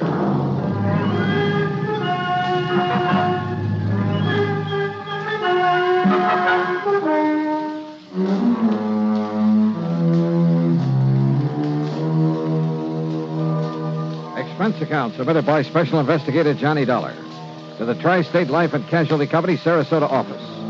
Following is an account of expenses incurred during my investigation of the net of circumstance matter. Expense account item 1, $75, plane fare and incidentals, Hartford to Tampa, Florida. There I figured on changing planes, but Earl Portman met me in his car, and by 7 p.m. we arrived in Sarasota. We drove straight to Webb's. The place was in a mess. Well, I'll say this, Mr. Pullman. You certainly didn't waste any time. Well, I didn't see any reason to, Bill. Johnny, you remember Bill Hall. Yeah, sure. How are you, Bill? Not good, Dollar. Not good. Look at the place. Yeah, I see. You've lost a lot of your stock. We haven't finished checking yet. I sent the boys home to get some sleep, but as nearly as we can tell, whoever did this got away with over $9,000 worth of clothing and accessories, and heaven knows what they did to old Jimson. Jimson? Jimson Cooley, the night watchman. Earl, you said over the phone that you thought he's been murdered. Yes, sir. Somehow they must have got old Jimson to open the back door for them. Then, when he saw what they were up to, he tried to fight them off. You'll see the marks of a big struggle out back. And bits of his clothing were lying around, covered with blood. But no sign of him. Johnny, the police figure that they must have killed him and then dumped his body somewhere. You keep saying they, Bill. They had so little time that, well, one man couldn't have done it alone very well. You see, it all happened between the regular rounds of the PD's prowl car. Last time this sort of thing happened, there were 3 men in on it. Were you been robbed before? About a year ago, something like $18,000 worth. The police managed to track down 2 of them. Oh? What about the third? Well, he was never identified, or rather, he was identified but never located. Anyhow, it was after that we put old Jimson on as night watchman. I wonder about that third man. Was your store the only place that Jimson watched? Yeah, after all, he was a pretty old man. I gave him the job to help him out as much as anything else. And I figured his just being around would keep something like this from happening again. I guess I was wrong. Jimson used to run a shrimp boat in his spare time. He used to work the spot east of Humpback Bridge a lot, south of City Island. That's right. Come to think of it, I heard a boat working out there last night. The point is, he couldn't really make a living at it, so he was glad to take what little we could give him for this watchman's job. And in return, somebody's taken his life. I'm afraid so. Of course, you can't be sure until his body's found. What are you thinking of, Johnny? Well, if by any chance this Jimson Cooley isn't dead... The police say that according to all the evidence... If he's still alive, he's the one person who could tell us something about whoever cleaned out this shop. Have the police found any actual clues to work on? Well, no. That's where you're wrong, sir. Sergeant Drummond. That's right. Johnny boy, how are you? Hiya, Sergeant. So they dragged you in on this. Yeah, I'm afraid so. Well, you know how it is, Drummond. When the police can't get anywhere, you call in the expert. Oh, and I thought you was a friend of mine, Mr. Pullman. You said that Bill was wrong, Sergeant. What's it? When he told me your boys haven't found any clues to who did this job and knocked off Jimson Cooley. Knocked him off, huh? Well, now, what's that mean? One of the boys picked up a drunk last night right in this neighborhood. Yeah? Late this morning, when he'd sobered up enough, we sent him home. But a little while ago, he comes barging back to headquarters. Seems he'd suddenly remembered something he saw around here last night. Go on, Sergeant. Oh, it must have been around 2 or 3 a.m. That's when we figured the robbery occurred. And the murder of Jimson Cooley. Yeah? Please, get to the point, Drummond. Well, he was holding up that building across the street, minding his own business and his bottle, when all of a sudden he saw a car come round from in back of this building and head north on the trail. Maybe 2 of them, he wasn't sure. Anyhow, the one he noticed was a little pickup truck. But in his condition, I suppose he didn't get a license number. Didn't need to, Johnny, because he recognized that truck. Oh? Yes, sir. And he said it was all loaded down with something, with an old piece of canvas stretched over it. The stuff that was stolen from me. Maybe. You say he recognized that pickup? Whose was it? Yeah. Johnny, it was that old 1930 model he used to haul shrimp in. What? Whose? That's right. That's right. It was that old truck of Jimson Cooley. Act 2 of yours truly, Johnny Dollar, in a moment. And now for another episode in the life of Sergeant Donald Bellwether, my husband.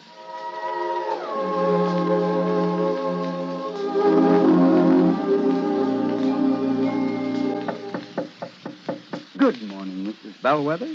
Would my lady prefer to have her breakfast in bed this morning? Oh, what a perfect husband. Thank you, darling. Ah, here's the tray with the coffee, the toast, and the orange. Oh, fine. I forgot the orange juice. Hold the tray, honey. I'll be right back. Oh, darling, what happened? Oh, I stubbed my toe in the corner of the dresser. The National Safety Council was right. The what? Last night I read something in a National Safety Council pamphlet. Oh, Reba, how can you sit there talking about a pamphlet when I'm dying a slow, tortuous death? Oh, come over here, darling. I'm sorry. All right. Now, what's this about the National Safety Council? Did they predict I would stub my toe this morning? No, silly. It's just a coincidence. Only last night I read the statistics that prove that more home accidents occur in the bedroom of all places. Yeah? Not the bathroom or the kitchen or the home workshop. The bedroom. Yeah, okay. From now on, when I walk around the bedroom, I'm going to wear my combat boots instead of these open-toed huaraches. Well, that might help, dear. But what everyone should be most careful of is taking medicine in the dark. Okay, my living safety encyclopedia. I will now fetch your orange. Oh, you're sweet. And it's just too bad that you nice men are so prone to accidents in the home. And the reason is because you brave men usually tackle the hazardous jobs around the house. Hey, I'll remember those kind words as I slowly limp back to the kitchen. One thing in your favor, though, Sarge. married men stand a better chance of avoiding fatal accidents in the home. Now, is that a fact? Mm-hmm. You know, in one state, 75% of the men involved in home mishaps were unmarried. Well, I'm sure glad I'm married. Because the accident odds are better? Because I like my wife. Even when she first wakes up in the morning. That's my Donald. That's my doll.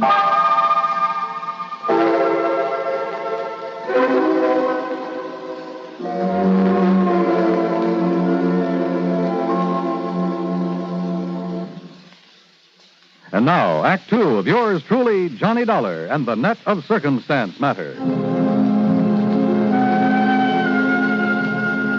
Yeah, everything indicated that whoever burglarized Webb's haberdashery there in Sarasota had murdered the night watchman, old Jimson Cooley. That is, until somebody reported having seen a loaded pickup truck at the time of the robbery pull away from the back of the store. And whose truck was it? Yes, sir. He swears it was that old 1930 pickup of Jimson Cooley's. And he says it went north on the Tamiami Trail. Yes, sir. Well, what have you done about it, Sergeant? Alerted every police department from here to the Georgia state line. Be on the lookout for him. Didn't you know that truck was missing from wherever Jimson lived? Well, we hadn't actually got around to checking on his place yet. You thought he was murdered, and you didn't even bother to check his home? Well, we called his wife, Johnny, and when she said he hadn't come home with all the evidence of a big fight out back of this store... Oh, fine. You can't blame him, Johnny. All the blood back there, bits of Jimson's clothing that were torn off on... Look, maybe it's just a wild hunch, but... Earl. Yes, Johnny? You suppose Doc Crutcher's at home? Probably. Lives just up the street from my house. Oh, we got a doctor connected with headquarters, you know, Johnny. Phil, how do we get out the back way? Why, right out here, Johnny. What's this hunch you've got? Tell you, Earl, and it'd probably turn out to be wrong. Here you are.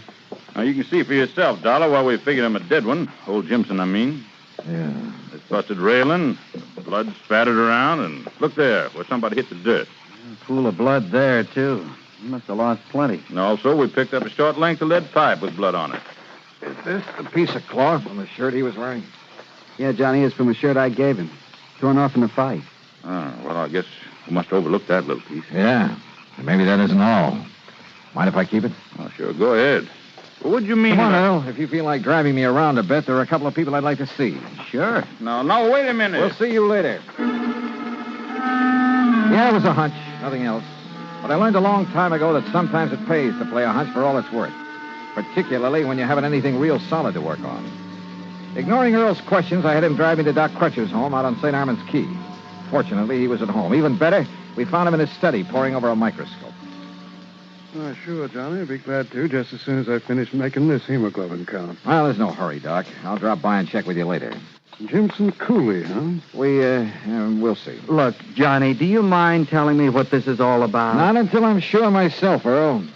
Listen, do you think you can find out where old Jimson's wife lives? Well, sure, I guess I could. Don't you mean widow, Johnny? Maybe. Well, last I heard... Everything I've heard, well, it doesn't all tie up. But, Johnny, if Jimson's still alive... That's what I'm banking on. Come on, Earl.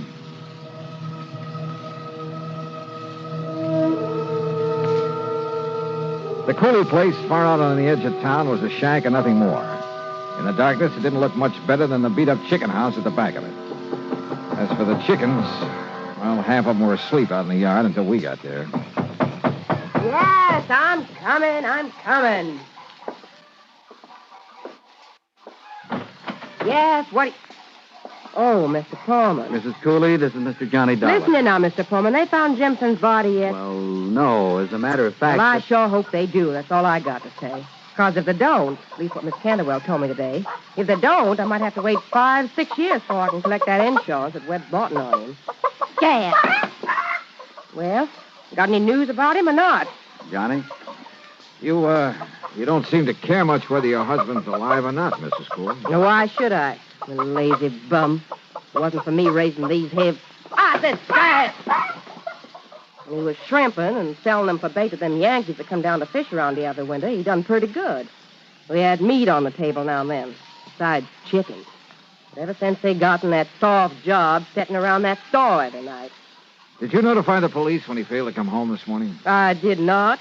Besides, when I seen that one of them nets was missing. You see where he keeps them hung over the limb of that tree out there? Mrs. Cooley... Well, what I figured is maybe he'd gone out to do some more shrimping. Or else he'd taken it out and sold it so he could buy some more of that rot gut he's been drinking lately. So I got this broom handy by the door. What do you mean? To keep him out so he wouldn't try to come in and beat me. Beat you? Sure, like he always does when he's been drinking. And then when he didn't come home at all, Mrs. Cooley. when Miss Canterwell stopped by and told me he'd been killed. Well, you know who I think done it? Who?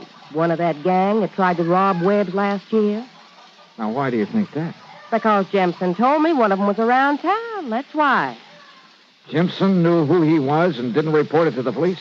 Well, how should I know? I wonder why not. Now, look, if you all didn't come around to pay me my insurance, what is it you want? Well, what I really stopped by for, Mrs. Cooley, was to see if you'd sell me one of your chickens. What? Yeah. Why, sure. Only it'll cost you money. Maybe 75 cents? All right. Here. Here's $1, and we'll call it even. Well, thank you. Here, chick, chick, chick, chick, chick, chick. You look out for them fancy clothes of yours, and I'll wring its neck. There you are. Only I suppose you want it plucked, too. No, thanks. Suppose you just give me the head. Eh? Yeah, you can have the rest of it for dinner tomorrow. What? And come on, Earl. Let's get back to St. Armand's Key. I'm sorry, Johnny, but I really ought to have some of the materials down at my office for putting that specimen you gave me under the microscope. Of course, if you could wait until morning. Oh, sure, why not? Once more, I could use a little shut-eye. But here. Yeah. Take along a sample of the blood from this, too, will you? You've been out raiding somebody's chicken coop? Well, you may want it for comparison, if you know what I mean. Yes, Johnny, I think I do. Well, I don't. Earl, why don't you and I go home and get some sleep?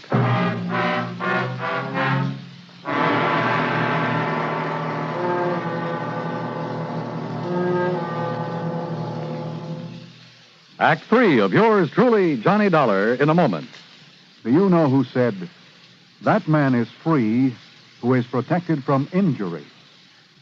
Those words came from Daniel Webster, one of the most eloquent orators in American history. Webster knew that a man could not be free unless he lived in a country which recognized his right to freedom and created laws to protect that freedom. A slave state may say that its citizens are free, but as long as a single citizen can be harmed by the whim of a country's rulers, true freedom does not exist. A man is free only if his rights to freedom are protected. Remember the words of Daniel Webster. They are part of your American heritage. The free man must be protected from injury. And now, Act 3 of yours truly, Johnny Dollar.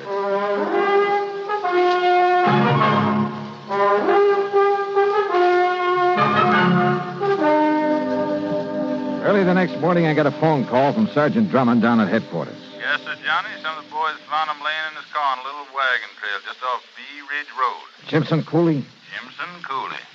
Must have been laying there unconscious ever since a burglar slugged him and took him out there. But he's a rugged old cuss, so he's in pretty good shape now. What did he say about that burglary, Sergeant? Same as we figured. Man made him open the back door, beat him up, cleaned out the place, and probably thought he'd killed him. So he drove him out to that side road and left him there. What about the stuff that was stolen? Must have transferred it to his own car when he left Jimson there. Was Jimson able to identify him?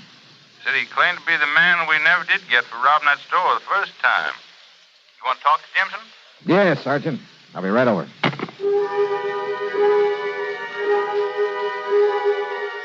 I had Earl driving down to headquarters. I saw Jimson Cooley, talked to him, but learned nothing from him I didn't already know. He was a disagreeable old coot, the sort who would get drunk and beat his wife. He still wore his badly torn clothes, and yes, he had a couple of cuts and bad bruises. But were they enough to account for all the blood we'd found in back of the store? I asked Earl to drive me over to Doc Crutch's office. Well, just finished, Johnny. And?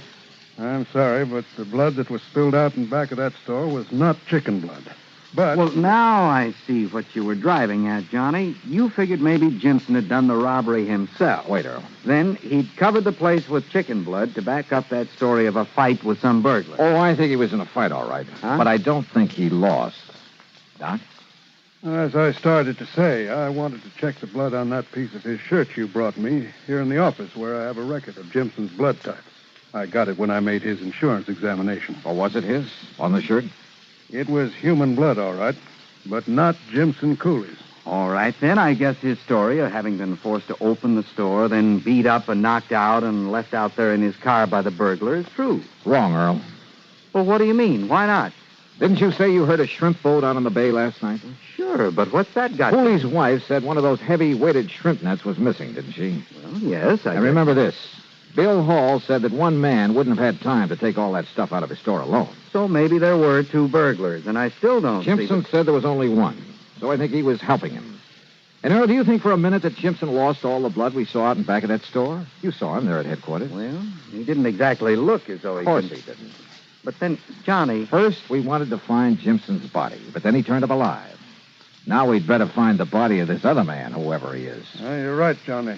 Then you'll really have a case. Sure. So, Earl, let's go fishing. Fishing? Well, you know how it is. When I'm really stuck in a case, everything all muddled up, well, it's time to relax and kind of let your head clear. Come on, let's go. Sure, Earl thought I was crazy, but we unhitched the boat from his private dock and headed up the bayou.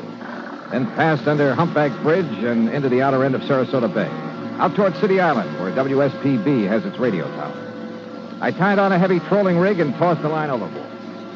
Johnny, you're crazy to use that heavy rig out here. The water's real shallow. All it'll do is drag the bottom. A little slower, Earl. Here in the bay, we use live shrimp to get sea trout. You know, about a number 2 hook and no sinker, we bottom fish. Slower, will you? Okay, whatever you say. And so we trolled back and forth over the place where Jimson ran his shrimp line. Johnny, it's no good fishing here with that heavy tackle. If this is where he got his shrimp, there ought to be fish or something. Maybe I'm after that something. I think you've gone nuts. 10, 15, maybe 20 times I had to reel in the line and take off a clump of seaweed that had gotten tangled in it. Bill began to get impatient. If we were really going to fish, why didn't we do it right? Then suddenly the old fluger started to sing. Hold it, Earl. Kill the engine. Yeah, what is it? Just hold your horses. What under the sun have you tied into, Johnny? If this line will hold, we may have what I've been looking for. I can't imagine what kind of a fish would be that big here in the bay. Oh, fine. Fine. All you've done is get snagged up in some old hunk of rotten fish net. Yeah. Or a shrimp net. If you'll just help me get it aboard. Sure. Just a little more, Johnny, and I'll be able to reach the part where you've hooked into it. A little more. There. I got it. Now give me a hand. Right. Here now. Oh, they put a lot of lead on these nets. But I never thought they could be this. John, look what's in it. Yeah. Good Lord. When Jimson was faced with the man's body wrapped in the net he'd sunk out there in the bay, he broke down and told us what had really happened. Even told us where the stolen stuff was hidden. Yeah, the dead man was one of the gang who'd robbed the store a year ago. He'd persuaded Jimson to help him, do it again, offered him $100. But then when he had the stuff, he tried to run out without paying off. So, Jimson had killed him. Now the courts will have to take over. Incidentally, I understand that Webb's is installing a foolproof burglar alarm system. Expense account total $151.50. Yours truly, Johnny Dollar.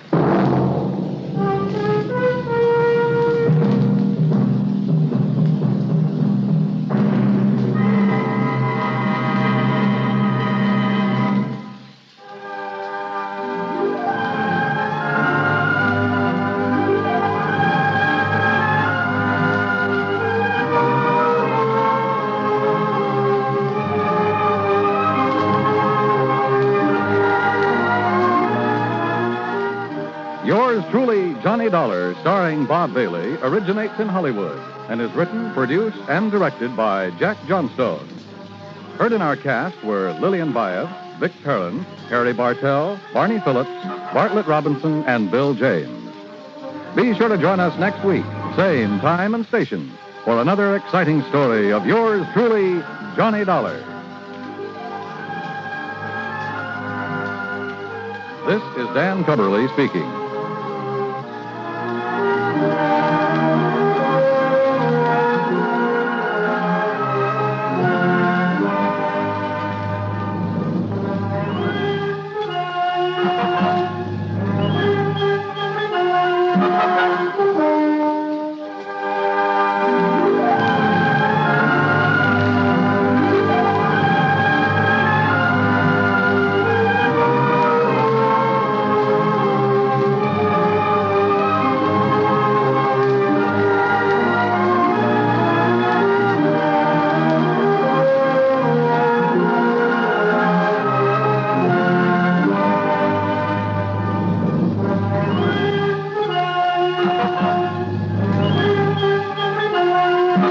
Johnny Dollar has come to you through the worldwide facilities of the United States Armed Forces Radio and Television Service.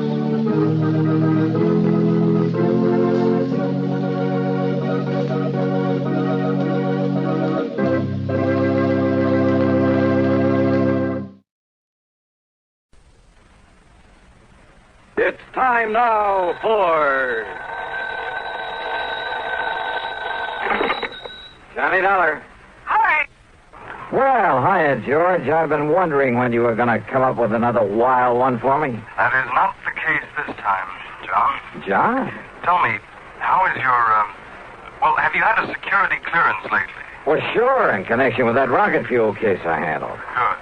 But, now, what's this all about? Well, I can hardly discuss it with you over the phone. Oh, top secret, huh? Top secret, and of tremendous importance. Okay, George. I'll run over and see you.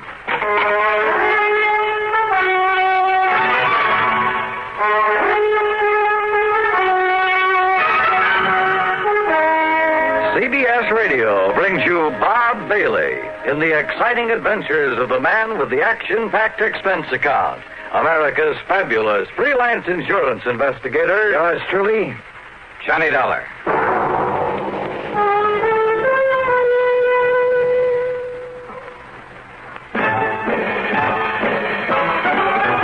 Are you smoking more now, but enjoying it less? Have a real cigarette, have a Camel. Are you missing the smoke? The nation likes that. Have a real cigarette, have a Camel. Are you looking for flavor and mildness? Have a real cigarette, have a Camel. The best tobacco makes the very best smoke. Have a real cigarette, a real cigarette, a real cigarette, have a Camel. If you're smoking more today, but enjoying it less, try Camels. More people smoke Camels than any other cigarette. Any filter, any king, any regular. The Camel blend of costly tobaccos has never been equal for rich flavor and easygoing mildness. The best tobacco makes the best smoke. Have a real cigarette, a real cigarette, a real cigarette, have a Camel. And now, Act One of yours truly, Johnny Dollar.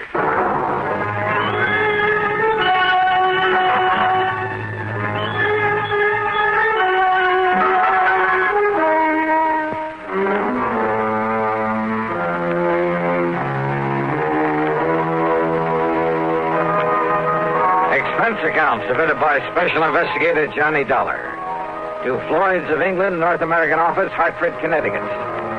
Following is an account of expenses incurred during my investigation of the missing missile matter.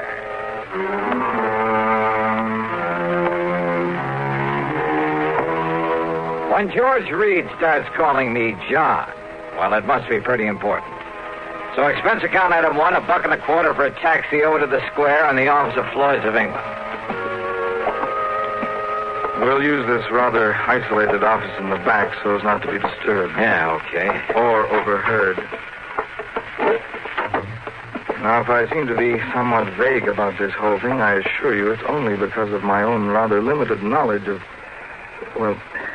Well, sit down, Joe. Oh, yeah, sure. Well, you can hardly expect me to investigate something unless I know what it's all about. Well, John, out on the West Coast... Oh, come off this John stuff, will you? I'm sorry, Johnny. But now listen. Yeah, shoot. Out near Los Angeles, in North Hollywood to be exact, is a small plant that operates as the Smithwick Paint Remover Company. Oh, what's so all-fired mysterious about that? Not one drop of anything even faintly resembling paint remover has ever been put out by them. Huh? Actually, that name is only a blind, a cover-up. Yeah? For what? An outfit that might better be called the Smithwick Missile Development Company. Government stuff, huh? Johnny, they have no official connection with our government whatsoever. But unofficially? That's the sort of question we never ask. So far as anyone knows, our government simply doesn't recognize them, gives them no support, financial or otherwise. So far as anyone knows. Which means they receive no protection from Uncle Sam either. So Floyd's of England writes the insurance? Precisely. Under orders from our top brass. Well, what's happened out there? What's the trouble? Johnny, It appears from what Smithwick told me on the phone that one of their missiles is missing. Oh, well then. What? Yes. Oh, now look, George, I heard of a guy who mislaid a bass drum once and somebody who had an elephant stolen. Johnny. Oh, one of those missiles? Oh, wait. Hey, maybe he was talking about one that got lost in outer space. But then why send for me? They have nothing whatsoever to do with the firing of those things. But don't you... A small plant out there, did you say? Yes. Oh, then it simply doesn't make sense. Now, George, Johnny, all I know is what Dr. Smithwick told me over the phone. Now, I agreed to have you go out there immediately. He'll be waiting for you there whenever you get there. Well? Okay, George, whatever you say.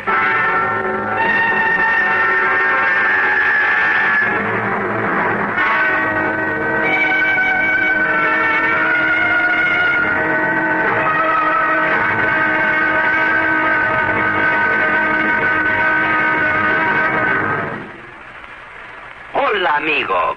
You want to know about stereo phonographs? Listen to my last bullfight on ordinary stereo. Ole! But now, Columbia Stereo 1.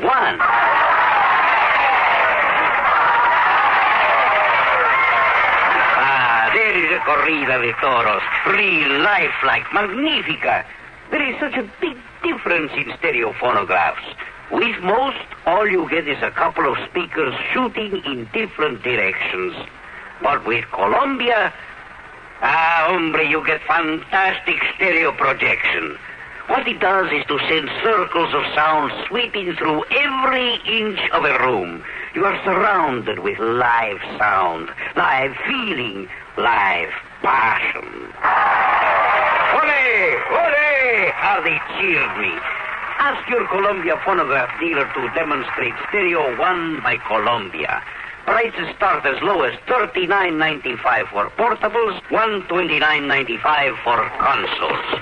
El Picador! Who let that bull out? And now, Act Two of yours truly, Johnny Dollar and the Missing Missile Matter. Expense account item 2, $8 for a plane to New York. Item 3, $176 and a quarter for a 707 to Los Angeles. I arrived about 6 p.m. Pacific time. Item 4, $50 deposit on a rental car, and I drove to North Hollywood, to the so-called Smithwick Paint Remover Company. As I walked into the reception room at the front, a good-looking blonde hurriedly closed the door in back of her that led to a huge room full of desks and drawing boards, but no people. Yes, sir. Oh, my name is Dollar, Johnny Dollar, and I'm here. Johnny Dollar, the insurance investigator.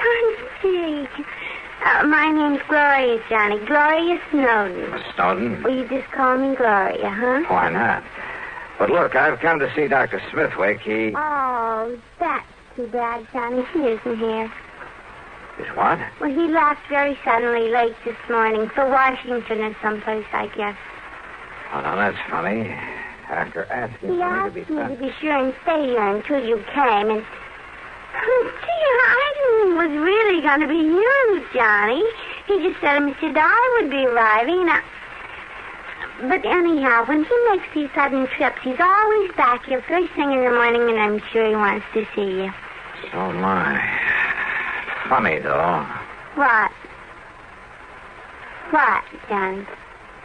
Well, I suppose I'd better get something to eat and find myself a place to sleep. Oh, gee, I'm hungry, too. And it's all your fault, Johnny, because I had to wait around for you. Well, then the least I can do is take you out to dinner, okay? Oh, gee, yeah. And I'm free all evening, too, Johnny. Great. We'll do the town. Now, is there a hotel or a motel around here where I can hang my hat? Well, gee, I don't... Well, there's the Paradise Motel over on North Sherman Way. It's kind of a smallish place. On North Sherman Way. 1131. Then just let me drop off my luggage, shower and shave, and I'll pick you up. Where do you live, Gloria? Oh, I'll just wait here for you. I have a couple of things I ought to do before I leave. Okay, whatever you say. And you don't mind taking me to dinner, I mean? Are you kidding?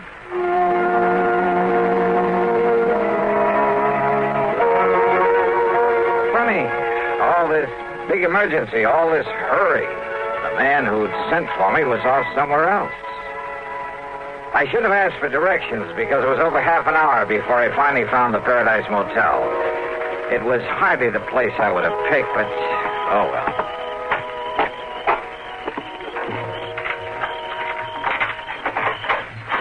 Yeah, here you are, Mr. Dollar. Number 7. Okay. This be satisfactory? Yeah, sure. Because if it ain't, I got other vacancies. No, this'll be all right. Anything you want, I'll be in the office. Well, I could sure use a few ice cubes. Oh, brought your own jug, huh? Have them for you in the jiffy. Good. Now, let's see. Shirts will go in here, I guess. Huh? That's about the fastest service I ever heard of. Mister, you certainly don't waste any... Hello? Somebody out here looking for...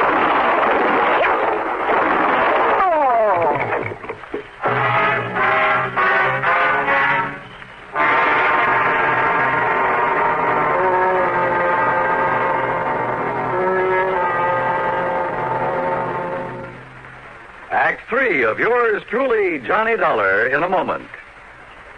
Welcome, recording star Mel Torme. It's terrible trying to sing with a bad cold. So I always take 4-way cold tablets to relieve cold miseries fast. Good idea. Tests of all the leading cold tablets proved 4-way fastest acting. 4-way starts in minutes to relieve muscular pains, headache, reduce fever, calm upset stomach, also overcomes irregularity. When you catch cold, try my way. Take 4-way cold tablets. A fast way to relieve cold distress and feel better quickly. 4-way, only 29 cents. Now, here's a word about another fine product of Grove Laboratories. To get rid of embarrassing dandruff in 3 minutes, change to Fitch Dandruff Remover Shampoo. 3 minutes with Fitch regularly is guaranteed to keep unsightly dandruff away forever. Apply Fitch before wetting hair, rub in 1 minute. Add water, lather 1 minute. Then rinse 1 minute. Every trace of dandruff goes down the drain. 3 minutes with Fitch and embarrassing dandruff's gone. At the same time, Fitch can brighten hair up to 35%. Get Fitch Dandruff Remover Shampoo today. And now, Act 3 of yours truly, Johnny Dollar.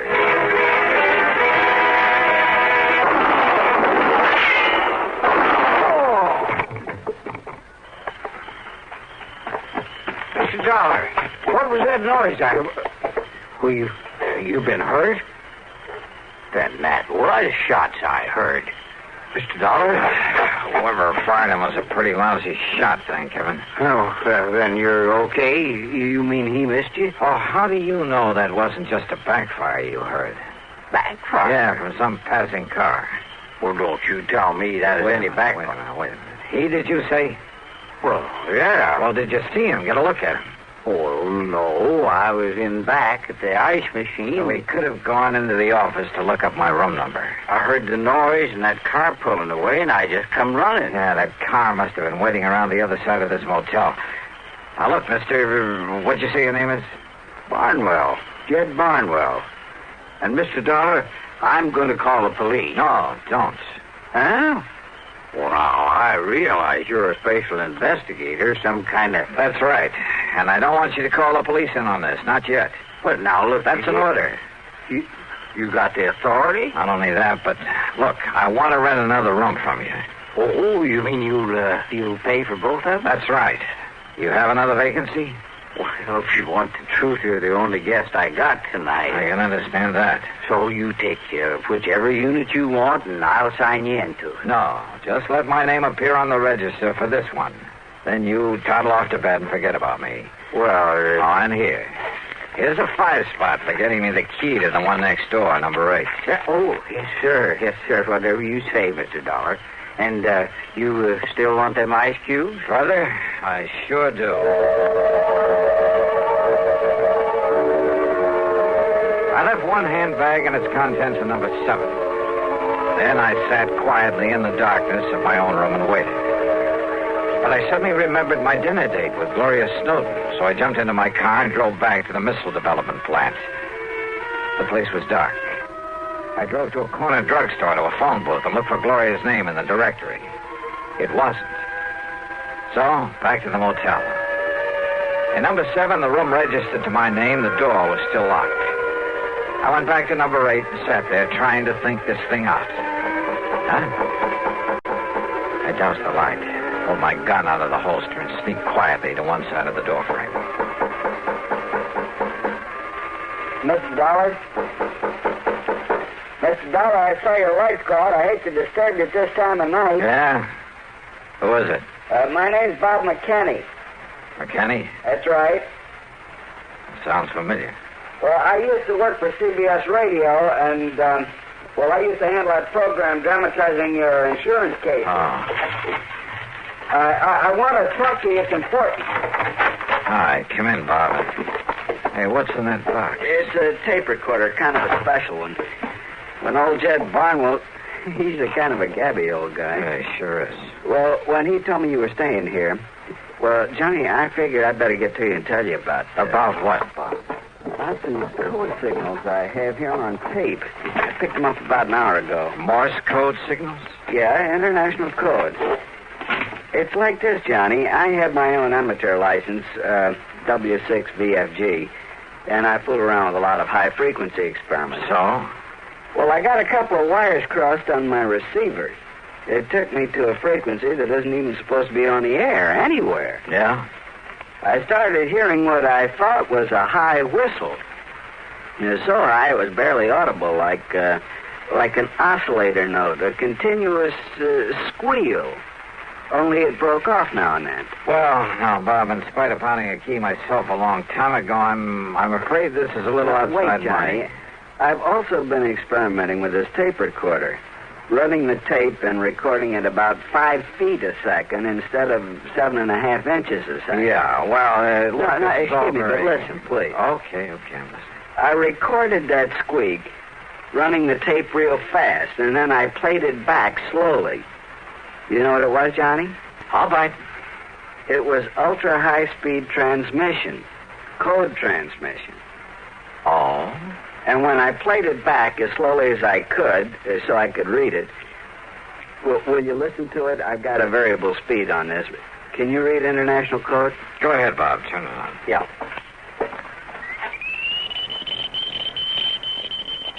Oh, can't you slow it down a bit? Maybe if I hold it back on the reel. Wait a minute. Listen to that. That's what I mean, Johnny. It's legitimate code, all right, only...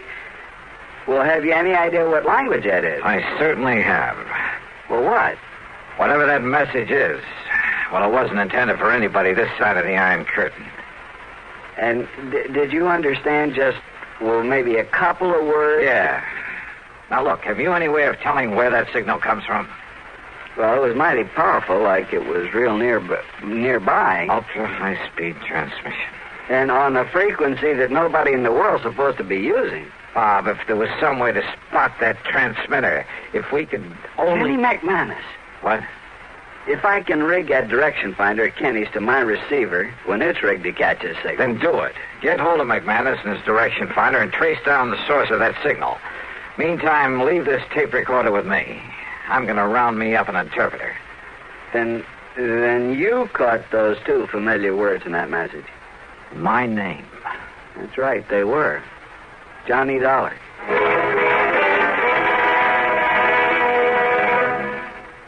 Act 4 of yours truly, Johnny Dollar, in a moment. And now here's a message from the watchmakers of Switzerland. Swiss vacation, Swiss vacation. Win a fabulous vacation for 2 in beautiful Switzerland. Enter the Swiss Vacation Contest. It's easy. Nothing to buy. Pick up a free entry blank at a jewelry store or other store that sells quality watches. Then in 25 words or less, complete this statement.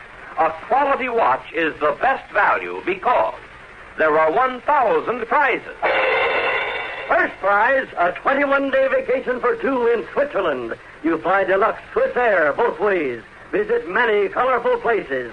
All expenses paid for 2 people, plus $500 extra spending money. Second, third, and fourth prizes. 15-day Swiss vacations for 2. Also, 4 mink stoles, 8 Bolex movie cameras and projectors, 12 Hermes typewriters, 160 $100 watches, 812 gala assortments of Tobler Swiss chocolates. Enter the Swiss Vacation Contest today. Free entry blanks at your jewelry store. And now, Act 4 of yours truly, Johnny Dollar.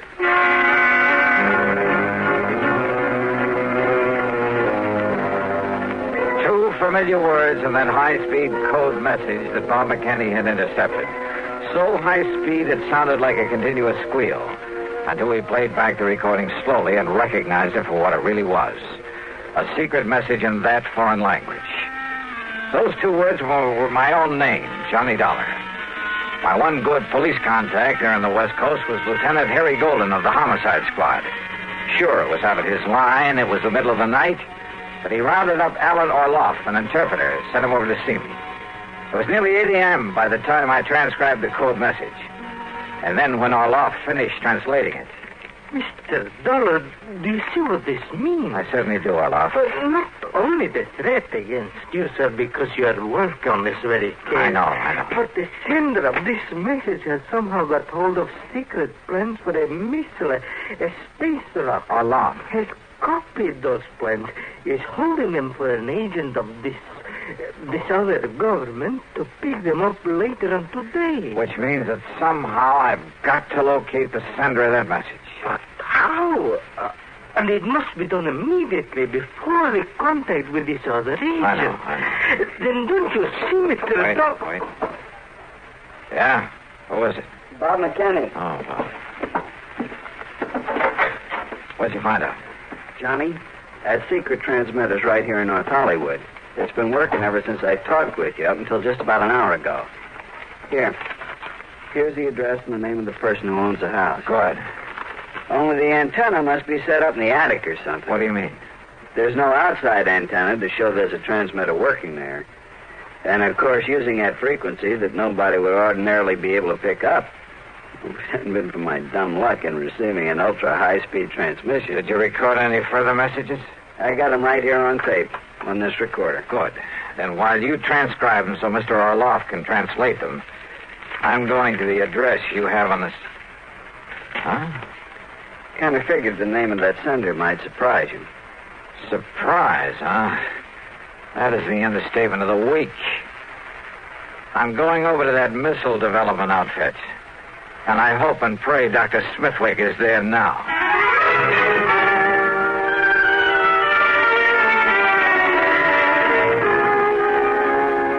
So perhaps I was wrong, Mr. Dollar. After all, I'm a scientist, not a file clerk. But I was certain the plans for that missile were missing from the vault just before I was hurriedly called to Washington. Dr. Smithwick. Contrary to our usual policy, I asked the government to send some men here to investigate. They'll probably arrive here shortly. Doctor. Yet now on my return, I find the plans intact in their proper place. Oh, those plans were stolen, all right. And for the benefit of one of the big foreign powers. What? But that could only mean that someone here in this organization... Right. You mind if I call in your receptionist? Gloria Snowden. I want her in on what I have to say. You mean to say you tell that stupid little girl about this? You think I need to? Well, Dollar, it's because of her lack of intelligence that it's safe to have her about. Any bets? Gloria. Yes, Johnny? Come in here, please. Oh, gee, sure. Hi, Doctor. Now, Mr. Dollar. Doctor, Gloria was the only one beside yourself who knew I was out here, who could have arranged or carried out the attack on me last night. Attack? More important, she's the last one you'd suspect of being able to gain access to your vault, of taking the plans, having them copied, and preparing to turn them over to a... Well, it sounds corny, but to a foreign agent. Are you serious? Whatever you mean by that. However, having intercepted a radio message sent out from a transmitter hidden away in her home, Well, this, Doctor, is a slowed-down, intelligible tape recording of that message. Well, I don't know what. Well, Gloria, or whatever your real name is. Very well, Dollar. And of course, neither of you gentlemen can be allowed to leave this office. Gloria, that gun. That's right. Any famous last words, Dollar? You know, Gloria, this tape recording is the only real evidence I have against you. What? So what? So here. Maybe you'd like to have it. Oh, no, you...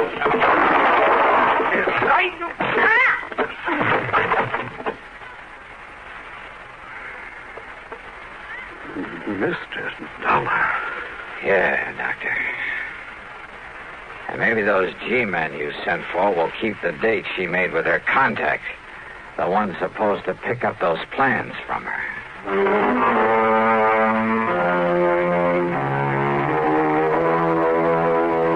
The government boys were more than glad to take over. And I hope they can find some way to reward Bob McKinney, who really solved this case. Expense account total, including the trip back to... wait a minute. Forget it. In so good a cause, it was the least I could do. Yours truly, Johnny Dollar.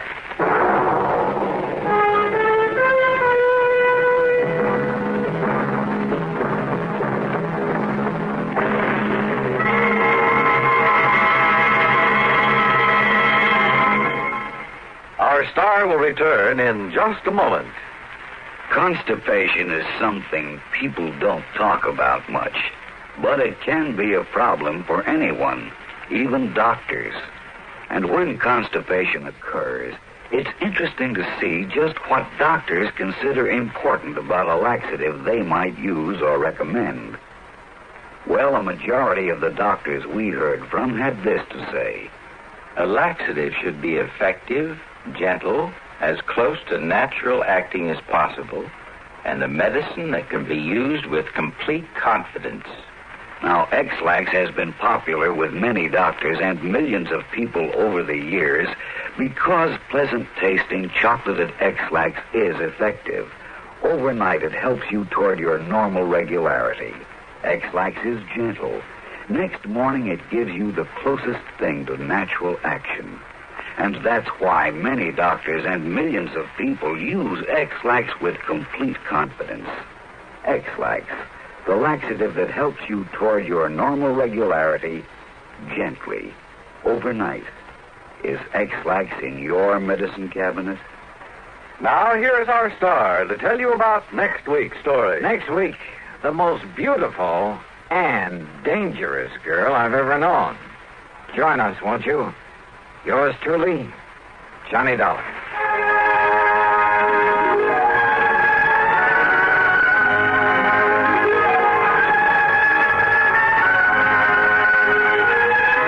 Yours truly, Johnny Dollar, starring Bob Bailey, originates in Hollywood and is written, produced, and directed by Jack Johnstone. Heard in our cast were Virginia Gregg, G. Stanley Jones, Horace Lewis, Harry Bartell, Don Diamond, and Bartlett Robinson. Be sure to join us next week, same time and station, for another exciting story of yours truly, Johnny Dollar. This is Dan Coverly speaking. This is the CBS Radio Network. And this is Radio 59 WROW. From Hollywood, it's time now for Johnny Dollar. The count's 3-2 and the bases are loaded. And Ted Williams is at bat, huh, McGraw? Oh, Johnny, how'd you know it was me? Oh, just psychic, I guess. What's on your mind, Bert? Fella named Henry Sampson. Ever hear of him? Name's familiar. Well, it should be. He owns about half the newspapers in the South. Which means he isn't exactly struggling for money, huh? Right. In fact, he collects it. Figures. Especially Confederate money. Well, anybody can. What? Yes, sir, Johnny. He has one of the largest collections of old coins in this country. Oh? And a Confederate $50 he owns has disappeared. Bert, Confederate money isn't worth its weight in salt. That's where you're all wrong, Johnny. Huh? This particular $50 is insured for $20,000.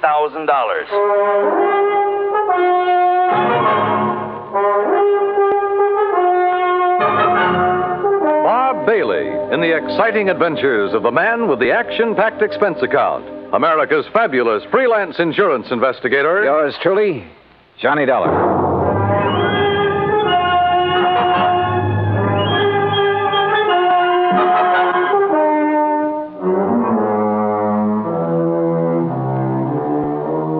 Expense account submitted by Special Investigator Johnny Dollar to the Providential Assurance Company, 393 Dewey Avenue, Hartford, Connecticut. Following is an account of expenses incurred during my investigation of the Confederate Coinage Matter.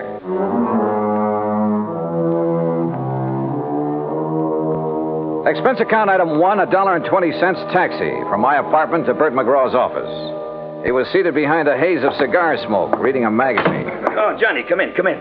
Hey, morning, Bert. Sit down. I was just reading about an old teammate of mine. Oh, who's that? Bob Feller. Feller? Yeah, he was a pretty fair country pitcher. Of course, he wasn't in my class. Course. Yeah. Many's the time I had to help old Bob out of a spot. Yes, sirree, Bob. That boy could get himself into more jams.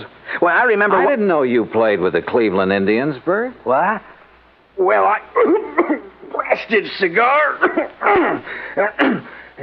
You been reading up on baseball, Johnny? No, but I remember Bob Feller. Who doesn't? In 1940, I saw him pitch a no-hit, no-run game for the Indians. Oh, well, now, wait a minute. You and me, we must be talking about two different fellers. Yes, sir. That's so? Why, sure. This Bob Feller that was my teammate, he played ball for the Apalachicola Alligators. Yes, sir. Good old Bob Feller. Spelled it Faller.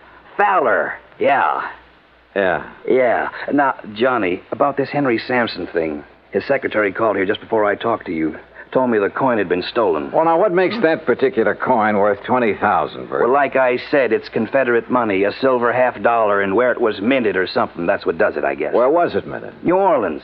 Now, during the whole time of the Civil War, that mint only turned out $4 $50. How come? Well, how should I know? I'm only going by what's on Sampson's original policy application. But you're sure about there being only 4 of those $50? Well, no, I'm not sure. You mean you've never checked? You insured the thing on Sampson's say-so? Well, Johnny, look, we were glad to get his business. Well, you must have been out of your mind. Now stop balking, Johnny. You want to know how come that mint didn't make any more of them? You go ask him. I plan to. Where'd you say he lived? Right outside Birmingham, place called Shade Mountain. Expense account item 2, $107, air transportation, Hartford to Birmingham, Alabama. I claimed my luggage and was about to step into a cab when I was approached by a man of about 30, crew cut, Brooks Brothers suit. Mr. Dollar? Yeah, that's right. My name is Kopek, Michael Kopek. I'm Mr. Sampson's secretary. Oh, yeah. Your Mr. McGraw was good enough to tell me the time of your arrival. Are you all ready to go to Zora? Zora? According to the Bible, it was the village of Sampson. Oh, yes. Only I'd like to check into a hotel and freshen up a bit first. That is, if you don't mind. Mr. Sampson would mind, sir. But look, I've been... He instructed me to assign you a room in the guest house. I'm sure you will find it more than comfortable, Mr. Dollar. This way, please.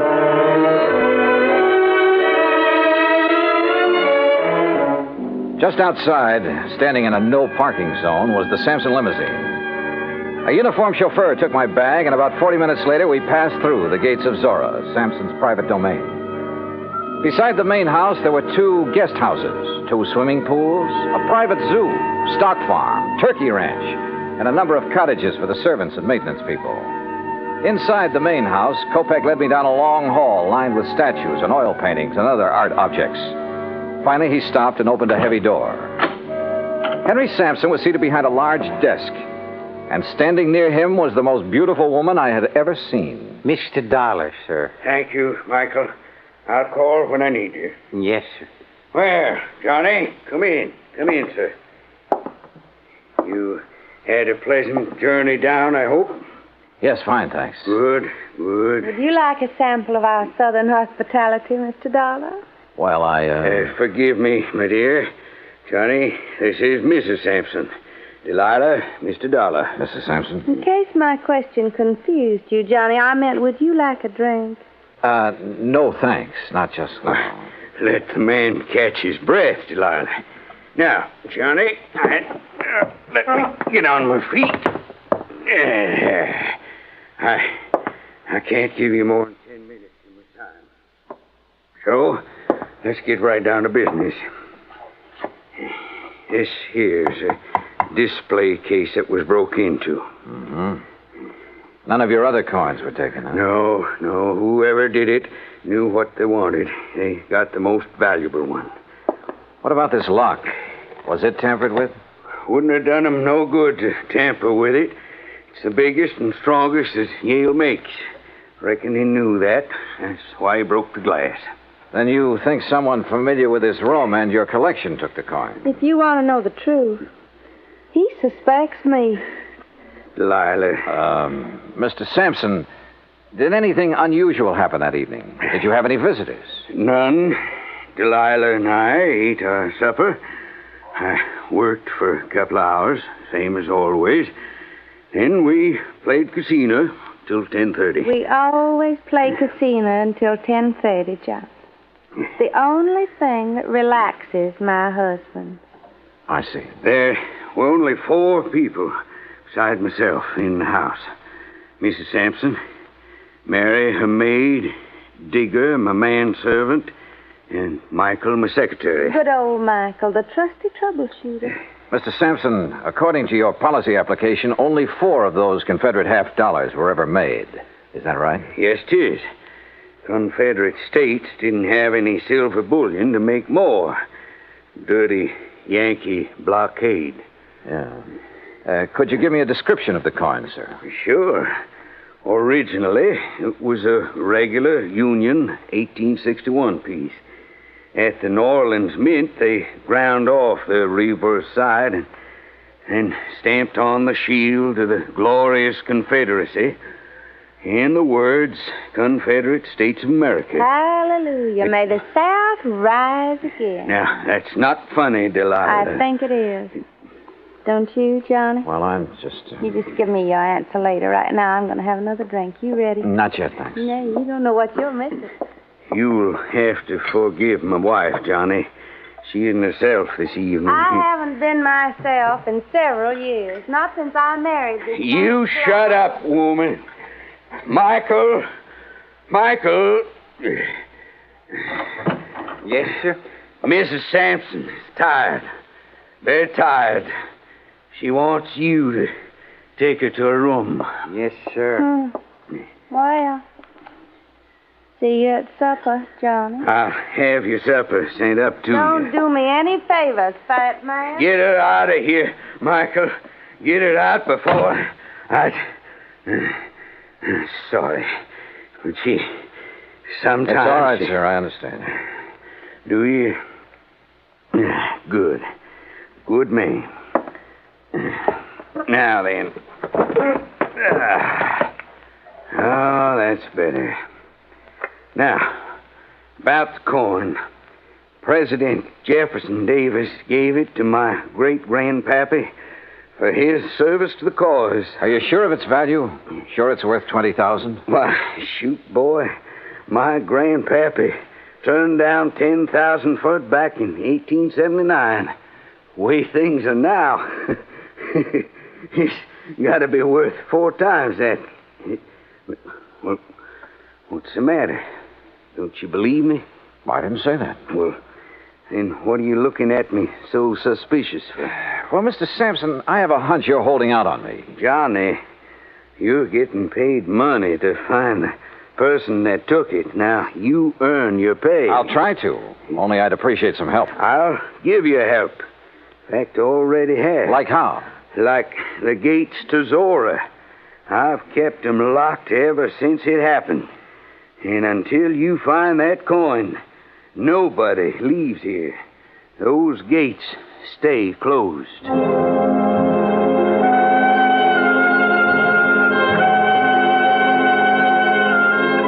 A few moments later, Kopek returned and escorted me across the magnolia-scented grounds to my rooms in one of the luxurious guest cottages. I unpacked, took a shower, then called Bert McGraw in Hartford. Well, how's it going, Johnny? It is not. Oh, come on now, boy. Sorry, Bert, but it looks like a real toughie. You don't want me to send in a pinch hitter, do you? Nope. But how about getting the dust off your pants and doing some legwork? All right, what kind of work? Find out for sure how many of those 1861 $half were ever made and what their value is today. Wait a minute. What'd you say, John? Not you, Bert. Somebody at the door. You check on that coin. Got it? Like the Yankees have the pennant. Good luck, boy. Okay, I'm coming.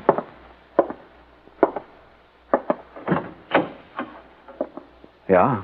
Mr. Dollar. Yeah, that's right. I'm Mary Williams, Miss Sampson's maid. And I'm Digger. Everybody just calls me Old Digger. He's Mr. Sampson's man. We snuck off and come over here to see you. Oh, well, come in, please. Thank you, sir. Oh, yes, sir. Thank you. Sure hope nobody saw us come in here. Well, what's this all about, Mary? Mr. Dollar, being an insurance investigator, you work for a company instead of the police, is that it? Yes, the company I'm working for now is in Hartford, Connecticut. Way up north. Oh, that's good. Mr. Dollar, Digger here, he's just scared to death. Scared of what? If you'd be here a while, you'd know. Guys, you sure would. Well, can't you tell me? Mr. Sampson's got a big place here. He needs lots of folks to keep it up for him, and he gets them cheap from the prisons. What? Yes, sir. Somebody finds out who's going out on parole. The next thing a man knows, instead of being all the way free, he's here working for Mr. Sampson. Yes, sir.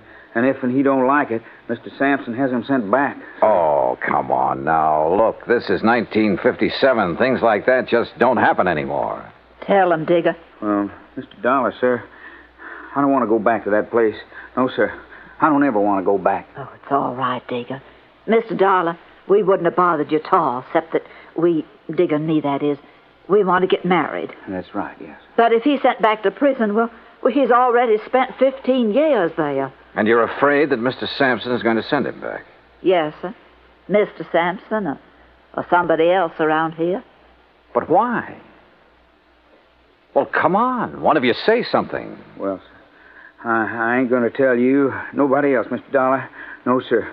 I won't tell no matter what they do to me. I won't tell unless you give me your word. Unless you promise me. Promise you what? That you won't let Mr. Sampson or nobody send me back. You give me your word on the Bible, I'll tell. Yes. Well, come on. Tell me what? Well, sir, Mr. Dollar, Digger knows who took that $50 piece.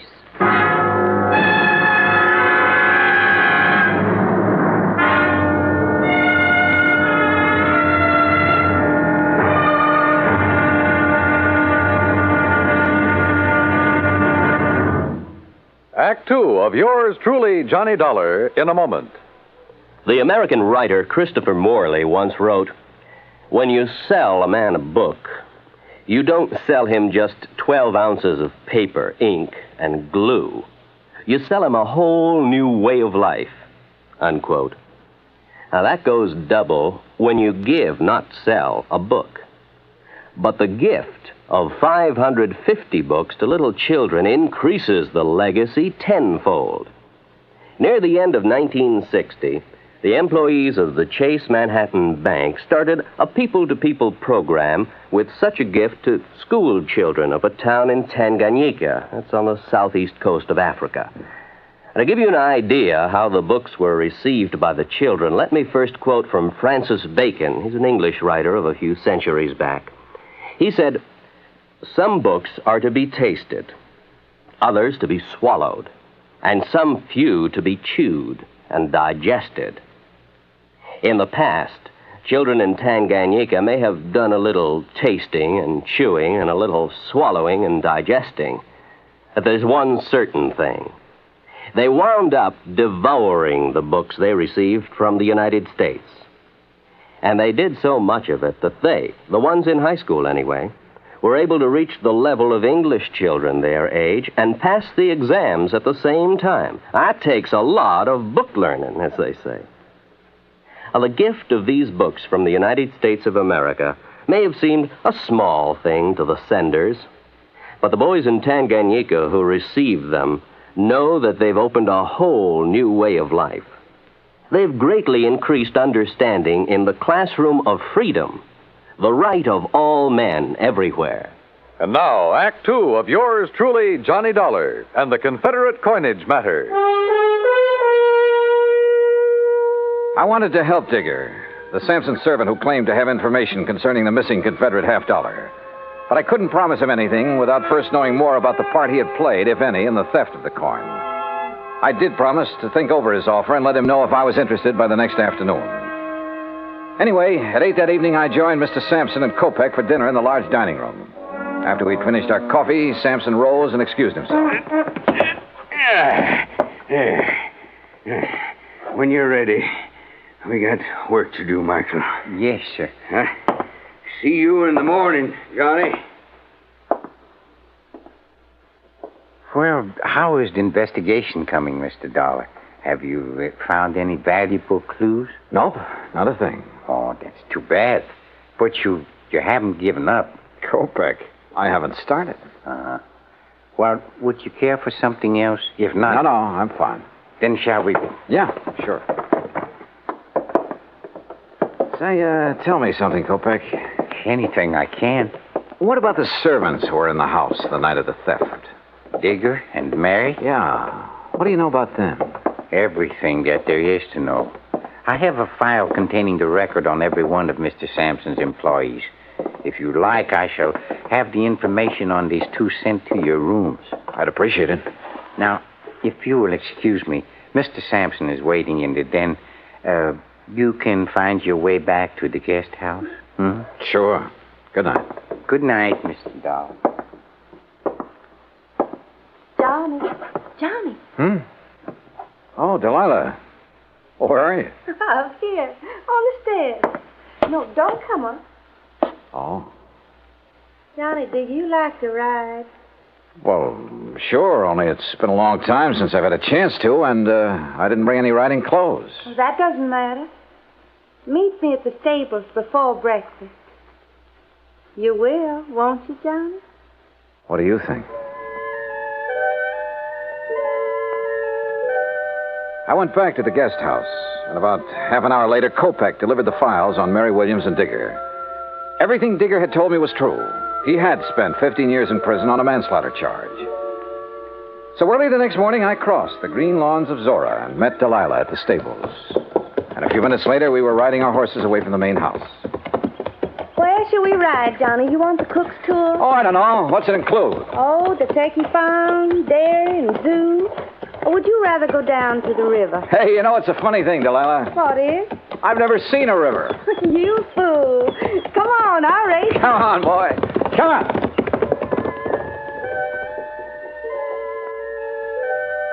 Finally, when we reached the river, we dismounted. And she just stood there for a long moment, looking down into the water. Well? I guess I'm just reaching for something I can't have. Yes. You understand, John? Why did you marry him, Delilah? His money. Only I was fooled. Or made a fool of. How do you mean? Well, he's a collector, Johnny. Of coins and paintings and people. Well, hadn't you noticed? I'm just another one of his possessions with all the rights and privileges of a statue. And you know why Sampson married me? Because my parents named me Delilah. Well, why don't you leave him? Oh, I'd need money, a lot of it. And I thought I was going to get some. But now, maybe I'll get another chance. And when I do, Johnny, you keep in touch, huh? We rode on back, had breakfast, and I returned to my rooms in the guest cottage. Around 11 o'clock, I picked up the phone and called Bert McGraw again. Johnny, about time you called. Yeah, what'd you find out, Bert? Enough to know that I'm in trouble, and you got to get me out of it. Trouble? What kind of trouble? That Confederate $50. Do you know what it's worth? $5,000. What? But you insured it for 20. I know it, but look, Johnny, it wasn't all my fault. I mean, well, how did Sampson know about the dies? What dies? The dies a man named Scott made 500 of those $50 from back in 1879. That's what lowered the price of the original $50. You mean there are 500 of those $50 in existence instead of 4? 504. The 4 original ones made in 1861, the rest were made later.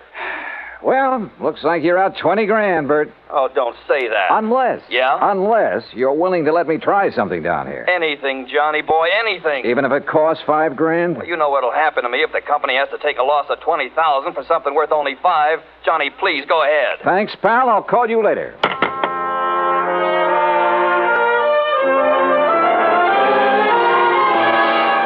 soon as I could, I sent word to Digger and Mary, the two servants, asking them to come to the guest house. It was almost 3 o'clock before they arrived. Miss Dollar, have you decided on what you're going to do? Yes, Mary, I have. Digger. Yes, sir? I can't promise that you won't be sent back to prison. Well, then I ain't going to tell you nothing. Now, wait. Sir. Let me finish. But I can promise that I'll do everything possible to help you. Well, sir, I have to ask Miss Mary. You know, she's the one who talked me into coming to you in the first place. I did it as soon as he told me what he'd done. I didn't know about it till afterward, Mr. Dahl. All right. Just what did he do, Mary? Well, it wasn't his fault. He just had to break into that case and take that $50. Yes, sir, that's right. I had to. Why? Because she said that she'd tell Mr. Sampson something real bad about me. Something that'd cause him to send me back to prison. She? Mrs. Sampson? Yes, sir. That's the truth, Mr. Dollar. I swear it. All right, Digger, go on. What happened after you took the coin? Well, sir, it all went like she said it would. I got hold of the $50 and ran on down to the river. Late that night, I was on my way back to where I was supposed to meet Miss Sampson and give it to her. Well, sir, then I tripped over something and doggone if I didn't lose it. Oh, wait a minute. Come on now, Digger. You don't expect me to believe that. But it's the truth. Yes, sir. I had it in my hand, and when I fell, it flew out. And you can't find it? No, sir. No, sir. And I looked and looked. There's a good reason why he can't find it, Mr. Dahl. Oh? Yes, and you come with us. We'll show you. They showed me, and I had to agree there was a good reason. I told Kopek I wanted to see Mr. Sampson. While I was waiting for him, Delilah came down the stairs from her room. Johnny, I saw Digger take your suitcase out to the car. You aren't leaving. I will be in a few minutes. Well, Johnny, have you found the coin? No, not quite. But I know where it is. And I know how it got there. You do? Why did you do it, Delilah? Why did you make him do it? You ought to know by now, Johnny. I did it for the same reason I've done everything else in my life, for money. I thought I could use the money to get away from here. What'll you do now? I don't know. It's up to him. You do have to tell him, don't you? Yes, Delilah. I'm afraid I do. There's no other way. I mean, well, couldn't you say one of the servants? No, Delilah, don't you say it either. Okay, Johnny. See you around, huh? Sure. See you around.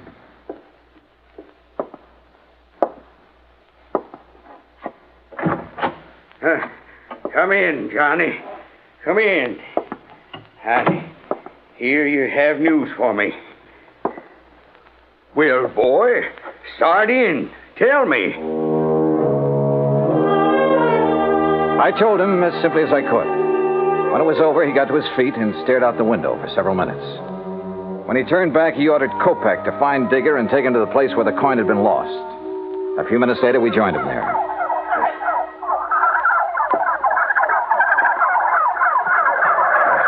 I can't believe it. This where you lost the $50, Digger? On the turkey farm? Yes, sir. Yes, Mr. Sampson, sir. They're right over there. Well, why didn't you get in there and find it?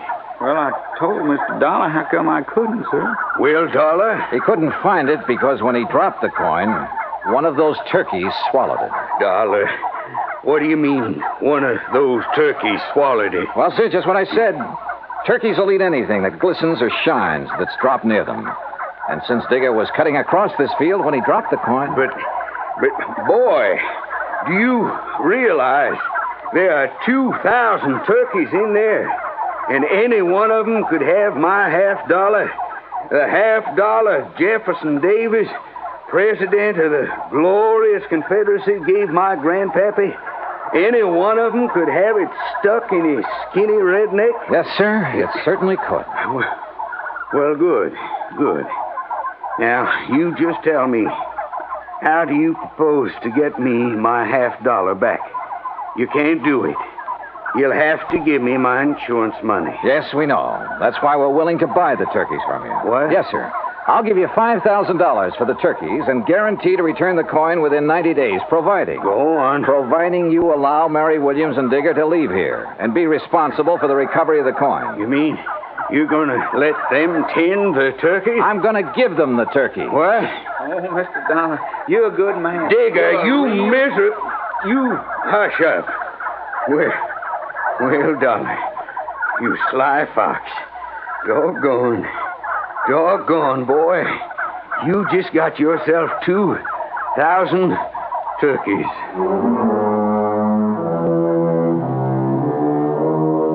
A couple of weeks after I left Birmingham, I received a letter from Mr. and Mrs. Digger telling me that they'd found the coin in the craw of the bird they'd killed for their first Sunday dinner together.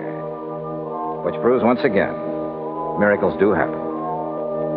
Expense account total, including transportation back to Hartford, $405.10. Yours truly, Johnny Dollar.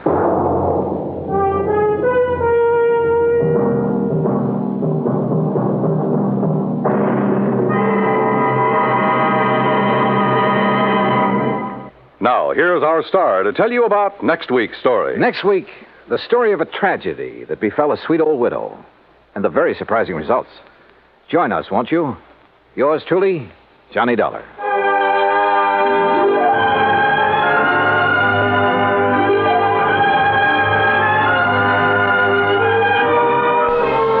Yours truly, Johnny Dollar, starring Bob Bailey, originates in Hollywood. Written by Charles B. Smith, it is produced and directed by Jack Johnstone.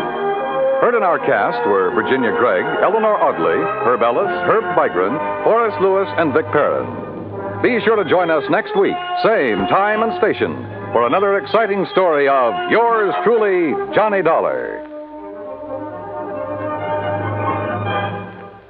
This is Dan Cubberly speaking.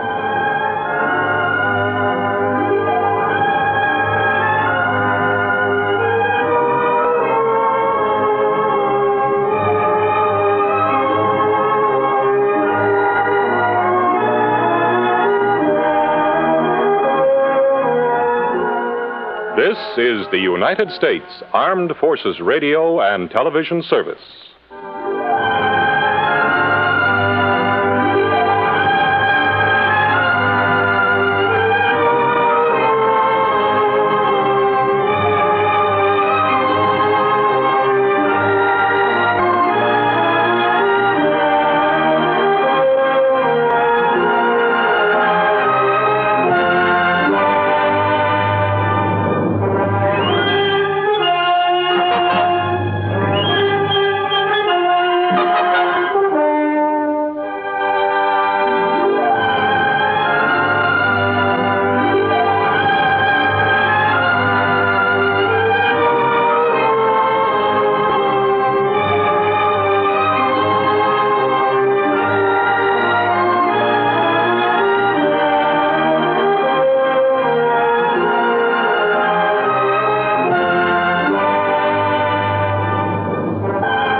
From Hollywood, it's time now for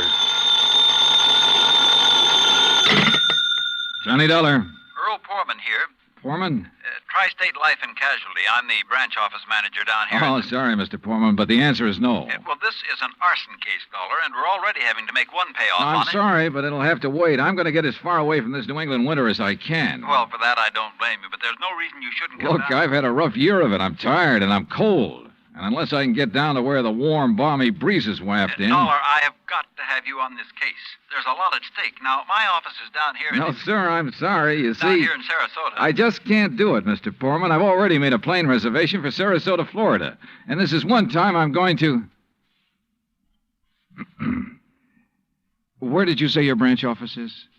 Sarasota, Florida.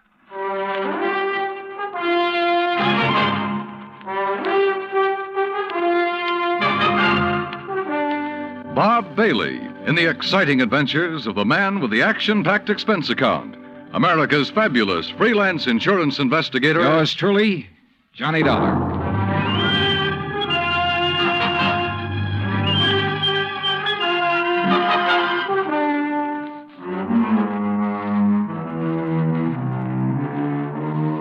Expense account submitted by Special Investigator Johnny Dollar to the Tri-State Life and Casualty Insurance Company, Home Office, Hartford, Connecticut.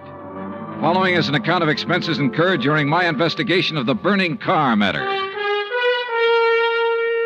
Expense account item 1, which I thought I was going to have to absorb myself.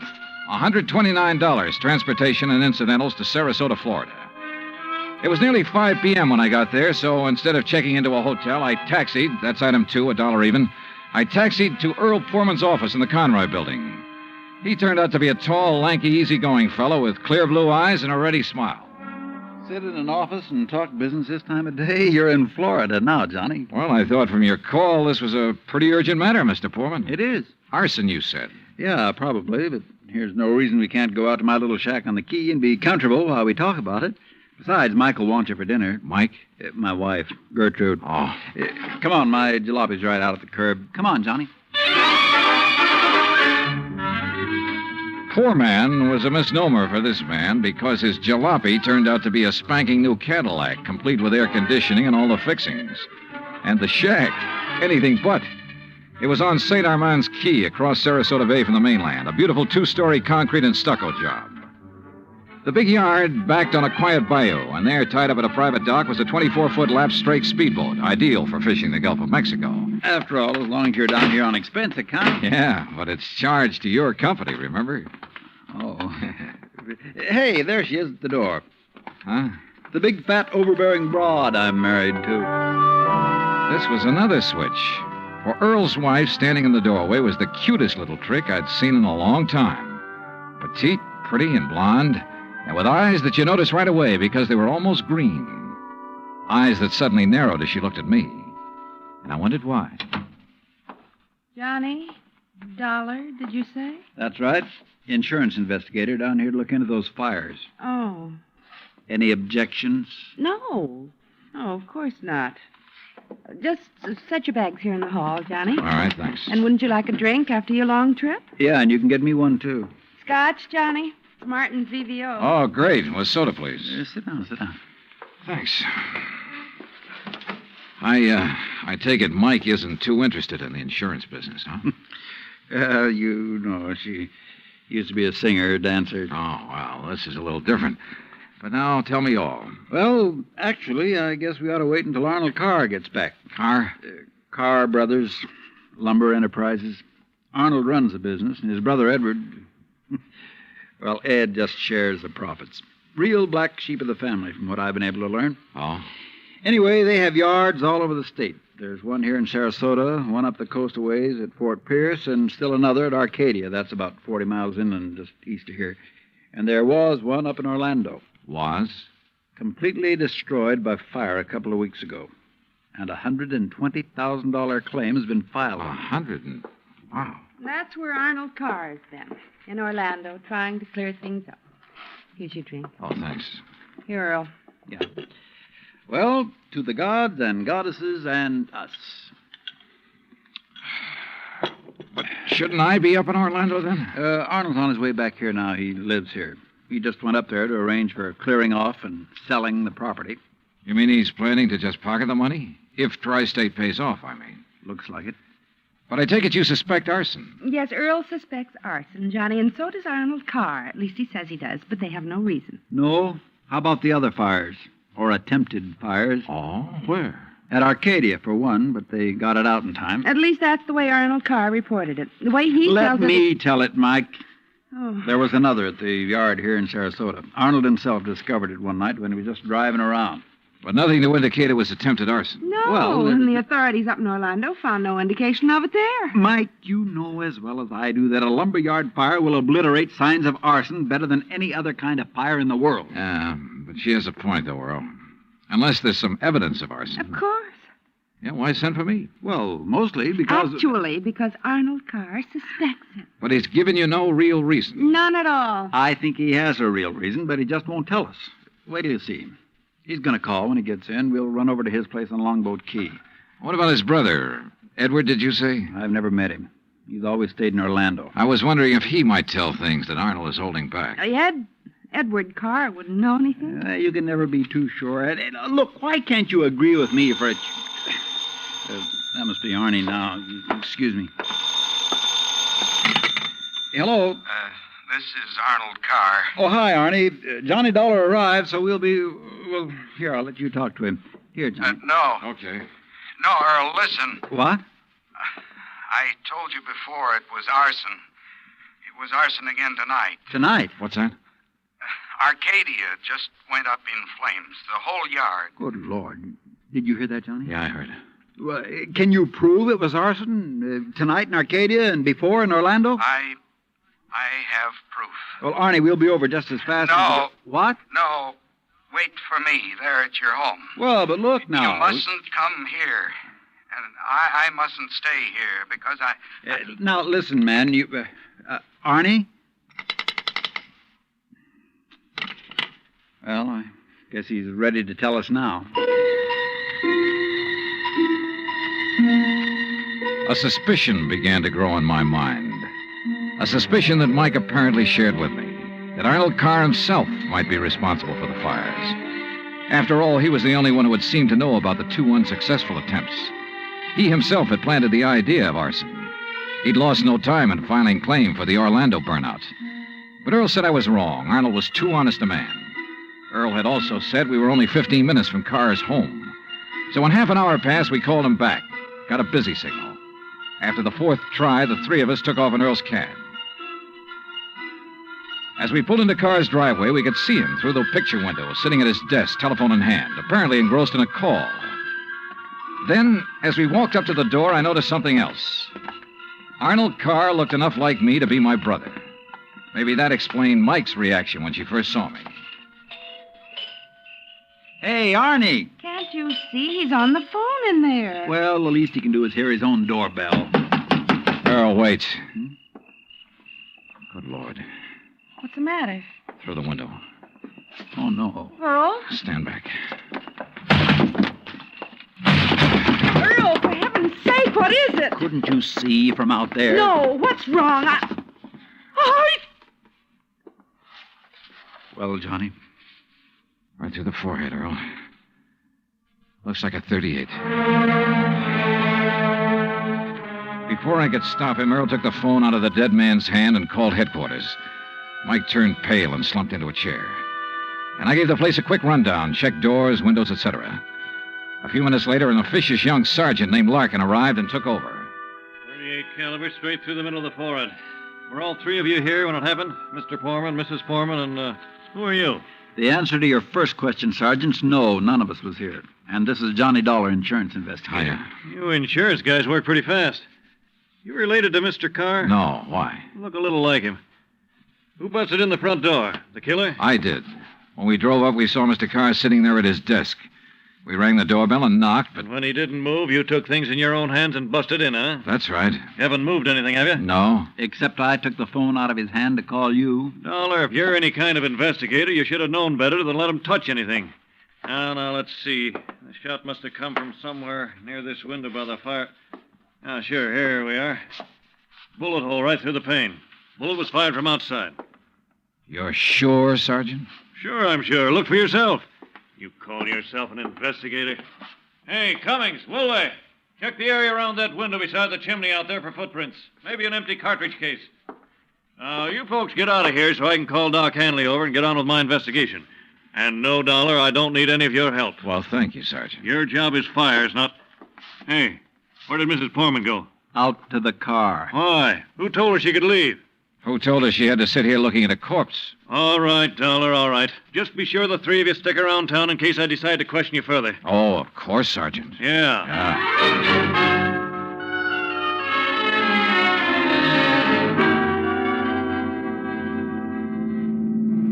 Not shot by somebody standing outside? What do you mean, Johnny? Oh, I spotted that bullet hole in the window, too. So? I also noticed there were no particles of glass on the inside sill. But there were some on the outside. Yeah. The shot that made that hole was fired from inside that room to make it look as though it had come from outside. Then somebody was in there with Arnold Carr. Yeah, either somebody he let in or who had normal access to the house. And he had to stop Arnold from talking about the fire in Arcadia.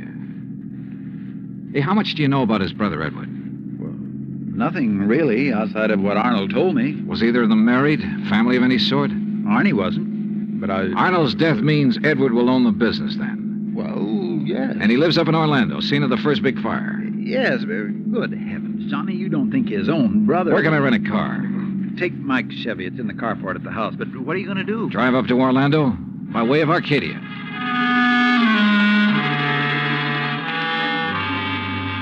When I got to Arcadia, only a few people were standing around the remains of the fire. One hose company was still working on it, and a couple of police were poking about in the embers. Walking toward it, I almost stumbled over a little old man sitting alone in the darkness beside a palm tree, hunched over, his head in his hands, sobbing. He didn't even look up when I stopped beside him. It's like losing part of my own life, it is. You lost someone in the fire, sir? No, son. Only part of my life. I helped build up that yard. Me and Mr. Arnie. Arnold Carr. All along, he's been worried about it. And last week, when him and me smelled smoke and come over here and put out the barrel of trash that was smoldering, he knew. Knew what? That somebody was trying to burn him out? That's why he stopped by tonight on his way home. That's why we drove over here, him and me. And I brought my gun just in case. Yeah. Well, we got here too late. It was already blazing. And when he seen the automobile pulling away... What auto? Yes, Frank, he said to me. I knowed he was the one trying to burn me out, he said. Who, old-timer? Who do you mean? He didn't say. Then he called the fire department. That car that pulled away, what was it? Just a auto, big white Buick. But he tied it in with whoever set the fire. All he said was, I knowed he was the one. Do you know who it was he meant? Well, he told me even if I did know, I should never tell. Even the police. Well, who do you think it was? Break my word to Mr. Arnie? Never, son. All right, look, old man, I'm sorry to have to tell you this. Mr. Arnie's dead. What? But he can't be. He was... You. Huh? Maybe you thought in the darkness I would know you. But I do know you. Oh, now, just a minute, old-timer. If Mr. Arnie's dead, it's because you killed him. What? Just like you set the fires. No, I'm not who you think I am. And I'll kill you. That's what I'll do. Put down that gun. I'll kill you.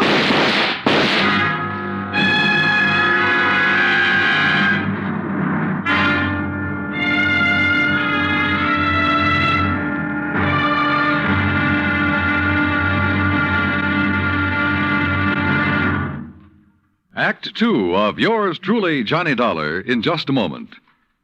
Back in the old days, the very old days, that is, a girl named Cassandra had a corner on the oracle market. But nowadays, you can do some foretelling yourself. On Jukebox Jury, for example, you can help decide which of Tin Pan Alley's new recordings are destined for the hit brackets and which ones are likely to spiral all the way down to oblivion. Remember, Jukebox Jury is yours to hear on most of these same stations every Sunday. Now, Act 2 of yours truly, Johnny Dollar, and the Burning Carr Matter.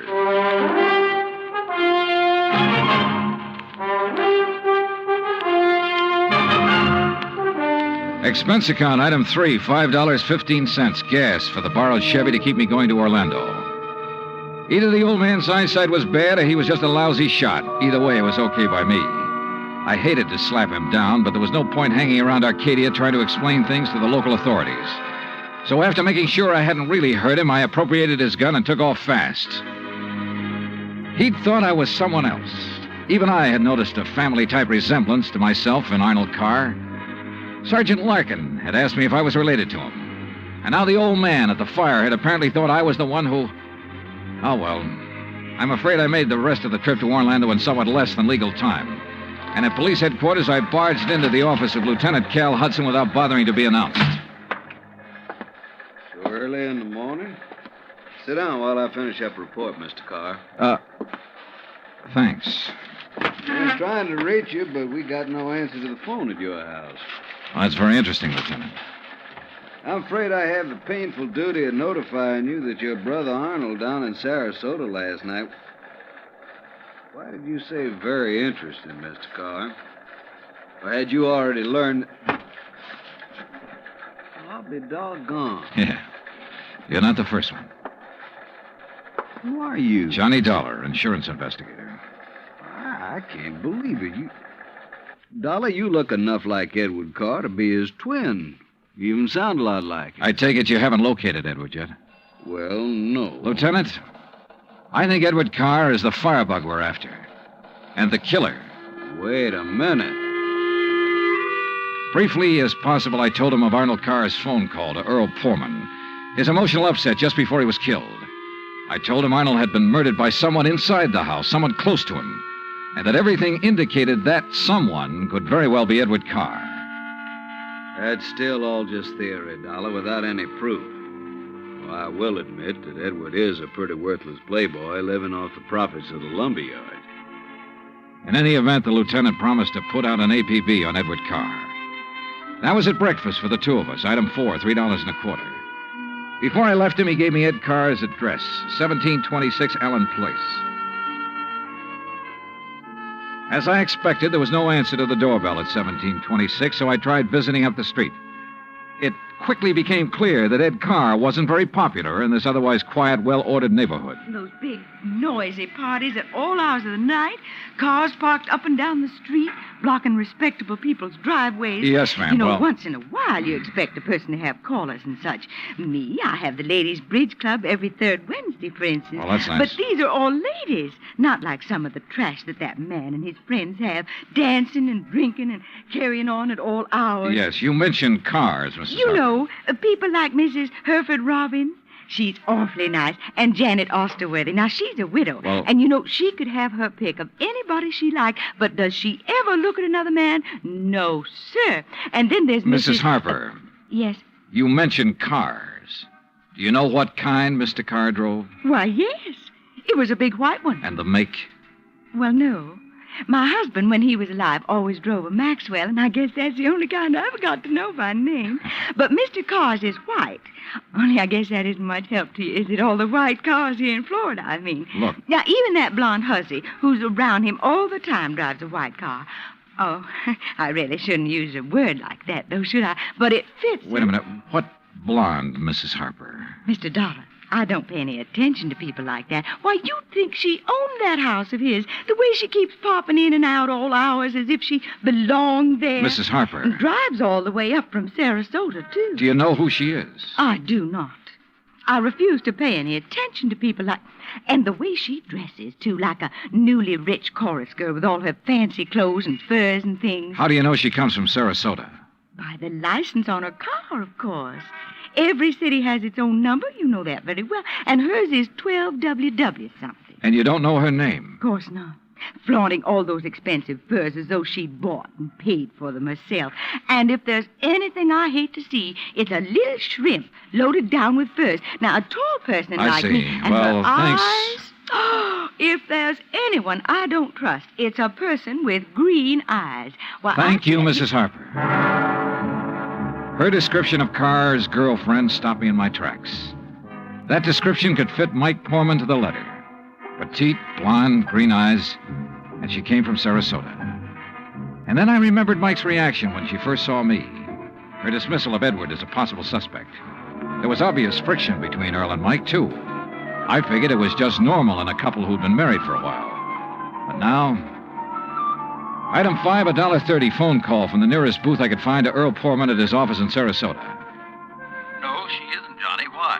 Well, do you know where Mike is? When I woke up this morning, I could hear her talking to her girlfriend, Betty, on the phone downstairs. Betty? Betty lives here in Sarasota. They used to be on the stage together, sister act, you know. Yeah, well, Well, then when I went down for breakfast, she was gone. Took my car, too. I had to come here to the office in a taxi. Yeah, well, okay, Earl. Thanks a lot. Hey, now, wait a minute. How are you doing? You found out anything I ought to know about this arson and murder business? No, Earl, nothing that you need to worry about. Liar.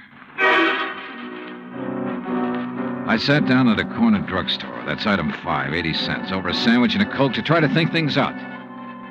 But I'm afraid I didn't like anything that I thought. Finally, I drove over to Allen Place again. I parked a couple of blocks away and walked to 1726. I rang the front doorbell, knocked a couple of times. Then I slipped around to the back door, finagled a lock on it with a little celluloid pocket calendar, finally got it open. I left it open for the sake of a quick exit if such became necessary. But I guess that was a mistake. For a couple of minutes later, as I rounded the corner from the den into the living room, I felt the barrel of a gun poked into my back.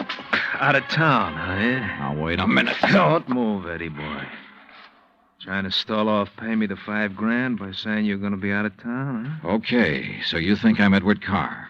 You kidding? Don't you know what happens when somebody tries to stall me? This. I don't know exactly how long I was out, but when I came to, it was dark. Except for the glow from a streetlight outside. And what roused me was the sound of footsteps, feminine steps, cautiously entering the back door. Then, briefly, silhouetted against a window, I saw a trim, petite figure that was all too familiar coming toward me. Then she saw me, too. Darling, you're hurt. What happened? What do you think? Who did this? Who struck you? You don't know? Yes, of course. It was Tony. Because you didn't pay him soon enough for the Arcadia job. Here, Eddie, let me help you. No, just let me rest for a minute. I thought that was Tony I passed on the road in from Sarasota. Why'd you come over from Sarasota? To see you. I knew you'd be here. Oh, why? Why, so the police could surprise you with the news of your poor dear brother's death. But why did you come to the house? Because I hoped you'd come here, I guess. Eddie, you should have waited until I could raise the money to pay off Tony. You mean for killing Arnold, too? Of course. No. Are you trying to say you didn't kill Arnold? But I saw you from outside in the Buick. You'd swear to that, wouldn't you? I don't know what you... Eddie, you sound like you don't trust me. We're in this thing together. Yeah, you sure of that? What are you talking about? Whose idea was it to knock off Arnold? But you had to. When he saw you at Arcadia, he knew that you were having the yards burned up. That's the way you figured it from the beginning, wasn't it? Now, look, baby. First burn up the lumber yards and collect the insurance on them. Then convince me that you and I should have it all by putting Arnold out of the way. But you had to kill Arnold. I don't understand you, Eddie. Yeah. And I wish I didn't understand you, Mike. Mike? Come on. Let's turn on the lights. No. No, if somebody sees us. Eddie, you... Who are you? Are you kidding, Mike? Wait a minute. Who are you? You're that insurance investigator, Johnny Dollar, that Mike told me. Let me out here. Oh, no, you don't. You're staying right here. Mike Poorman's sister, aren't you? Well? Oh, sister. So we once did a sister act before she married that Poorman guy. Now, let me go. Not by a long shot. You may as well, Dollar. What? Eddie. Don't move, Dollar. Get his gun, Betty. Get it. Yeah, sure. Here, Ed. Good. Ed Carr, huh? That's right. And you know we do look alike, you and me. Yeah, sure. Enough for Betty here to have told me all I need to know. Don't believe him, Eddie. He's lying. I heard, No, baby. Eddie, I thought it was you. Don't you see? Sure. Why'd you come up here anyway? Because Mike told me that Dollar was coming up here. You been shooting off your mouth to her, too? She knew about us. She thought you might have something to do with the fire. She was my friend. She was trying to get me out of this whole mess, and I wish I'd listened to her. Well, it's too late now, baby. Eddie, what are you going to do? Now I gotta get rid of both of them. No! And figure some way to shut up Tony's mouth. Ed, please! You know you'd never get away with it, Carr. Oh, no, I'll call him. That's what I'll do. Yeah, Betty, and he'll come here to get his money. Then I'll call the police, see? Tell him to come right away. Tell him I found out about you having Tony start the fire. What? That's right, that you had him burn up the yard so there'd be even more money for you to bleed from me, like all the dough you got from me already. You're crazy, Ed. I'll tell the police to meet me here. And when they come in, it'll just be in time to see me kill Tony in self-defense. After getting here too late to save you, I'll tell them. You're out of your mind. They'll check that gun of yours so fast. And that'll prove it. Because the only shot out of my gun will be the one that gets Tony. This gun of yours is the one that's going to knock you two off. And they'll think it's Tony. Oh, Eddie, please, you're drunk or you're crazy. Crazy to save my own life, to keep you and Tony and Dollar from putting a noose around my neck? If you think that harebrained scheme of yours will ever work, you're off your rocker. It's got to work, because it's my only chance, so it's going to work now.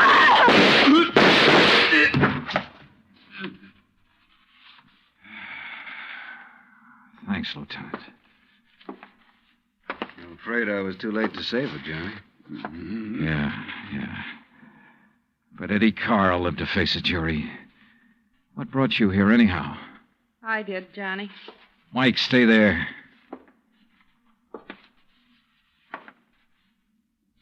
Stay right here, Mike. I know.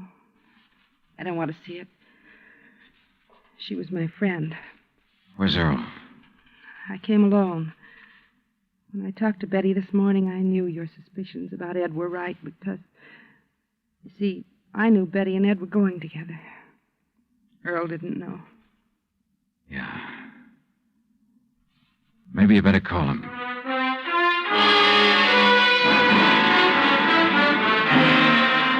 Expense account item 6, $9.80, gas and incidentals for the drive for the two of us back to Sarasota. Remarks? Betty, of course, has already paid for her part in the deal, and I guess it's pretty obvious what'll happen to Ed Carr and Tony Ricardo. The insurance money in the Carr estates will be distributed according to Florida law. Further remarks? The apparent friction between Earl and Mike was only part of a normal married life. They're a pretty nice pair. Oh, and I thoroughly enjoyed 3 days of fishing in the Gulf, thanks to Earl. Expense account total, including all the incidentals I could think of, $385.26. Yours truly, Johnny Dollar.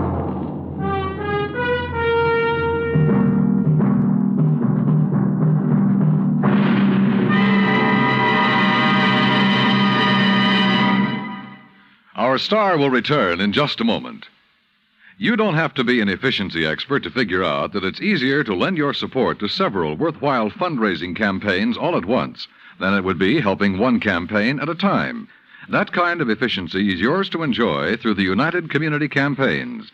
CBS Radio hopes that when the United Community Campaigns are underway in your town, that you'll remember how much good you can accomplish with one gesture of support. Now, here is our star to tell you about next week's story. Next week, a case with a real twist. One that I think will just about tear your heart out. Join us, won't you? Yours truly, Johnny Dollar.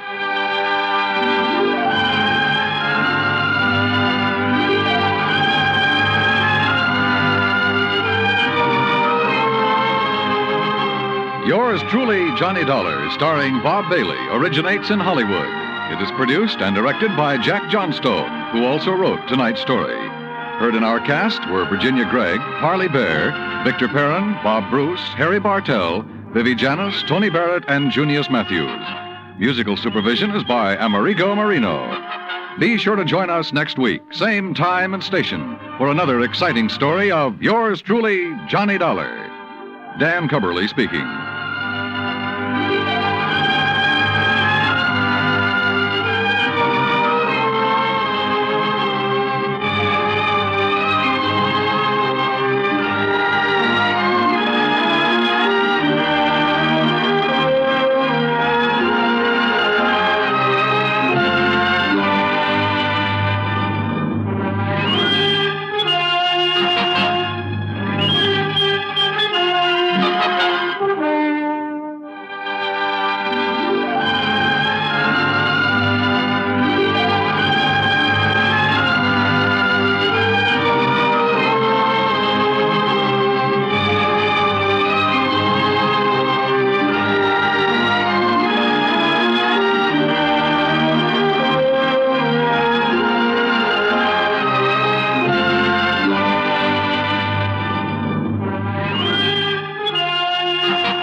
Hollywood, it's time now for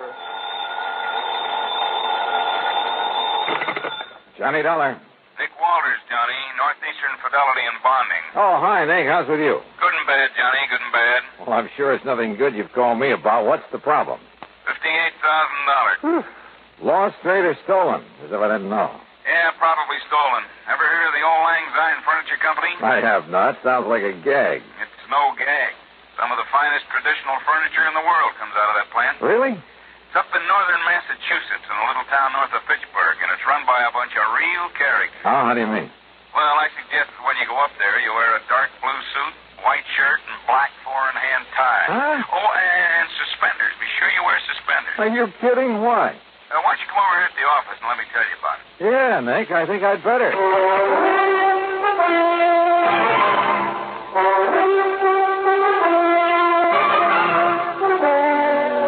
daily in the exciting adventures of the man with the action-packed expense account, America's fabulous freelance insurance investigator. Yours truly, Johnny Dollar. And now, Act One of yours truly, Johnny Dollar.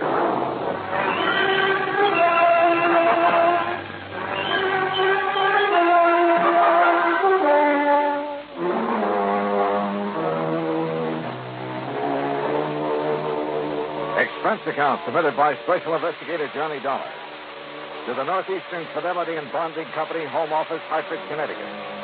Following is an account of expenses incurred during my investigation of the Two-Face matter.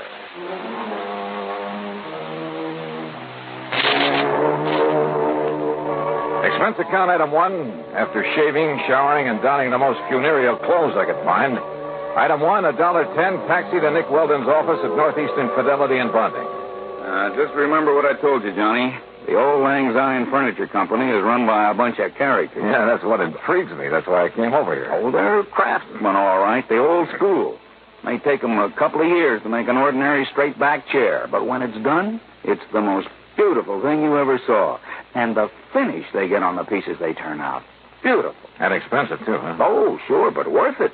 Any piece of furniture they make will last 100, 500 years. Yeah, they're real honest craftsmen, the kind you don't see anymore. Uh-huh. Well, apparently somebody wasn't too honest with them. So tell me all, Nick. Johnny, it seems one of their lads has run off with some of the company money. Yeah, you mentioned $58,000. Yep. 58,433 to be exact, and those boys are exact. Well, what did the police have to say? Nothing. They were never called in. Well, why not? I told you, the place is run by a flock of real characters. Oh, brother, they must be. When did this happen? Sometime within the past 3.5 years. And you've just found out about it now? That's right. Well, how come? I told you, John. Yeah, that's right, you told me. They're a bunch of characters. But didn't their policy state that any claim had to be filed within 60 days of the loss? Oh, we waived that for them, struck it from the policy. Why? Because they don't like to be rushed to anything. Rushed? After all, 60 days. And don't forget, they only discovered the loss a bit over a month ago. They even took a month to let you know about it. Yeah. And yet you say it could have occurred as much as 3.5 years ago. Yeah, I know. But why don't you save the questions for Mr. J. Worthington Keesley? Who's he? Yeah, the senior member of the organization, I guess you'd call him. There are no officers, you know, president, vice president, and so on. You mean a company big enough to suffer a cash loss of $58,000? Johnny, I told you. Yeah, that's right. You told me. Yeah. So, will you go up there and see what's what? Nick, I'm going up there for just one reason, on expense account, of course. Oh, of course. And that is to take a good look at these crazy characters you've been telling me about.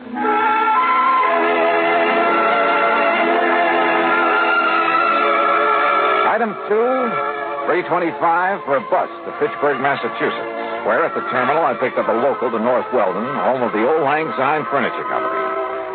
The name was appropriate. Located on the outskirts of the quiet little New England town, it consisted of a huge barn-like building that looked as though it had been standing there since the year 1.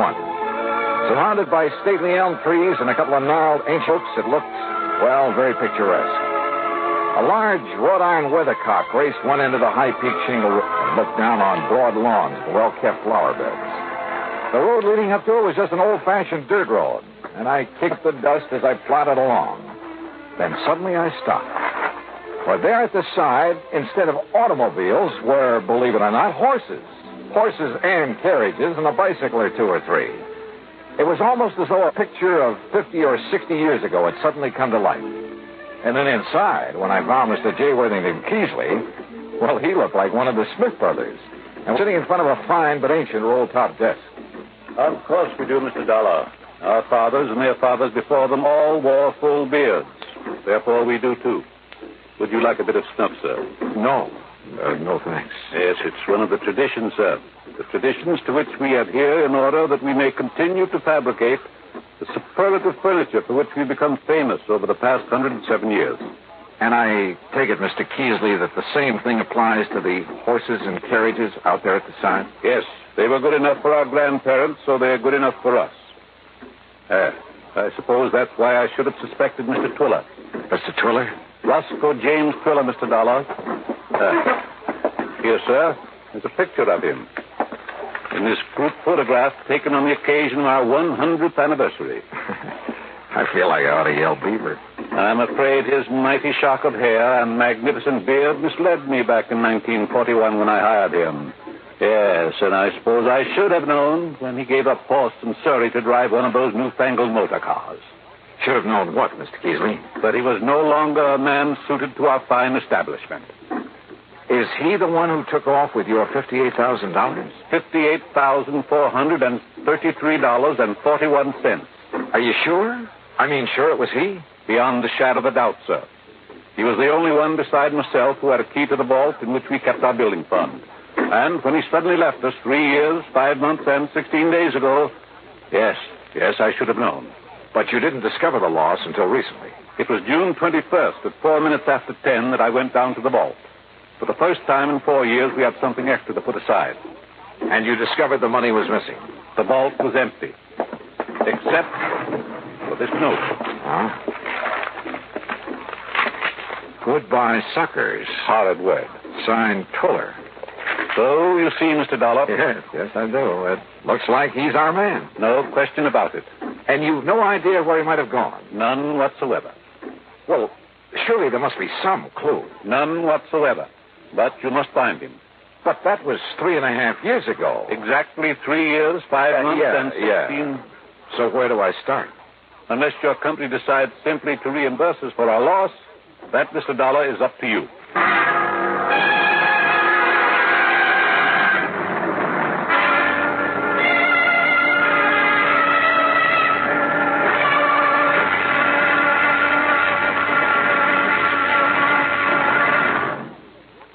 Act two of yours truly, Johnny Dollar, in a moment.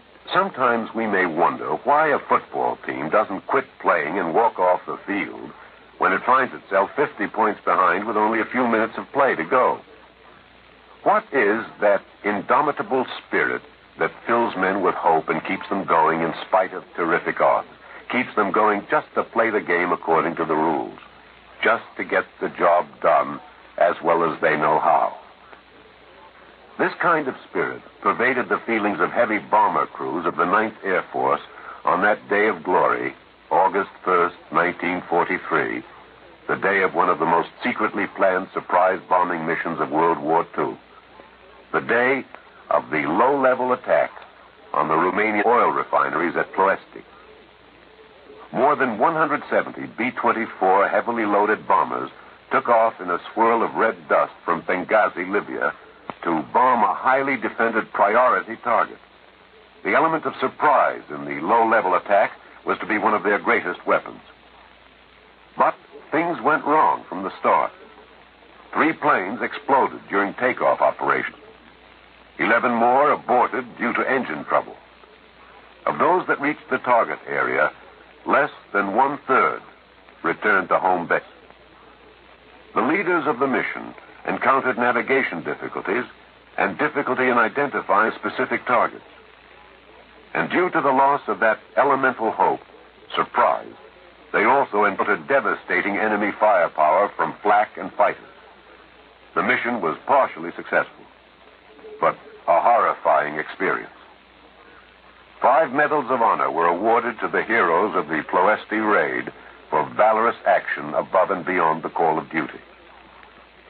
At any time, the men would have been justified in turning back, but they had a code of conduct that made them want to see the unequal game through to the end. It was a job that had to be done. A charge of the Light Brigade in the air as they flew down the valley of death to glory. And now, Act two of yours truly, Johnny Dollar, and the Two-Faced Matter.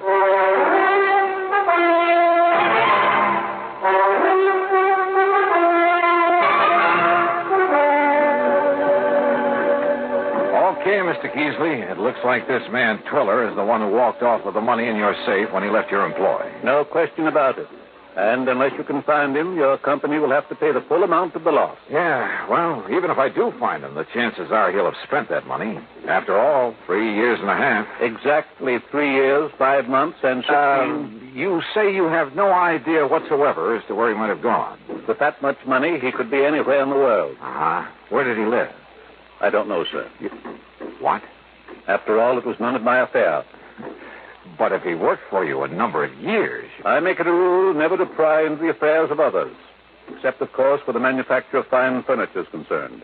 Well, doesn't anybody in this organization know anything about Twiller? Possibly Mr. Bottomley. Who's he? He is presently engaged in creating a Hepplewhite table in the shop. Come, we shall speak with him. The huge shop dated back 100 years at least. There wasn't a single power tool, not even a buzzsaw. But some of the tools looked as though they might have been used to build the ark. 8 or 10 men, all of them old, all wearing dark trousers, suspenders, and white aprons, were busy turning out fine pieces of furniture, carefully, almost lovingly. And every one of them wore his own distinctive full beard. Hooray for tradition. Mr. Keasley led the way to a man who was gently trimming the edge of some kind of a sideboard. Good morning, Mr. Bottomley. Good morning, Mr. Keasley. You must pardon this intrusion, Mr. Bottomley. It must be for good reason, Mr. Keasley. So you must understand that I cannot afford interruption if I am to finish this credenza by the 5th of the year coming. Of course. I wish you to meet Mr. Johnny Dollar. Good morning, Mr. Dollar. How are you? He is an investigator, Mr. Bottomley, come to get us back the money we lost. Then he must find Mr. Twiller. Exactly. Good morning, Mr. Thurston. Good morning, Mr. Keasley. Mr. Keasley tells me you know where this man Twiller lived. He was my neighbor. Lived alone next door to me. Where? And I assure you, sir, I had no idea of his designs on the company building front. Yes, I'm sure. But now if you'll tell... Each morning he drove me to work in his carriage until he purchased that abominable motor car. Oh? I refused to ride in it, sir, and bought myself a bicycle. You did properly, Mr. Bottomley. Good morning, Mr. Woodstone. Morning, Mr. Keasley. Well, just where is it that Twiller lived, Mr. Bottomley? In the village of North Weldon. East North Weldon, on Peach Avenue. Well, then perhaps the authorities there will be able to give me some kind of a lead. The authorities? The police, Mr. Keasley? The police? Good heavens. I hope not, Mr. Dollar. Surely not the police. Gentlemen, please. These gentlemen are right, Mr. Dollar. Think of the blot on our good name. Now, look, your loss amounts to $58,000. $58,400. If I don't find this man, my company's going to have to pay off. I know, but the police... Now, look, my immediate job is to find this Roscoe James Twiller. And if I need the help of the police to do it... Who's the chief of police in North Weldon? Well? The mayor, Mr. Dollar. What's his name? John Kenworthy Wilkins, Mr. Dollar. Any of you know him? We do not mix with the townspeople, Mr. Dollar. We don't even go into town, Mr. Dollar. That's right. But I do have a picture of the mayor. Here, sir. Bottomley. Where did you get this? He's running for re-election, Mr. Keasley. I found this poster in my carriage. Well, get rid of it, man. This is indecent. No, wait a minute. Let me see that. Terrible. Disgusting. Huh? Why, it's a disgrace to have such a thing within the walls of this fine old company. Oh, no. No wonder the old boys were shocked. For His Honor the Mayor of North and East North Weldon was not only as bald as a billiard ball, but to top it off was clean shaven. Yeah, a picture like this within the walls of the All Lang Syne Furniture Company was real sacrilege. But I still hadn't done my job. I had to find this man Twiller or let the company pay out $58,000. How to find him? I hadn't the least idea.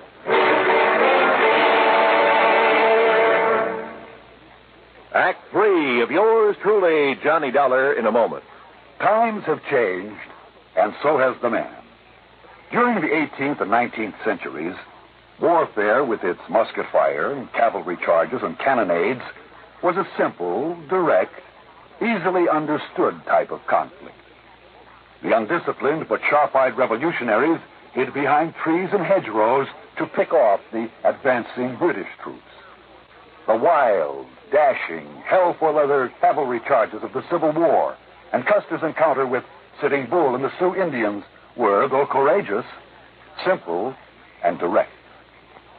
But they were far removed from the developments of the atomic age, which demands selectivity, skill, and rigorous training.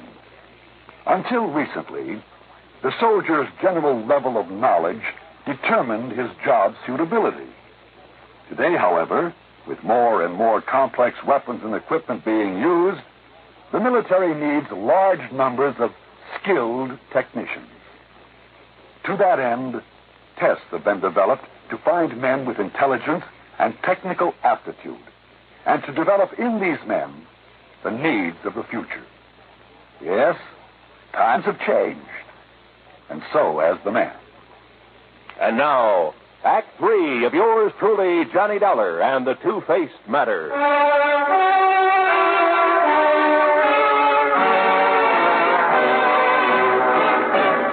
I found the mayor of North Weldon sitting comfortably on the shaded porch of his home, fanning himself with an election placard and sipping at what looked suspiciously like a gin and tonic. Yes, you're certain that I can't fetch you a limeade, too, Mr. Dollar? No thanks, Mayor Wilkins. Yes. Well, now, as I started to say, when I first came here, I did hear some rumor about money having been taken from the old Lang Syne Furniture Company. But until they lodged a complaint with me, you see, I'm also chief of police. Yes, well, from what I can see, they're pretty slow about things like that. Yeah, well, they're slow about everything. But they make magnificent furniture. Mm-hmm, I could see that. Tell me, did you know this Roscoe Twiller at all? No, gone before I came to North Weldon. Oh? But that was only 3.5 years ago. And I came after that. Yet you're the mayor of the town. Village, really, Mr. Dollar. But lovely place. I've liked it ever since the first time I saw it. And when the people learned of my police record, my record in police work out in Ohio, why, they insisted that I take over my present jobs for them. I see. And you have no idea where I could get a lead on this man Twiller? No, sorry. Don't the people at the furniture factory have any ideas about him? None whatsoever. You're sure? I'm sure. Yes, well, if what you've told me is true about his taking the money, he is probably far, far away. Yep, I'm afraid so. Just as far as I am from solving this case. Well, we chatted on for a few minutes, and then I left him in the hope of finding some erstwhile neighbor who might be able to give me some help. I headed across town toward Peach Avenue. And as I was about to pass the bus stop... Bang! Bang! Huh?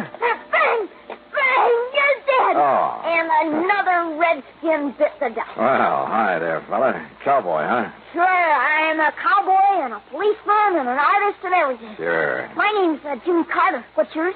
Johnny Dollar. Want to see some of my artistical drawings? Yeah, sure I do, Jimmy. Just look at this cigarette advertisement here on the fence. Uh-huh. With my own crayons, too. That's it. How's that? Jimmy, that's the most beautiful mustache I ever saw on any girl. Sure. My teacher says I'm going to grow up and be a great artist. Oh, sure. But first I have to get a paint set. Sure you do. And see what I've done with this one. Sure, you... Jimmy. That's our mayor. Yeah. He's running for re-election. That's why he has all these signs all around. Don't you think he looks a lot better with some hair on his old bald head? And a little child shall lead him. Now I'm going to put a beard on him. See? Like some of those old men at the furniture factory. Stay with us, Jimmy. Stay with it. They're funny old men. Like this. See? Uh-huh. Only they never come in town. Never. There. Doesn't that look like one of them?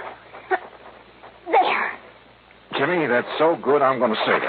Really? Yes, sir. Thanks a lot. Gee. I sure do.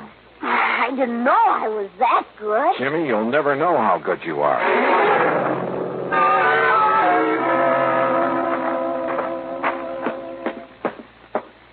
Well, you back so soon, Mr. Dollar? Mayor Wilkins, or rather, Chief Wilkins. Yeah? I have to ask you to make an arrest. You mean you've found the man that you've been looking for? If there's any question about it, I'll make a civilian arrest. Oh, I don't understand, sir. Only a few minutes ago. Only a few minutes ago, I was blind as a bat to the most obvious possibility in the world. You showed up in this town a short time after Roscoe Twiller left. Yes, that's true. Roscoe Twiller, with a heavy shock of hair and a thick beard. Well, I understand it's all men out at the old Lang Syne furniture. You, clean-shaven, completely bald. Mr. Dollar. I should have realized by the funny pink tint on the top of your noggin that you've been using some kind of hair remover. I beg your pardon, sir. Here. Look at yourself. Yes. Where'd you get that? Roscoe James Twiller, alias John Kenworthy Wilkins. Now, Mr. Dollar. And I'll bet that if I make a search of your house, I'll find the key to that vault in the furniture factory. No, I threw it away. Yeah. Do you want to make the arrest yourself, Twiller? Or shall I?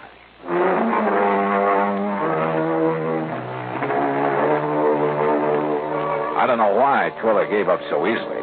I guess it was because I'd caught him completely off guard. He even signed a confession and promised to pay back what he could. So, from here on in, it's up to the courts. And all thanks to a little kid who liked to draw mustaches on billboards. Expense account total, including the finest paint set I could find for my little pal Jimmy. Ooh, hey, wait, I gotta pad this. It only comes out to $9.80. Yours truly, Johnny Dollar.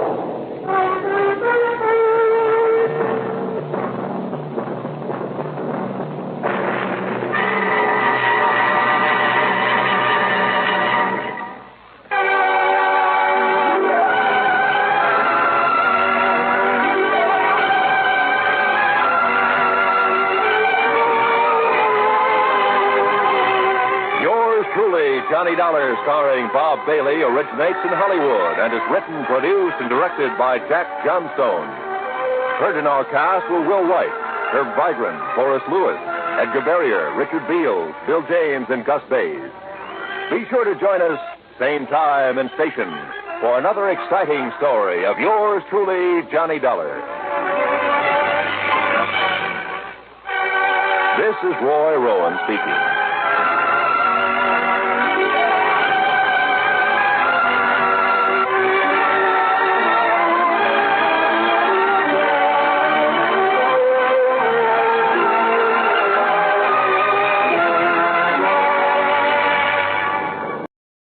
From Hollywood, it's time now for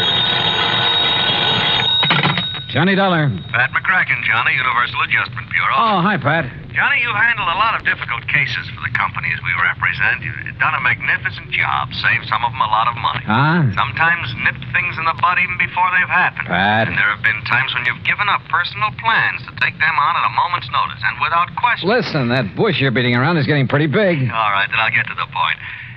Johnny, why don't you take yourself a holiday at company expense? What? Lake Mojave Resort, maybe, where I understand you love to fish. At company expense, huh? That's right. Okay, Pat, I'll grab the first plane. Good boy. But, brother, just wait till you see the expense account I pile up for you. Why, Johnny? Because if I ever smelled a rat, believe me, it's now.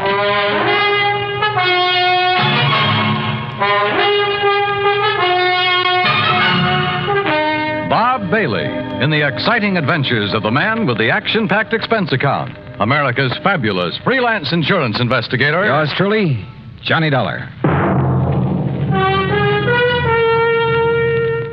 And now, Act One of yours truly, Johnny Dollar.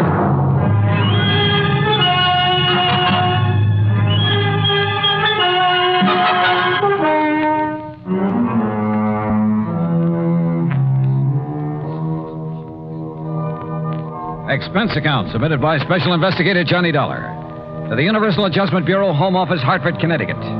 Following is an account of expenses incurred during my investigation of the Wayward Trout Matter.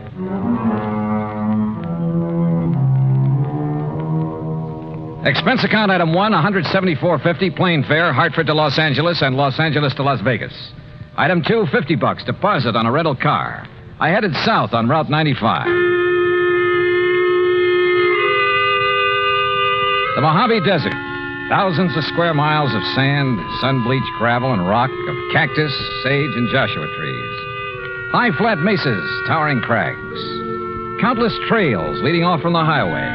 Long abandoned roads leading up into the harsh, bleak mountains, with their promise of infinite wealth to the prospectors who scratched away in their hungry search for silver and gold. And who knows, perhaps some of these were trails of the pioneers who beat a tortuous path westward to the great Pacific. Who, with their oxen and heavy wagons, were lucky if they made 6 miles a day. Yet here I was, cruising along at an easy 60 miles an hour.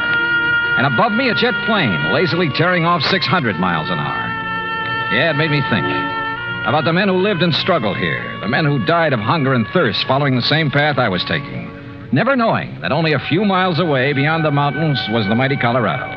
Water, food, and life for those lucky enough to find it. But let's get to more practical things, like Davis Dam and huge Lake Mojave. On the east bank at the lower end, Lake Mojave Resort, with its clean, modern cabins, boathouse, dock, and harbor. Everything for a fisherman. It was after 9 p.m. when I pulled in. My old friend Buster Faber was waiting for me.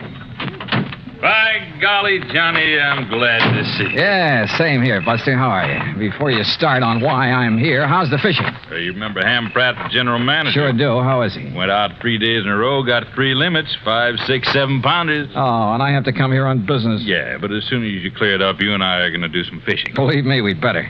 But now, what's the problem? Oh, well, here, let me take your bags. You're in number 8. Okay. I'll put you right next to Mr. Hatch. Hatch? Old-time confidence man, Johnny, and just plain big-time thief. Oh, Gordon Hatch? That's the one. Used to operate up in San Francisco, over in Reno? Tried Las Vegas, too, but they ran him out. Sure. He served a couple of short stretches for petty theft, things like that. But they could never nail him for anything big. That's right. Sit down. Yeah. Well, what's he doing here? Oh, ordinarily, we'd give a man like that some excuse about being full up, something like that. I should think so. But Ham and I decided if we let him stay, and with somebody like you here, well, maybe we could do a kind of public service. Keep talking, Buster. Well, Tuesday morning, I got a call from some wealthy folks in Los Angeles. They wanted accommodations for themselves and their wives beginning tonight. They're doing now. So? Well, Tuesday afternoon, this Gordon Hatch came barreling in. My wife, Marilyn, not knowing who he was, put him in number 7. What are you getting at, Buster? Well, those folks from L.A. have been here before, Johnny, and the women always come with enough furs and jewelry to a fishing resort? Well, you see, every night they drive up to Vegas to gamble and take in the fancy night spots. Ah, but what makes you think Hatch would come here just because of them? One of them's a lawyer that got him sent up for embezzlement once, and Hatch always swore that someday he'd get even. Oh, well, now, Buster... I don't think he'd try any rough stuff, anything like that. He isn't the type, but... Well, that's why I called Hartford. Well, what's the insurance angle? There isn't any. Unless a lot of heavily insured jewelry suddenly disappears from around here. And your man in Hartford was willing to play along with that. Yeah, I see. Well, so do I. I see we have another guest, Buster. How do you do? My name is Gordon Hatch. Mr. Hatch, this is Johnny Dollar. He's come for a few days fishing, same as you. Excellent. We must go out together, Mr. Dollar. I found a couple of wonderful spots. Yeah, I understand you had pretty good luck, sir. Oh, didn't Ham Pratt tell you about the big one I got over near Sculpture Rock? Nearly 10 pounds. I'm keeping him in a live box so I can take him back to Los Angeles and have him stuffed. Live box? Yes. It's a big sort of box made of heavy screen, Johnny. You leave it in the water, it'll keep the fish alive for days. That's right. Well, aren't you afraid somebody will walk off with them? Oh, the nice people who come to this nice place? Of course not. And as a fisherman, I'm sure you know that even the worst crook in the world wouldn't touch another man's catch. Yeah. Look, excuse me, I hear some cars coming down the road. Must be the folks I'm expecting. Why, of course, Buster. I'll see you later. Right. Any plans for the evening, Mr. Dollar? Oh, not particularly. I'm a little tired. Well, then come along into my cabin next door. I have some excellent scotch and plenty of soda. Oh, well, I've had a pretty long day. Now, look, we can relax and regale each other with tall tales about the big fish we've caught here and there. After all, there isn't anything else to do out here of an evening. Oh, I kind of thought I'd wander down to the dock and see if Ham Pratt is about. Oh, save that for tomorrow. Now, come along, Mr. Dollar. I won't take no for an answer. Actually, I was glad for the invitation. I wanted to know more about this man, sound him out if possible, about his real reason for being here. As it turned out, we spent a very pleasant evening talking entirely about fishing. Only once, in answer to a pretty direct question, did he speak about what I wanted him to. That is all water over the dam, Mr. Dollar. If it's possible to make amends for some of the, shall we say, questionable things I may have done in the past, well, I can only assure you that I'm sincerely trying to make such amends. Please don't embarrass me this way again. Yeah, sorry. Now, tomorrow we'll go fishing. Well, I'll not only take you to one of the hottest spots on the lake, but I'll show you the beauties I have in the live box. You'll turn green with envy. Nightcap? Well, it's been a pretty long day, and I really should hit the sack. So should I. So, here we go. Bottoms up, and may tomorrow bring us each a limit. That I will drink to. Now, there we are. And I'll see you at the crack of dawn. Sleep well. Right. Right? Wrong. Sure, I was tired. It had been a long day. But not long enough to make me drop off to sleep almost before I could get out of my clothes. That nightcap had had a lot more than scotch in it. Yeah, I'd fallen for one of the oldest tricks in the world. And until I woke up, anything could happen.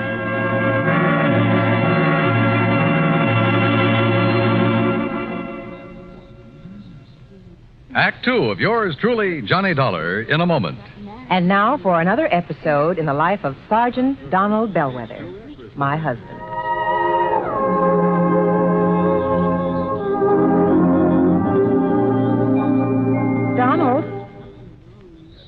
Donald. Sergeant Donald Bellwether. Please, Reba, can't you see I'm absorbed in the sports section? So I see. Who's the girl in the bikini? A shot putter?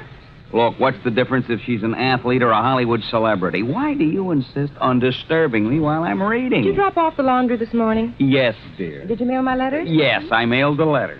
Did you know that angry, brooding, and impatient drivers are the major cause of many accidents? Yes, I know. What? I said angry or impatient drivers behind the wheel cause many serious accidents.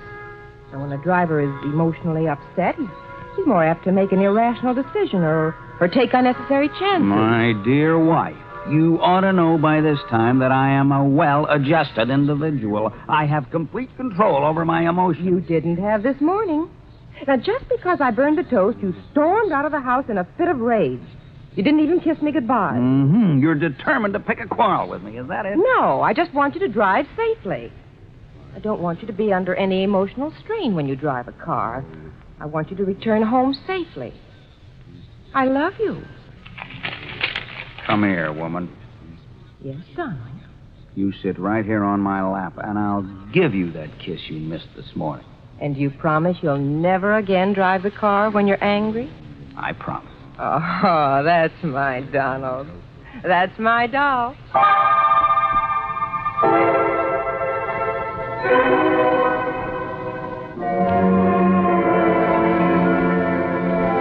And now, Act two of yours truly, Johnny Dollar, and the Wayward Trout Matter.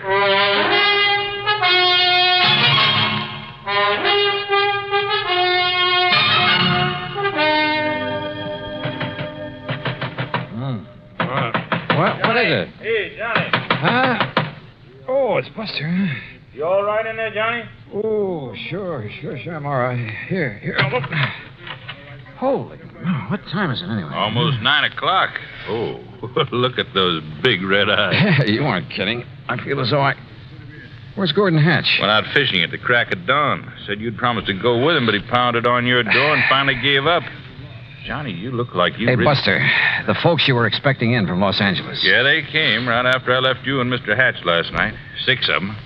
I figured you wanted to be alone with Hatch to sort of feel him out. Yeah, I did. But is everything all right? Yeah, so far as I know. And the point is, did you learn anything from Mr. Hatch last night? Only that he claims to have turned over a new leaf, is now the soul of integrity. Yeah? Well, I wonder. You say he's out fishing, huh? That's right. You know where he went?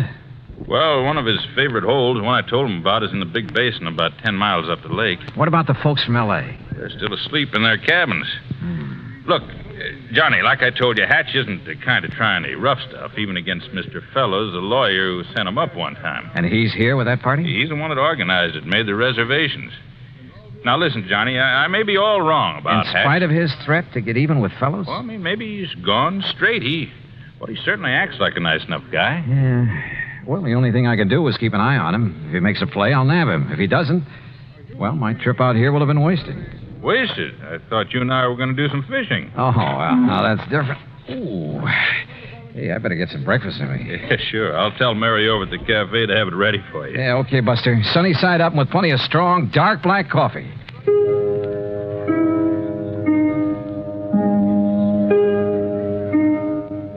My head felt like it might split open any second, and I was more sure than ever that Hatch had poured me a Mickey last night. Yet he had expected me to go out on the lake with him this morning. Must have been nearly 10 a.m. by the time I'd showered, shaved, dressed, and joined Buster at the little cafe. Already, half a dozen early morning anglers had come back to boast about their catches and the big ones that got away.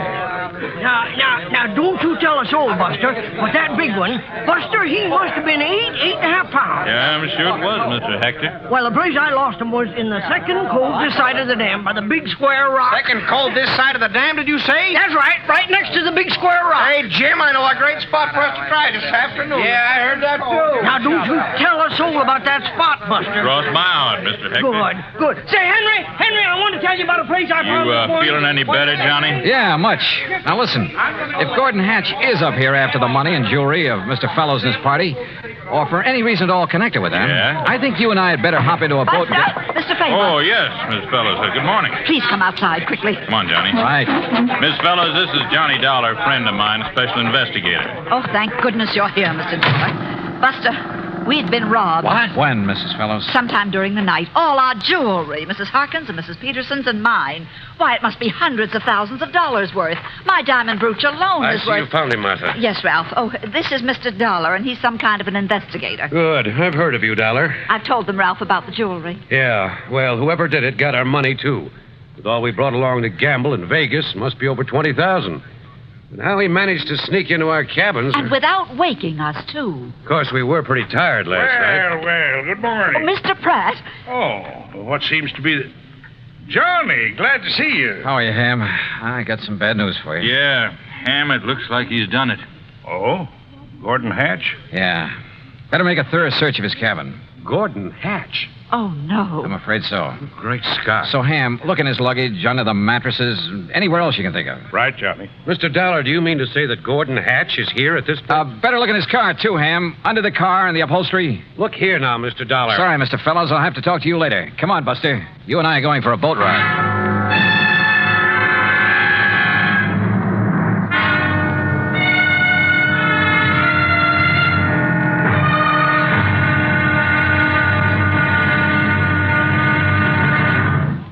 Act 3 of yours truly, Johnny Dollar, in a moment.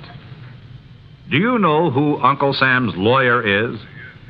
If your answer is the Attorney General, you're absolutely right. But being legal advisor to the President and other governmental agencies is only part of his job. His main task is running the Department of Justice, which makes sure that the laws passed by Congress are carried out, and that lawyers are available when the government must be represented in court. Let me give you an example. Suppose there is some question concerning the amount or kind of tax you should pay, or suppose you and the government don't agree as to which of you owns certain land. That's when the Department of Justice steps in to represent the government side of the case. If anyone is brought to trial for counterfeiting, smuggling, gold hoarding, or passport forging, the Department of Justice prosecutes the case.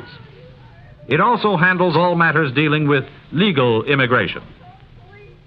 And all of this activity is the responsibility of an important member of the President's Cabinet, the Attorney General.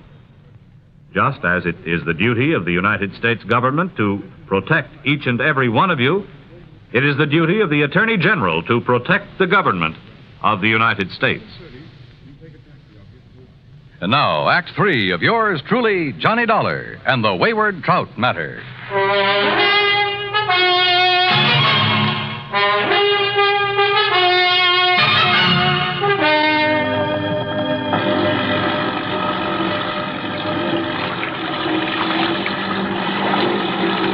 Lake Mojave was calm as a mill pond, and Buster made the spray fly as we headed almost due north up toward the big basin. But we didn't have to go that far. Buster, with the sharpest eyes I've ever known, spotted the ripples from the wake of a boat that had pulled into a deep, winding cove on the Arizona side. Hang on, Johnny. Looks to me like Hatch's boat went in that cove. You mean to say you can tell what boat made that wake? Plain as a pair of footprints in the sand when the lake is calm like this. First thing I want to do is inspect that boat of his. You think he might have the jewelry and money on board? He's too smart to have left them around the cabin or his car. Look, that's his boat in there, all right. Tied up that low, rocky ledge that sticks out. What under the sun is he doing there, between his boat and that ledge? Well, it looks to me like he's trying to hide something there in the water. Well, we'll soon find out. Well, Buster, Mr. Dollar, it looks like you've caught me in the act. Yeah, it kind of looks that way, doesn't it, Hatch? What were you so busy shoving down in the water between your boat and that ledge when we pulled out? I figured no one would find it here, Mr. Dollar. Yeah, I'll bet. But I decided to move the live box into this hidden cove when I first came out this morning. The live box? Well, after all, it was you who warned me someone might try to steal some of these beautiful fish I've caught, and I'm keeping alive in it. But as long as you found me out, well, here, take a look at it. Not a thing here on his boat, John. Here, look at them. Ever see such a nice mess of bass in your life? Yeah, they're beauties. And that trout on the bottom. I got him way up the lake yesterday morning. Must be 10 pounds. That the one you plan to have stuffed? That's the one. Well, you better have it done pretty soon. He looks dead to me. Yes, he was this way when I came out this morning. So, when I'm through fishing today, I'll head back to L.A. with him to a taxidermist. Hatch, there's something I want to talk to you about. I know, Dollar. But it's your own fault. Huh? I pounded on your door till I thought I'd wake the dead. Oh, no, that isn't what However, since you're here now, well, why not keep our fishing date now? Mr. Hatch, will you Darn please... it, though, I don't have an extra rod in my boat. Well, come on, Johnny. I'll give you one out of my boat, rod and reel. Oh, yeah, sure, okay. Dollar, I'll take you to fishing spots even Buster doesn't know about. Not a sign of the jewels and stuff on his boat, Johnny. He even went through his tackle box. Well, maybe he's hidden the stuff somewhere along the shore. If he's the one who took it. He looks and talks as innocent as a baby. So the only thing I can do is keep an eye on him and try to feel him out. Come on, boys. Time's a-wasting. Oh, here, Johnny, you try this rod on for size. Well, that looks good to me. And here, take along a couple of these fast strike minnow hooks. If anything, they'll get you big bass. They sure will. Yeah, or maybe a trout like the one that Mr... What's the matter, Johnny? Come on, Buster. What? What's the matter? Well, it's about time. What were you two gabbing about over there? Say, Hatch, I want another look in the live box at that big trout. I don't blame you a bit. Well, step into the boat and I'll raise the top so you can really see it. No, I think I'll pull the whole contraption up here on the ledge. That'll take the fish out of the water. Well, you said that trout was dead early this morning. Well, that's right. Then why is he on the bottom of this thing? Why isn't he floating belly up? Here now. I don't know, but I don't see... Now, wait, what are you doing? Oh, those beautiful fish in there will die like the trout. Oh, I just want a real close look at that trout. Oh, just a minute. These live ones will hold still long enough for me to... Dollar, put them back in the water. Here we are. Ooh, 10 pounds? Look here now. Why, this fish weighs 20 pounds if he weighs an ounce. Dollar? And no wonder the way you've got him stuffed full of... Oh, how about this? A beautiful diamond brooch. No wonder you decided to get back to L.A. And not to stuff this trout, but to unstuff him. And how about this bracelet? Emeralds, aren't they? And look at these nice new $100 bills. A bit wet, perhaps? You're holding more than money and jewels in your hand, Dollar. Oh, now, put that thing away. I'm talking about your life. And I won't hesitate to pull this trigger unless you toss that money and those jewels into this boat. While I toss this over at you, Mr. Hatch? Put it down, Buster, or I'll shoot you, too. Toss me the jewels, Dollar. Toss them. And Buster, stay where you are. How about the whole trout, Mr. Hatch? All right, drop that. Boy, Johnny, you really clobbered him. Yeah, but... Oh, Buster, if you hadn't thrown that oar... and if you hadn't hit him in the face with that wet fish, Johnny, he would have plugged you. Yeah, Buster, I always did like trout.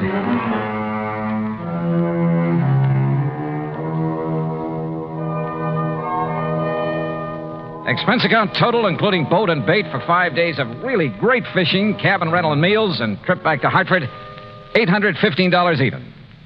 Yours truly, Johnny Dollar.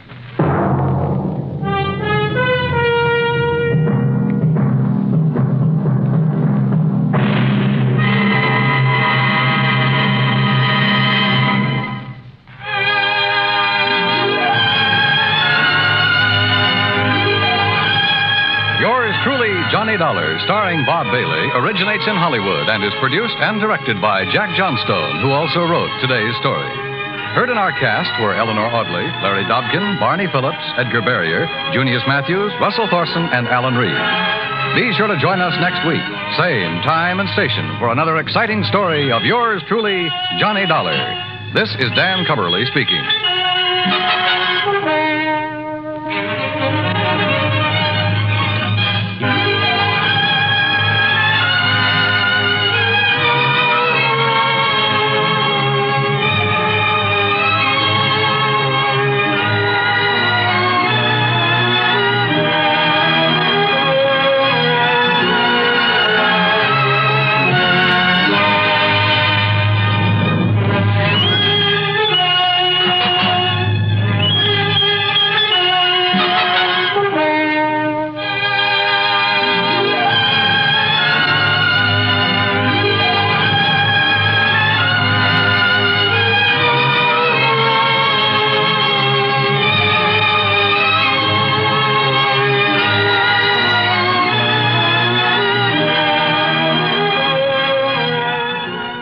Yours truly, Johnny Dollar, has been a presentation of the United States Armed Forces Radio and Television Service.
Johnny Dollar. Clark Tracy at Providential Assurance Company. Yeah, hiya, Clark. I'm glad I caught you in.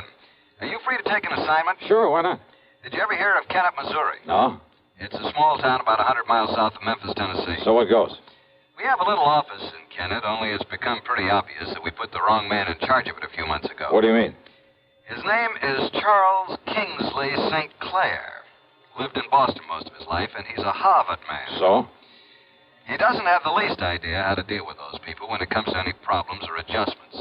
In other words, he simply doesn't belong. Well, the answer to that ought to be easy enough. Transfer him. Give him a job somewhere up here in New England. Exactly what we plan to do, and close up the office there in Kennett. Okay, then why call on me? Because of the death of one of the few remaining policyholders down there, a man named Casper Crump. Yeah? His widow, Eupha Crump, has to be paid the $5,000 as due her and, of course, signed for it. Well, what's so tough about that? St. Clair says that he can't do it. Why not? If you must know the truth, he sounded somewhat scared of the whole idea. Oh, now listen. So, Johnny, will you go on out there and take care of this thing for us and get us off the hook? Well, on the strength of what little you've told me. I know, but I'm sure St. Clair will be able to make it all perfectly clear to you. So I'll wire to him that you're on your way, okay? Oh, now, look. Johnny, I promise I'll okay your expense account without question, even tack on some kind of a fee. Well, now you're talking a language I understand. If the fee is big enough? Then you'll do it. Fine. Now take it easy until we settle I'll wire him right away. Clark! Then wait to get your report. Wait a minute, will you? Thanks a million, Johnny. Bye. Clark! Hello.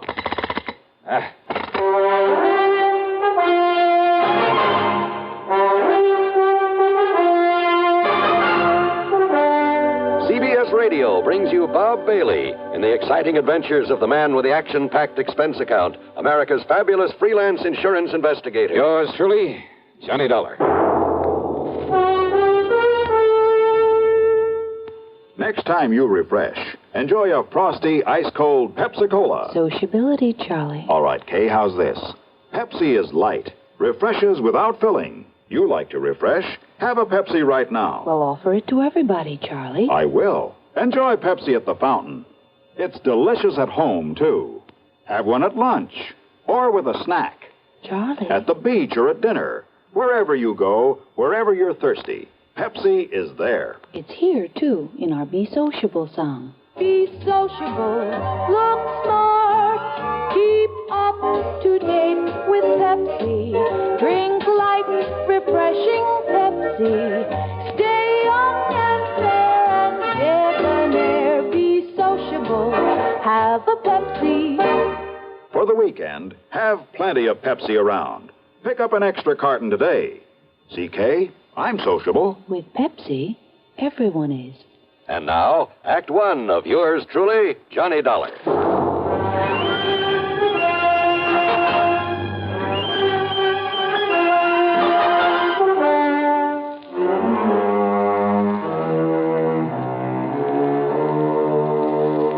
Expense account submitted by Special Investigator Johnny Dollar to the Providential Insurance Company, Home Office, Hartford, Connecticut. Following is an account of expenses incurred during my investigation of the Moonshine Matter.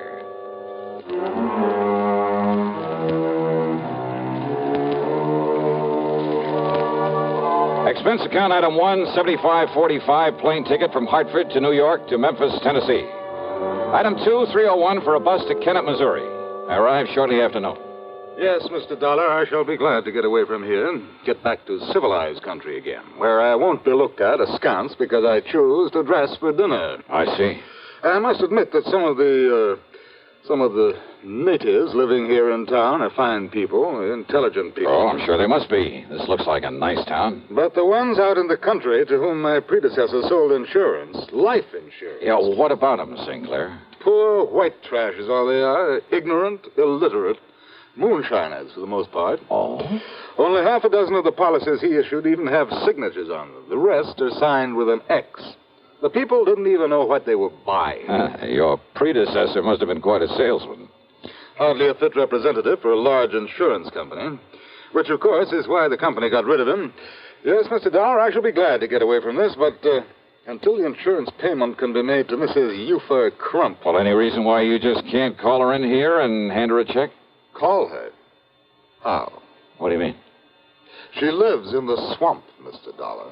In the swamp? 20-mile swamp up north of here. It's terrible country. It's hardly fit habitation, even for the wildcats and coons and otter and the cottonmouths that infest it. A treacherous, swampy jungle. Ah, I see. A veritable nest of moonshiners, too. And if you think a gentleman would dare to simply walk in among those people... So I'm no gentleman, so you sent for me. And don't forget that Caspar Crump died under, shall we say, questionable circumstances. Oh, now, what do you mean by that?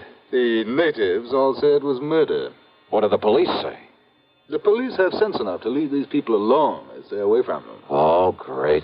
But, Mr. Dollar, if you can somehow clear up this one remaining account, get this money in to Mrs. Euphor Crump, and I have it here in cash all ready for you. Stick my neck out to save yours, huh?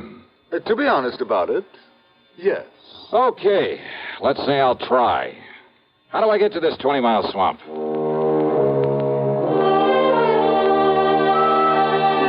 St. Clair drew me a rough map, handed me the $5,000, and wished me luck. Item 3 is $20 deposit on a rental car from one of the local garages. And what a car. It should have hit the junk heap 15 years ago and was actually held together in spots with baling wire. The left-hand door was closed with the help of a piece of rope. But it was transportation of a sort. I headed west a few miles and then north into some of the wildest country I've ever seen. Reminded me of the Everglades in Florida. The so-called road I followed was a deeply rutted set of wagon tracks full of mud and potholes. On both sides, the brush-covered, soggy swamp. There were huge, rotting logs crawling with water moccasins out sunning themselves. Yeah, I was glad I had some kind of a path to follow. And then up ahead, I saw a shack sitting on stilts to keep it above floodwater. But as they slowed down to make a turn over toward it, the gunshot from over by the cabin smashed into the windshield. I stepped on it and spun the wheel to get away. But the second shot caught a front tire. The car went into a skid.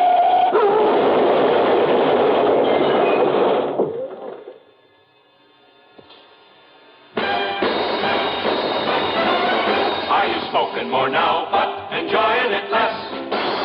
Have a real cigarette, have a Camel. The best tobacco makes the very best smoke. Have a real cigarette, have a Camel. Are you looking for flavor and mildness? Have a real cigarette, have a Camel. The best tobacco makes the very best smoke.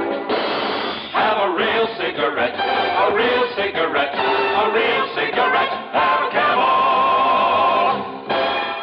If you're smoking more today, but enjoying it less, try Camels. The Camel blend of costly Turkish and domestic tobaccos has never been equal for rich flavor, easygoing mildness, real smoking satisfaction every time you light up. The best tobacco makes the best smoke. Have a real cigarette, a real cigarette, a real cigarette, have a Camel. And now, Act Two of yours truly, Johnny Dollar and the Moonshine Matter.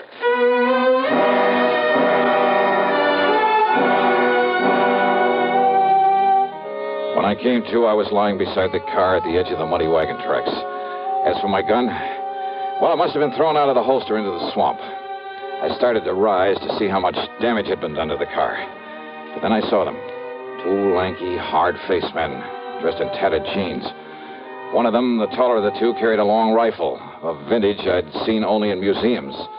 The other had picked up a piece of a tree limb for a club. And so as they came warily over to where I lay, I decided wisdom is the better part of valor. I played possum. I tell you, you made a mistake, Morphy. He ain't no revenue. Can't you see that? Maybe Cass and maybe not. Of course he ain't.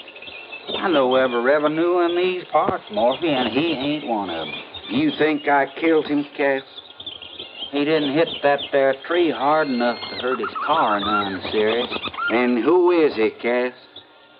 First we finds out if he's still alive or if he's dead. Well, I'm keeping this here gun onto him. You still alive, mister? See that, Morphy? He ain't still alive. What happened? Now, you watch him, Cass. Who are you? Me. My name's Cass Dingle, and this here is Morphy Teed. Now, you put down that gun, Morphy. You ask him who he is, Cass. Who are you, mister? Name is Dollar. Johnny Dollar. What you doing out here, Mr. Dollar? Well, I've come with some money. Some insurance money for Mrs. Eufa Crump. What's that mean, Cass? It mean that Miss Eufa gets some money on account of Casper was killed. She's a mighty fine woman, Mr. Dollar. She's a mighty fine woman, Mr. Johnny. You shut up, Morphy. Just 'cause I got a fancy for taking care of Miss Eufa now that Casper's gone, it's none of your business. Now, how much you got for Miss Eufa, Mr. Johnny? $5,000. What's the matter, you, Cass? Can't you see we got to get Mr. Johnny and all that money over to Miss Eufa? Now, come on now. If he be all right. You all right, Mr. Johnny? Well, give me a hand and we'll find out. Yes, sir. There you are, Mr. Johnny. Why, Mr. Johnny. What's the matter? That now holster. Ain't you got a gun for hit? I'm afraid my gun is somewhere out in that swamp. Now, that's too bad, ain't it, Cap?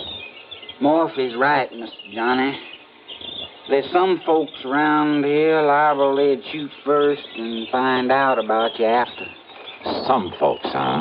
Now, I made a mistake, Mr. Johnny, and I'm real sorry. But Cass, he meant somebody like Dade Whopper. Who's Dade Whopper? Why, he's the one that killed off Casper Crump. You sure of that? Yes, sir. Dade Whopper. But no matter who you are, you better look out for him, Mr. Johnny. Why do you say that? No matter who you are, he ain't gonna believe it. He's gonna think you come in here after him. Even if you tell him different? Even if the good Lord himself told him different.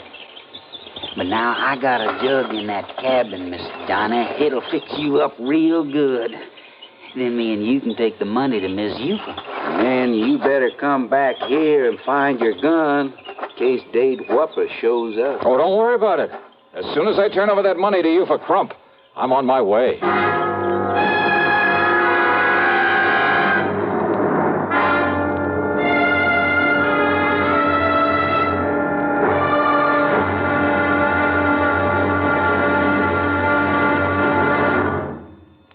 Hollywood star Mona Freeman. Who feels like acting with a miserable cold? I relieve cold distress the fast way with 4-way cold tablets. Yes, tests of all the leading cold tablets proved 4-way fastest acting. Amazing 4-way starts in minutes to relieve muscular pains and headache, reduce fever, calm upset stomach, also overcomes irregularity. When a cold strikes, do what I do. Take 4-way cold tablets. It's the fast way to relieve nasty cold distress and feel better quickly. 4-way, only 29 cents. And now here's a word about another fine product of Grove Laboratories. To get rid of embarrassing dandruff in 3 minutes, change to Fitch Dandruff Remover Shampoo. 3 minutes with Fitch regularly is guaranteed to keep unsightly dandruff away forever. Apply Fitch before wetting hair. Rub in 1 minute. Add water, lather 1 minute. Then rinse 1 minute. Every trace of dandruff goes down the drain. 3 minutes with Fitch and embarrassing dandruff's gone. At the same time, Fitch can brighten hair up to 35%. Get Fitch Dandruff Remover Shampoo today. And now, Act 3 of yours truly, Johnny Dollar.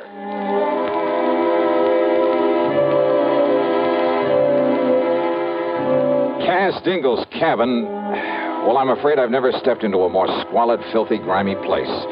How a human being could ever live in it, much less call it his home. After I join up with Miss Eufa, maybe she'll make it even nicer. Maybe even hang up some of them lacy curtains. Anyhow, on the excuse I needed all the fresh air I could get, I sat on the doorsill. As for the jug of corn liquor that Cass dug up, brother. Right out of Casper Crump's big still. That's Miss Eufa's now. The best there is. The first gulp had me gasping for breath. I felt like I was on fire inside. So Cass strained the tadpoles out of some branch water for a chaser. After the second snort, I was ready to tackle anybody in the world single-handed. Even Dade Whopper. I told you that'd fix you up. And now, oughtn't we go see Miss Eufa? Yeah, sure, Cass, why not? Only, where's Morphy? Oh, he took in his dugout and went on ahead to say the good news. Dugout? So me and you, we'll go in mine. Well, sir, if you've never ridden in one of those tiny dugouts, you have something not to look forward to. Every minute as he pulled us along through the swamp, I was sure the narrow little craft would tip over. But he handled it well, and after a quarter mile or so up the slough, as he called it, we landed in front of another, a larger cabin. But then... Mr. Dollar? Yeah? What is it, Morphy? One of Eufa's young uns, the spoilt one. You mean that no-good lazy, huh? That's the one, Cass. He heard me tell Miss Johnny's here. He run off to tell Dade Whopper. Oh, that ain't good, Mr. Johnny. He'll be coming here after you. So what? Stop worrying about it, Cass. We'll just take things as they come. But Dade Whopper's poison. Dade Whopper's poison? Yeah, well, stop worrying. Let's go in and see Mrs. Crump. Now, Mr. Johnny, I hate to say this. Well? But when somebody says stop worrying about Dade Whopper... Yeah? I sure hope none of that white mule ain't gone to your head, Mr. Johnny.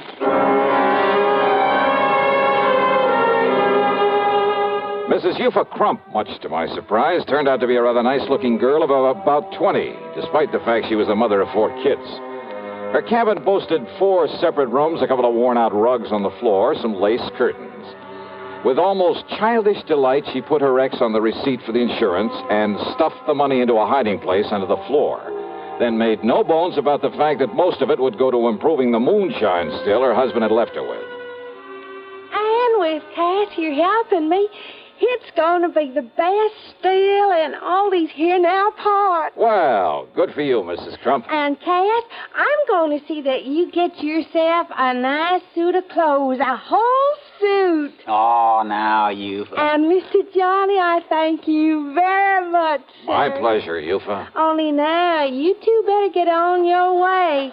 If that brat of mine, that Lacey, has found Dade Whopper and told him... Dade Whopper. What, Morphy? Dade Whopper. He's a-coming down the slough in his dugout. He's gotten that shotgun with him, too, that he loads up with slugs, and he's coming after you, Mr. Johnny. Mr. Johnny, me and you, we better get out of here. Oh, now listen to me, Cass. He's all liquored up, and he ain't going to stop to argue with nobody.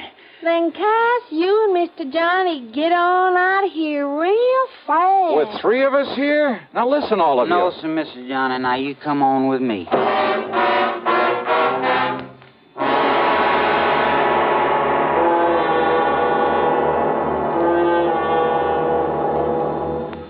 Munch, munch, munch a bunch of Fritos, corn chips.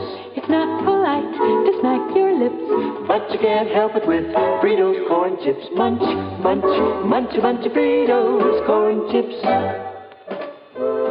Whenever you have a party or friends drop in, serve a bowl of crisp Fritos corn chips and watch your guests dig in. They're golden chips of corn just made to munch. Serve them plain or with your favorite dip. There's a special Fritos in a king-size style that's just right for dips. Munch, munch, munch a bunch of Fritos, corn chips. You'll find Fritos corn chips taste just right whenever the occasion calls for good munching. They have such good, crisp flavor, such good-for-you nourishment, there's contentment in every munch. Get Fritos today, F-R-I-T-O-S, Fritos corn chips. Munch, munch, munch a bunch of Fritos, corn chips. And now, Act 4 of yours truly, Johnny Dollar. Morphy was scared. My gun was somewhere out in the swamp. So again, it was a case of letting wisdom be the better part of valor. Especially after Morphy made it plain that even his rifle wouldn't mean a thing against Whopper when he'd had a jugful. Morphy promised to do all he could to keep Dade from following us. But by the time Cass and I got halfway down the slough, we could see Dade coming after us. And he was a big man, too. And though Cass was mighty skillful with the pushing pole, he kept gaining on us. We can't make it, Mr. Johnny. Then push us in anywhere, Cass. But we can try, sir. We can try. Morphy say that he keeps that thing loaded with slugs? Yes, sir. Drunk or sober. He can hit anything with hit. Then pull us over and we'll take our chances in the woods. He's not more than 35 or 40. Cass was dead before he hit the water. I jumped over after him into the shallow swamp. I started swimming over to a sort of island, a big grassy hummock. And over my shoulder, I could see that Dade was raising his gun again, aiming at me. I grabbed a lungful of air and went under. Changed my course, swimming toward a patch of tules, hoping I'd have enough breath to get to it. Several times as I swam along under the surface, I brushed aside something living. Maybe they were moccasins, I don't know. But they were nothing to the danger from the drink-crazed man with a shotgun. Finally, my lungs bursting, I reached the tules and came to the surface, emerging slowly and breathing as quietly as I could. Dollar! Dollar! I know you're out here. I know you come to get me, too, for killing Castle Crump. I held my breath. But you ain't gonna. But I'm gonna get you first. There ain't nobody gets you away from me, you hear me? I can see the mud you stirred He when you could come track up me out by here. the mud I'd stirred up when I'd swum along on the water. He was ready with a shotgun to do the same thing to me he'd done to Cass, to kill me. And all I had were my two bare hands and my wits. I could hear him coming closer, closer. He was at the other side of the patch of tules now, his gun ready for me. I could see his hulking shadow now. I got you now, Dollar. I'm going to kill you now. Quietly, I slipped under the water again, and I swam hard for where I'd seen him. And then I found his legs, and with all the strength I had, I lifted him. No, you dirty! But he missed, and I struck him, and I struck him, and I struck him.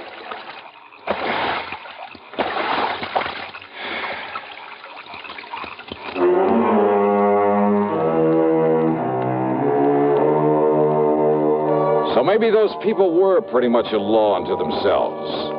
But Dade Webber went back to Kennett. There he'll stand trial for 2 murders. And I'll just continue to poke along in this soft, cozy little job of mine. Yeah. Expense account total, including some new clothes and a trip back to Hartford, $340 even.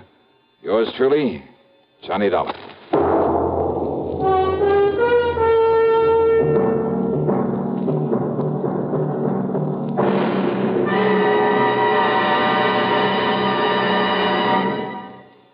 Our star will return in just a moment. Constipation is something people don't talk much about, but it can be a problem for anyone, even doctors. And when constipation occurs, it's interesting to see just what doctors consider important about a laxative they might use or recommend. Now, a majority of the doctors we heard from had this to say. A laxative should be effective, gentle, as close to natural acting as possible, and a medicine that can be used with complete confidence. Well, pleasant-tasting chocolated X-Lax is effective. Overnight, it helps you toward your normal regularity. X-Lax is gentle. Next morning, it gives you the closest thing to natural action. And that's why many doctors and millions of people use X-Lax with complete confidence. X-Lax, the laxative that helps you toward your normal regularity gently, overnight. Is X-Lax in your medicine cabinet? Now, here is our star to tell you about next week's program. Well, next week I go deep underground, into a copper mine, to meet a killer in the dark. Join us, won't you?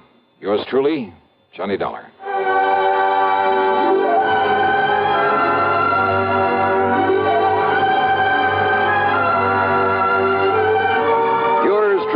Johnny Dollar, starring Bob Bailey, originates in Hollywood and is written, produced, and directed by Jack Johnstone. Heard in our cast were Virginia Gregg, Harry Bartell, Ben Wright, Sam Edwards, Vic Perrin, and Ralph Moody.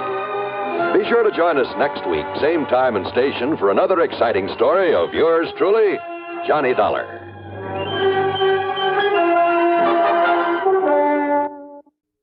Here are the facts. 2 out of every 3 persons in New York State under 40 years of age have now received at least 1 dose of the Salk vaccine.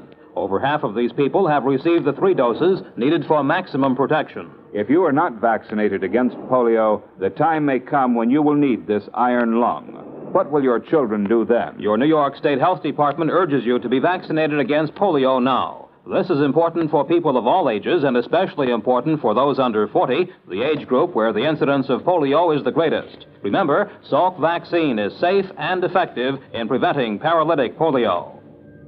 WROW Albany, where you get a new exciting morning glow with the Bob Kennedy Show.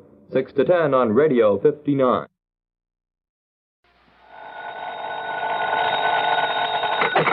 Johnny Dollar. Pat McCracken, Johnny, at Universal Adjustment Bureau. Greetings, Master. No, don't give me that. Johnny, I believe you spent a couple of weekends down in Sarasota, Florida early this month. Pat, you know darn well I did. Have a chance to get in some fishing? You know darn well I didn't. That's why I've been sitting here dreaming about those lunker bass at the Lake Mojave Resort out in Arizona. Oh, what's the matter with Lake Mead? Huh? You know, the huge man-made lake that's backed up by Hoover Dam? Yeah, I know. A few miles this side of Las Vegas, Nevada.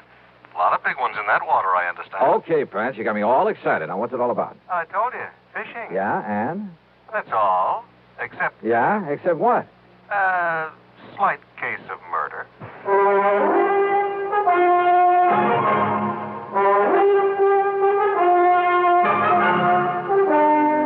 Bob Bailey in the exciting adventures of the man with the action-packed expense account. America's fabulous freelance insurance investigator. Yours truly, Johnny Dollar. Here's actress Joan Bennett. It's terrible to try to act with a dreadful cold. To feel better quickly, I take 4-way cold tablets, the fast way to relieve nasty cold distress. Yes, tests of 4 leading cold tablets proved 4-way fastest acting of all. Amazing 4-way starts in minutes to relieve aches, pains, headache, reduce fever, calm upset stomach, also overcomes irregularity. When you catch cold, try my way. Take 4-way cold tablets, the fast way to relieve cold distress. 4-way, 29 and 59 cents. Now, a word about another fine product of Grove Laboratories. Had dandruff for years? Now get rid of it in 3 minutes with Fitch Dandruff Remover Shampoo. 3 minutes with Fitch regularly is guaranteed to keep unsightly dandruff away forever. Apply Fitch before wetting hair, rub in 1 minute. Add water, lather 1 minute. Then rinse 1 minute. Every trace of dandruff goes down the drain. 3 minutes with Fitch, embarrassing dandruff's gone. Fitch can also leave hair up to 35% brighter. Get Fitch Dandruff Remover Shampoo today. And now, Act One of yours truly, Johnny Dollar.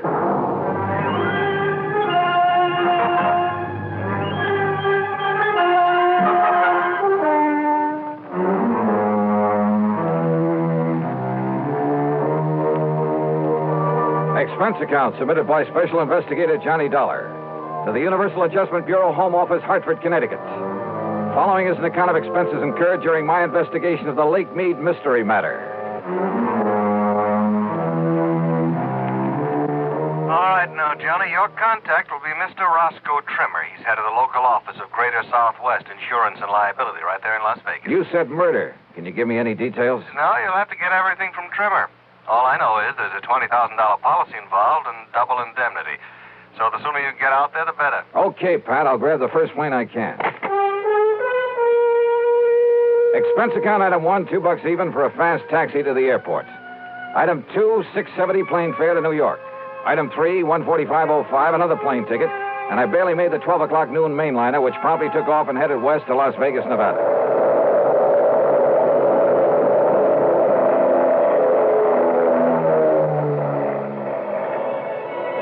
It was 9:45 p.m. Pacific time when we started the long glide down from a starlit sky to the landing strip at McCarran Field in Las Vegas, Nevada. I'll never cease to marvel at the nighttime view from the air of that fabulous city of chance. Sitting alone out there in the middle of the vast Mojave Desert, the sky-filling glow from its millions of lights, it had put a rainbow to shame. Oasis in the desert. Yeah, and very beautiful. I knew that Roscoe Trimmer's office would be closed this time of night, so I looked for a place to rest my weary head. Item 4, $1.50 for a cab into the Flamingo. And I just happened to remember that the Flamingo has an excellent casino.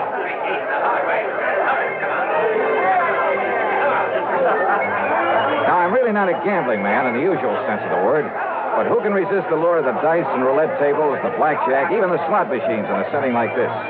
Sure, the house always wins, and the sucker who forks out his hard-earned money doesn't stand a chance. But you know something? After a few hours of play, I came out so far ahead that I won't even bother to list my food and hotel room on this expense account. I really cleaned up. How much? Well, if I told you, you'd probably want me to absorb the whole thing, so I won't.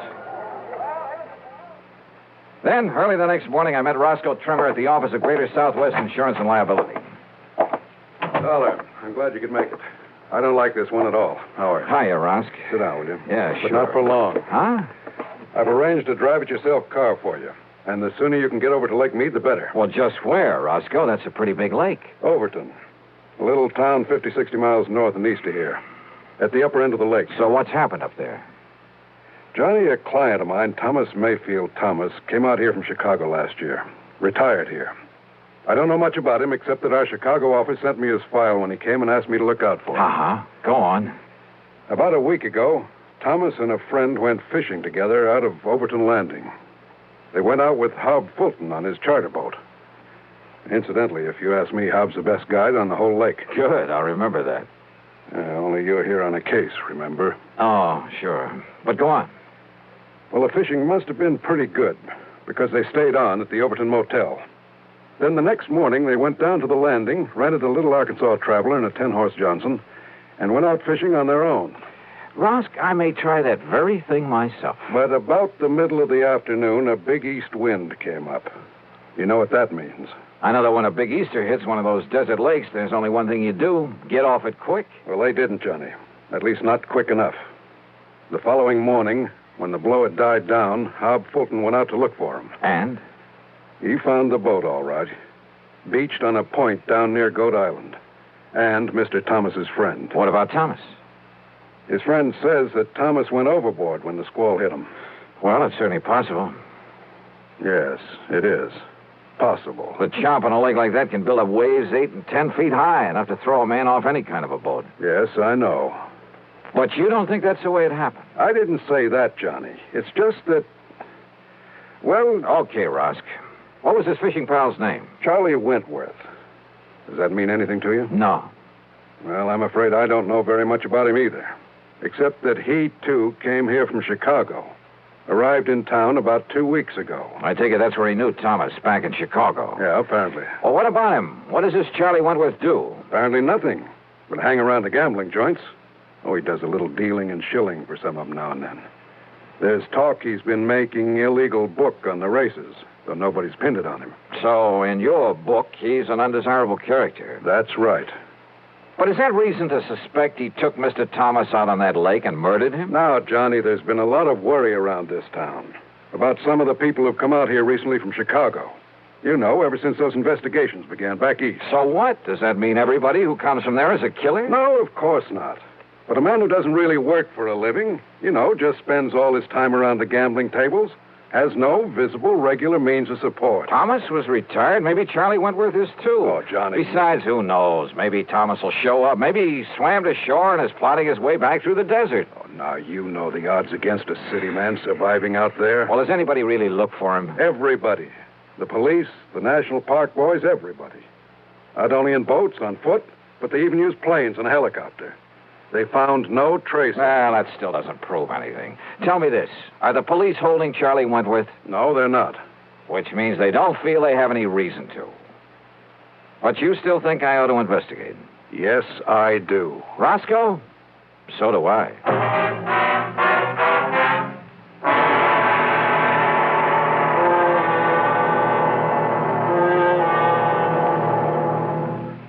Act 2 of yours truly, Johnny Dollar, in a moment. Hey, Dad, did you check your car filters today? No, son, I didn't. Why? Because it might pay you $1,000. $1,000 for a car filter? That's right, folks. You may have a filter under the hood of your car worth $1,000 and not even know it. A Fram filter worth 1,000 silver dollars. A regular filter change is important to today's cars.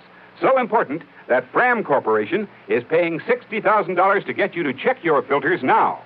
Last year, in preparation for Fram's silver anniversary, 10,000 secretly numbered Fram filter cartridges were distributed all over the United States and installed in cars during regular servicing. These filters are worth from $1 to $1,000. You may have one in your car right now and not even know it. Check your oil filter and air filter now. If there's a specially numbered Fram filter in your car, you will win up to 1,000 silver dollars, and your dealer will win the same amount. Get in on Fram's big silver treasure hunt. Check your car filters now.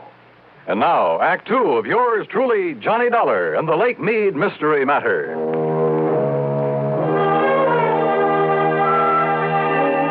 Neither the police nor anybody else in Las Vegas seemed to think Thomas was murdered out on Lake Mead. But what Roscoe Trimmer told me made me suspicious, of Thomas's fishing pal, a man named Charlie Wentworth. Expense account item 5640. I telephoned to my old friend Ken Bugby, reporter on the Chicago Citizen News. Thomas?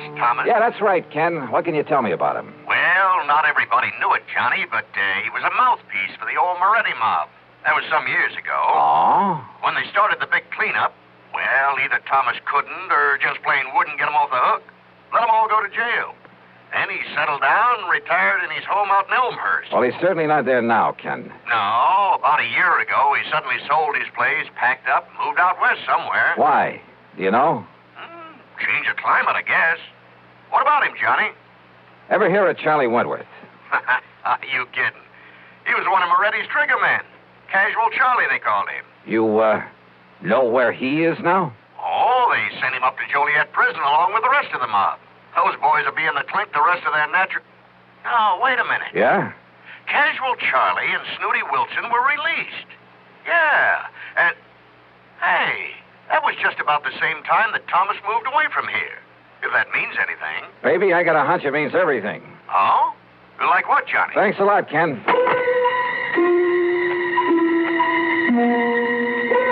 Next stop was the public library, the old newspaper files. Getting some info on the almost forgotten Moretti mob was a lead pipe cinch, especially about the time when the gang was broken up. And apparently, when Lawyer Thomas saw the jig was up for his boys, having made his pile, and to keep himself out of trouble, he left them flat. He'd let them get sent to the pen without raising a finger in their defense. So don't tell me that a mobster wouldn't want to get even with the guy who'd let him down. Sure, Charlie had killed Thomas. I was sure of it without even seeing him. But to prove it without the corpus delicti. I spent item $632 even on some equipment at a sporting goods store. Then I drove north on Highway 91 to the quiet little town of Overton. There I learned that for once, Hob Fulton, the fishing guide, had a free day on his hands, that he was down at the lake some 12 miles east of the town. I met him at the dock, and within a few minutes, we were on board as Higgins runabout and heading south. Lake Mead is a tremendous thing, something like a 550-mile shoreline, the biggest man-made body of water in the world, I believe. Just thinking about the record-breaking largemouth bass that have come out of that lake fairly made my mouth water. I carefully checked out the equipment I'd brought along. So you spent a lot of good money renting that stuff from Shelby's Port and got down to Vegas, huh? Yep. Well, where's the spear? Bob, I don't think I'm going to need a spear. I don't think you can need any of that stuff. You ask me, Dollar, if you want to catch fish, borrow one of those rigs I brought along. Bob, I just want you to take me to the same spot you took Mr. Thomas and Charlie Wentworth. Too bad about that, Mr. Thomas. I got him a lot of nice bass, though. You know, fishing only the real deep holes. That's where they are this time of year. That's what I figured. If only they'd had sense enough to come back in that next day when the wind started to blow. Did they seem to get along all right, Hob? I told the police about that, Mr. Dollar, but I guess it didn't mean anything. Told them about what? Well, you ask me. Mr. Thomas wasn't any too happy fishing with Charlie Wentworth. But Charlie kept saying, let bygones be bygones, and let's enjoy the fishing, so... When you found Charlie in the boat the next morning, was there tackle still in it? Have you ever seen this lake when there's a big blow from the east, Mr. Dollar? I've seen Lake Mojave when it's been that way, but you haven't answered my question. No, sir. Their tackle boxes got thrown overboard along with everything else. Even that big one of Charlie's. Dollar, he had enough stuff in that thing to sink the Queen Mary. He did, huh? Like what, Hob? Well, I didn't poke around in it. When I heisted on board. Oh, look, there's the glory hole. First place to stop for him. So if that's what you want, that's where we'll start. How deep is it? Oh, I'd say about a 3.5. A 3.5? Well, you know how high a fair-sized tree is. Glory hole's about a 3.5. Oh, I see. Johnny, if you're going to use that rig you brought along... I'll just pull up to the same spot you showed them where to fish.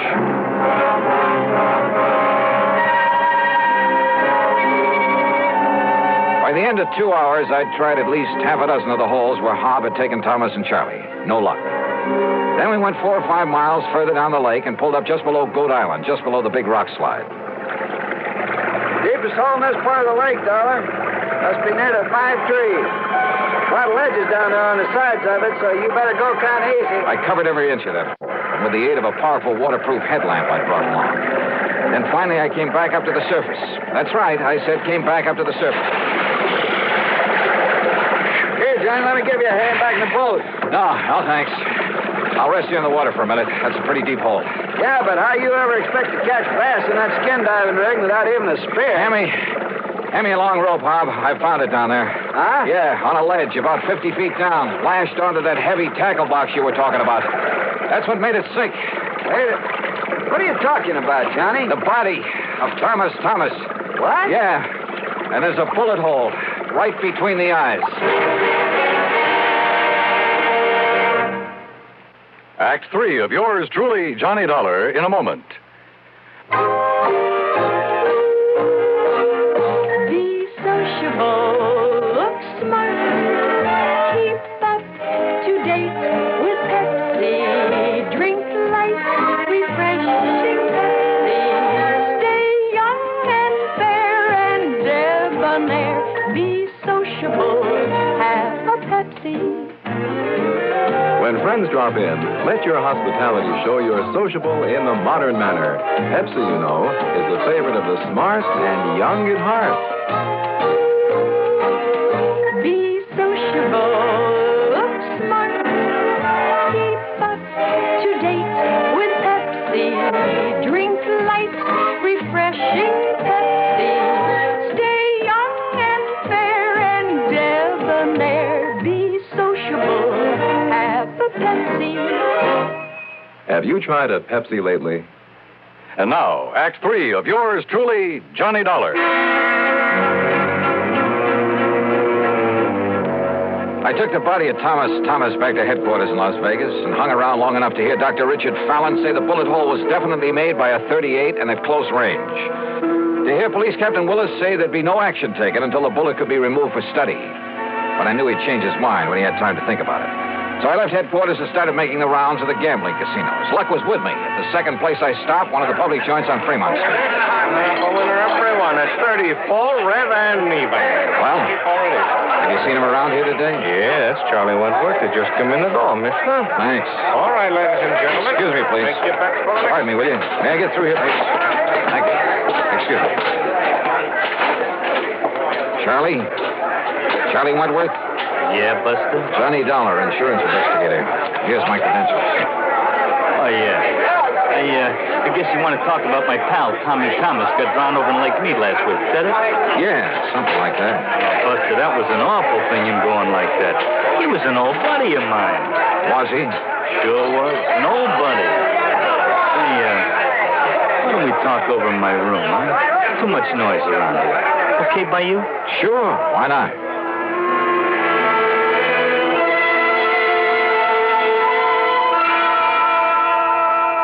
Are you kidding? I'm not kidding. No. Listen, Dollar, I haven't packed a rod since the old days of the Moretti mob back in Chi. I'll bet. That's a fact. It's a truth. You think I want to get in trouble again? Well, you're wrong, see? Maybe. Look, I did my stretch, and it learned me a lesson. I'm all through with that kind of stuff. I'm all through with it. Oh, sure. It's a fact. It's the truth. I'm strictly legit now. You understand? What about making book around town without a license? Who said that? Well? You can't prove it. You or nobody else. And what's that got to do with Tommy Thomas and the poor guy getting drowned? Tell me that, huh? What is this Dollar anyhow? You really hated his guts, didn't you? Well, sure, wouldn't you if... Well... Sure. Because when the chips were down, he didn't give you a hand. He let you and the rest of the mob take the rap. Kept his own skirts clean at your expense. Listen, what are you trying to do? Get me excited? Say something I shouldn't say? I don't mean... Keep talking, Charlie. Sure I hated it. I could have killed him.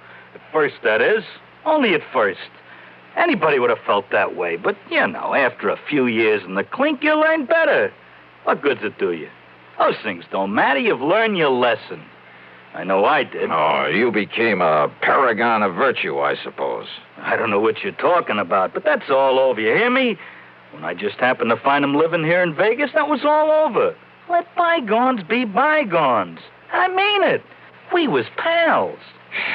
Charlie, there's about as much truth in that. That's a fact. That's the truth. Then why did you kill him? That's a lie. You can't prove it. That's where you're wrong. Huh? I have absolute proof. Oh, yeah? Yeah. I found it on his body. His body? I fished it out of Lake Mead this morning. Now, listen. You had Hob Fulton show you all the deepest holes when you went out fishing with him. Then the next day, you took Thomas out there alone. You killed him, tied that weighted tackle box to his body, and let him sink down in the deepest hole of all, down below the rock slide. That windstorm? Yeah. Gave you the greatest excuse in the world for coming back alone, didn't it?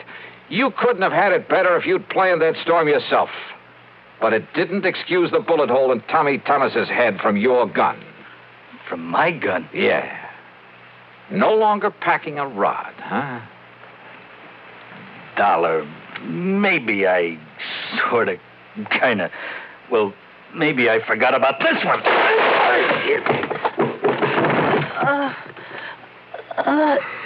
Trigger man, huh? You're a lousy shot. And pretty slow draw, thank heaven. You know something? Now I think I have got proof. Yeah, this gun of yours.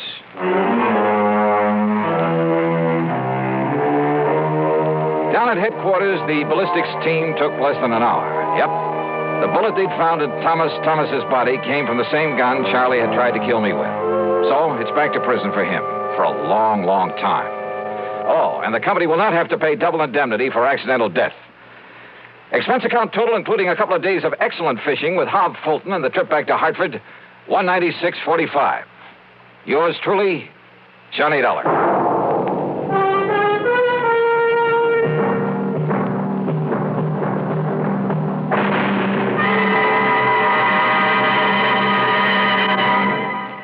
Our star will return in just a moment. I'm used to medium-priced cars, but most of them raise prices way up for $59. Now what do I do? Come test our best, the Ambassador V8 by Rambler, the luxury car that did not raise prices. I've always bought medium-priced cars, but now they're just too long to handle, too hard to park, too big for my garage. Come test our best, the luxurious Ambassador. So compact, it outturns, outhandles, and out-economizes other medium-priced cars. Just what is the Ambassador? It's the compact luxury car, finest product of American Motors.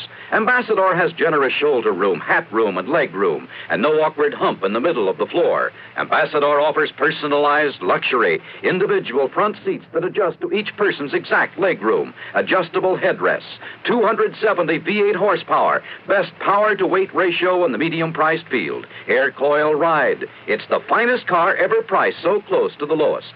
Come test our best, the luxurious Ambassador V8 at Rambler dealers. Now, here's our star to tell you about next week's story. Next week, a little boy in a small New England town leads me to tangle with a killer. Join us, won't you? Yours truly, Johnny Dollar.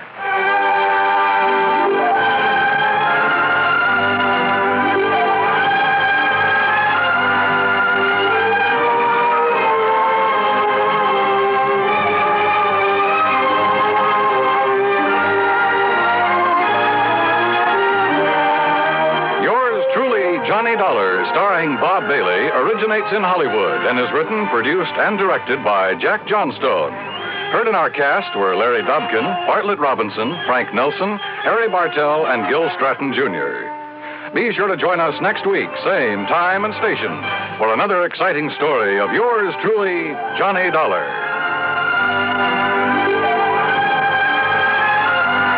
This is Dan Coverly speaking. By far, radio's outstanding theater of thrills, Suspense, next on the CBS Radio Network. 59 you dial, WROW Albany. If it happens to you, and I think it might, that now and then your cigarette doesn't taste right, that's the tip-off, man, and you'd best begin on the new kind of filter that's known as Spin. Old Gold's new Spin filter. This new Spin filter is the best you've seen, does more than reduce tar and nicotine. It improves smoke and taste so that you can get the best taste yet in a filter cigarette. Old Gold's new Spin filter. Test for taste, try your present brand against Old Gold. Test for taste, and it's 10 to 1 that you'll be sold. Test for taste with a cigarette, a carton, or a pack. Test for taste, find the flavor all the other filters lack. Old Gold's new Spin filter. That's the story, boys. That's how you can get the best taste yet in a filter cigarette. Old Gold's new Spin filter. 5:30. Johnny Dollar. Johnny, this is Don Boomhauer down here in Sarasota, Florida. Don, how are you? Oh, great. Yeah? Now, what's the matter? Well, the last time I called you, I mentioned that pal of yours, Earl Foreman. Yeah? Told you he was out in California and that he'd left me holding down the local office of Tri-State Life and Casualty for him. Oh, yeah, I So remember. what's he gone and done? Moved on out there to sunny, smoggy Southern California, bag and back. Yeah, I heard from him a few To say, I'm still running the Tri-State office here in Sarasota. That's bad? Be fine if it didn't take so much of my time away from my real estate business. But what I called you about, Johnny... Yeah, trouble, Don? Yes, well, no, not exactly. Well, which is it? I mean, not exactly the kind you might expect. Looks like one of our clients, an old man by the name of William Trasker, is dying. Old Bill Trasker, the fishing guy? That's the one. Yeah. Earl and I went fishing with him several times out in the Gulf. Oh, so that's how he knows about you. Well, what's he dying of, Don? I can't imagine anybody having it in for old Bill and trying to knock him off. No, it's some rare type of kidney ailment, the doctor says. Oh. Nothing suspicious about it, nothing whatsoever. Oh, well, then The amount of insurance he carries is so small as to be almost negligible. How much, Don? $2,500. Huh? I know, Johnny. It would hardly seem to justify the cost of your coming down. And if there's nothing suspicious about the circumstances... Nothing at all. It'll be death from natural causes. Well, Don, I'm afraid I don't see any During reason... his periods of consciousness, he's in a coma most of the time, he keeps asking for you. Oh? What? Well, I don't know. Not for sure, that is. But what he keeps saying, or trying to say, and it's hard to understand him, well, Johnny, it sounds like he's trying to give us the clue to a murder. Murder? That's right. Don, I'm on my way.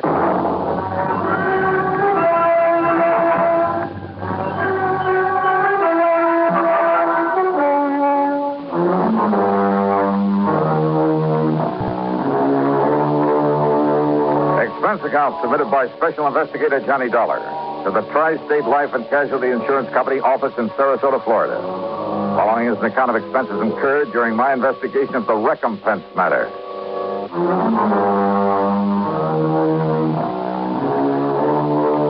Expense account item 1, 7970, taxi in a plane from Hartford to New York, then another one to Florida. At the International Airport in Tampa, Don Boomhauer was waiting for me. We piled into his air-conditioned car and headed south on the Tamiami Trail down towards Sarasota. That's right, Johnny. Old Bill Trasker. Dying of some kidney disease, huh? And according to Dr. Crutcher, nothing short of a miracle would save him. Just too bad. He seemed like a mighty nice old man, a real gentleman. Well-educated, well-spoken. Hey, you'd expect to find him running a big business instead of a broken-down outboard rig to take out fishing parties. So I understand. But frankly, Johnny, I'd never even seen old Bill until the doctor called me. Said he was dying and that he wanted to see you. Then I looked up his policy. Yeah, $2,500, you said. Yes, to be spent in giving him a modest but decent burial. And to pay any bills he might leave outstanding. Apparently, then, Bill won't be leaving much of an estate. And you'll understand why when you see the little kind of shack he lives in. But now, over the phone, you said something about a murder. Well, Johnny, it was so difficult trying to understand what he was trying to say. Even when he seemed completely conscious, he was very vague. Except perhaps when he was asking for you, when he told us he had to see you before he goes. Well, now, Don, why? He never said the actual word murder, Johnny. But he, well, listen, there was a name he kept trying to tell us. It sounded like Jerry or Gerald something. Last name we couldn't get at all. Well, have you checked over his relatives? When we asked him about relatives, he just turned his face away and shook his head. But now, if he was talking about a murder... Johnny, it's just that... Well, Doc and I agreed that from what he said, and, well, his knowing you and your work and wanting to see you, and, well, you know how deathbed confessions are. You're not making much sense. Look, Doc will be waiting for us, and if Bill is conscious enough to make sense when he talks to you, well, let's just wait and see what you can get out of him. Whatever you say, now.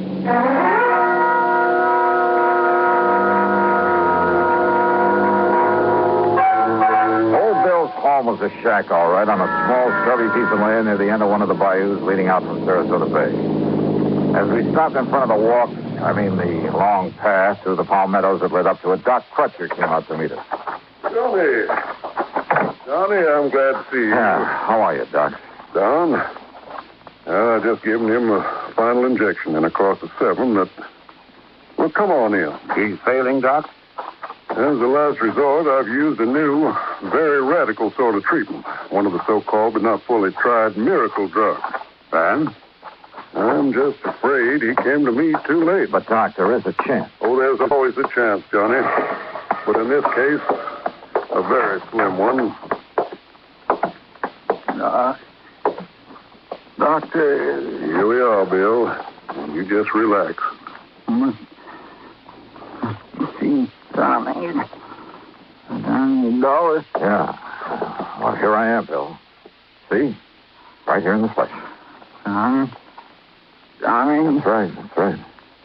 Hey, look, if you expect to take me out fishing, you got to get well, old man. No. Oh, Johnny, it's too late. Oh, come on now. That's no way to talk, old timer. I'm gonna die now. Yeah? Who said so? But you must tell him. Tell who, Bill? Tell police. Tell what to the police? No. What? No. Murder. There was a murder? Or you mean there was no murder? Oh, tell police that I did. I did it. Easy over. Gerald.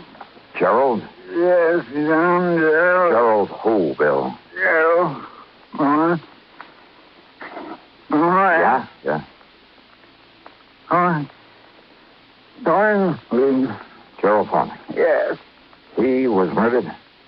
Gerald Thornley. Yeah. So, please. I did it. I did it, Johnny. You tell you tell. Doctor. Yes. Yes, I'll see if he's...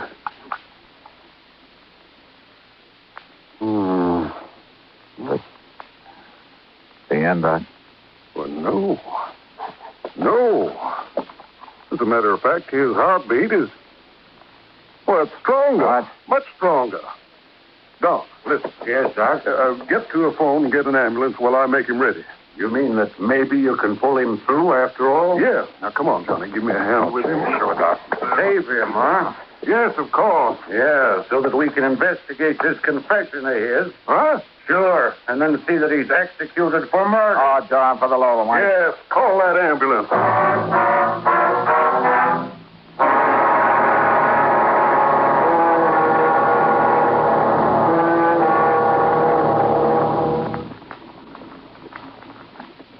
Great scientific achievements usually are made through the combined efforts of many men.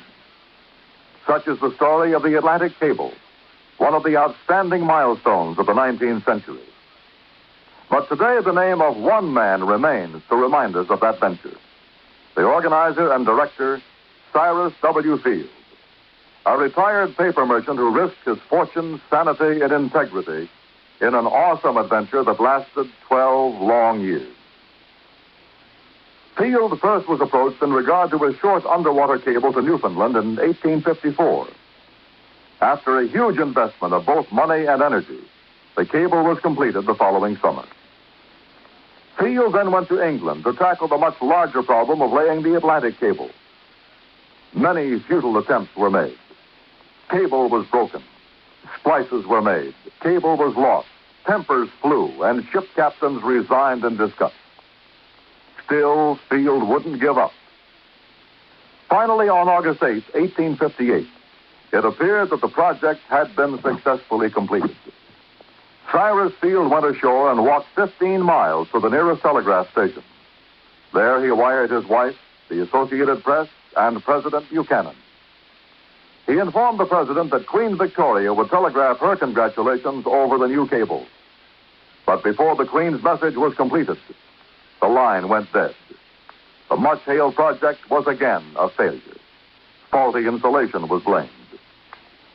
In 1865, the largest steamboat afloat, the Great Eastern, made another attempt. Just 660 miles from Newfoundland, the cable parted. Inadequate hoisting tackle prevented its recovery. Field broke down and wept like a child. And yet, the very next year, he sailed with the Great Eastern for one more try. This time, every failure had been studied, every provision made. On July 27, 1866, Cyrus Field landed at Heart's Content. After personally cabling the unbelievable news, he immediately boarded the Great Eastern, retrieved the broken cable of the year before, spliced it, and laid the second Atlantic cable. Cyrus W. Field, another American whose driving energy insisted that somehow there must be a way. Let's find it. And now, Act Two of yours truly, Johnny Dollar.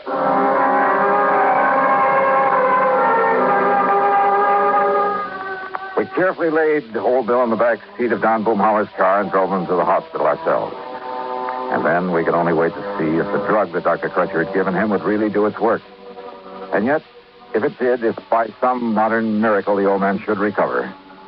Well, Don had said it there at the shack, and he said it again that evening as we sat in the comfortable den of his home, trying to console ourselves with a couple of scotch and sodas. No, it's wrong, Johnny. There's something very wrong about it. I mean, pulling him away from death's door only so that he can be electrocuted for that murder he confessed to. But did he really, Don? What else could he have meant? So you've got to investigate, Johnny. Even Doc Crutcher has to report that confession to the police. Maybe. And so do I. We've no way out of it. None of us. Gerald Thornton. Yes, the name of his victim, the man he murdered. Did he? Is that what he tried to tell us? Well, what else could he have possibly meant? And don't forget, he thinks that he's dying. Oh, I know. A deathbed confession, Johnny. Happens all the time. Oh, but look, is he the kind of man who could have killed somebody? He certainly didn't strike me that way. But how do you know? It may have happened years ago. And it may never have happened at all. And I hope that somehow you're right. But can you prove it? Well, Johnny? Pour me another drink, will you? Sure, all you want. But you haven't answered my question. I'm going to try, Don. I'm going to try.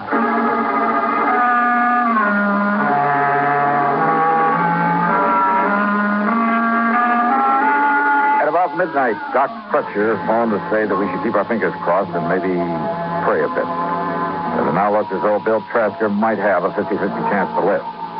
Then, unexpectedly, a call from Lieutenant Barney Phillips of the police department. Yes, Mr. Dollar. Doc Crutcher told me all about it. And we'll appreciate any help you may want to give us on this.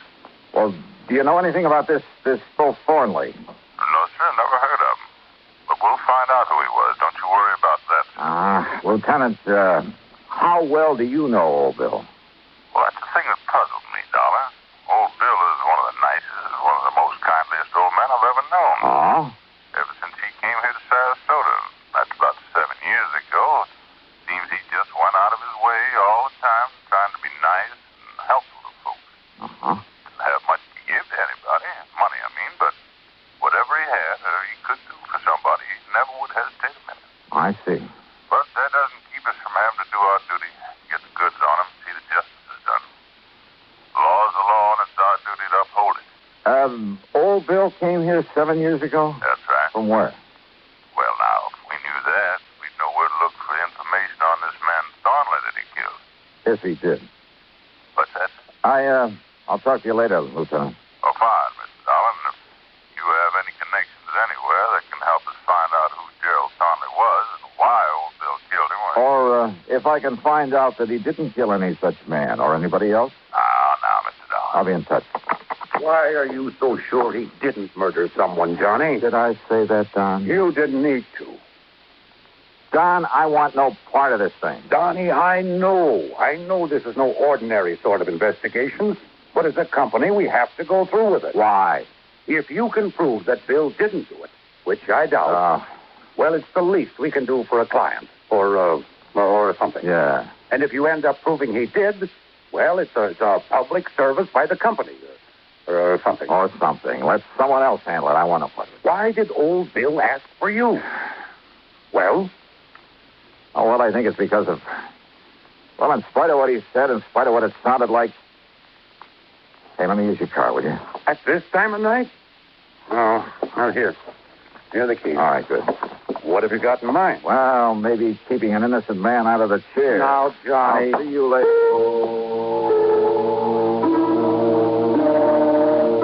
Obviously, the key to this whole matter lay in finding out about Bill's supposed victim, Gerald Thornley. Who he was, where he was, or where he had been.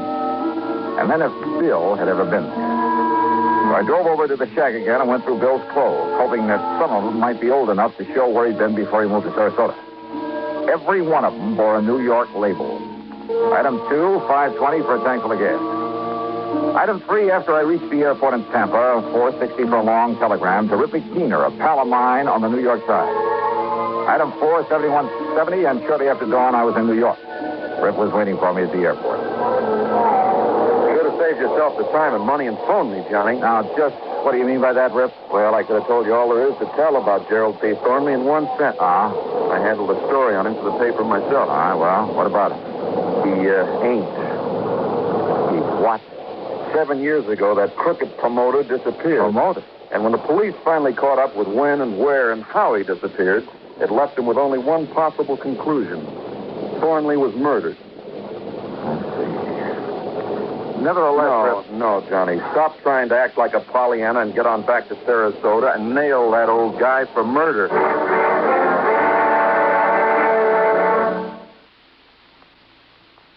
The 14th Amendment to our Constitution is one of its most important sections.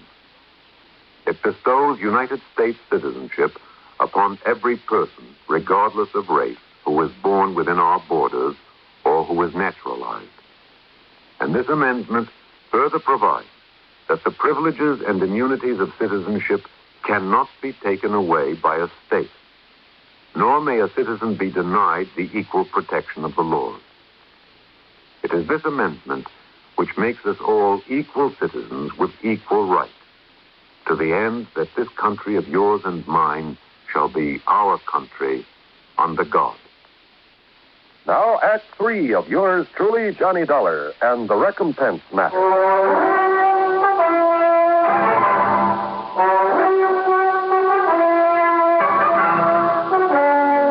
Over breakfast there at Idlewild Airport, Rip Keener told me more about Gerald P. Thornley. Not that Thornley didn't deserve to have somebody knock him off. Now, just what does that mean? When he got through with all his phony real estate promotions, he left more innocent people broke and hungry than you can shake it. Oh, Johnny, that man made millions on his crooked real estate deals. And who suffered? Wealthy people who could afford to lose a few thousand here and there? Oh, no. No, sir. I was poor people who fell for his pitch and then suffered for it. But the law, the authorities, they never got on to him. He was too smart. Every deal he made was perfectly legal at the time. I'll tell you this, Johnny. A lot of the real estate laws got rewritten as a result of him. I mean, in spite of the way it finally turned out, the switcherooning. What? Sure. That gave me material for that feature I hoped was going to win me a Pulitzer Prize. Just, what are you talking about, Rip? Back there in 53, after the coroner's jury said it was murder, they went through his papers and bank accounts. They found he left enough dough and instructions for it to pay back every cent he'd taken from the poor suckers. You are kidding. A bit, Johnny. I told you it was a twist. And, Johnny, that's what makes his killer all the more wrong. So get on back there to Sarasota and nail him down. Yeah, Rip, I guess it's all I can... Oh, wait a minute. Huh? Handle this right, and maybe your next feature will get you a Pulitzer Prize. Huh?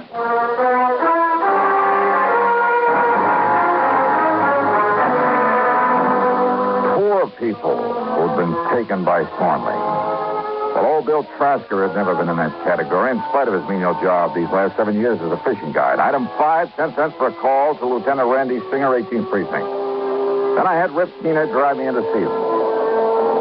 There you are, Johnny.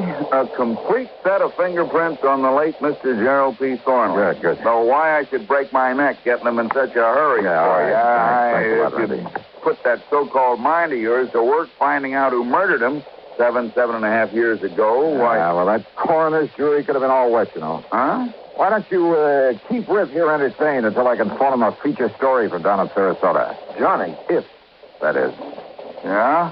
If what? Now, if this absolutely crazy hunch of mine pays off. Item 6, another 7170 for a plane back to Florida. From the airport in Tampa, I drove on down to Sarasota, straight to the hospital. It is a miracle, Johnny. If old Bill continues to improve the way he has in these last 12 hours, he'll live until they put him in the chair, much as I hate to say that.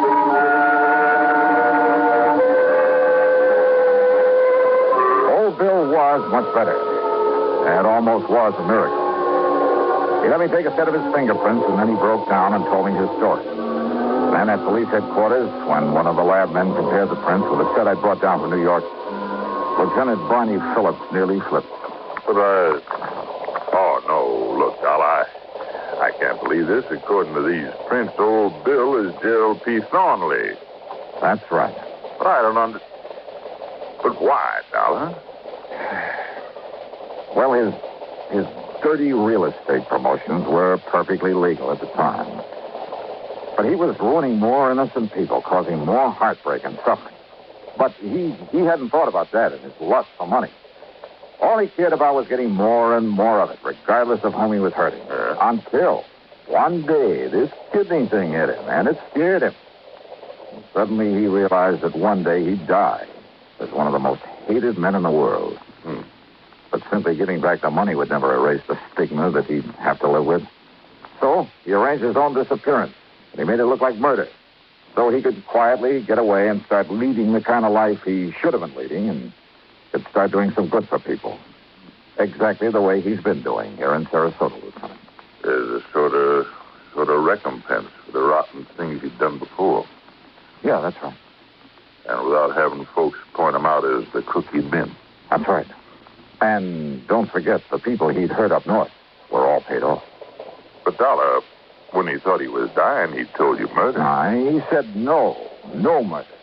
Doc and Don misunderstood. He said to tell the police that he did it. That's all. And now we know what he did. Dollar, I hate to say this, but he's still in trouble. Old Bill Trasker? Gerald P. Thornley. Not anymore, Lieutenant. What's it? Thornley is dead. Legally dead. Well, I know Thornley's... Well, I guess you're right, Mr. Johnny. Well, you say you're right. Yeah.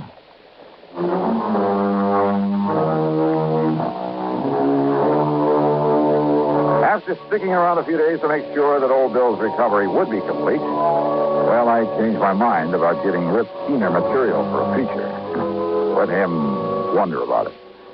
Expense account total, including the trip back to Hartford, 200 and, no, Don, forget it. Just forget it. Yours truly, Johnny Dollar.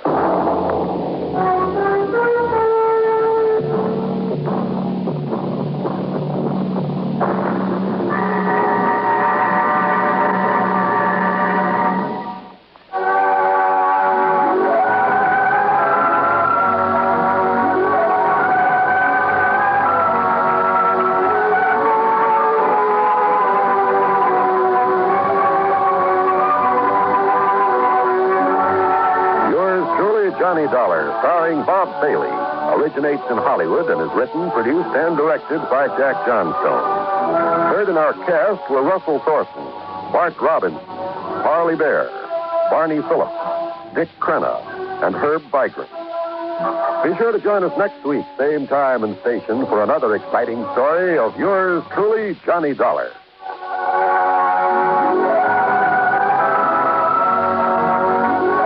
This is John Wall speaking. Johnny Dollar has come to you through the worldwide facilities of the United States Armed Forces Radio and Television Service.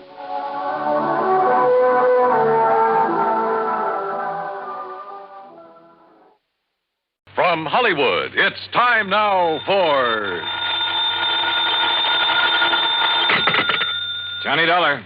This is Harry Branson, John. Hi, at Harry. the Philadelphia Mutual Liability and Casualty Insurance Company. I said hi. How are you? Oh, yes. Well, I'm fine, thank you. But that's beside the point. John, this thing has me terribly upset. Comes the day you aren't upset over something, Harry. It'll be a miracle. What's it all about? Can you come down here to Philadelphia right away? Don't see why not. But now what seems to be... If you can clear up this matter, I shall be eternally grateful. $985,000. Wow. For what, Harry? Of course, anyone, any criminal, that is, could be suspect in the theft. Theft of what? But the murder, it doesn't make sense. Or does it? What do you think, John? What do I think? Look, Harry, you haven't yet given me... What possible reason could there have been for firing the shot that... How about the butler? What? The butler? Of course, I never thought of that. John, what butler? Oh, I'll be down to see you, Harry. Goodbye. Wait. You mean you know something about this case that the police and I don't know? I don't know anything about it yet. I'll be down to see you. But in that case... Goodbye, Harry. But in that case, John, if you don't know anything about it, what leads you to suspect the butler? And what butler... John, you have me all confused. Then that makes us even. Bye. But, John... So help me. If it weren't for the big fat expense account I can foist on Harry Branson, well, here we go again.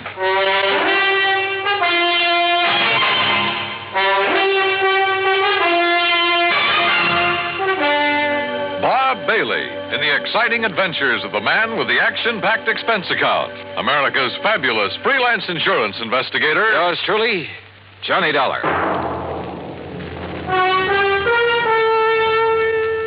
And now, Act One of yours truly, Johnny Dollar.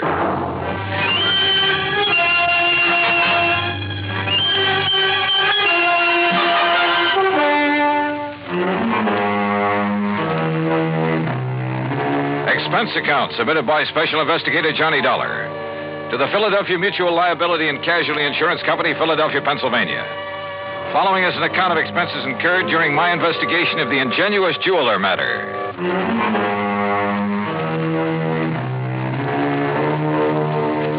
Expense account item 1, $32.70, train fare and incidentals, Hartford, Connecticut to Philadelphia. Cab to Harry Branson's office on Walnut Street. I found him sitting at his desk, his head in his hands.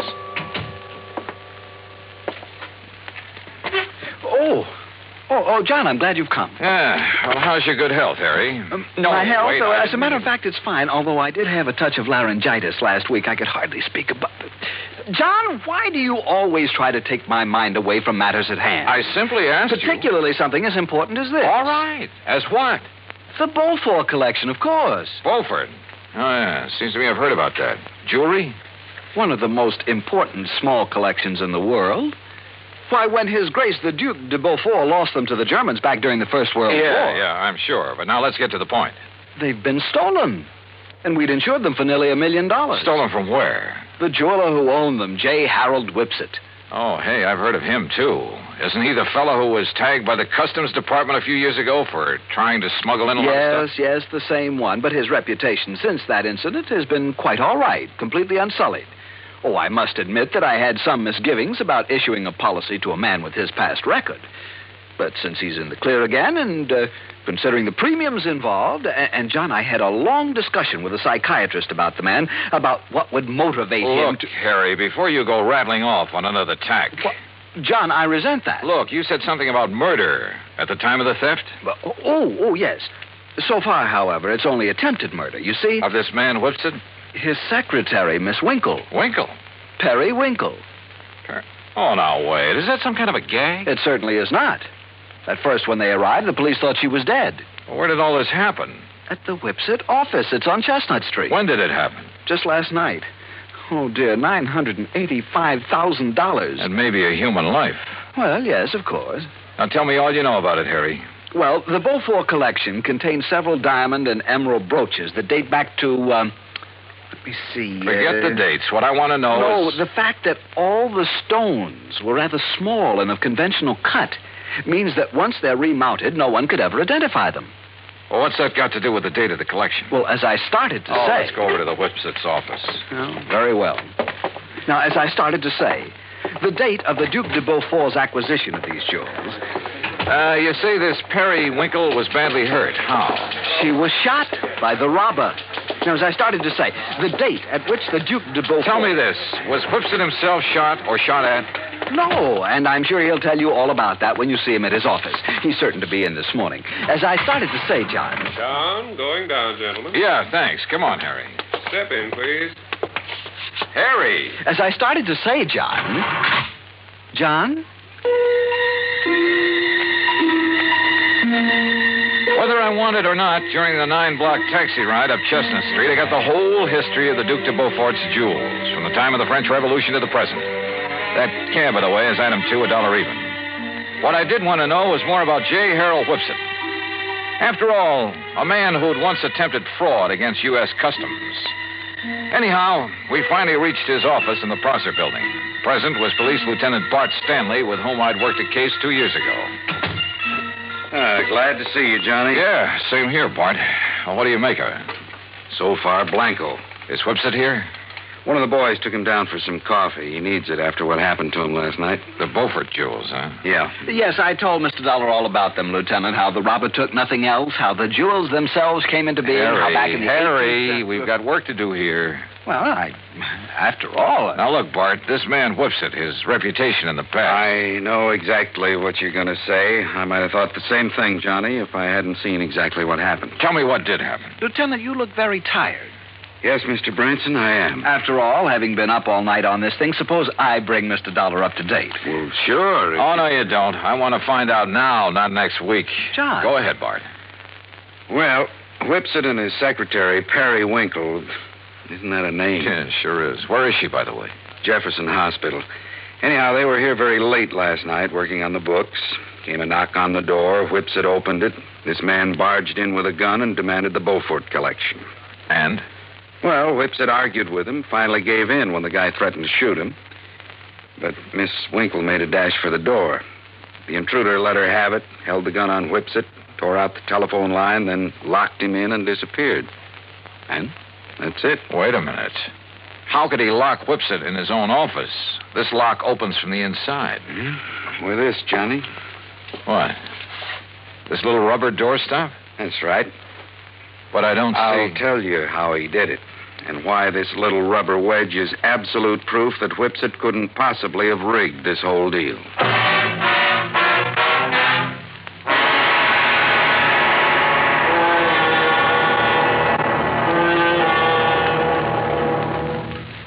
Act two of yours truly, Johnny Dollar, in a moment. For a long time, people... And now, Act two of yours truly, Johnny Dollar, and the Ingenuous Jeweler Matter.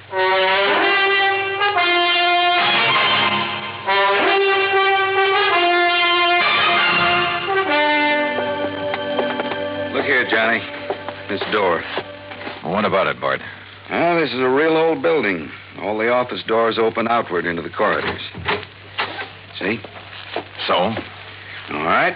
After the robber made Mr. Whipsit hand over the jewelry, he shot the secretary, Miss Winkle. Then he yanked out the telephone, beat it, and slammed the door on Whipsit.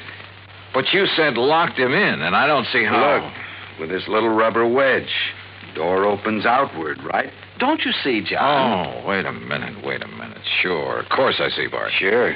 He simply jammed the doorstop under the edge of the door from the outside. Sure. So the harder Whipsit pushed against the door, the tighter it jammed. The telephone knocked out. All he could do was bang on the door and holler out the window. That's what tipped you off? The policeman on the beat down on Chestnut Street heard the shot and then the yelling. By a stroke of luck, I pulled up in a prowl car just about then. I see.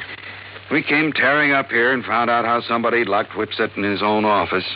Whoever did it, Johnny, must have cased the joint to know about the doors opening outward. Yeah. Makes any suspicion of Whipsit himself. Well. Yeah, it makes it look a little silly.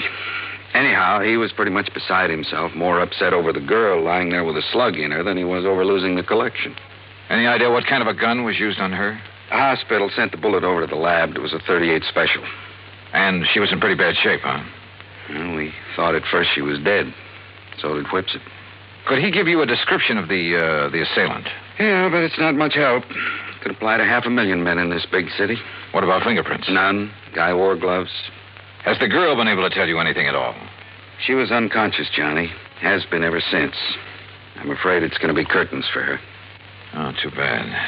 She's over at Jefferson, you say? Yeah, but there's no point in going over there. Even if she came to for only a couple of minutes, she might be able to give us something to go on. What could she tell us that Whipsit hasn't already told us? Well, we're back, Lieutenant. You want Mr. Whipsit to stick around? No, I guess not, Conroy. I took him over to a place I know on Pine Street and poured a couple of stiff drinks in him. He needed them. And you too, Conroy? Oh, now, Lieutenant. Mr. Whipsit, this is Johnny Dollar, insurance investigator. Mr. Dollar. How are you? You know Mr. Branson, I guess. Oh, yes. Oh, yes, indeed. And may I tell you, Mr. Whipsit, how dismayed I am by what's happened here. Thank you, Mr. Branson. It's been a terrible... It certainly has. $985,000. I was speaking of poor Miss Winkle, sir. Oh, yes, of course. Yes. Mr. Whipsit, this girl, Miss Periwinkle, she was your secretary. She was more than that, Mr. Dollar. I loved her.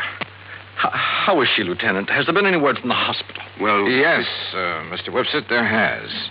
And it's proof that modern medicine is a very wonderful thing. What?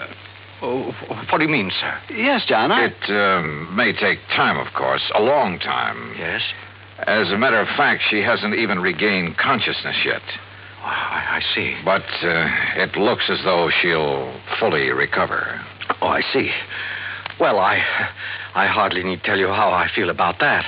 How glad I am. I told that little white lie to see what, if any, reaction I'd get. And I had a strange feeling that his words, how glad I am, were not quite true. Fortunately, neither Harry Branson nor the lieutenant questioned my apparent knowledge of the condition of the girl. Even better, the lieutenant rose to the occasion. Well, as I see it, there's really nothing further we can do here. You look like you could use some sleep, Mr. Whipsit. And Conroy and I'd better get back to headquarters, see if the boys have run down anybody who fits that description you gave us. Yeah, good idea. Let's go, huh? And Mr. Whipson, you close up and go on home and get some rest. Yes, I will. Thank you. Thank you very, very much. You have no idea what a terrible shock this has been for me. Of course, you'll keep yourself available if we need you further. Oh, of course, Lieutenant.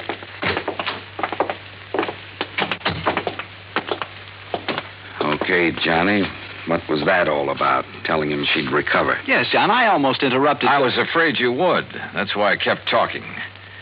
Bart, I'm going over to the hospital. Oh, now look, If Johnny. there's only one chance in a million of that girl regaining consciousness, I want to be there when she does.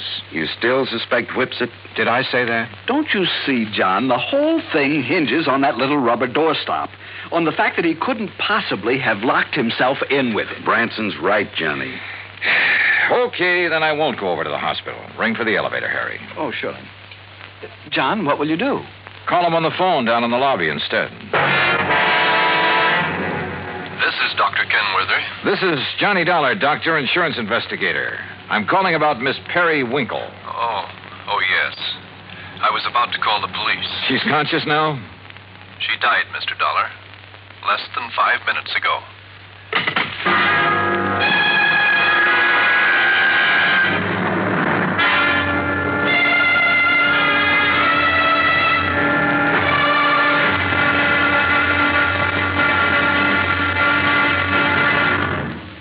Act 3 of yours truly, Johnny Dollar, in a moment.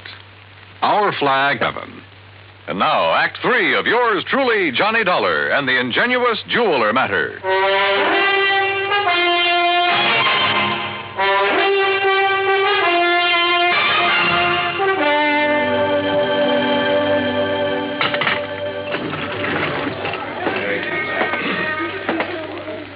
Well, what'd you find out from the hospital, Johnny? The girl is dead about 5 minutes ago. Oh, dear. And we've got a killer to track down. Now I'd better get on over to headquarters. I'll phone poor Mr. Whipsit. He left the building while you were in the phone booth, John. Bart, have you got a key to his office upstairs? Why, sure, right here. Let me have it, will you? Here. You want me to go up there with you? Why don't you go over to the hospital and see if Whipsit shows there? What do you expect to find up in his office, Johnny? I haven't the least idea. Why kid about it? I didn't have the least idea what I expected to find, or even what I was looking for. When I walked into the jeweler's office up on the 8th floor, I picked up the rubber doorstop, the one thing that proved Whipsit couldn't possibly have rigged the whole deal. But I somehow felt that if only that little wedge of rubber could talk. Then I noticed a funny sort of burr on one side of it. Just a tiny little rough spot.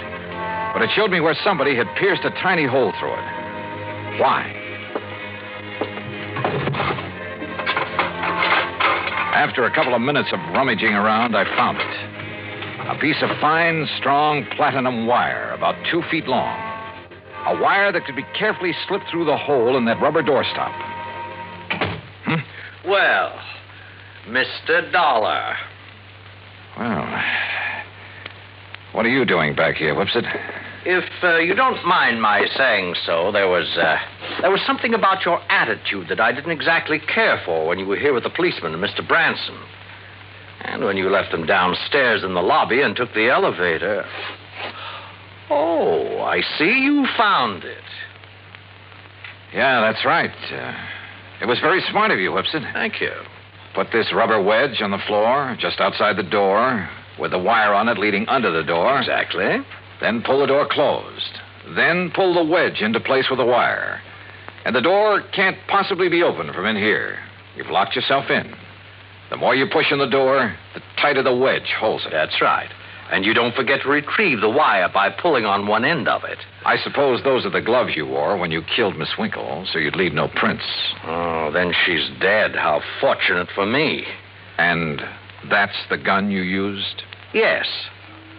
I'm afraid she was rather averse to my breaking down the Beaufort collection, melting down the mountings and secreting the stones at my home.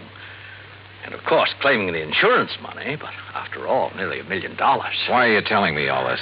Because, you see, this is also the gun that will kill you. After which I shall lock your body in this office using the doorstop again. It's a rather nice touch, don't you think? Is it? Well, don't you see? It's now a sort of a trademark of the completely unknown thief, the unknown killer of both the girl and you. Oh, now, wait a minute. Do you think if I found out how you did it, the police can't? Did they, even after their lab crew spent the whole night up here? I guess you got a point there. Yes. Now, turn around, Dollar. Turn around. Well? You see, I'm going to have to shove this gun into your back to muffle the sound. Look, Whipsit. Unless you have a better idea. Well, I have. What? Oh, me. Oh, I suppose I might have known this whole thing seemed too easy. All right, Lieutenant. All right, Conroy, wrap him up. Right, Lieutenant. Hands out, Whipsit. Johnny, I knew you had something up your sleeve when you came back up here. Just wouldn't let me work it out alone, would you, Bart? All right, what was it? What did you find out that tipped you off? Oh, you'll never know from me. Huh? After all, I might want to use it to stump you sometime. Oh, now look, Johnny. Okay, ask Whipsit here. He just loves to explain things. At great length, too. At least it was long enough for you boys to get up here. I know something he's not going to explain his way out of. Let's go, Whipsit.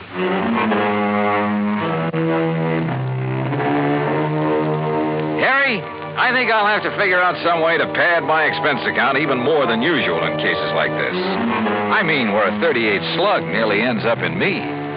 After all, fun is fun, a job's a job, but some of these laddies carry things too far. Come to think of it, I'll have to run down to New York again to appear against Whipsit. So, expense account total, including that and transportation back to Hartford and all the incidentals I could possibly think of, $181 even. Yours truly, Johnny Dollar.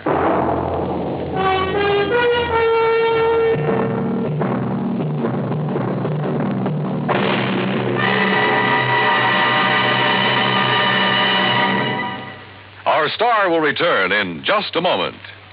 With the bigger, more everywhere. Now, here is our star to tell you about next week's story. Next week, an inventor with a device that can either save or wreck our country. Join us, won't you? Yours truly, Johnny Dollar.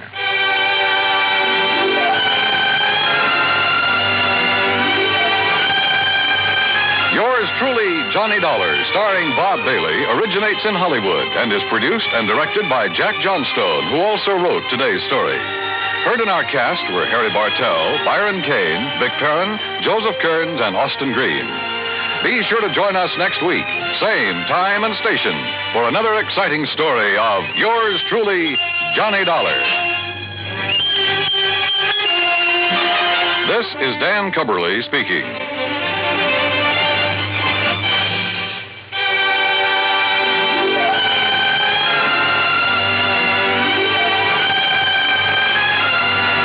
From Hollywood, it's time now for Johnny Dollar. You smell smoke, Johnny? What'd you say? Who is that? This is Henry Willoughby at Four State Mutual Insurance Company. Oh, hi, Hank. And I asked if you smell smoke. Should I? What kind? The kind $5,000 makes when it goes up in flames. Where? Over in Cranford, the Peerless Junkyard. Junkyard? That's right. But if there's only a $5,000 loss, how can you afford me? Because what I smell is arson.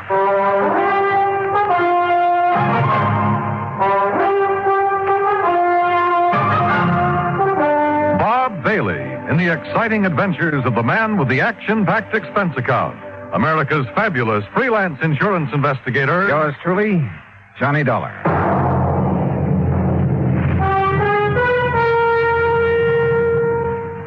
And now, Act One of yours truly, Johnny Dollar.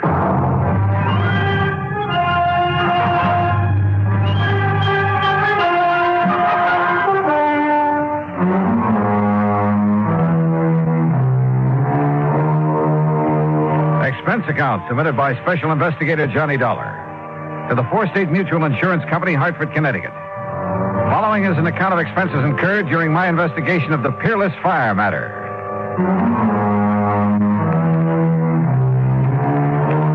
Expense Expense account item 1, $1 even, cab to Hank Willoughby's office in the Security National Building, where he lost no time in getting to the point. Policy was taken out by one Oscar H. Lehman about 4 years ago. He's the owner of the junkyard. Address of the yard is corner of Howard and Kingsway Boulevard. And why do you suspect arson, Hank? That fire didn't start until about 4 o'clock this morning. When I got here to the office a few minutes after 9, the claim was already on my desk. Almost as though he'd had it filled out and waiting even before the fire occurred, huh? Precisely. How much do you know about this man, Lehman? Well, nothing really outside of the data on the policy. His home address is 232 East 4th Street. Also in Cranford. Yeah. Okay, Hank. I'll see what I can see.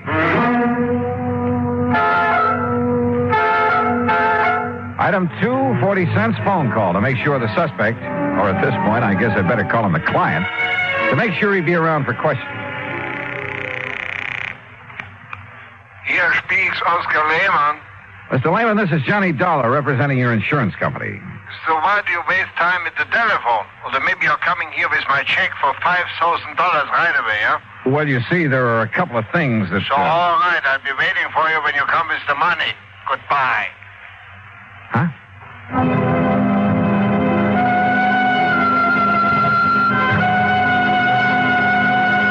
Item 3, $1.20 for a train ticket to Cranford. Item 4, $2 for an old rattle-trap taxi when I got there. Cranford is a new town, or rather a new one built on what was left of the old. When the big clock company folded up at the end of World War II, Cranford kind of fell to pieces. But situated as it was, just a few miles above the busy city of New Haven, a bunch of smart New York operators had stepped in and were busy making a nice modern residential community out of it. New stores, new homes, and all the fixings. You see there in the block up there ahead? Huh? You had a big fire there this AM, big junkyard. Yeah, I see. Man, it was really hot. Thought it was going to take the 3 houses there on Howard Street along with it. You know, flying embers and the heat and all. But the wind swung round. They didn't even get touched. Yeah, well, pull up, will you? I want to look it over. Okay, mister, you're the boss. Hey, you want me to keep the meter running? No, I'll leave you here. Okay. That's 85 cents. But it would have been $1.50 to where you first wanted to go. Okay. There you are. Hey, thanks. Boy, how I hate to see that junkyard gone. Oh? Why? Oh, well, that's where I've been buying my parts to keep this old crate tied together. You know something? It looks it. Now that Peerless is gone, I'll probably either have to get a new cab or either try and fix this one up right, you know, and that costs dough. Yeah, well, happy fixing. Yeah, like I say, though, out of something bad always comes something good. Sure. And I not only mean my taxi, mister, but them houses there, too. Well, what about them? Oh, they're on Howard Street. They've been beefing their heads off ever since the yard got its license. So now, no more junkyard. Now the whole place could be residential like it ought to. So like I always say, out of something bad, always something good, yeah. Yeah. Now, I got to get going. Hey, you know something? Maybe that fire gives me a good idea. Like, maybe I should burn up this old wreck of mine, and the insurance company would have to give me a new one. Hey, how about that? Maybe you'd better be careful who you say that to. Oh, sure. Especially not to an insurance investigator Yeah, like well, me. don't you worry, bud. I'm too smart. You? You? That's right. Oh, happy day. In spite of the valiant efforts of Fire Chief Dale Marley and his crew, the Peerless Junkyard was just that, junk. And he agreed with the cab driver. The other property owners were probably glad to see the eyesore go up in flames. Well, you wouldn't like it either, Dollar, having a place like that in your front yard. And just take a look at those folks standing around. You'll see what I mean. Yeah, I must admit they don't look very unhappy about it. So the fire started in the shed that stood right here, huh? That's right, yeah. The big shed that Peerless used to store a lot of old furniture and stuff like that. Hey, Peters, hit that corner over there with some more foam. Okay, sir. Yeah, a fellow runs a grocery store on the caddy corner, and he sleeps upstairs over it. Said it woke him up. Went off with a boom, like a small explosion. Have you considered the possibility of arson, Chief? Yeah, I have. That's why I called New Haven and asked them to send up a couple of men from their special squad. But you found no trace? Nothing I could put my finger on. You got any ideas? Yeah? Yeah, I think maybe I have. I learned a long time ago that a lumber yard or a furniture factory were about the worst places in the world to look for signs of arson. The wood goes up so hot and so fast. And the remains of this shed wouldn't be much better. So I walked over to the little grocery store and spent item 5, 21 cents, for a loaf of white bread. Then I rejoined Chief Marley at the ruins of the The chef. arson experts can come up from it. Hey, what's the matter, Dollar? You get to eat breakfast? Oh, something like that. Hey, want a chunk? Not without strawberry jam and a cup of coffee. Hey, Herb, take it easy over there. Hey. Stomping around like that, you wipe out all the clues. Now, like I told you, Dollar, the fire started somewhere right around here. And the quick shift in the wind moved it over that way. Chief. Yeah. Here, chew a piece of this fresh bread. What? That's right, chew it. Get the taste of it in your mouth. What for? Just do it, will you please? Here. Well, you got an idea, son? You bet I have. Here. You mean chewing on a hunk of bread is going to what? Now swallow it. What is this, a gag or something? No, not by a long shot. Now watch. Well, don't throw it away. Now you got my appetite up. I'll have some more. Here now. Chew on this piece. What? After you dropped it in the ashes? That's right. Chew on it. Oh, now Go wait. ahead, do it. I'm serious. Holy kerosene. That's right. Well, I'll be doggone. Yeah. Fresh bread will pick up even the slightest trace. Even after the fire? Even after a fire. That means kerosene was brought in and poured over the floor of this furniture shed to set it off. And, Dollar, I'm going to get in the police and have them lock up old Oscar Lehman so No, fast. no, wait. What for? Until I can talk to Lehman. Well, now, look. You look. This isn't any absolute proof of arson. Well, it's good enough for me. It's good enough for a suspicion charge. I'll tell the police what I found out. Who found out? Well, What I found out. Now, don't forget that. But if it puts us on the trail of an arsonist, if you like, you can take the credit for it. Only if you'll cooperate. Yeah, but Dollar... Otherwise, you'll lose any cooperation from me. Okay? Okay. Item 680 cents cab to the address on East 4th Street where Oscar Lehman lived. Like the Howard Street address, this was a has-been section. Lehman's home reminded me of some of those on the other side of the town, next to the junkyard. When the old character let me in, I wasted no time in getting to the point. You ask why I should be staying here in my home instead of at the yard? And I'm asking you why not?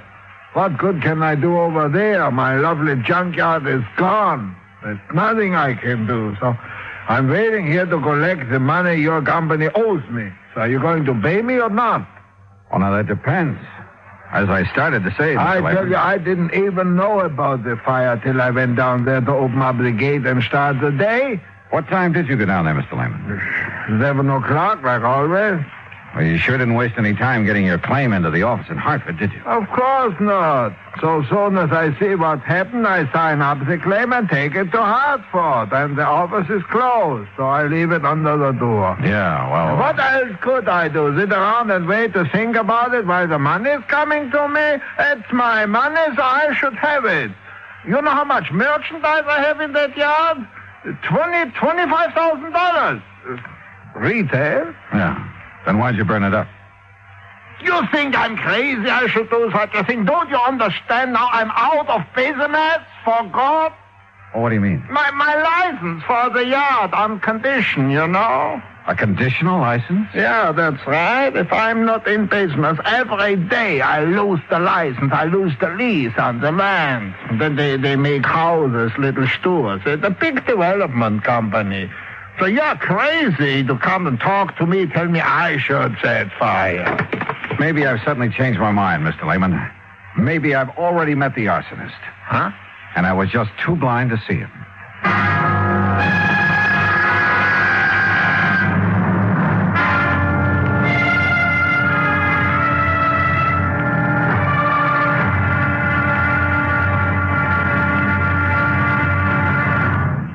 Act two of yours truly, Johnny Dollar, in a moment.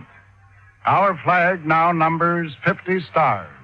And behind each star there stands yet another flag representing one of the 50 states. Missouri's state flag is a horizontal tricolor of red, white, and blue. In the center is a circular device bearing the state coat of arms. An eagle, symbolizing the superior authority of the nation. A grizzly bear representing Missouri, chosen for his size, strength, and valor. And a crescent moon, symbolic of the shield carried by the second son. Missouri being the second state carved out of the Louisiana Territory. A belt encircles the coat of arms with a motto inscribed, United we stand, divided we fall. Atop the flag is a cluster of stars representing the Union, with a larger star for Missouri as she surmounts her difficulties and assumes her rank among the states. The state motto is also inscribed on the flag, Salus Populi Suprema Lex Esto. The welfare of the people shall be the supreme law. Surrounding the device is a group of 24 stars. Missouri's state flag, the flag of the 24th state to enter the Union, was adopted on March 22nd, 1913. And now, Act Two of yours truly, Johnny Dollar and the Peerless Fire Matter.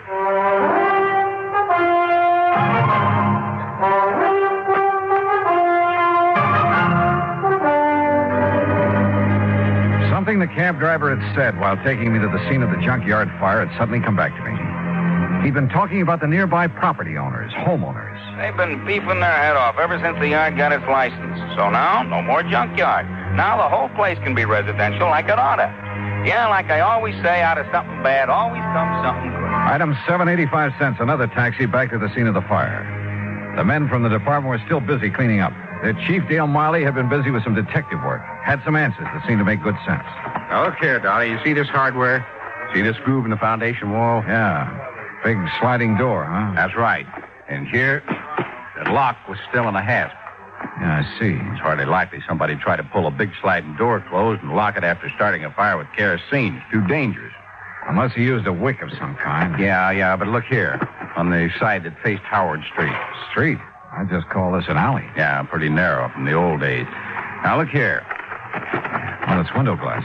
Right. Yeah, there was a window here. You see, here's the two parts of the catch from it. The catch was open. Yeah, but the question is, was it open from the inside or outside? And I think I've got the answer. Look across the street. So? Those homes and the little lawns and gardens in front of them. So what? Well, you see the rocks they all use to border their flower beds? Go on, Chief. Now, look here. Just inside the shed where the window was, I found this rock under the ashes. And, Dollar, it looks to me like somebody threw that rock through the glass, opened the catch, climbed in, spread the kerosene, climbed out, tossed in a light of some kind, and left in a hurry. Yeah, but who? That's just it. You got a better idea than old man Lehman? You talk to him. Yeah, I think I have. Like who? I'll let you know when I find out the name. Well, now, wait a minute, Dollar. I hoped that last crack would keep Chief Marley from sending the police after Oscar Lehman. Maybe he was guilty of firing his own junkyard. But with only $5,000 insurance, it didn't make sense. And I had a couple of better ideas, at least about people who might have had reason to do it. 3, as a matter of fact. For there were 3 residences on Howard Street facing what remained of the junkyard. Thanks to the sudden shift of wind, they'd received little damage. I walked down the short length of Howard Street to the first old house. The name Howard McNeil was on the little metal mailbox. Yes, well, what is it? Mr. McNeil, I'm Johnny Dollar, insurance investigator, looking into this junkyard fire. This is a fine time to come around selling insurance after the fire's out. You should know better, young fellow. No, you misunderstood me. I'm Why, not selling. do you know what would have happened if that wind hadn't changed? It would have set this whole block on fire. That's what it would have done. Would have burned us all out. We'd have been helpless. Yes, Mr. McNeil. Especially that poor widow lady, Miss Cummings, down there in the third house right across from the shed where the whole thing started. Mr. McNeil. Yes? I'm not here to sell insurance. I'm investigating the fire, understand? Well, don't. What's that? You can stop right now. Just leave things as they be. Don't you know that fire was a blessing? I'm not quite sure I said blessing. That fire was the finest thing that's happened around here in years. Oh, you like its having happened, huh? Just bet I do. The only way we could ever get rid of that awful pile of junk right in our front yards. Now, maybe they'll give us back our nice little park that used to sit there. Or build a lot of track houses. Yeah, all right. What did they do? Anything is better than that wretched junkyard. I've hated it. Everybody's hated it. I hated it. Enough to set it on fire? Yes, sir. Absolutely. Oh, no. Me? Well? Mr. Dollar. A quiet, peace-loving person like me? Oh, no. Why, I wouldn't even think of such a thing. Especially since that fire might have got out of control and burned me out. Well, you carry insurance, of course. I do not. I don't believe in it. No, so don't you try to tell me anything. I told you I'm an investigator. Well, why don't you ask that Nazi if he had insurance? Nazi? Yes, that Oscar Lehmann that owned that dirty junkyard. Why do you call him that? Well, he's a German, isn't he? Well, that doesn't make him a Nazi. Well, it does to me.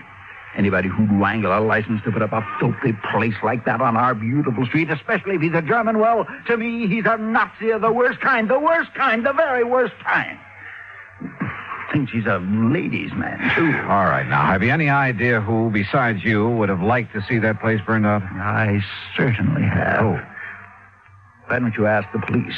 They were here at dawn asking us all questions.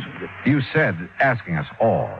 Of course, I mentioned the widow Cummings that lives in the third house, and then there's Miss Gertrude Mary Anastasia Conroy, the nice spinster lady who lives next door, and it's a very charming lady, Miss Conroy. Yeah, well, now would you mind? Oh, and what spirit she has. Now, that's the way I like them, Mr. Dollar. Ladies with spirit. And do you know something? One of these days, I'm going to ask her for a date in spite of the competition.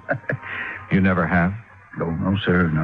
I'm not the bold type like some people I know, but I've been working up to it.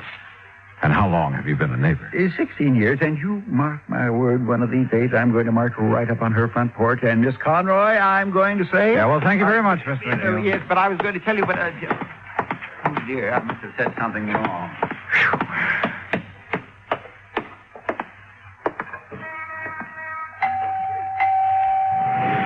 And what the devil is it you'd be wanting?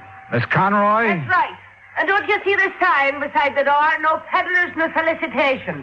So be gone with you. I'm busy cleaning the smoke out of my house for that awful fire this morning. Well, that's what I'm calling about, ma'am, that fire. I'm an insurance investigator. Investigator, huh? Well, now, just a...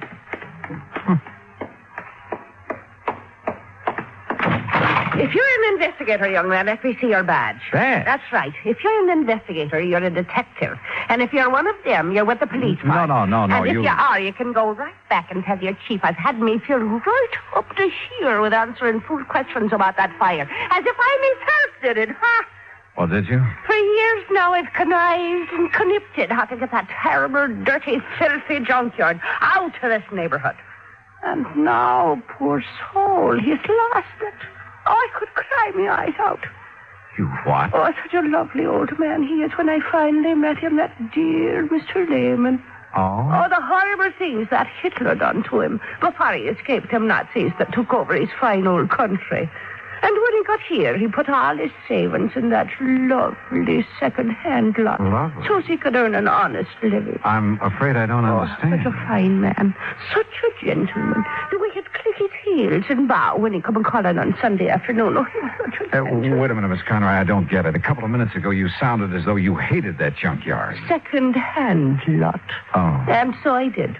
Until I got to know that nice Mr. Lehman. And I'll tell you this. In spite and despite of the fact they won't ever let him set up in the same kind of business again. If it takes every cent I own, I'll see that he gets started in something else. Well, I'll be... Investigator, huh? Insurance investigator. And then I suppose I can tell you confidential that I've set me cap for dear Oscar. You mean you hope to marry him? Aye. And that I will before I'm through. But I got the impression that your neighbor, Mr. McNeil... Oh, that crazy old stick-in-the-mud, that old croot, huh? But if you're from the insurance company, how can I help you, lad, with your investigation thing? Well, you can't tell me this. Was your friend, Mr. Lehman, in need of money, particularly? Well, no.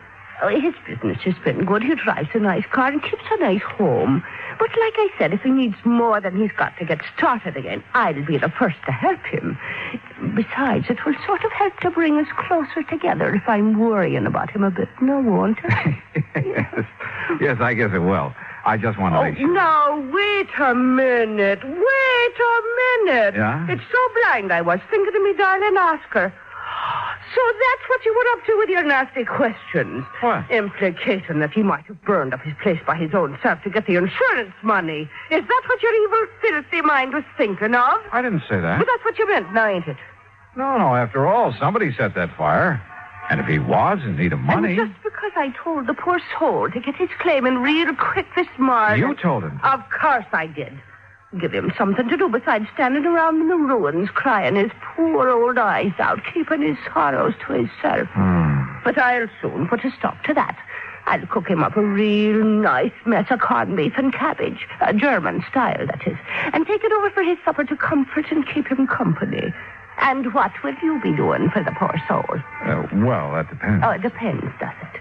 Well, you and that insurance company better pay up what you owe him instead of making snide talk about maybe he himself set that fire in his... Oh, get out. Go on, get out. Why should I be wasting my time talking to the likes of you when I've got cooking to do for me? Oh, brother.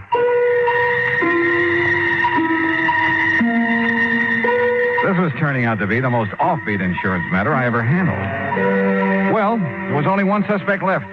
The woman living in the third house opposite the shed where the fire had started. The widow Cummings, McNeil had called her. I went up on the porch, rang the doorbell. And again.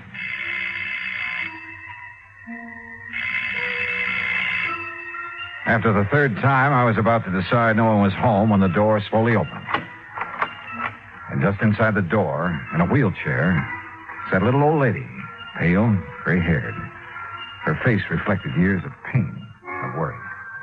I've been waiting for you to come, Mr. Dollar. So you know who I am. I overheard you at my window when you talked to Mr. McNeil and Miss Conroy. Listening to the neighborhood is the only thing I have left these days, tied down as I am to this wheelchair. Yes, I see. I'm sorry. Come in and sit down, please. Thanks. There's, no one to take care of you here? Only Rudolph, who does as little as he dares. And you must take him away, Mr. Dollar. Rudolph? My stepson, who keeps me here, waits for me to die. What? Not even a rest home where I'd have care and friends, but here to die. He'd help me die, too, if he dared, because of the money. What money, Mrs. Cummings? That my husband left me. A lot, Mr. Dollar. And this Rudolph wants to get his hands on it? That's all he wants. That's why he wants me dead. But he hasn't dared kill me, because everybody knows that we're alone here together. And if I should die from his neglect, they'd know he did it.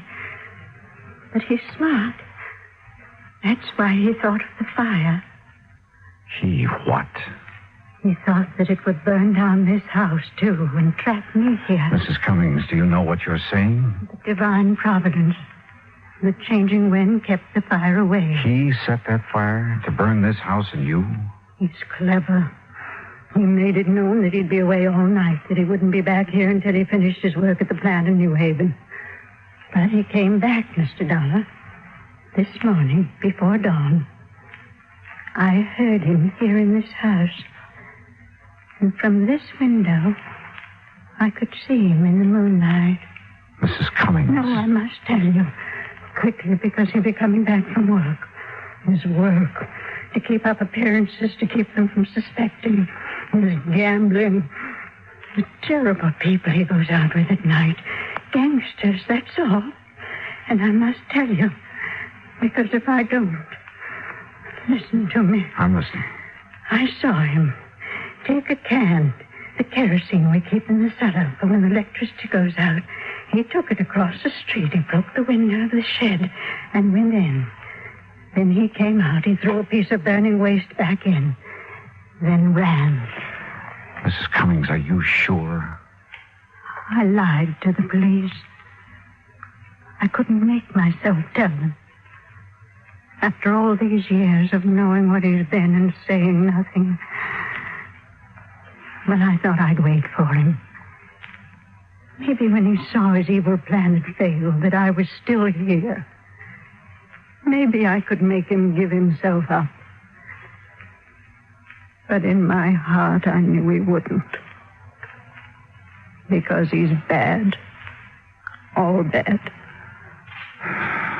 Mrs. Cummings, I'm glad you told me. God forgive me. But I knew that if I didn't, he'd find some other way to... You must take him away, Mr. Dollar, before he does murder.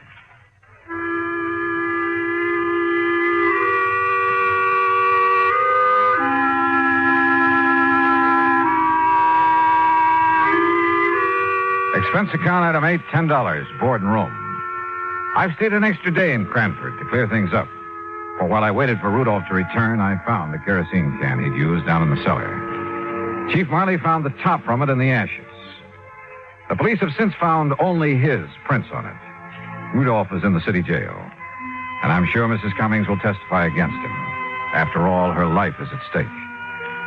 Hospital layman, his claim will be paid in full. Well, I hope he and Miss Conroy live happily ever after. Expense account total, including incidentals on the way back to Hartford, $14.46. Yours truly, Johnny Dollar.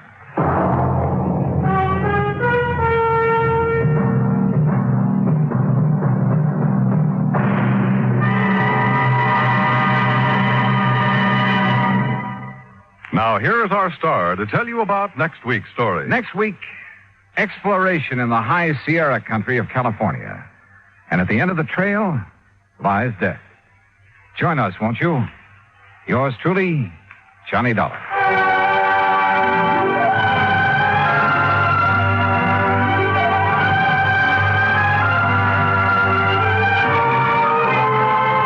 Yours truly, Johnny Dollar, starring Bob Bailey, originates in Hollywood.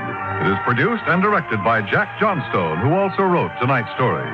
Heard in our cast were Virginia Gregg, Peggy Weber, John Stevenson, Herb Vigran, Hans Conried, Forrest Lewis, and Parley Bear. Musical supervision is by Amerigo Marino. Be sure to join us next week, same time and station, for another exciting story of yours truly, Johnny Dollar. This is Dan Cubberly speaking.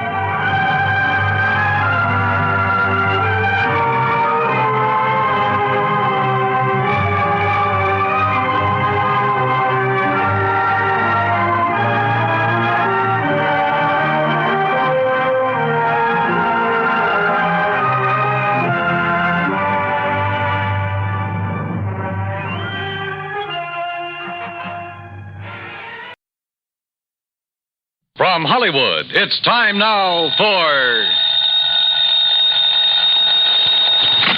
Johnny Dollar. George Reed here, Johnny. Well, George, I'm really glad to talk to you. Oh? Why do you say it that way? Because every insurance case I handle for that company of yours pays me a nice fat fee.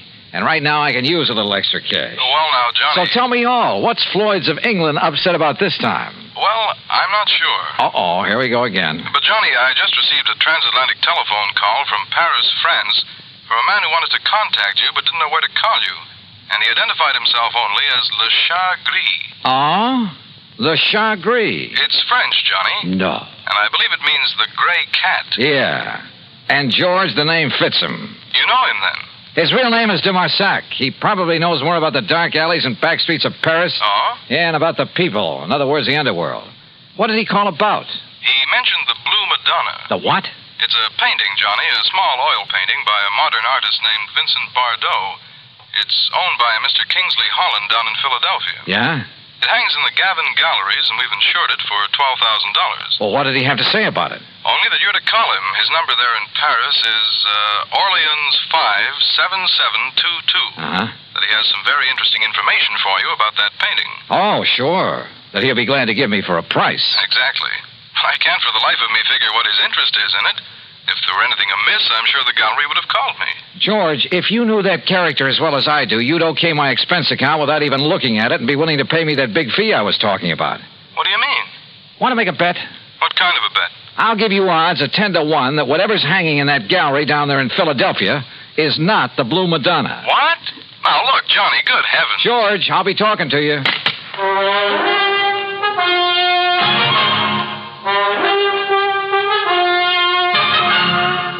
Bob Bailey in the exciting adventures of the man with the action-packed expense account. America's fabulous freelance insurance investigator. Yours truly, Johnny Dollar.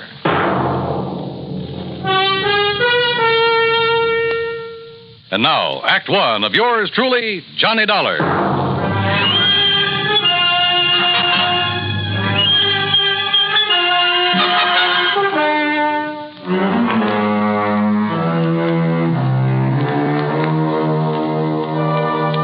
Expense account submitted by Special Investigator Johnny Dollar to Floyd's of England, North American Office, Hartford, Connecticut. Following is an account of expenses incurred during my investigation of the Blue Madonna Matter.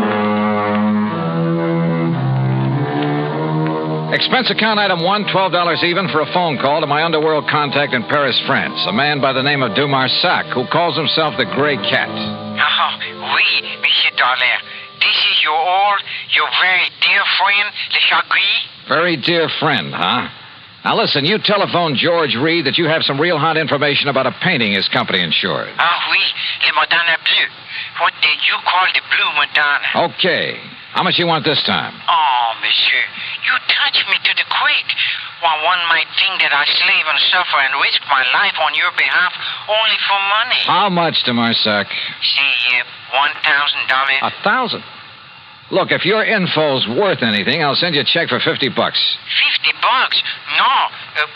900. Okay, I'll make it 75. But, monsieur, 750. How about an even 100? 500. 2.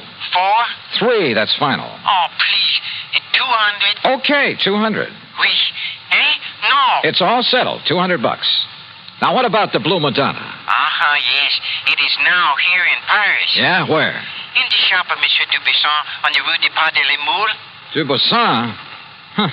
You sure it isn't just a copy? That he'll try to foist it off on some wealthy sucker? Dubuisson is a crook, an evil crook.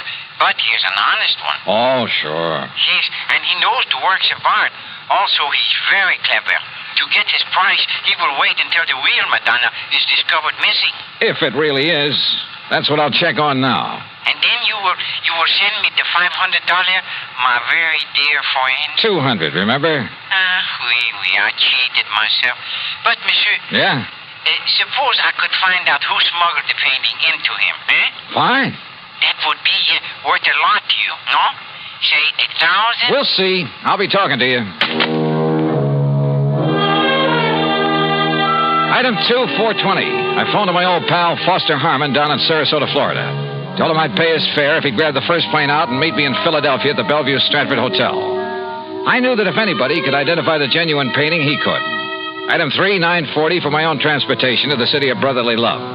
Item 4, $9.50, cocktails and dinner for the two of us there at the Bellevue. Yes, the Blue Madonna is one of Vincent Bardot's best-known works. I don't think there's another living artist who could so effectively use various shades of just one color. But what about it, Johnny? Well, first thing in the morning, I want you to come along with me and take a look at it. It's in the Gavin Galleries, isn't it, up on Walnut Street? Yeah, at least it's supposed to be. Suppose? Now, all I want you to do is take a good look at it, then reserve any comments until after we get out of the place. And? That's all. Well, but Johnny... Meantime, I want to check with the owner of that painting. The telephone directory gave me Kingsley Holland's address. Item 4, 620 for a cab to a small apartment house out in West Philadelphia. Holland turned out to be, well, I'd say he was about 30, short, lean, and nervous, with the surly expression of a man who feels the world hasn't done right by him. Yeah?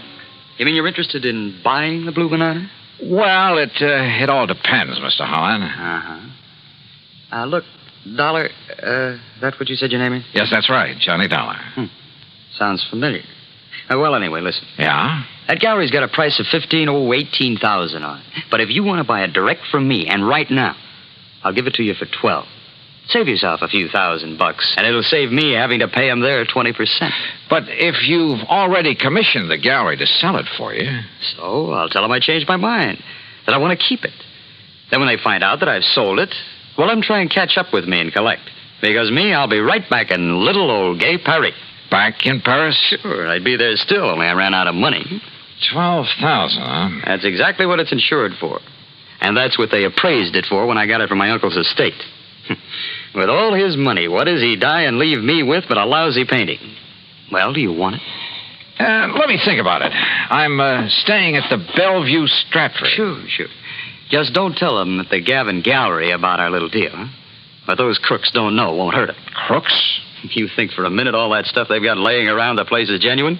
But the Blue Madonna is. You're sure? Huh? What do you mean by that? Just stick around, Mr. Holland. Any reason why I shouldn't? I don't know. Is there? Now, wait a minute, Dollar. I'll be in touch with you. Act 2 of yours truly, Johnny Dollar, in a moment. Now, Act 2 of yours truly, Johnny Dollar, and the Blue Madonna Matter. Had Kingsley Holland, the owner of the painting, recognized my name? I thought so. And if a switch in that painting had been made and he knew about it, well, I'd do well to look out for him. Yeah, the more I thought about it, the more certain I became that whatever hung in the Gavin galleries was not the Blue Madonna. Item 5, another $6 for a taxi back to my hotel. Item 6, $5.80, breakfast the next morning for Foster Harmon and myself. By 10 o'clock, we were at the Gavin galleries, looking at a pretty modern, but I must say beautiful painting. It's amazing, Johnny, amazing. The most extraordinary... Well, I just can't believe it. Can't believe what, Foster? That it's the real thing or just a good copy? Oh, good morning, sir. That's just it. You see... I've helped these gentlemen. Johnny... Hold it, Foss. That painting, you know, is a genuine Bardot. Yeah? My name is Johnny Dollar. This is Mr. Foster Harmon. Gentlemen, I'm Arnold Gavin. You're interested in buying the Blue Madonna? If this is really it. Johnny, listen. Wait, Foster. What is the price of it, Mr. Gavin? 20,000. Mr. Dollar, did you say? Yeah, but, wow. Haven't you got a Bardot that's a bit cheaper? His Laconic Lagoon is priced at 10,000. Holy. Well, how about a copy of this? Bardot has never allowed his works to be copied. Johnny, listen. Yeah, Foster. It looks like this stuff is too rich for our blood. No. Come on, let's go back to the Bellevue Stratford. No, listen. Perhaps there's something else that might interest you. No, I'm afraid not, but thank you. That's quite all right. Now, look, suppose I come back later. Johnny, listen. Come on, will you? Yeah, I'll see you tomorrow, Mr. Gavin. Now, Johnny... Just take it easy. Well, Foss? It's a fraud, Johnny. It's a copy. I'm sure of it. Hey. Did you say that Blue Madonna's a copy, mister? Yes. Wait, Well, I thought you were looking at it kind of funny there in the gallery. Yes, sir. It's a fraud. Foster. You don't mind my asking, who are you? My name is Foster Harmon. Harmon? From the John Ringling Museum down in Florida? That's right. Well, then you ought to know. Now, just a minute, mister. Say, aren't you Johnny Dollar, the insurance investigator? So what? Who are you? Me? Well, I'm Rube Alloway of Transworld News Service. News Service? Oh, fine. Yeah, I'll see you, boys, and thanks a lot. Well, Foss, it looks like you opened your mouth and stuck my foot in it. Well, I'm sorry, Johnny, but what I said is true. That Blue Madonna is an imitation, a phony. That much I already knew. At least I was pretty sure of it. But don't you see the amazing thing? Well, Johnny, that copy is so perfect, so exactly in the style of Vincent Bardot, even to little things, little idiosyncrasies that even the finest copyist couldn't match. Certain minute details about an artist's work are as distinctive, as impossible to copy as a man's own fingerprints. Yeah, well... What I'm trying to say is that if I didn't know every brush mark on the original... Okay, Foss, forget it. Forget it? Hey, listen. Kingsley Holland, the owner, and I wouldn't trust him for a minute. I think he knows who I am. If so, and if he knows that painting is just a copy, well, he's pretty sure to figure out what I'm doing here. Johnny, he must know it's a copy. If he gave it to the galleries to sell. Perhaps. Or maybe the switch was made after it was hung there. Then what you're saying is that either one of them could be responsible for the fraud. That's right. How well do you know the Gavin galleries? Well, they're not very big. You could see that for yourself. And, of course, they're rather new in the business. I think I'd better get a rundown on this Arnold Gavin while we're waiting at the hotel. Waiting? What for? Well, you plant a couple of seeds. You hope that one of them will sprout. I'm afraid I don't understand. Foss, I told both of them who I am in the hope they'd guess at why I'm here. I also gave them reason to suspect I think that Blue Madonna's a phony. Well, I'm afraid that I may have led Arnold Gavin to feel that way. Same thing. I also made it very plain to them that I'm staying at the Bellevue Stratford. In other words... Good heavens, Johnny, if you mean what I think you do. Yeah? Like what, Foss? You think that one of them, the crook, will come to the hotel and try... Well, don't you see, Johnny, knowing that you're on to him, he might try to kill you. Can you think of a better way to bring him out in the open? Johnny. Come on, let's get back to the hotel. And wait.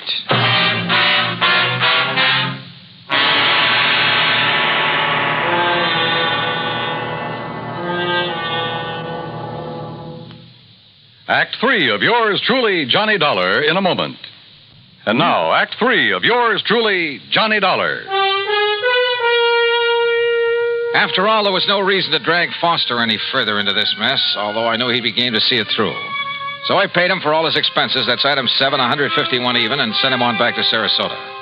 Item 8, 10 cents for a phone call to Sergeant Jerry Hawkins at police headquarters. About mid-afternoon, he called me back. Boy, did you ever start a riot. Well, what'd you find out for me about Gavin and Holland? Well, Holland's just a lazy kid that's been trying to live off his relatives all his life. And Gavin? Okay, so far as we know. But listen, you seen the papers? No. The story about that phony painting is on every wire service in the country. All you can see in the headlines is that name Bardot, and I don't mean Bridget. Johnny, you and that Foster Harmon ought to collect a publicity fee. Are you holding Gavin or Holland? Well, what on? Sure, the boys have questioned both of them, but unless we can show some evidence that one of them pulled the switch. Johnny, you got any ideas? Yeah, Jerry. Suddenly, I think maybe I have. Well, then start talking so I can make a pitch. No, I don't think you will. What do you mean, if you know who did it? Well, I didn't say that, but, Jerry, I've got a hunch, a real potent one, and if it's right... Yeah? Well, read tomorrow's papers. Huh? Item 9, half a buck for an evening paper and a tip for the bellboy who brought it up to me. Yeah, the sergeant was right. This was the most free advertising any artist has had in years. Prices on genuine Bardots were skyrocketing. As for the fake Blue Madonna, I put in a fast call for Paris.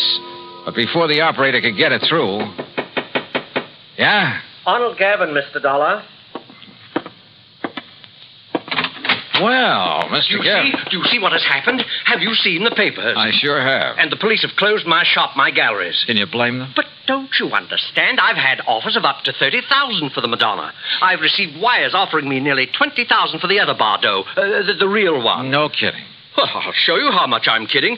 I've cabled Bardot to paint some more for me. Paint anything. Don't you see? After all this publicity, we'll make $1 million. So it was you that rigged this whole thing, huh, Gavin? I, Mr. Holland? Why, of course not. Sure, to raise the price of some of your lousy painting. Why, how can you say that? You who gave me that copy. Expert, huh? You trying to tell me you didn't know that was a copy? No. It was only this morning when the authority from Sarasota, when I called in the people from the museum here in Philadelphia. Do you know what they said? What? And it better be good. They said the only one who could have made that copy... Wait a minute. The only artist in the world who could have possibly... Hold it. Hold everything.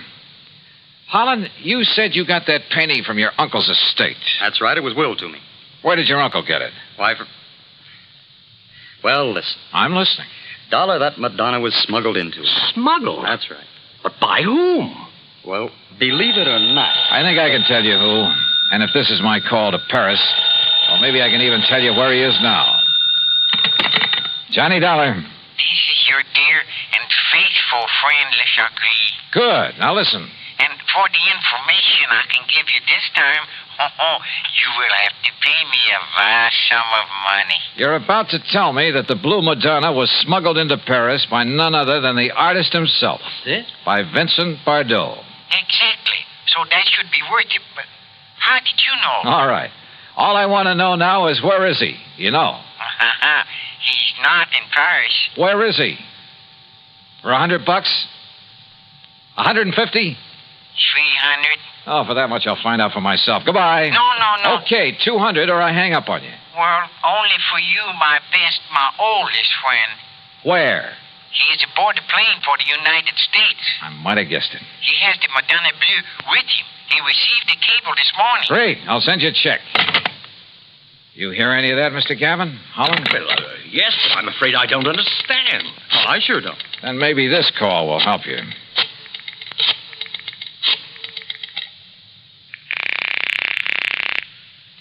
Headquarters? Sergeant Jerry Hawkins. Yes, sir? Sergeant Hawkins. You can have the boys in New York pick him up or wait for his plane to arrive here in Philadelphia. Johnny. If you're sure you really have any charges against him. What? Yeah, he's on his way in from Paris. The guy who painted the copy of the Blue Madonna. Or maybe this is really the original over here. Huh? Well, at any rate, he'll have the other copy with him. So do you want to tell the papers or shall I? Look, will you make sense? Oh, and his name is Bardot. Bardot? That's right, Vincent Bardot. Well? You mean that he... That he painted two of them? Sure. With probably something like this in mind. I can't And believe... look what it's done for him. Put him on the map. Anything he paints now will net him a fortune. And I don't think you'll suffer particularly either, Mr. Gavin. Well, no. As for you, Holland, well, you'll get a lot more than you thought for that painting of yours. Man, what a fast one. Sure. But you know something? What, Mr. Dollar? I just wonder if Lachar Gris was in on this thing with him from the beginning. Lachar Gris? So help me, I wouldn't put it beyond him.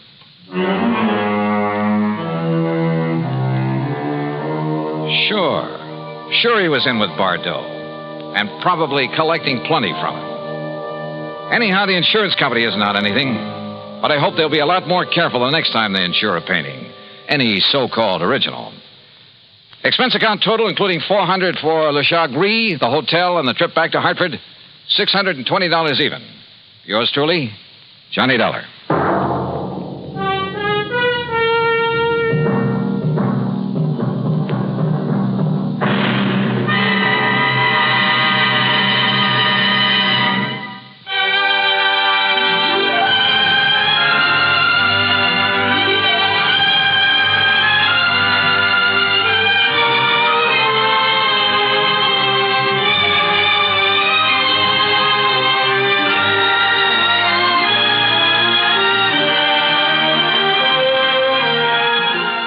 Truly, Johnny Dollar, starring Bob Bailey, originates in Hollywood and is written, produced, and directed by Jack Johnstone. Heard in our cast were G. Stanley Jones, Forrest Lewis, Harry Bartell, Joseph Kearns, Bert Holland, and Byron Kane. Be sure to join us next week, same time and station, for another exciting story of yours truly, Johnny Dollar.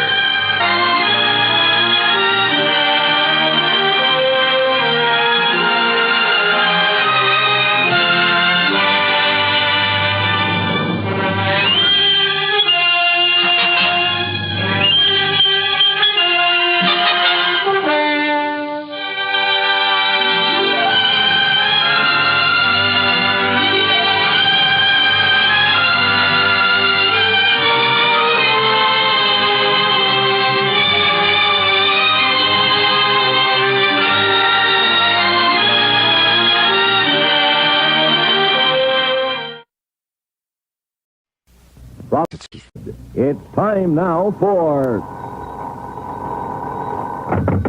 Johnny Dollar. Pat McCracken, Johnny, Universal Adjustment Bureau. Hi, Pat. What's new? At the moment, Cooper's Bend, Nevada. Never heard of it. Neither did I till this morning. They're having a big celebration out there, Frontier Week. So what do you want from me? A beard? Might help if you started growing one, Johnny. And how about a 10-gallon hat? You got one of those? Oh, sure. And my horse is tied up in the bedroom. Now, look, what's this all about, Pat? Well, from what I can gather, Cooper's Bend was just a sleepy little western town dying on its feet. That is, until last week. So what happened last week? A publicity man named Bill Williams organized this Frontier Week to wake the town up. I guess somebody out there doesn't like being waked up. What do you mean? Oh, looks like somebody's trying to put Bill Williams to sleep. The hard way. I'll be right over.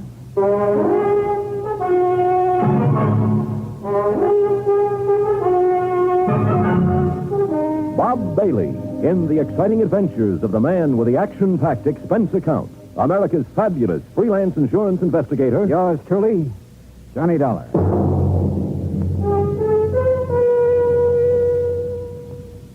And now, Act One of yours truly, Johnny Dollar.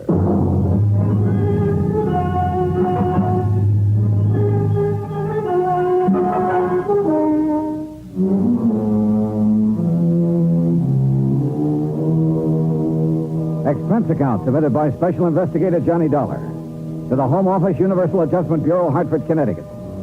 Following is an account of expenses incurred during my investigation of the killer's brand matter.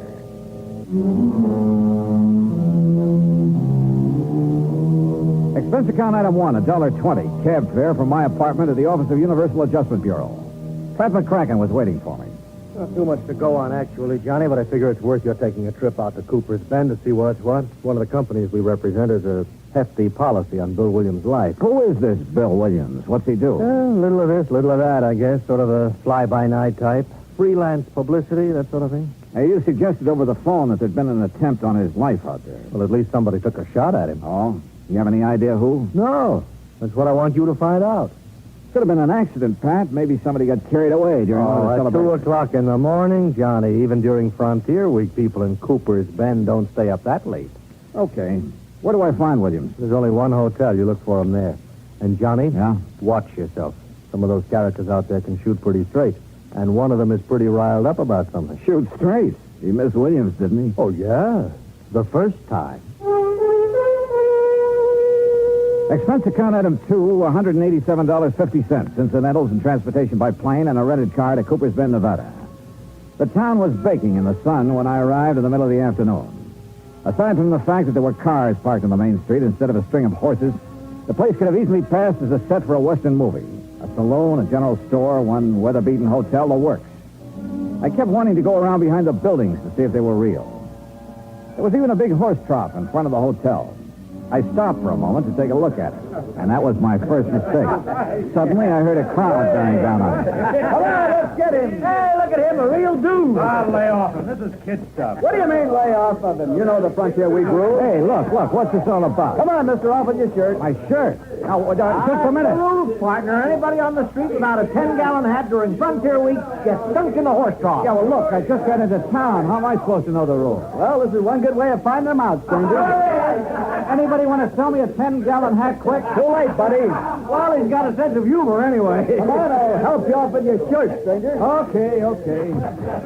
That's it. Now, just take it easy, partner. Take it easy. Welcome to Frontier Week, partner. Oh, thanks. Thanks a lot.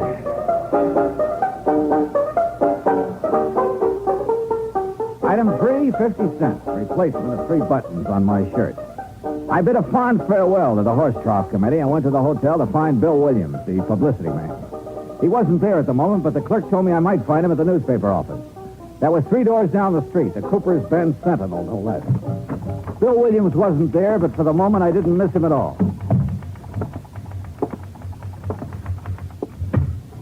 Oh, hello. Well, hi. You must be Miss Cooper's Bend Frontier Week. Ha. You run the paper? Wrong again. I just work here. Well, I'm not doing very well so far, am I? Oh, I don't know. Don't give up. Oh, I won't. My name's Johnny Dollar. Lois, Johnny. Well, I'm looking for a guy named Bill Williams, Lois. You know him? Yeah, I know him. Where can I find him? Well, this is as good a place as any. He ought to be here soon. Last I saw him, he was with Fred Kirbey. Kirbey? The editor of this paper. The two of them were all wrapped up in further plans for our glorious Frontier Week. I gather Frontier Week doesn't appeal to you. It's a two-bit idea, like everything else about this town. Oh, here's Fred. This is Johnny Dollar, Fred Kirbey. Well, thanks, but we've already met. Mr. Kirbey was one of the boys who helped me take a swim in the horse trough a couple of minutes ago. All in fun, Mr. Dollar. Part of Frontier Week. Yeah, sure. Kirbey, I'm looking for Bill Williams. Oh, he's out making some final arrangements for the rodeo this afternoon. He ought to be back in a few minutes. Okay. Any place I can get a cup of coffee while I'm waiting? Oh, sure. 4 doors down the street. You can't miss it. I'll show you where it is, Johnny. Fine, thanks. I thought you had some work to get out, Lois. It'll keep. You don't mind, do you, Fred? Oh, no, of course not. Well, take your time. As we left, I could sense an undercurrent between Lois and Fred Kirbey. And I could see his point. Matter of fact, though, undercurrent was too mild a word for Lois. Item 3, 20 cents. Coffee for Lois and me. You going to be in town long, Johnny? Oh, depends. How long does Frontier Week last? This is the last day. Oh. Rodeo this afternoon, dance tonight. That ends it. Then the town goes back to sleep, huh? Probably. I won't be here to watch it, though. Oh, where are you going? Away. As far away as I can get. Come on. For good. Well, how about your job? You mean the paper? That's a job? I think I can get along without it. How about the editor? Can he get along without you? Fred Kirbey? Sure, why not? I don't know. I thought he'd Where you attended... been, Lois? I've been looking for you. Having a cup of coffee, obviously. This is Johnny Dollar, Dan. Dan Biggers, Johnny, owns a ranch near here. Dollar? Hi. Look, Lois, about the dance tonight. What time will I pick you up? Oh, I don't know about the dance, Dan. I don't know if I'm going or not. We're gonna go, Lois. Look, Dan. I said we're gonna go. Oh, for heaven's sake. Thanks for the coffee, John. Lois! You know, Biggers, if you don't mind my saying so, that approach doesn't seem to go over so well with her. Yeah? Well, I do mind your saying so. I don't need any advice from you. Okay.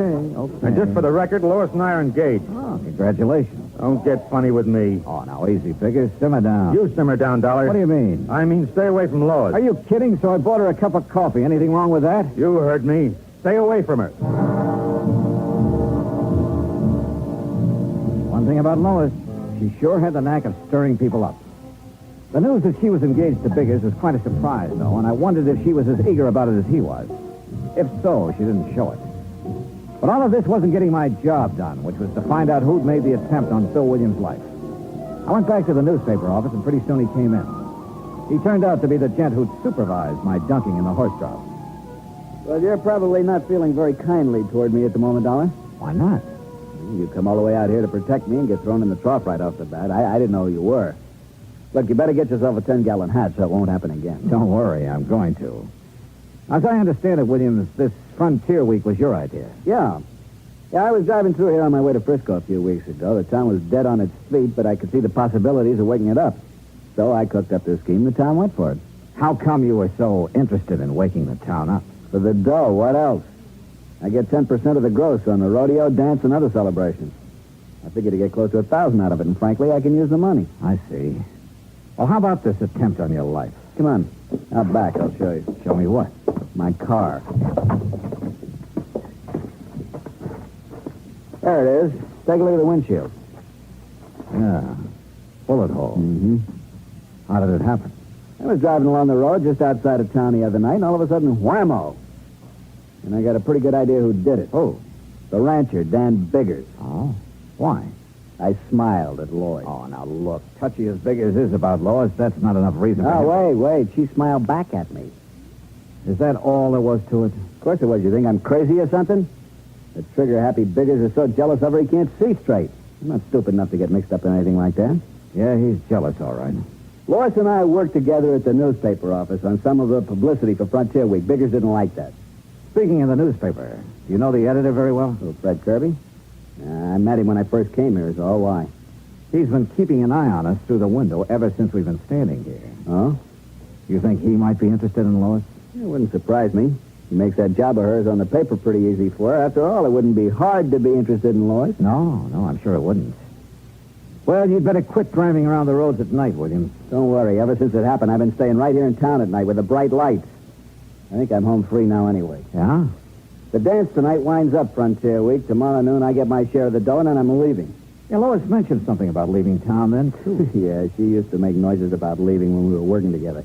I doubt if she means it, though. I think she's just trying to get Biggers riled up. That isn't hard. Now, wait a minute. Remember now, she said it once in the office when Fred Kirbey was around. What was his reaction? He didn't say anything at all, but he gave her a real funny look. I see. Well, I got to go make the final arrangements for the dance tonight. You going to be there? Oh, yeah. In the meantime, Williams, better keep your eyes open. Don't worry. Since that attempt on my life, I've sprouted eyes in the back of my head. Oh, and speaking of head... Yeah? You better get yourself a 10-gallon hat.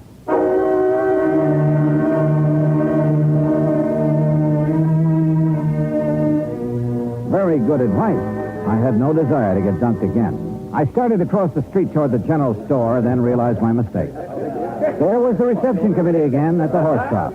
I had to get to that store fast. I almost made it, too. Steady, fellas. Oh, well. Expense, item 6, $15 for a too-late 10-gallon hat.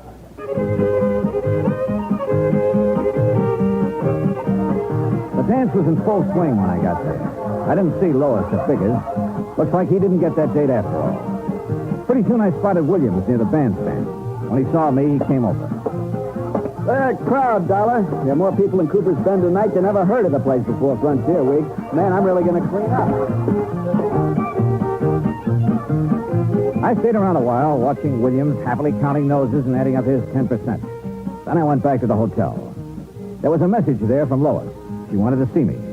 This I didn't get, but she'd left word it was important. She'd also left directions for getting to her house, so I drove out. It was outside of town on a back road. The lights were on. But nobody answered my knock. I waited a while, then tried the door. There was a fire burning in the fireplace, and the room looked very cozy. All except for one thing. Lois. She was lying in front of the hearth, and she was very dead.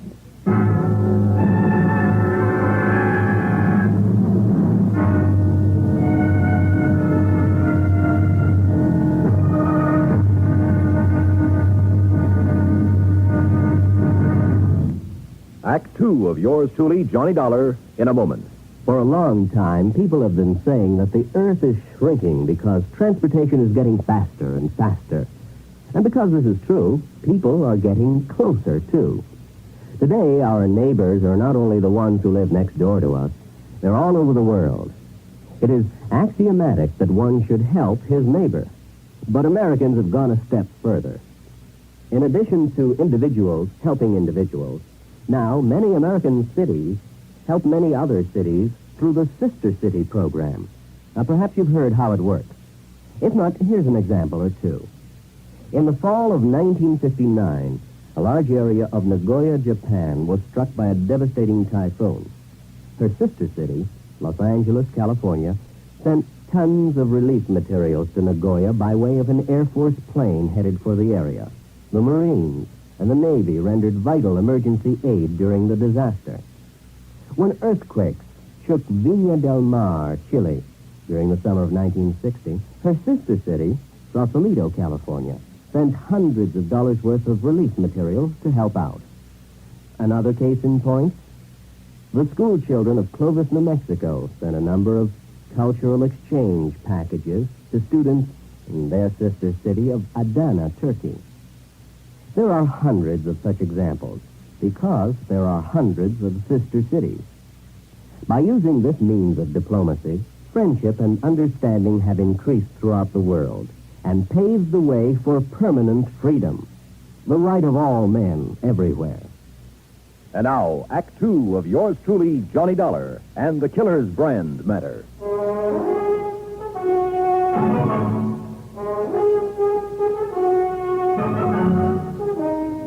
Lois, dead, lying on the floor of her living room in front of the fireplace.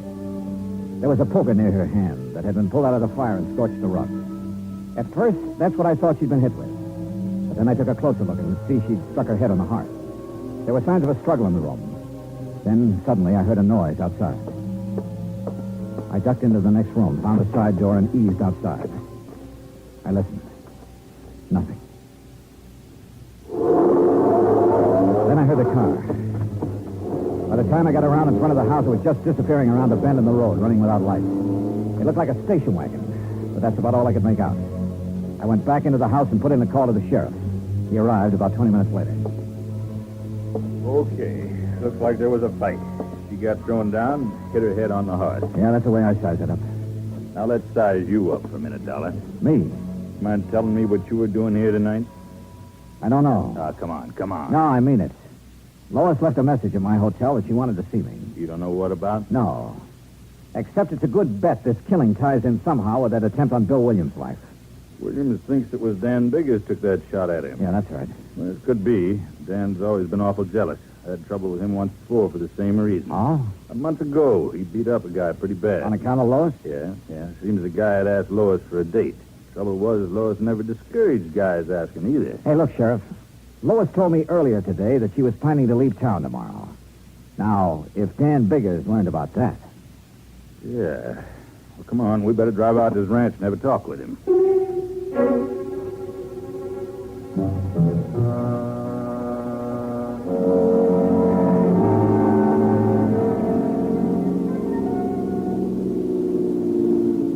There's the gate, Johnny. Ranch house is up on the rise. Yeah. No lights on up there. You think Dan might have cleared out? Hey! Came from that clump of brush over there. Hold it right where you are, Sheriff. I've got you covered. Now, don't be a fool, Dan. You drop that gun and come out of there. I said hold it. Came to take me in, huh? Well, I'm not going just now, Sheriff. Look, Dan. First, I'm going to find out who killed Lois and take care of him. Then you can question me all you want. Very interesting you should know about the killing already, Dan. I can think of one reason you might. Guess again, Dollar. I was in town when the call came in. One of the deputies told me about it. I figure it differently, Dan. You found out Lois was going to leave town tomorrow. Lois, leave. You're crazy. That's what she told me. He'd never do that. He'd never leave me. You tried to stop her. She grabbed a poker and swung at you. You threw her down on the hearth. That's a lie, you hear me? Dan, you're acting like a fool. Now give me that gun. Man. I'm not coming in now, Sheriff. I can put these shots where I want to. Don't make me put them in you. Okay, Dan. You got the drop on us now, but I'm coming back. And I'm going to take you one way or another.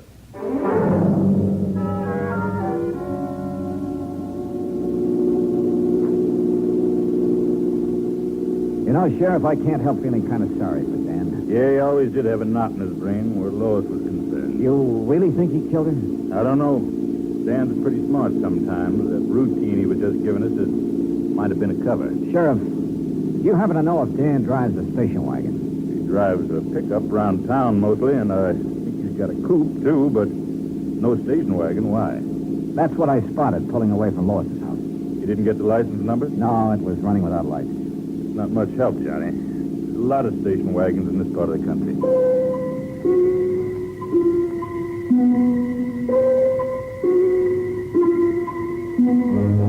Expense account had to make $1, 2 drinks for me, while I tried to put some pieces together. However much I shifted them around, they still seemed to add up to Dan Biggers. But somehow I wasn't convinced. If he was the killer, why hadn't he taken off? Of course, maybe he figured he couldn't very well leave his ranch. So I went round and round again and ended up nowhere. I started thinking of other possibilities. Bill Williams, for instance. I'd seen him at the dance, but he could have left for half an hour and nobody'd have missed him in the crowd. But why? I couldn't figure any motive for him. And then I thought of Fred Kirbey, the editor. Yeah, he might be worth talking to. So I went to the newspaper office. Kirbey and Bill Williams were there. Any idea who killed her, Johnny? I don't know, Williams. That's what I want to talk to the two of you about. I'll bet anything it was Dan Biggers. What makes you so sure, Kirbey? You saw him around, Lois. You know the way he was. Question is, if he did it, why? Lois said she was leaving. Maybe he couldn't stand the idea. He claims he didn't know she was planning to leave. That's a lie. Oh, is it? I heard her tell him once right here in this office. You know, it's quite a coincidence. What's that? Lois was going to leave town tomorrow, Williams. So were you. You weren't by any chance going to leave together now, were you?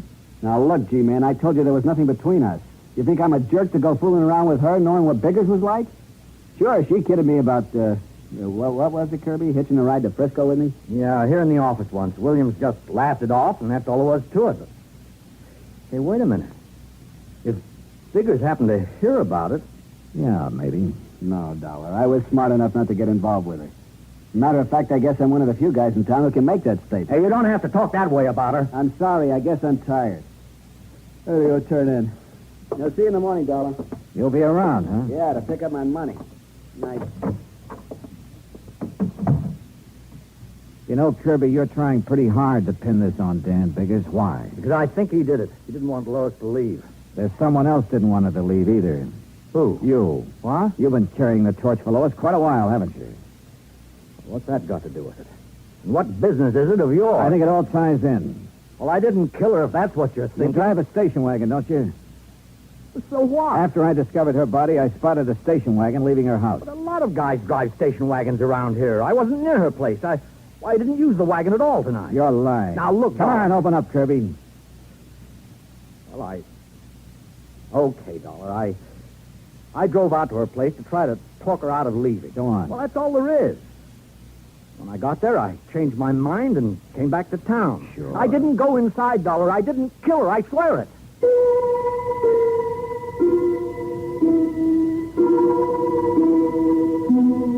I called the sheriff, and he took Kirbey in for further questioning. But by morning, he hadn't changed his story. Oh, he admitted being at the scene of the murder, but that's all he'd admit.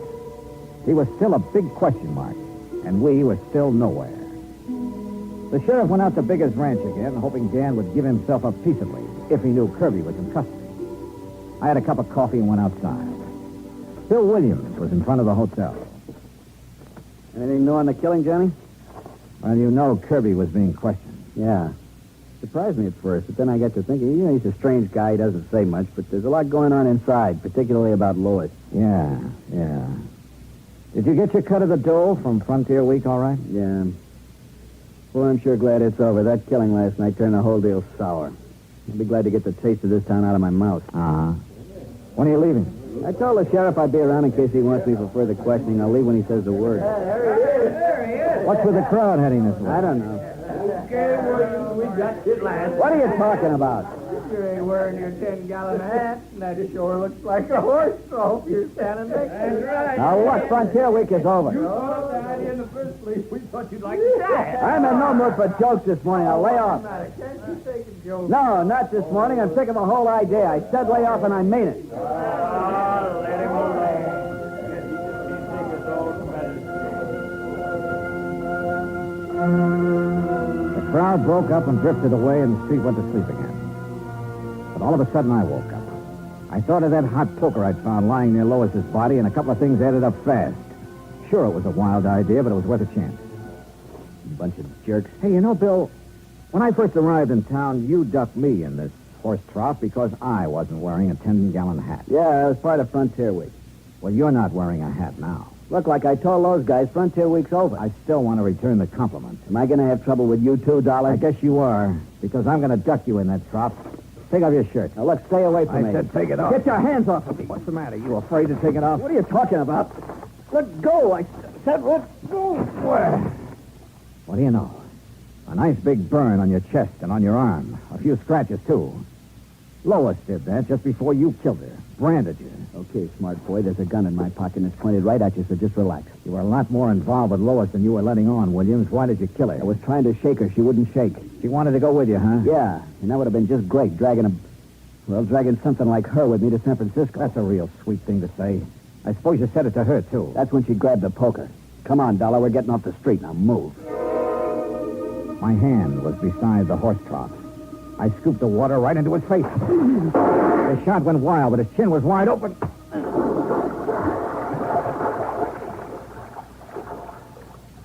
Yeah, Bill Williams got ducked after all.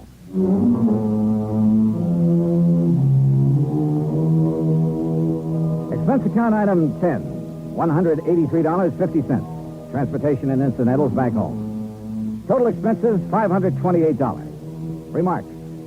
About Dan Biggers. He really wasn't such a bad guy. Except that, like the sheriff said, he had a knot in his brain about Lois. He sold his ranch and moved away. About Bill Williams, well, you better cancel out his policy, Pat. He's due to go on trial soon, and in my book, he's a pretty bad risk. Yours truly, Johnny Dollar.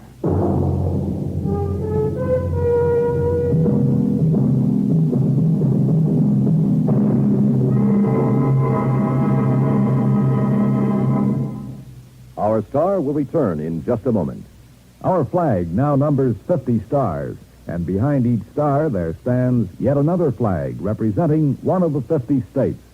Oklahoma's state flag depicts an Osage warrior's circular buckskin shield from which hang 7 eagle feathers. Across the shield is the Indian's calumet, or pipe of peace, crossed with the white man's peace symbol, the olive branch. On the shield are small crosses, the Indian's graphic sign for stars, indicating lofty ideals or a purpose for high endeavor. The background of the flag is a field of blue, the blue of the Oklahoma sky, signifying loyalty and devotion. The important symbols, however, are the calumet and the olive branch. These override the shield, the symbol of war, and bespeak a predominant love of peace by a united people. Oklahoma's state flag, the flag of the 46th state to enter the Union, was adopted on April 2nd, 1925. Now, here's our star to tell you about next week's story. Next week, a terrible storm that yields up a body from the deep. Join us, won't you? Yours truly, Johnny Dollar.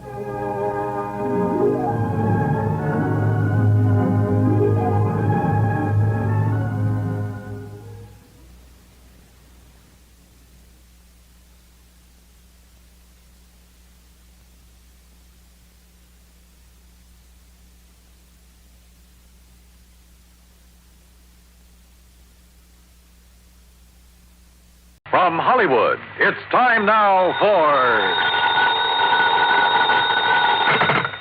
Johnny Dollar. Pat McCracken, Johnny, Universal Adjustment Bureau. Oh, hi, Pat. Hey, I thought you were on vacation. I was. I got called back right in the middle of it on account of Ned Grant. You know him? Grant, the Broadway columnist? That's the one. Well, what's he got to do with your vacation? He's heavily insured by one of the companies we represent, and right now he's taking his vacation. Well? Well, Ned has made a lot of enemies in his time. I know. I read his column. And it looks like one of those enemies is trying to make Ned's vacation permanent. Savvy? I'll be right over, Pat.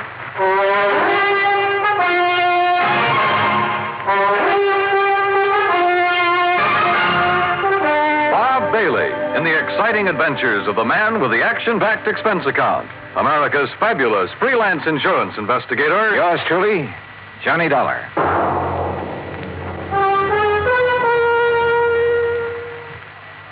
And now, Act One of yours truly, Johnny Dollar.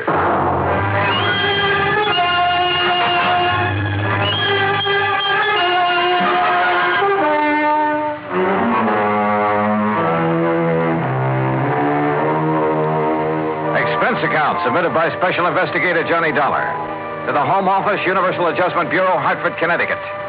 Following is an account of expenses incurred during my investigation of the ideal vacation matter.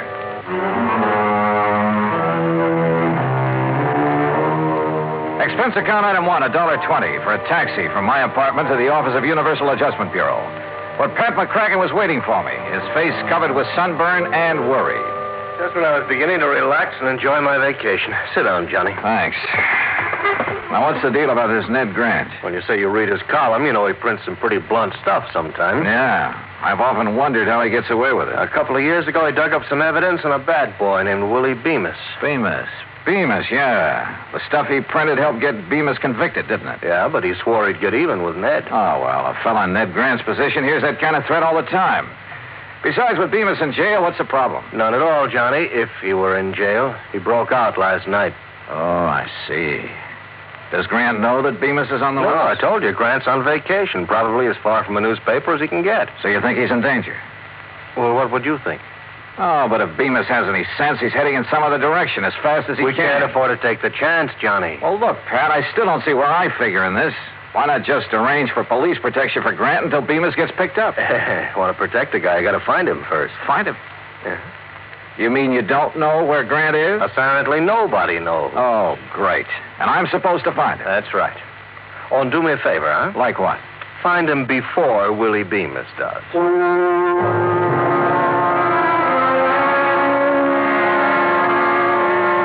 Well, I knew enough about Bemis to realize he wouldn't hesitate to gun down anybody who got in his way, including me.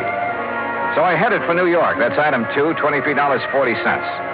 I located the apartment house where Ned Grant lived and had a talk with the manager in his office at the rear of the first floor. I'm sorry, Mr. Dollar, but I really don't have the slightest idea where Mr. Grant went on his vacation. Well, didn't he leave a forwarding address? No, he just told me to hold all his mail for him here until he got back. And he didn't say anything at all that would give you a clue as to where he might have gone? None at all. Oh, great. I don't know if you know Mr. Grant very Not well, personally. but, well, he's unpredictable, let's put it that way. Of course, the kind of life he leads would make a character out of anyone, I guess. You mean batting out that column every day, huh? Yes, and his phone ringing every 10 minutes and strange people traipsing up to see him at all hours. Really, I can understand his not telling anyone where he went on his vacation. He just wanted to get away from it all. He kept saying that this time he was going to have an ideal vacation. Ideal vacation. That could mean anything from a trip to the moon to, well, Lord knows what. Tell me this. Did he take much luggage? Oh, I don't even know, but he hadn't been gone 10 minutes before my phone started ringing with calls for it. Your phone? Oh, yes, Mr. Grant had his disconnected before he left. Tell me, Mr. Dollar, what's so urgent about finding Mr. Grant? There's an escaped convict named Willie Bemis who has it in for him. Oh? He could be looking for Grant. If so, I have to find Grant first. I see. Well, I wish I had more information for you. Oh, I tell you, you might try Miss Anthony. Huh? Possibly she could help you. Well, who's Miss Anthony? Doris Anthony. A close friend of Mr. Grant. Oh? You know where I can find her, where she lives? Well, as I understand it, she has a small apartment somewhere on East 73rd Street. Good, I'll find it. Thanks, Mr. Crothers. I walked outside and hailed a taxi. But then, just as I was about to step into it, I froze. Because I caught a glimpse of somebody walking quickly into the service entrance at the side. And there was just enough light to tell me it was none other than Willie Bemis. I headed back in fast and straight to the door of Crother's little office. The door of it was locked. Crothers, open up. Crothers. Okay, then I'll open it.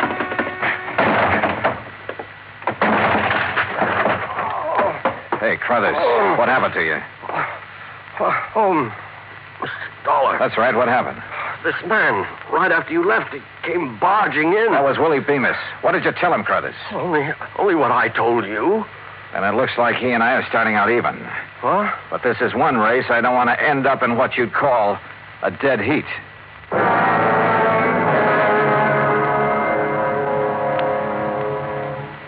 Act two of yours truly, Johnny Dollar, in a moment. And now, Act two of yours truly, Johnny Dollar, and the ideal vacation matter.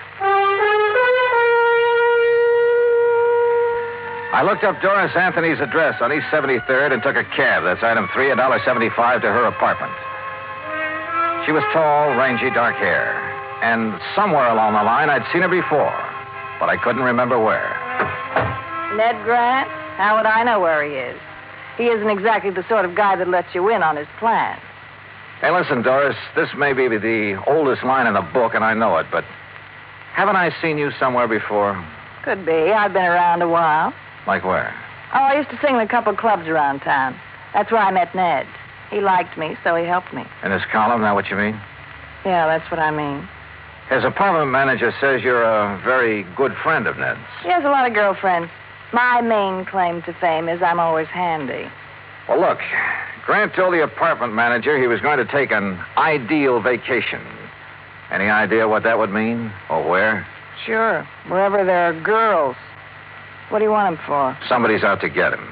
What do you mean? Who? Willie Bemis. That name mean anything to you? Bemis is in prison. He was. He's out now. What? When? You didn't know? I haven't read the papers today. Does that change your mind any about helping me find him? Look, really, I don't know where he is, honest. There is one thing that might help, though. Yeah, what? Well, a week or so ago, while I was out with Ned, he stopped in at a travel agency. Davis, I think the agent's name was, on 51st Street, around there. Okay, I'll follow it up.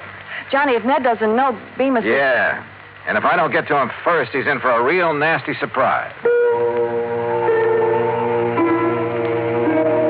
There was still something about Doris that stuck in my mind, but I couldn't quite peg it. So I decided to do a little quick research on her. I dropped in to see an old friend who worked in one of the newspapers. We dug through a lot of clippings in the morgue. Doris had sung at half a dozen spots around town, and there were a lot of pictures on her. Then I came to one that rang a large-sized bell. It was a shot of her sitting at a nightclub table. And the man sitting there with her was Willie Bemis. I headed back to her apartment fast. But she was gone. The manager told me she'd left in a hurry and with a suitcase. Now I didn't know where I stood. If Doris was still friendly with Bemis, it could very well be that she knew where Grant was and was helping Willie Bemis find him. In that case, the lead she gave me on the travel agent was only a bum steer to throw me off the trail. But the way things stood, I didn't have anything else to go on at the moment, so I had to take a chance she'd been on the level. I headed for West 50th Street, and the travel agent she told me about, a man named Davis. Ned Grant. Look, customers like him I can do without. What do you mean by that? Here, I'll show you. Here we are. A reservation at Nassau. Here's one in Bermuda. Oh, and here's one for the Virgin Islands. He had you make all those for him? Every one. That sort of thing doesn't make me very popular at those resorts, believe me. Well, it's a cinch he can't be at all those places. If you ask me, he's not at any of them. He's always doing that sort of thing. Well, that's a lot of help. Just the same, I'm going to call those places. Where's your phone? Right there on the desk. But I tell you... Excuse me. Hello? Who? Oh, yeah, just a minute. It's for you, Mr. Dollar. Oh, thanks. Johnny Dollar. It's Doris Anthony, Johnny. Well, I didn't think I'd be hearing from you again. Why not? After I found out you were an old friend of Willie Bemis, I went back to your apartment. You'd cleared out. Johnny, I'm no longer a friend of Willie Bemis. Oh, now, wait a minute, sister. It's the truth. But I was afraid he might come to see me. That's why I left. Oh, sure. Johnny, the reason I'm calling, I think I know where Ned could be. Where? Well, I'm not sure, but a few days ago we went to see a friend of his named Mike Hastings. Mike owns a ski lodge up in Vermont. Ski lodge? There's no skiing this time of year. I know, the lodge is closed, but Ned's gone up there once or twice before when he wanted to get away from everything. Okay, where is it? It's called Hastings Lodge, about 20 miles beyond Bradbury, on a little country road. Now, look, I have no choice but to go on up there. Have you told anyone else about this? No, of course not. Okay, Doris. Don't. Expense account item 4, $38.50. Transportation by plane and rented car to Hastings Ski Lodge. As I jounced over the bumpy road up in the Vermont woods, I couldn't help thinking this might be strictly a wild goose chase. But at the moment, I couldn't afford to pass up any lead. It was after dark when I finally drove up to the lodge. It sprawled on the side of a hill way out in the middle of nowhere. There were no lights on, no sign of life about the place at all.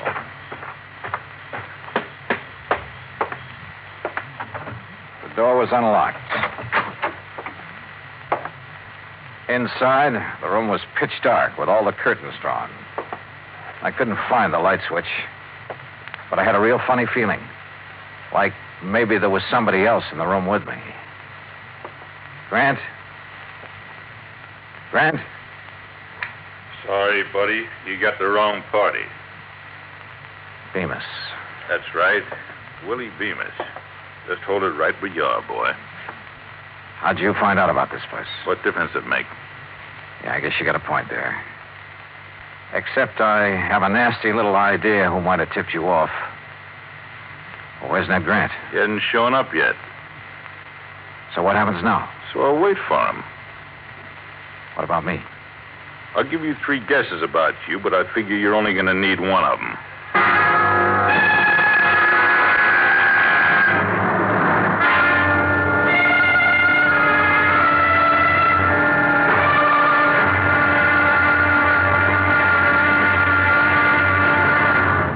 Act 3 of yours truly, Johnny Dollar, in a moment. And now, Act 3 of yours truly, Johnny Dollar, and the Ideal Vacation Matter.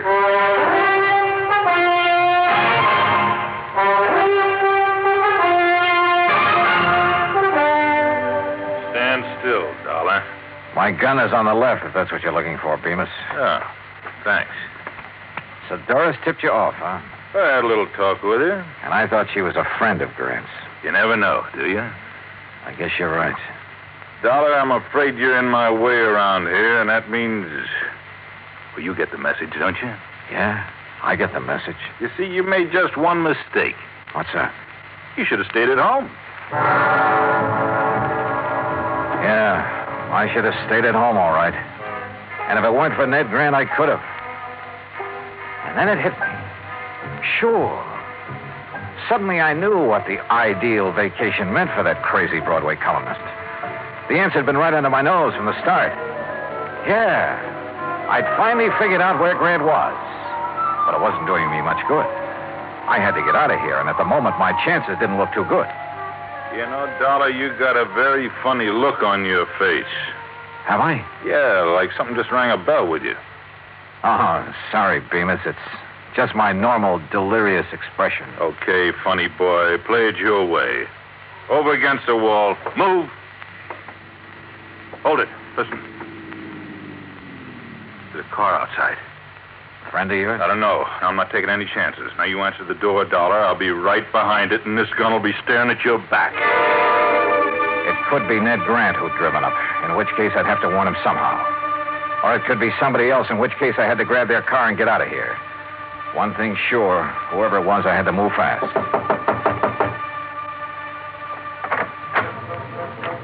Johnny? I pulled the door open wide, then threw my weight against it. It slammed into Bemis and flattened him against the wall. He was off balance, so I couldn't. He sprawled and his gun went flying. But I couldn't see where, and I couldn't take time to look. I grabbed Doris. Johnny! Come on, now, into the car. Now, you're going to help me for a change. That was Bemis. Don't tell me you're surprised. You're the one who tipped him off about the ski lodge. But, Johnny, I had no choice. He pushed me around. Yeah, sure. Johnny, Where are we going? New York. You think Ned's there? Doris, I think he's been there right from the start.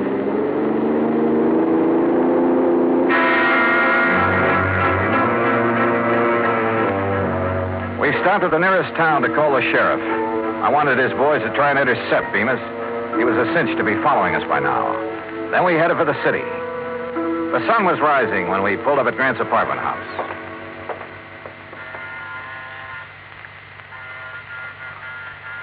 The manager didn't answer. Maybe he's still asleep. Looks like I have to take another chance on you, Doris. I tell you, I'm on the level, Johnny. I sure hope so. I got to get up to Grant's apartment fast. Now, there's a payphone over there in the lobby. Call the police and then meet me upstairs. Go on. Okay, Johnny. I went upstairs and pounded on Grant's door, but no answer. I went to the end of the hall and out onto the fire escape. Yeah, there was a ledge. Carefully, I worked my way along it to a window. It was Grant's bedroom, all right. And there he was, sound asleep, with an empty bottle on the bed table. So my hunch had been right.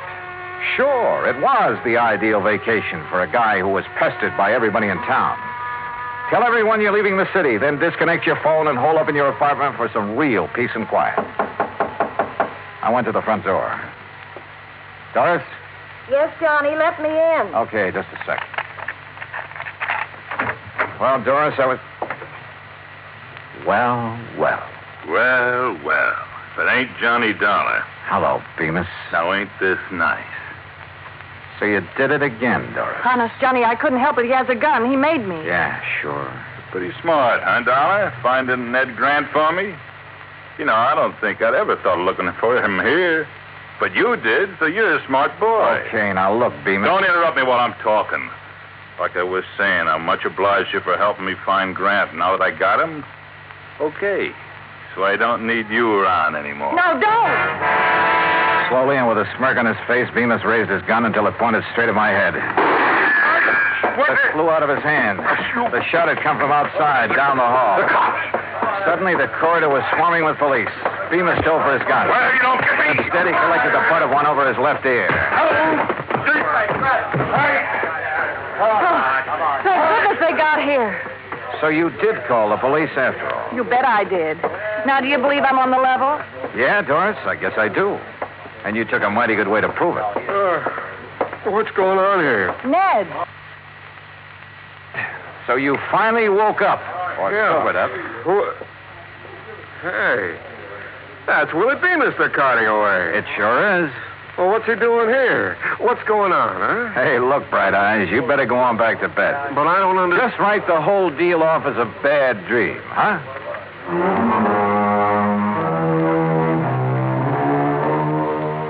Expense account total $115.25. And look, the next time you send me out to protect a guy, don't pick one who's going to sleep all the way through the deal, huh? I don't know, it kind of takes the sport out of it. And Pat, since I didn't find a man who ran away for you, on account of he never really ran away, well, how about sending my fee on this one to the community chest? Yours truly, Johnny Dollar.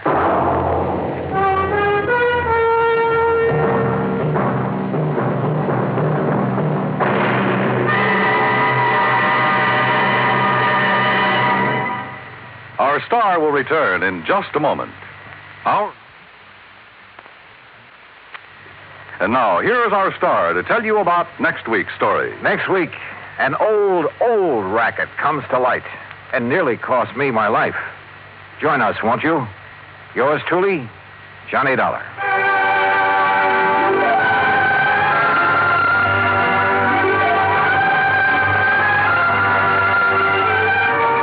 Yours truly, Johnny Dollar, starring Bob Bailey, originates in Hollywood. Written by Robert Wright, it is produced and directed by Jack Johnstone. Heard in our cast were Mary Jane Croft, Lawrence Dobkin, Joseph Kearns, Jack Edwards, Barney Phillips, and Byron Kane. Be sure to join us next week, same station, for another exciting story of yours truly, Johnny Dollar.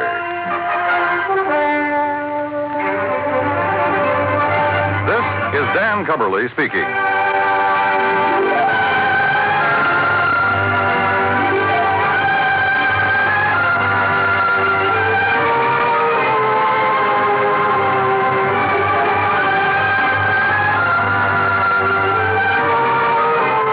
This is the United States Armed Forces Radio and Television Service.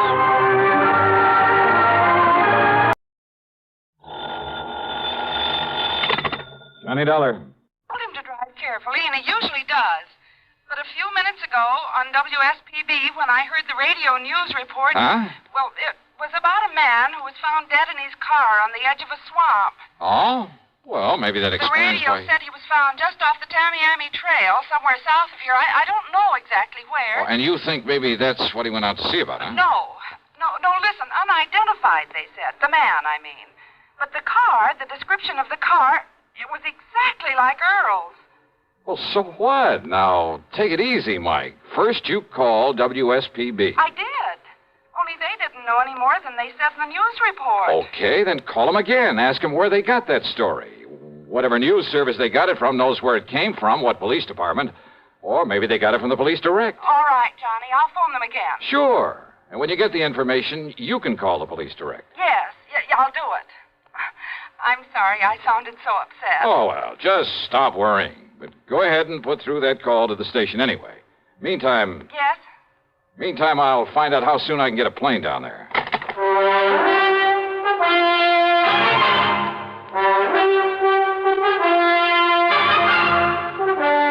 CBS Radio brings you Bob Bailey in the exciting adventures of the man with the action-packed expense account, America's fabulous freelance insurance investigator. Yours truly, Johnny Dollar.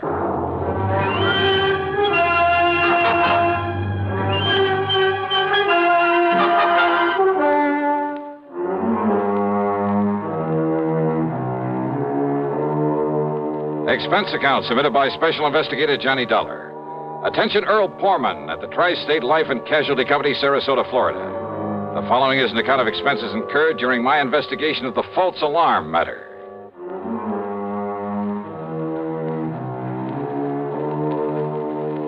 Expense account item 1, $79.60, taxi and a plane out of Hartford.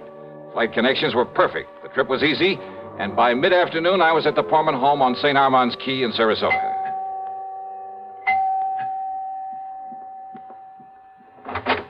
Johnny, oh, you sweet guy.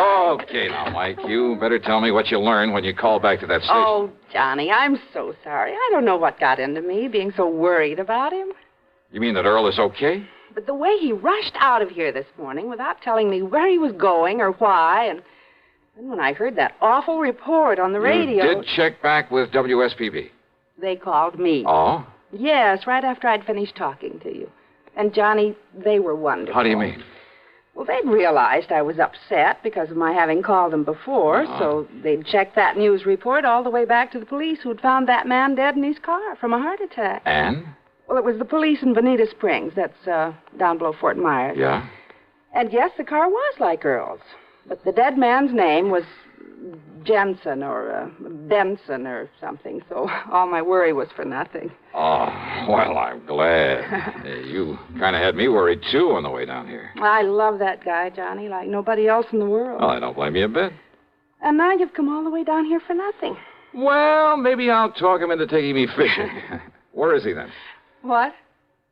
Well, after all, if he left early this morning, you still haven't heard from him?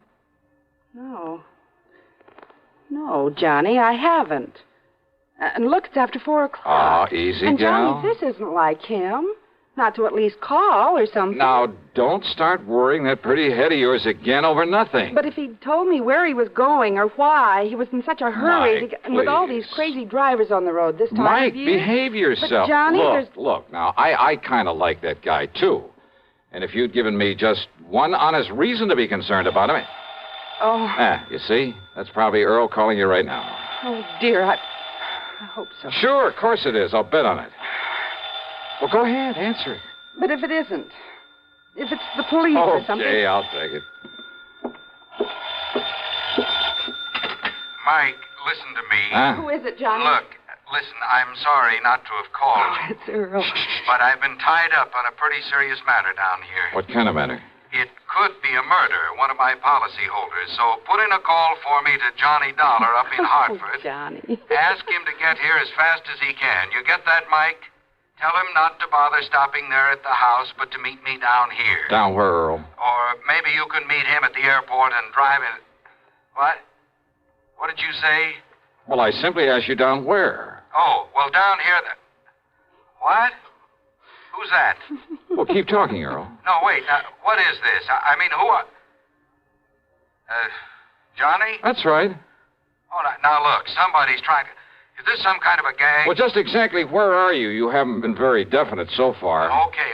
It's 9727 Sunnyvale Road. It's off the highway below Venice. But now listen... Well, if Michael let me use her car, I'll be down there in jig time, okay? Who are you? I told you. But it isn't possible. Just keep your shirt on. How could it be? Why don't you sit there and patiently try to figure it out, huh? You rascal. But, Johnny, if you really are Johnny... Look, say something more. Talk to me some more. Or else I'll down in Venice. What? Yeah, try figuring that out, too. Well, I know I can. Oh. Well, everything okay now, Mike? Am I relieved? Sure.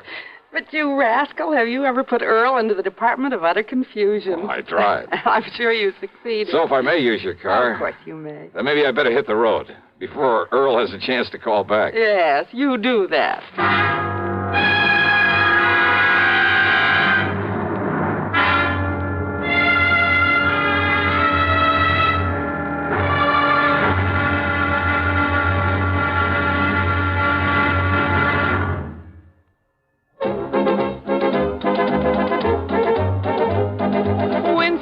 Tastes good like a cigarette should.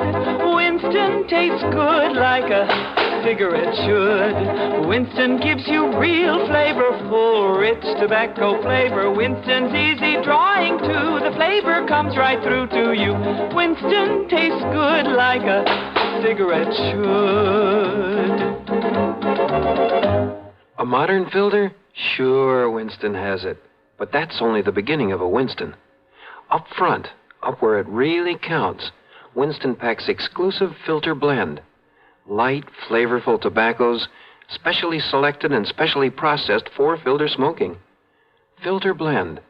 That's why it's fun to smoke Winston, America's best-selling filter cigarette. Winston tastes good like a cigarette should. And now, Act Two of yours truly, Johnny Dollar, and the False Alarm Matter.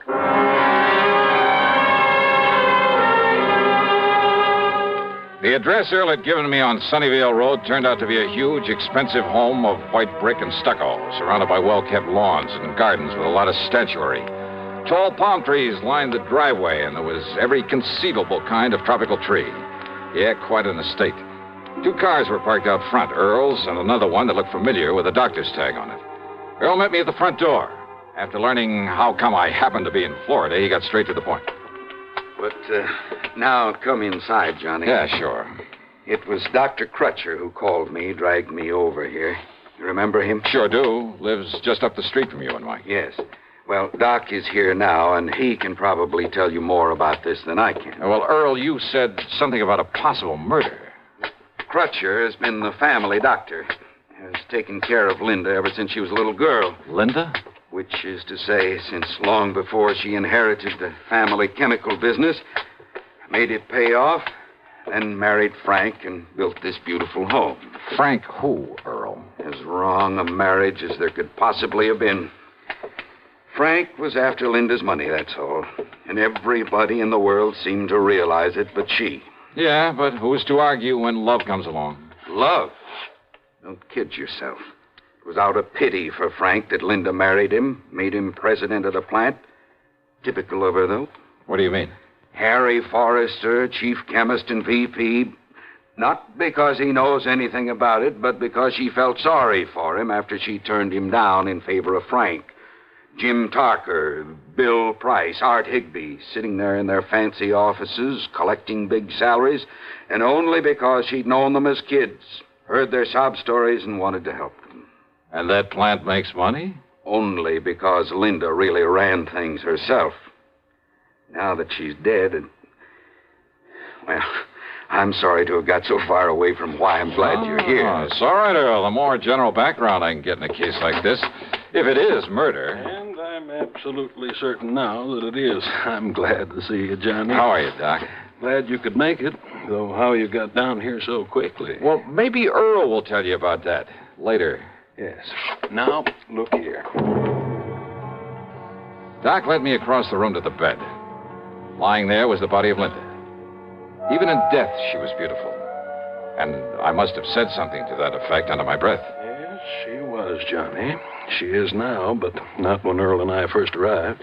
Oh? Her body was twisted as though in pain, eyes wide, the pupils dilated. That sounds like cyanide. But look at her now. That's right. So, I decided it must have been something far more subtle, something that would leave no obvious indication after a couple of hours.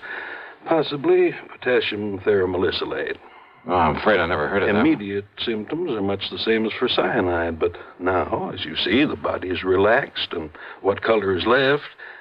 Well, another doctor, not knowing her history, might have come to the same conclusion as the maid when she called me and said that Linda was having a heart attack. That's why Doc had me come along with him, Johnny, in such a hurry. What do you mean? A heart attack, Linda? Oh, I see. So, I immediately made some tests. Well, ever since you got me interested in forensic medicine, Johnny, well... Oh, I told you you'd make the best medical detective in the world, Doc. Well, I carry quite a bit of equipment about in my car. And I'll bet it even includes that ubiquitous microscope of yours. Yes. Anyhow, I found definite indications now of potassium theramolysilate. Well, how was it given to her? I said indications, Johnny, not traces of it. So? I doubt if even an autopsy would show traces of it. But then how are we going to... Well... Isn't poison usually given in food? I've checked the silverware, every piece of china, every utensil in the house. No sign of it. And she hadn't been out of the house. But now, don't forget this, Johnny. Yeah? Just one good breath from a PTM crystal could produce death in a matter of minutes. Well, what about the servants? There must be servants in a place like this. There are, and I've questioned all of them. Nothing. Do you mind if I talk to him? By all means, Johnny, do so.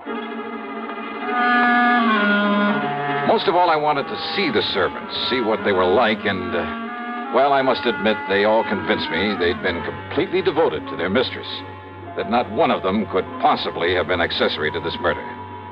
The last one I talked to was Irene, Linda's personal maid, who'd been with her, helping her dress when the end came. And I was at the closet getting her shoes for her. Now, where was she, then? Sitting there at the dressing table. Poor dear. She had fixed up her hair, and she was putting some perfume on herself before getting into the dress that she... Wait a minute, please. And then she clutched at her heart, and she screamed. Yeah, and then Irene, thank you. That'll be all. And she was gasping, and I helped her over to the bed, and so I laid her down and...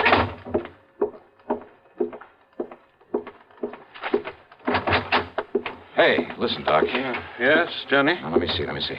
Yeah, here. This perfume bottle. With the stopper lying here beside it. Yeah, here you are, Doc. Yes. No, don't sniff it. Looks to me like it's empty. Sure it is. Now. But, Doc, can you run a test? Can you tell if it's ever had a crystal of that potassium thera stuff in it? Well, yes, Johnny, immediately. Okay, now, Earl. You seem to have known quite a bit about Linda, whatever her name is. Well, I should. So maybe you can come up with some idea about who might be suspect in this thing. Of course I can, if you and Doc will give me half a chance to get a word in it. Who?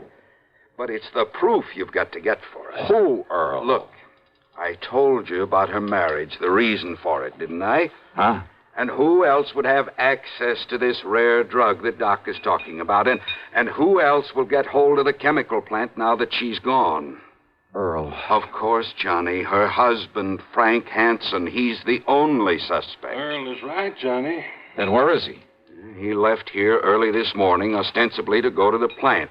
He hasn't been seen there. Hansen. That means only one thing. He skipped. But if you can find him, if you can prove he did this... Johnny, there was potassium theramolysilate in this bottle. Wait a minute. Hansen. What?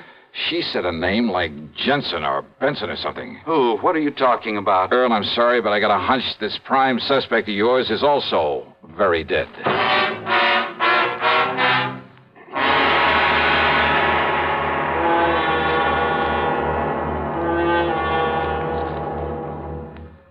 Act 3 of yours truly, Johnny Dollar, in just a moment.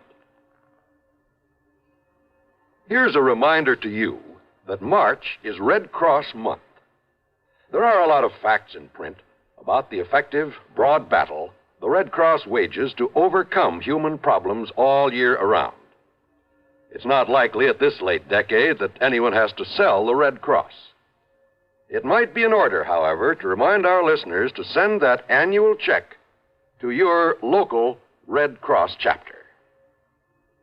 Now, Act 3 of yours truly, Johnny Dollar.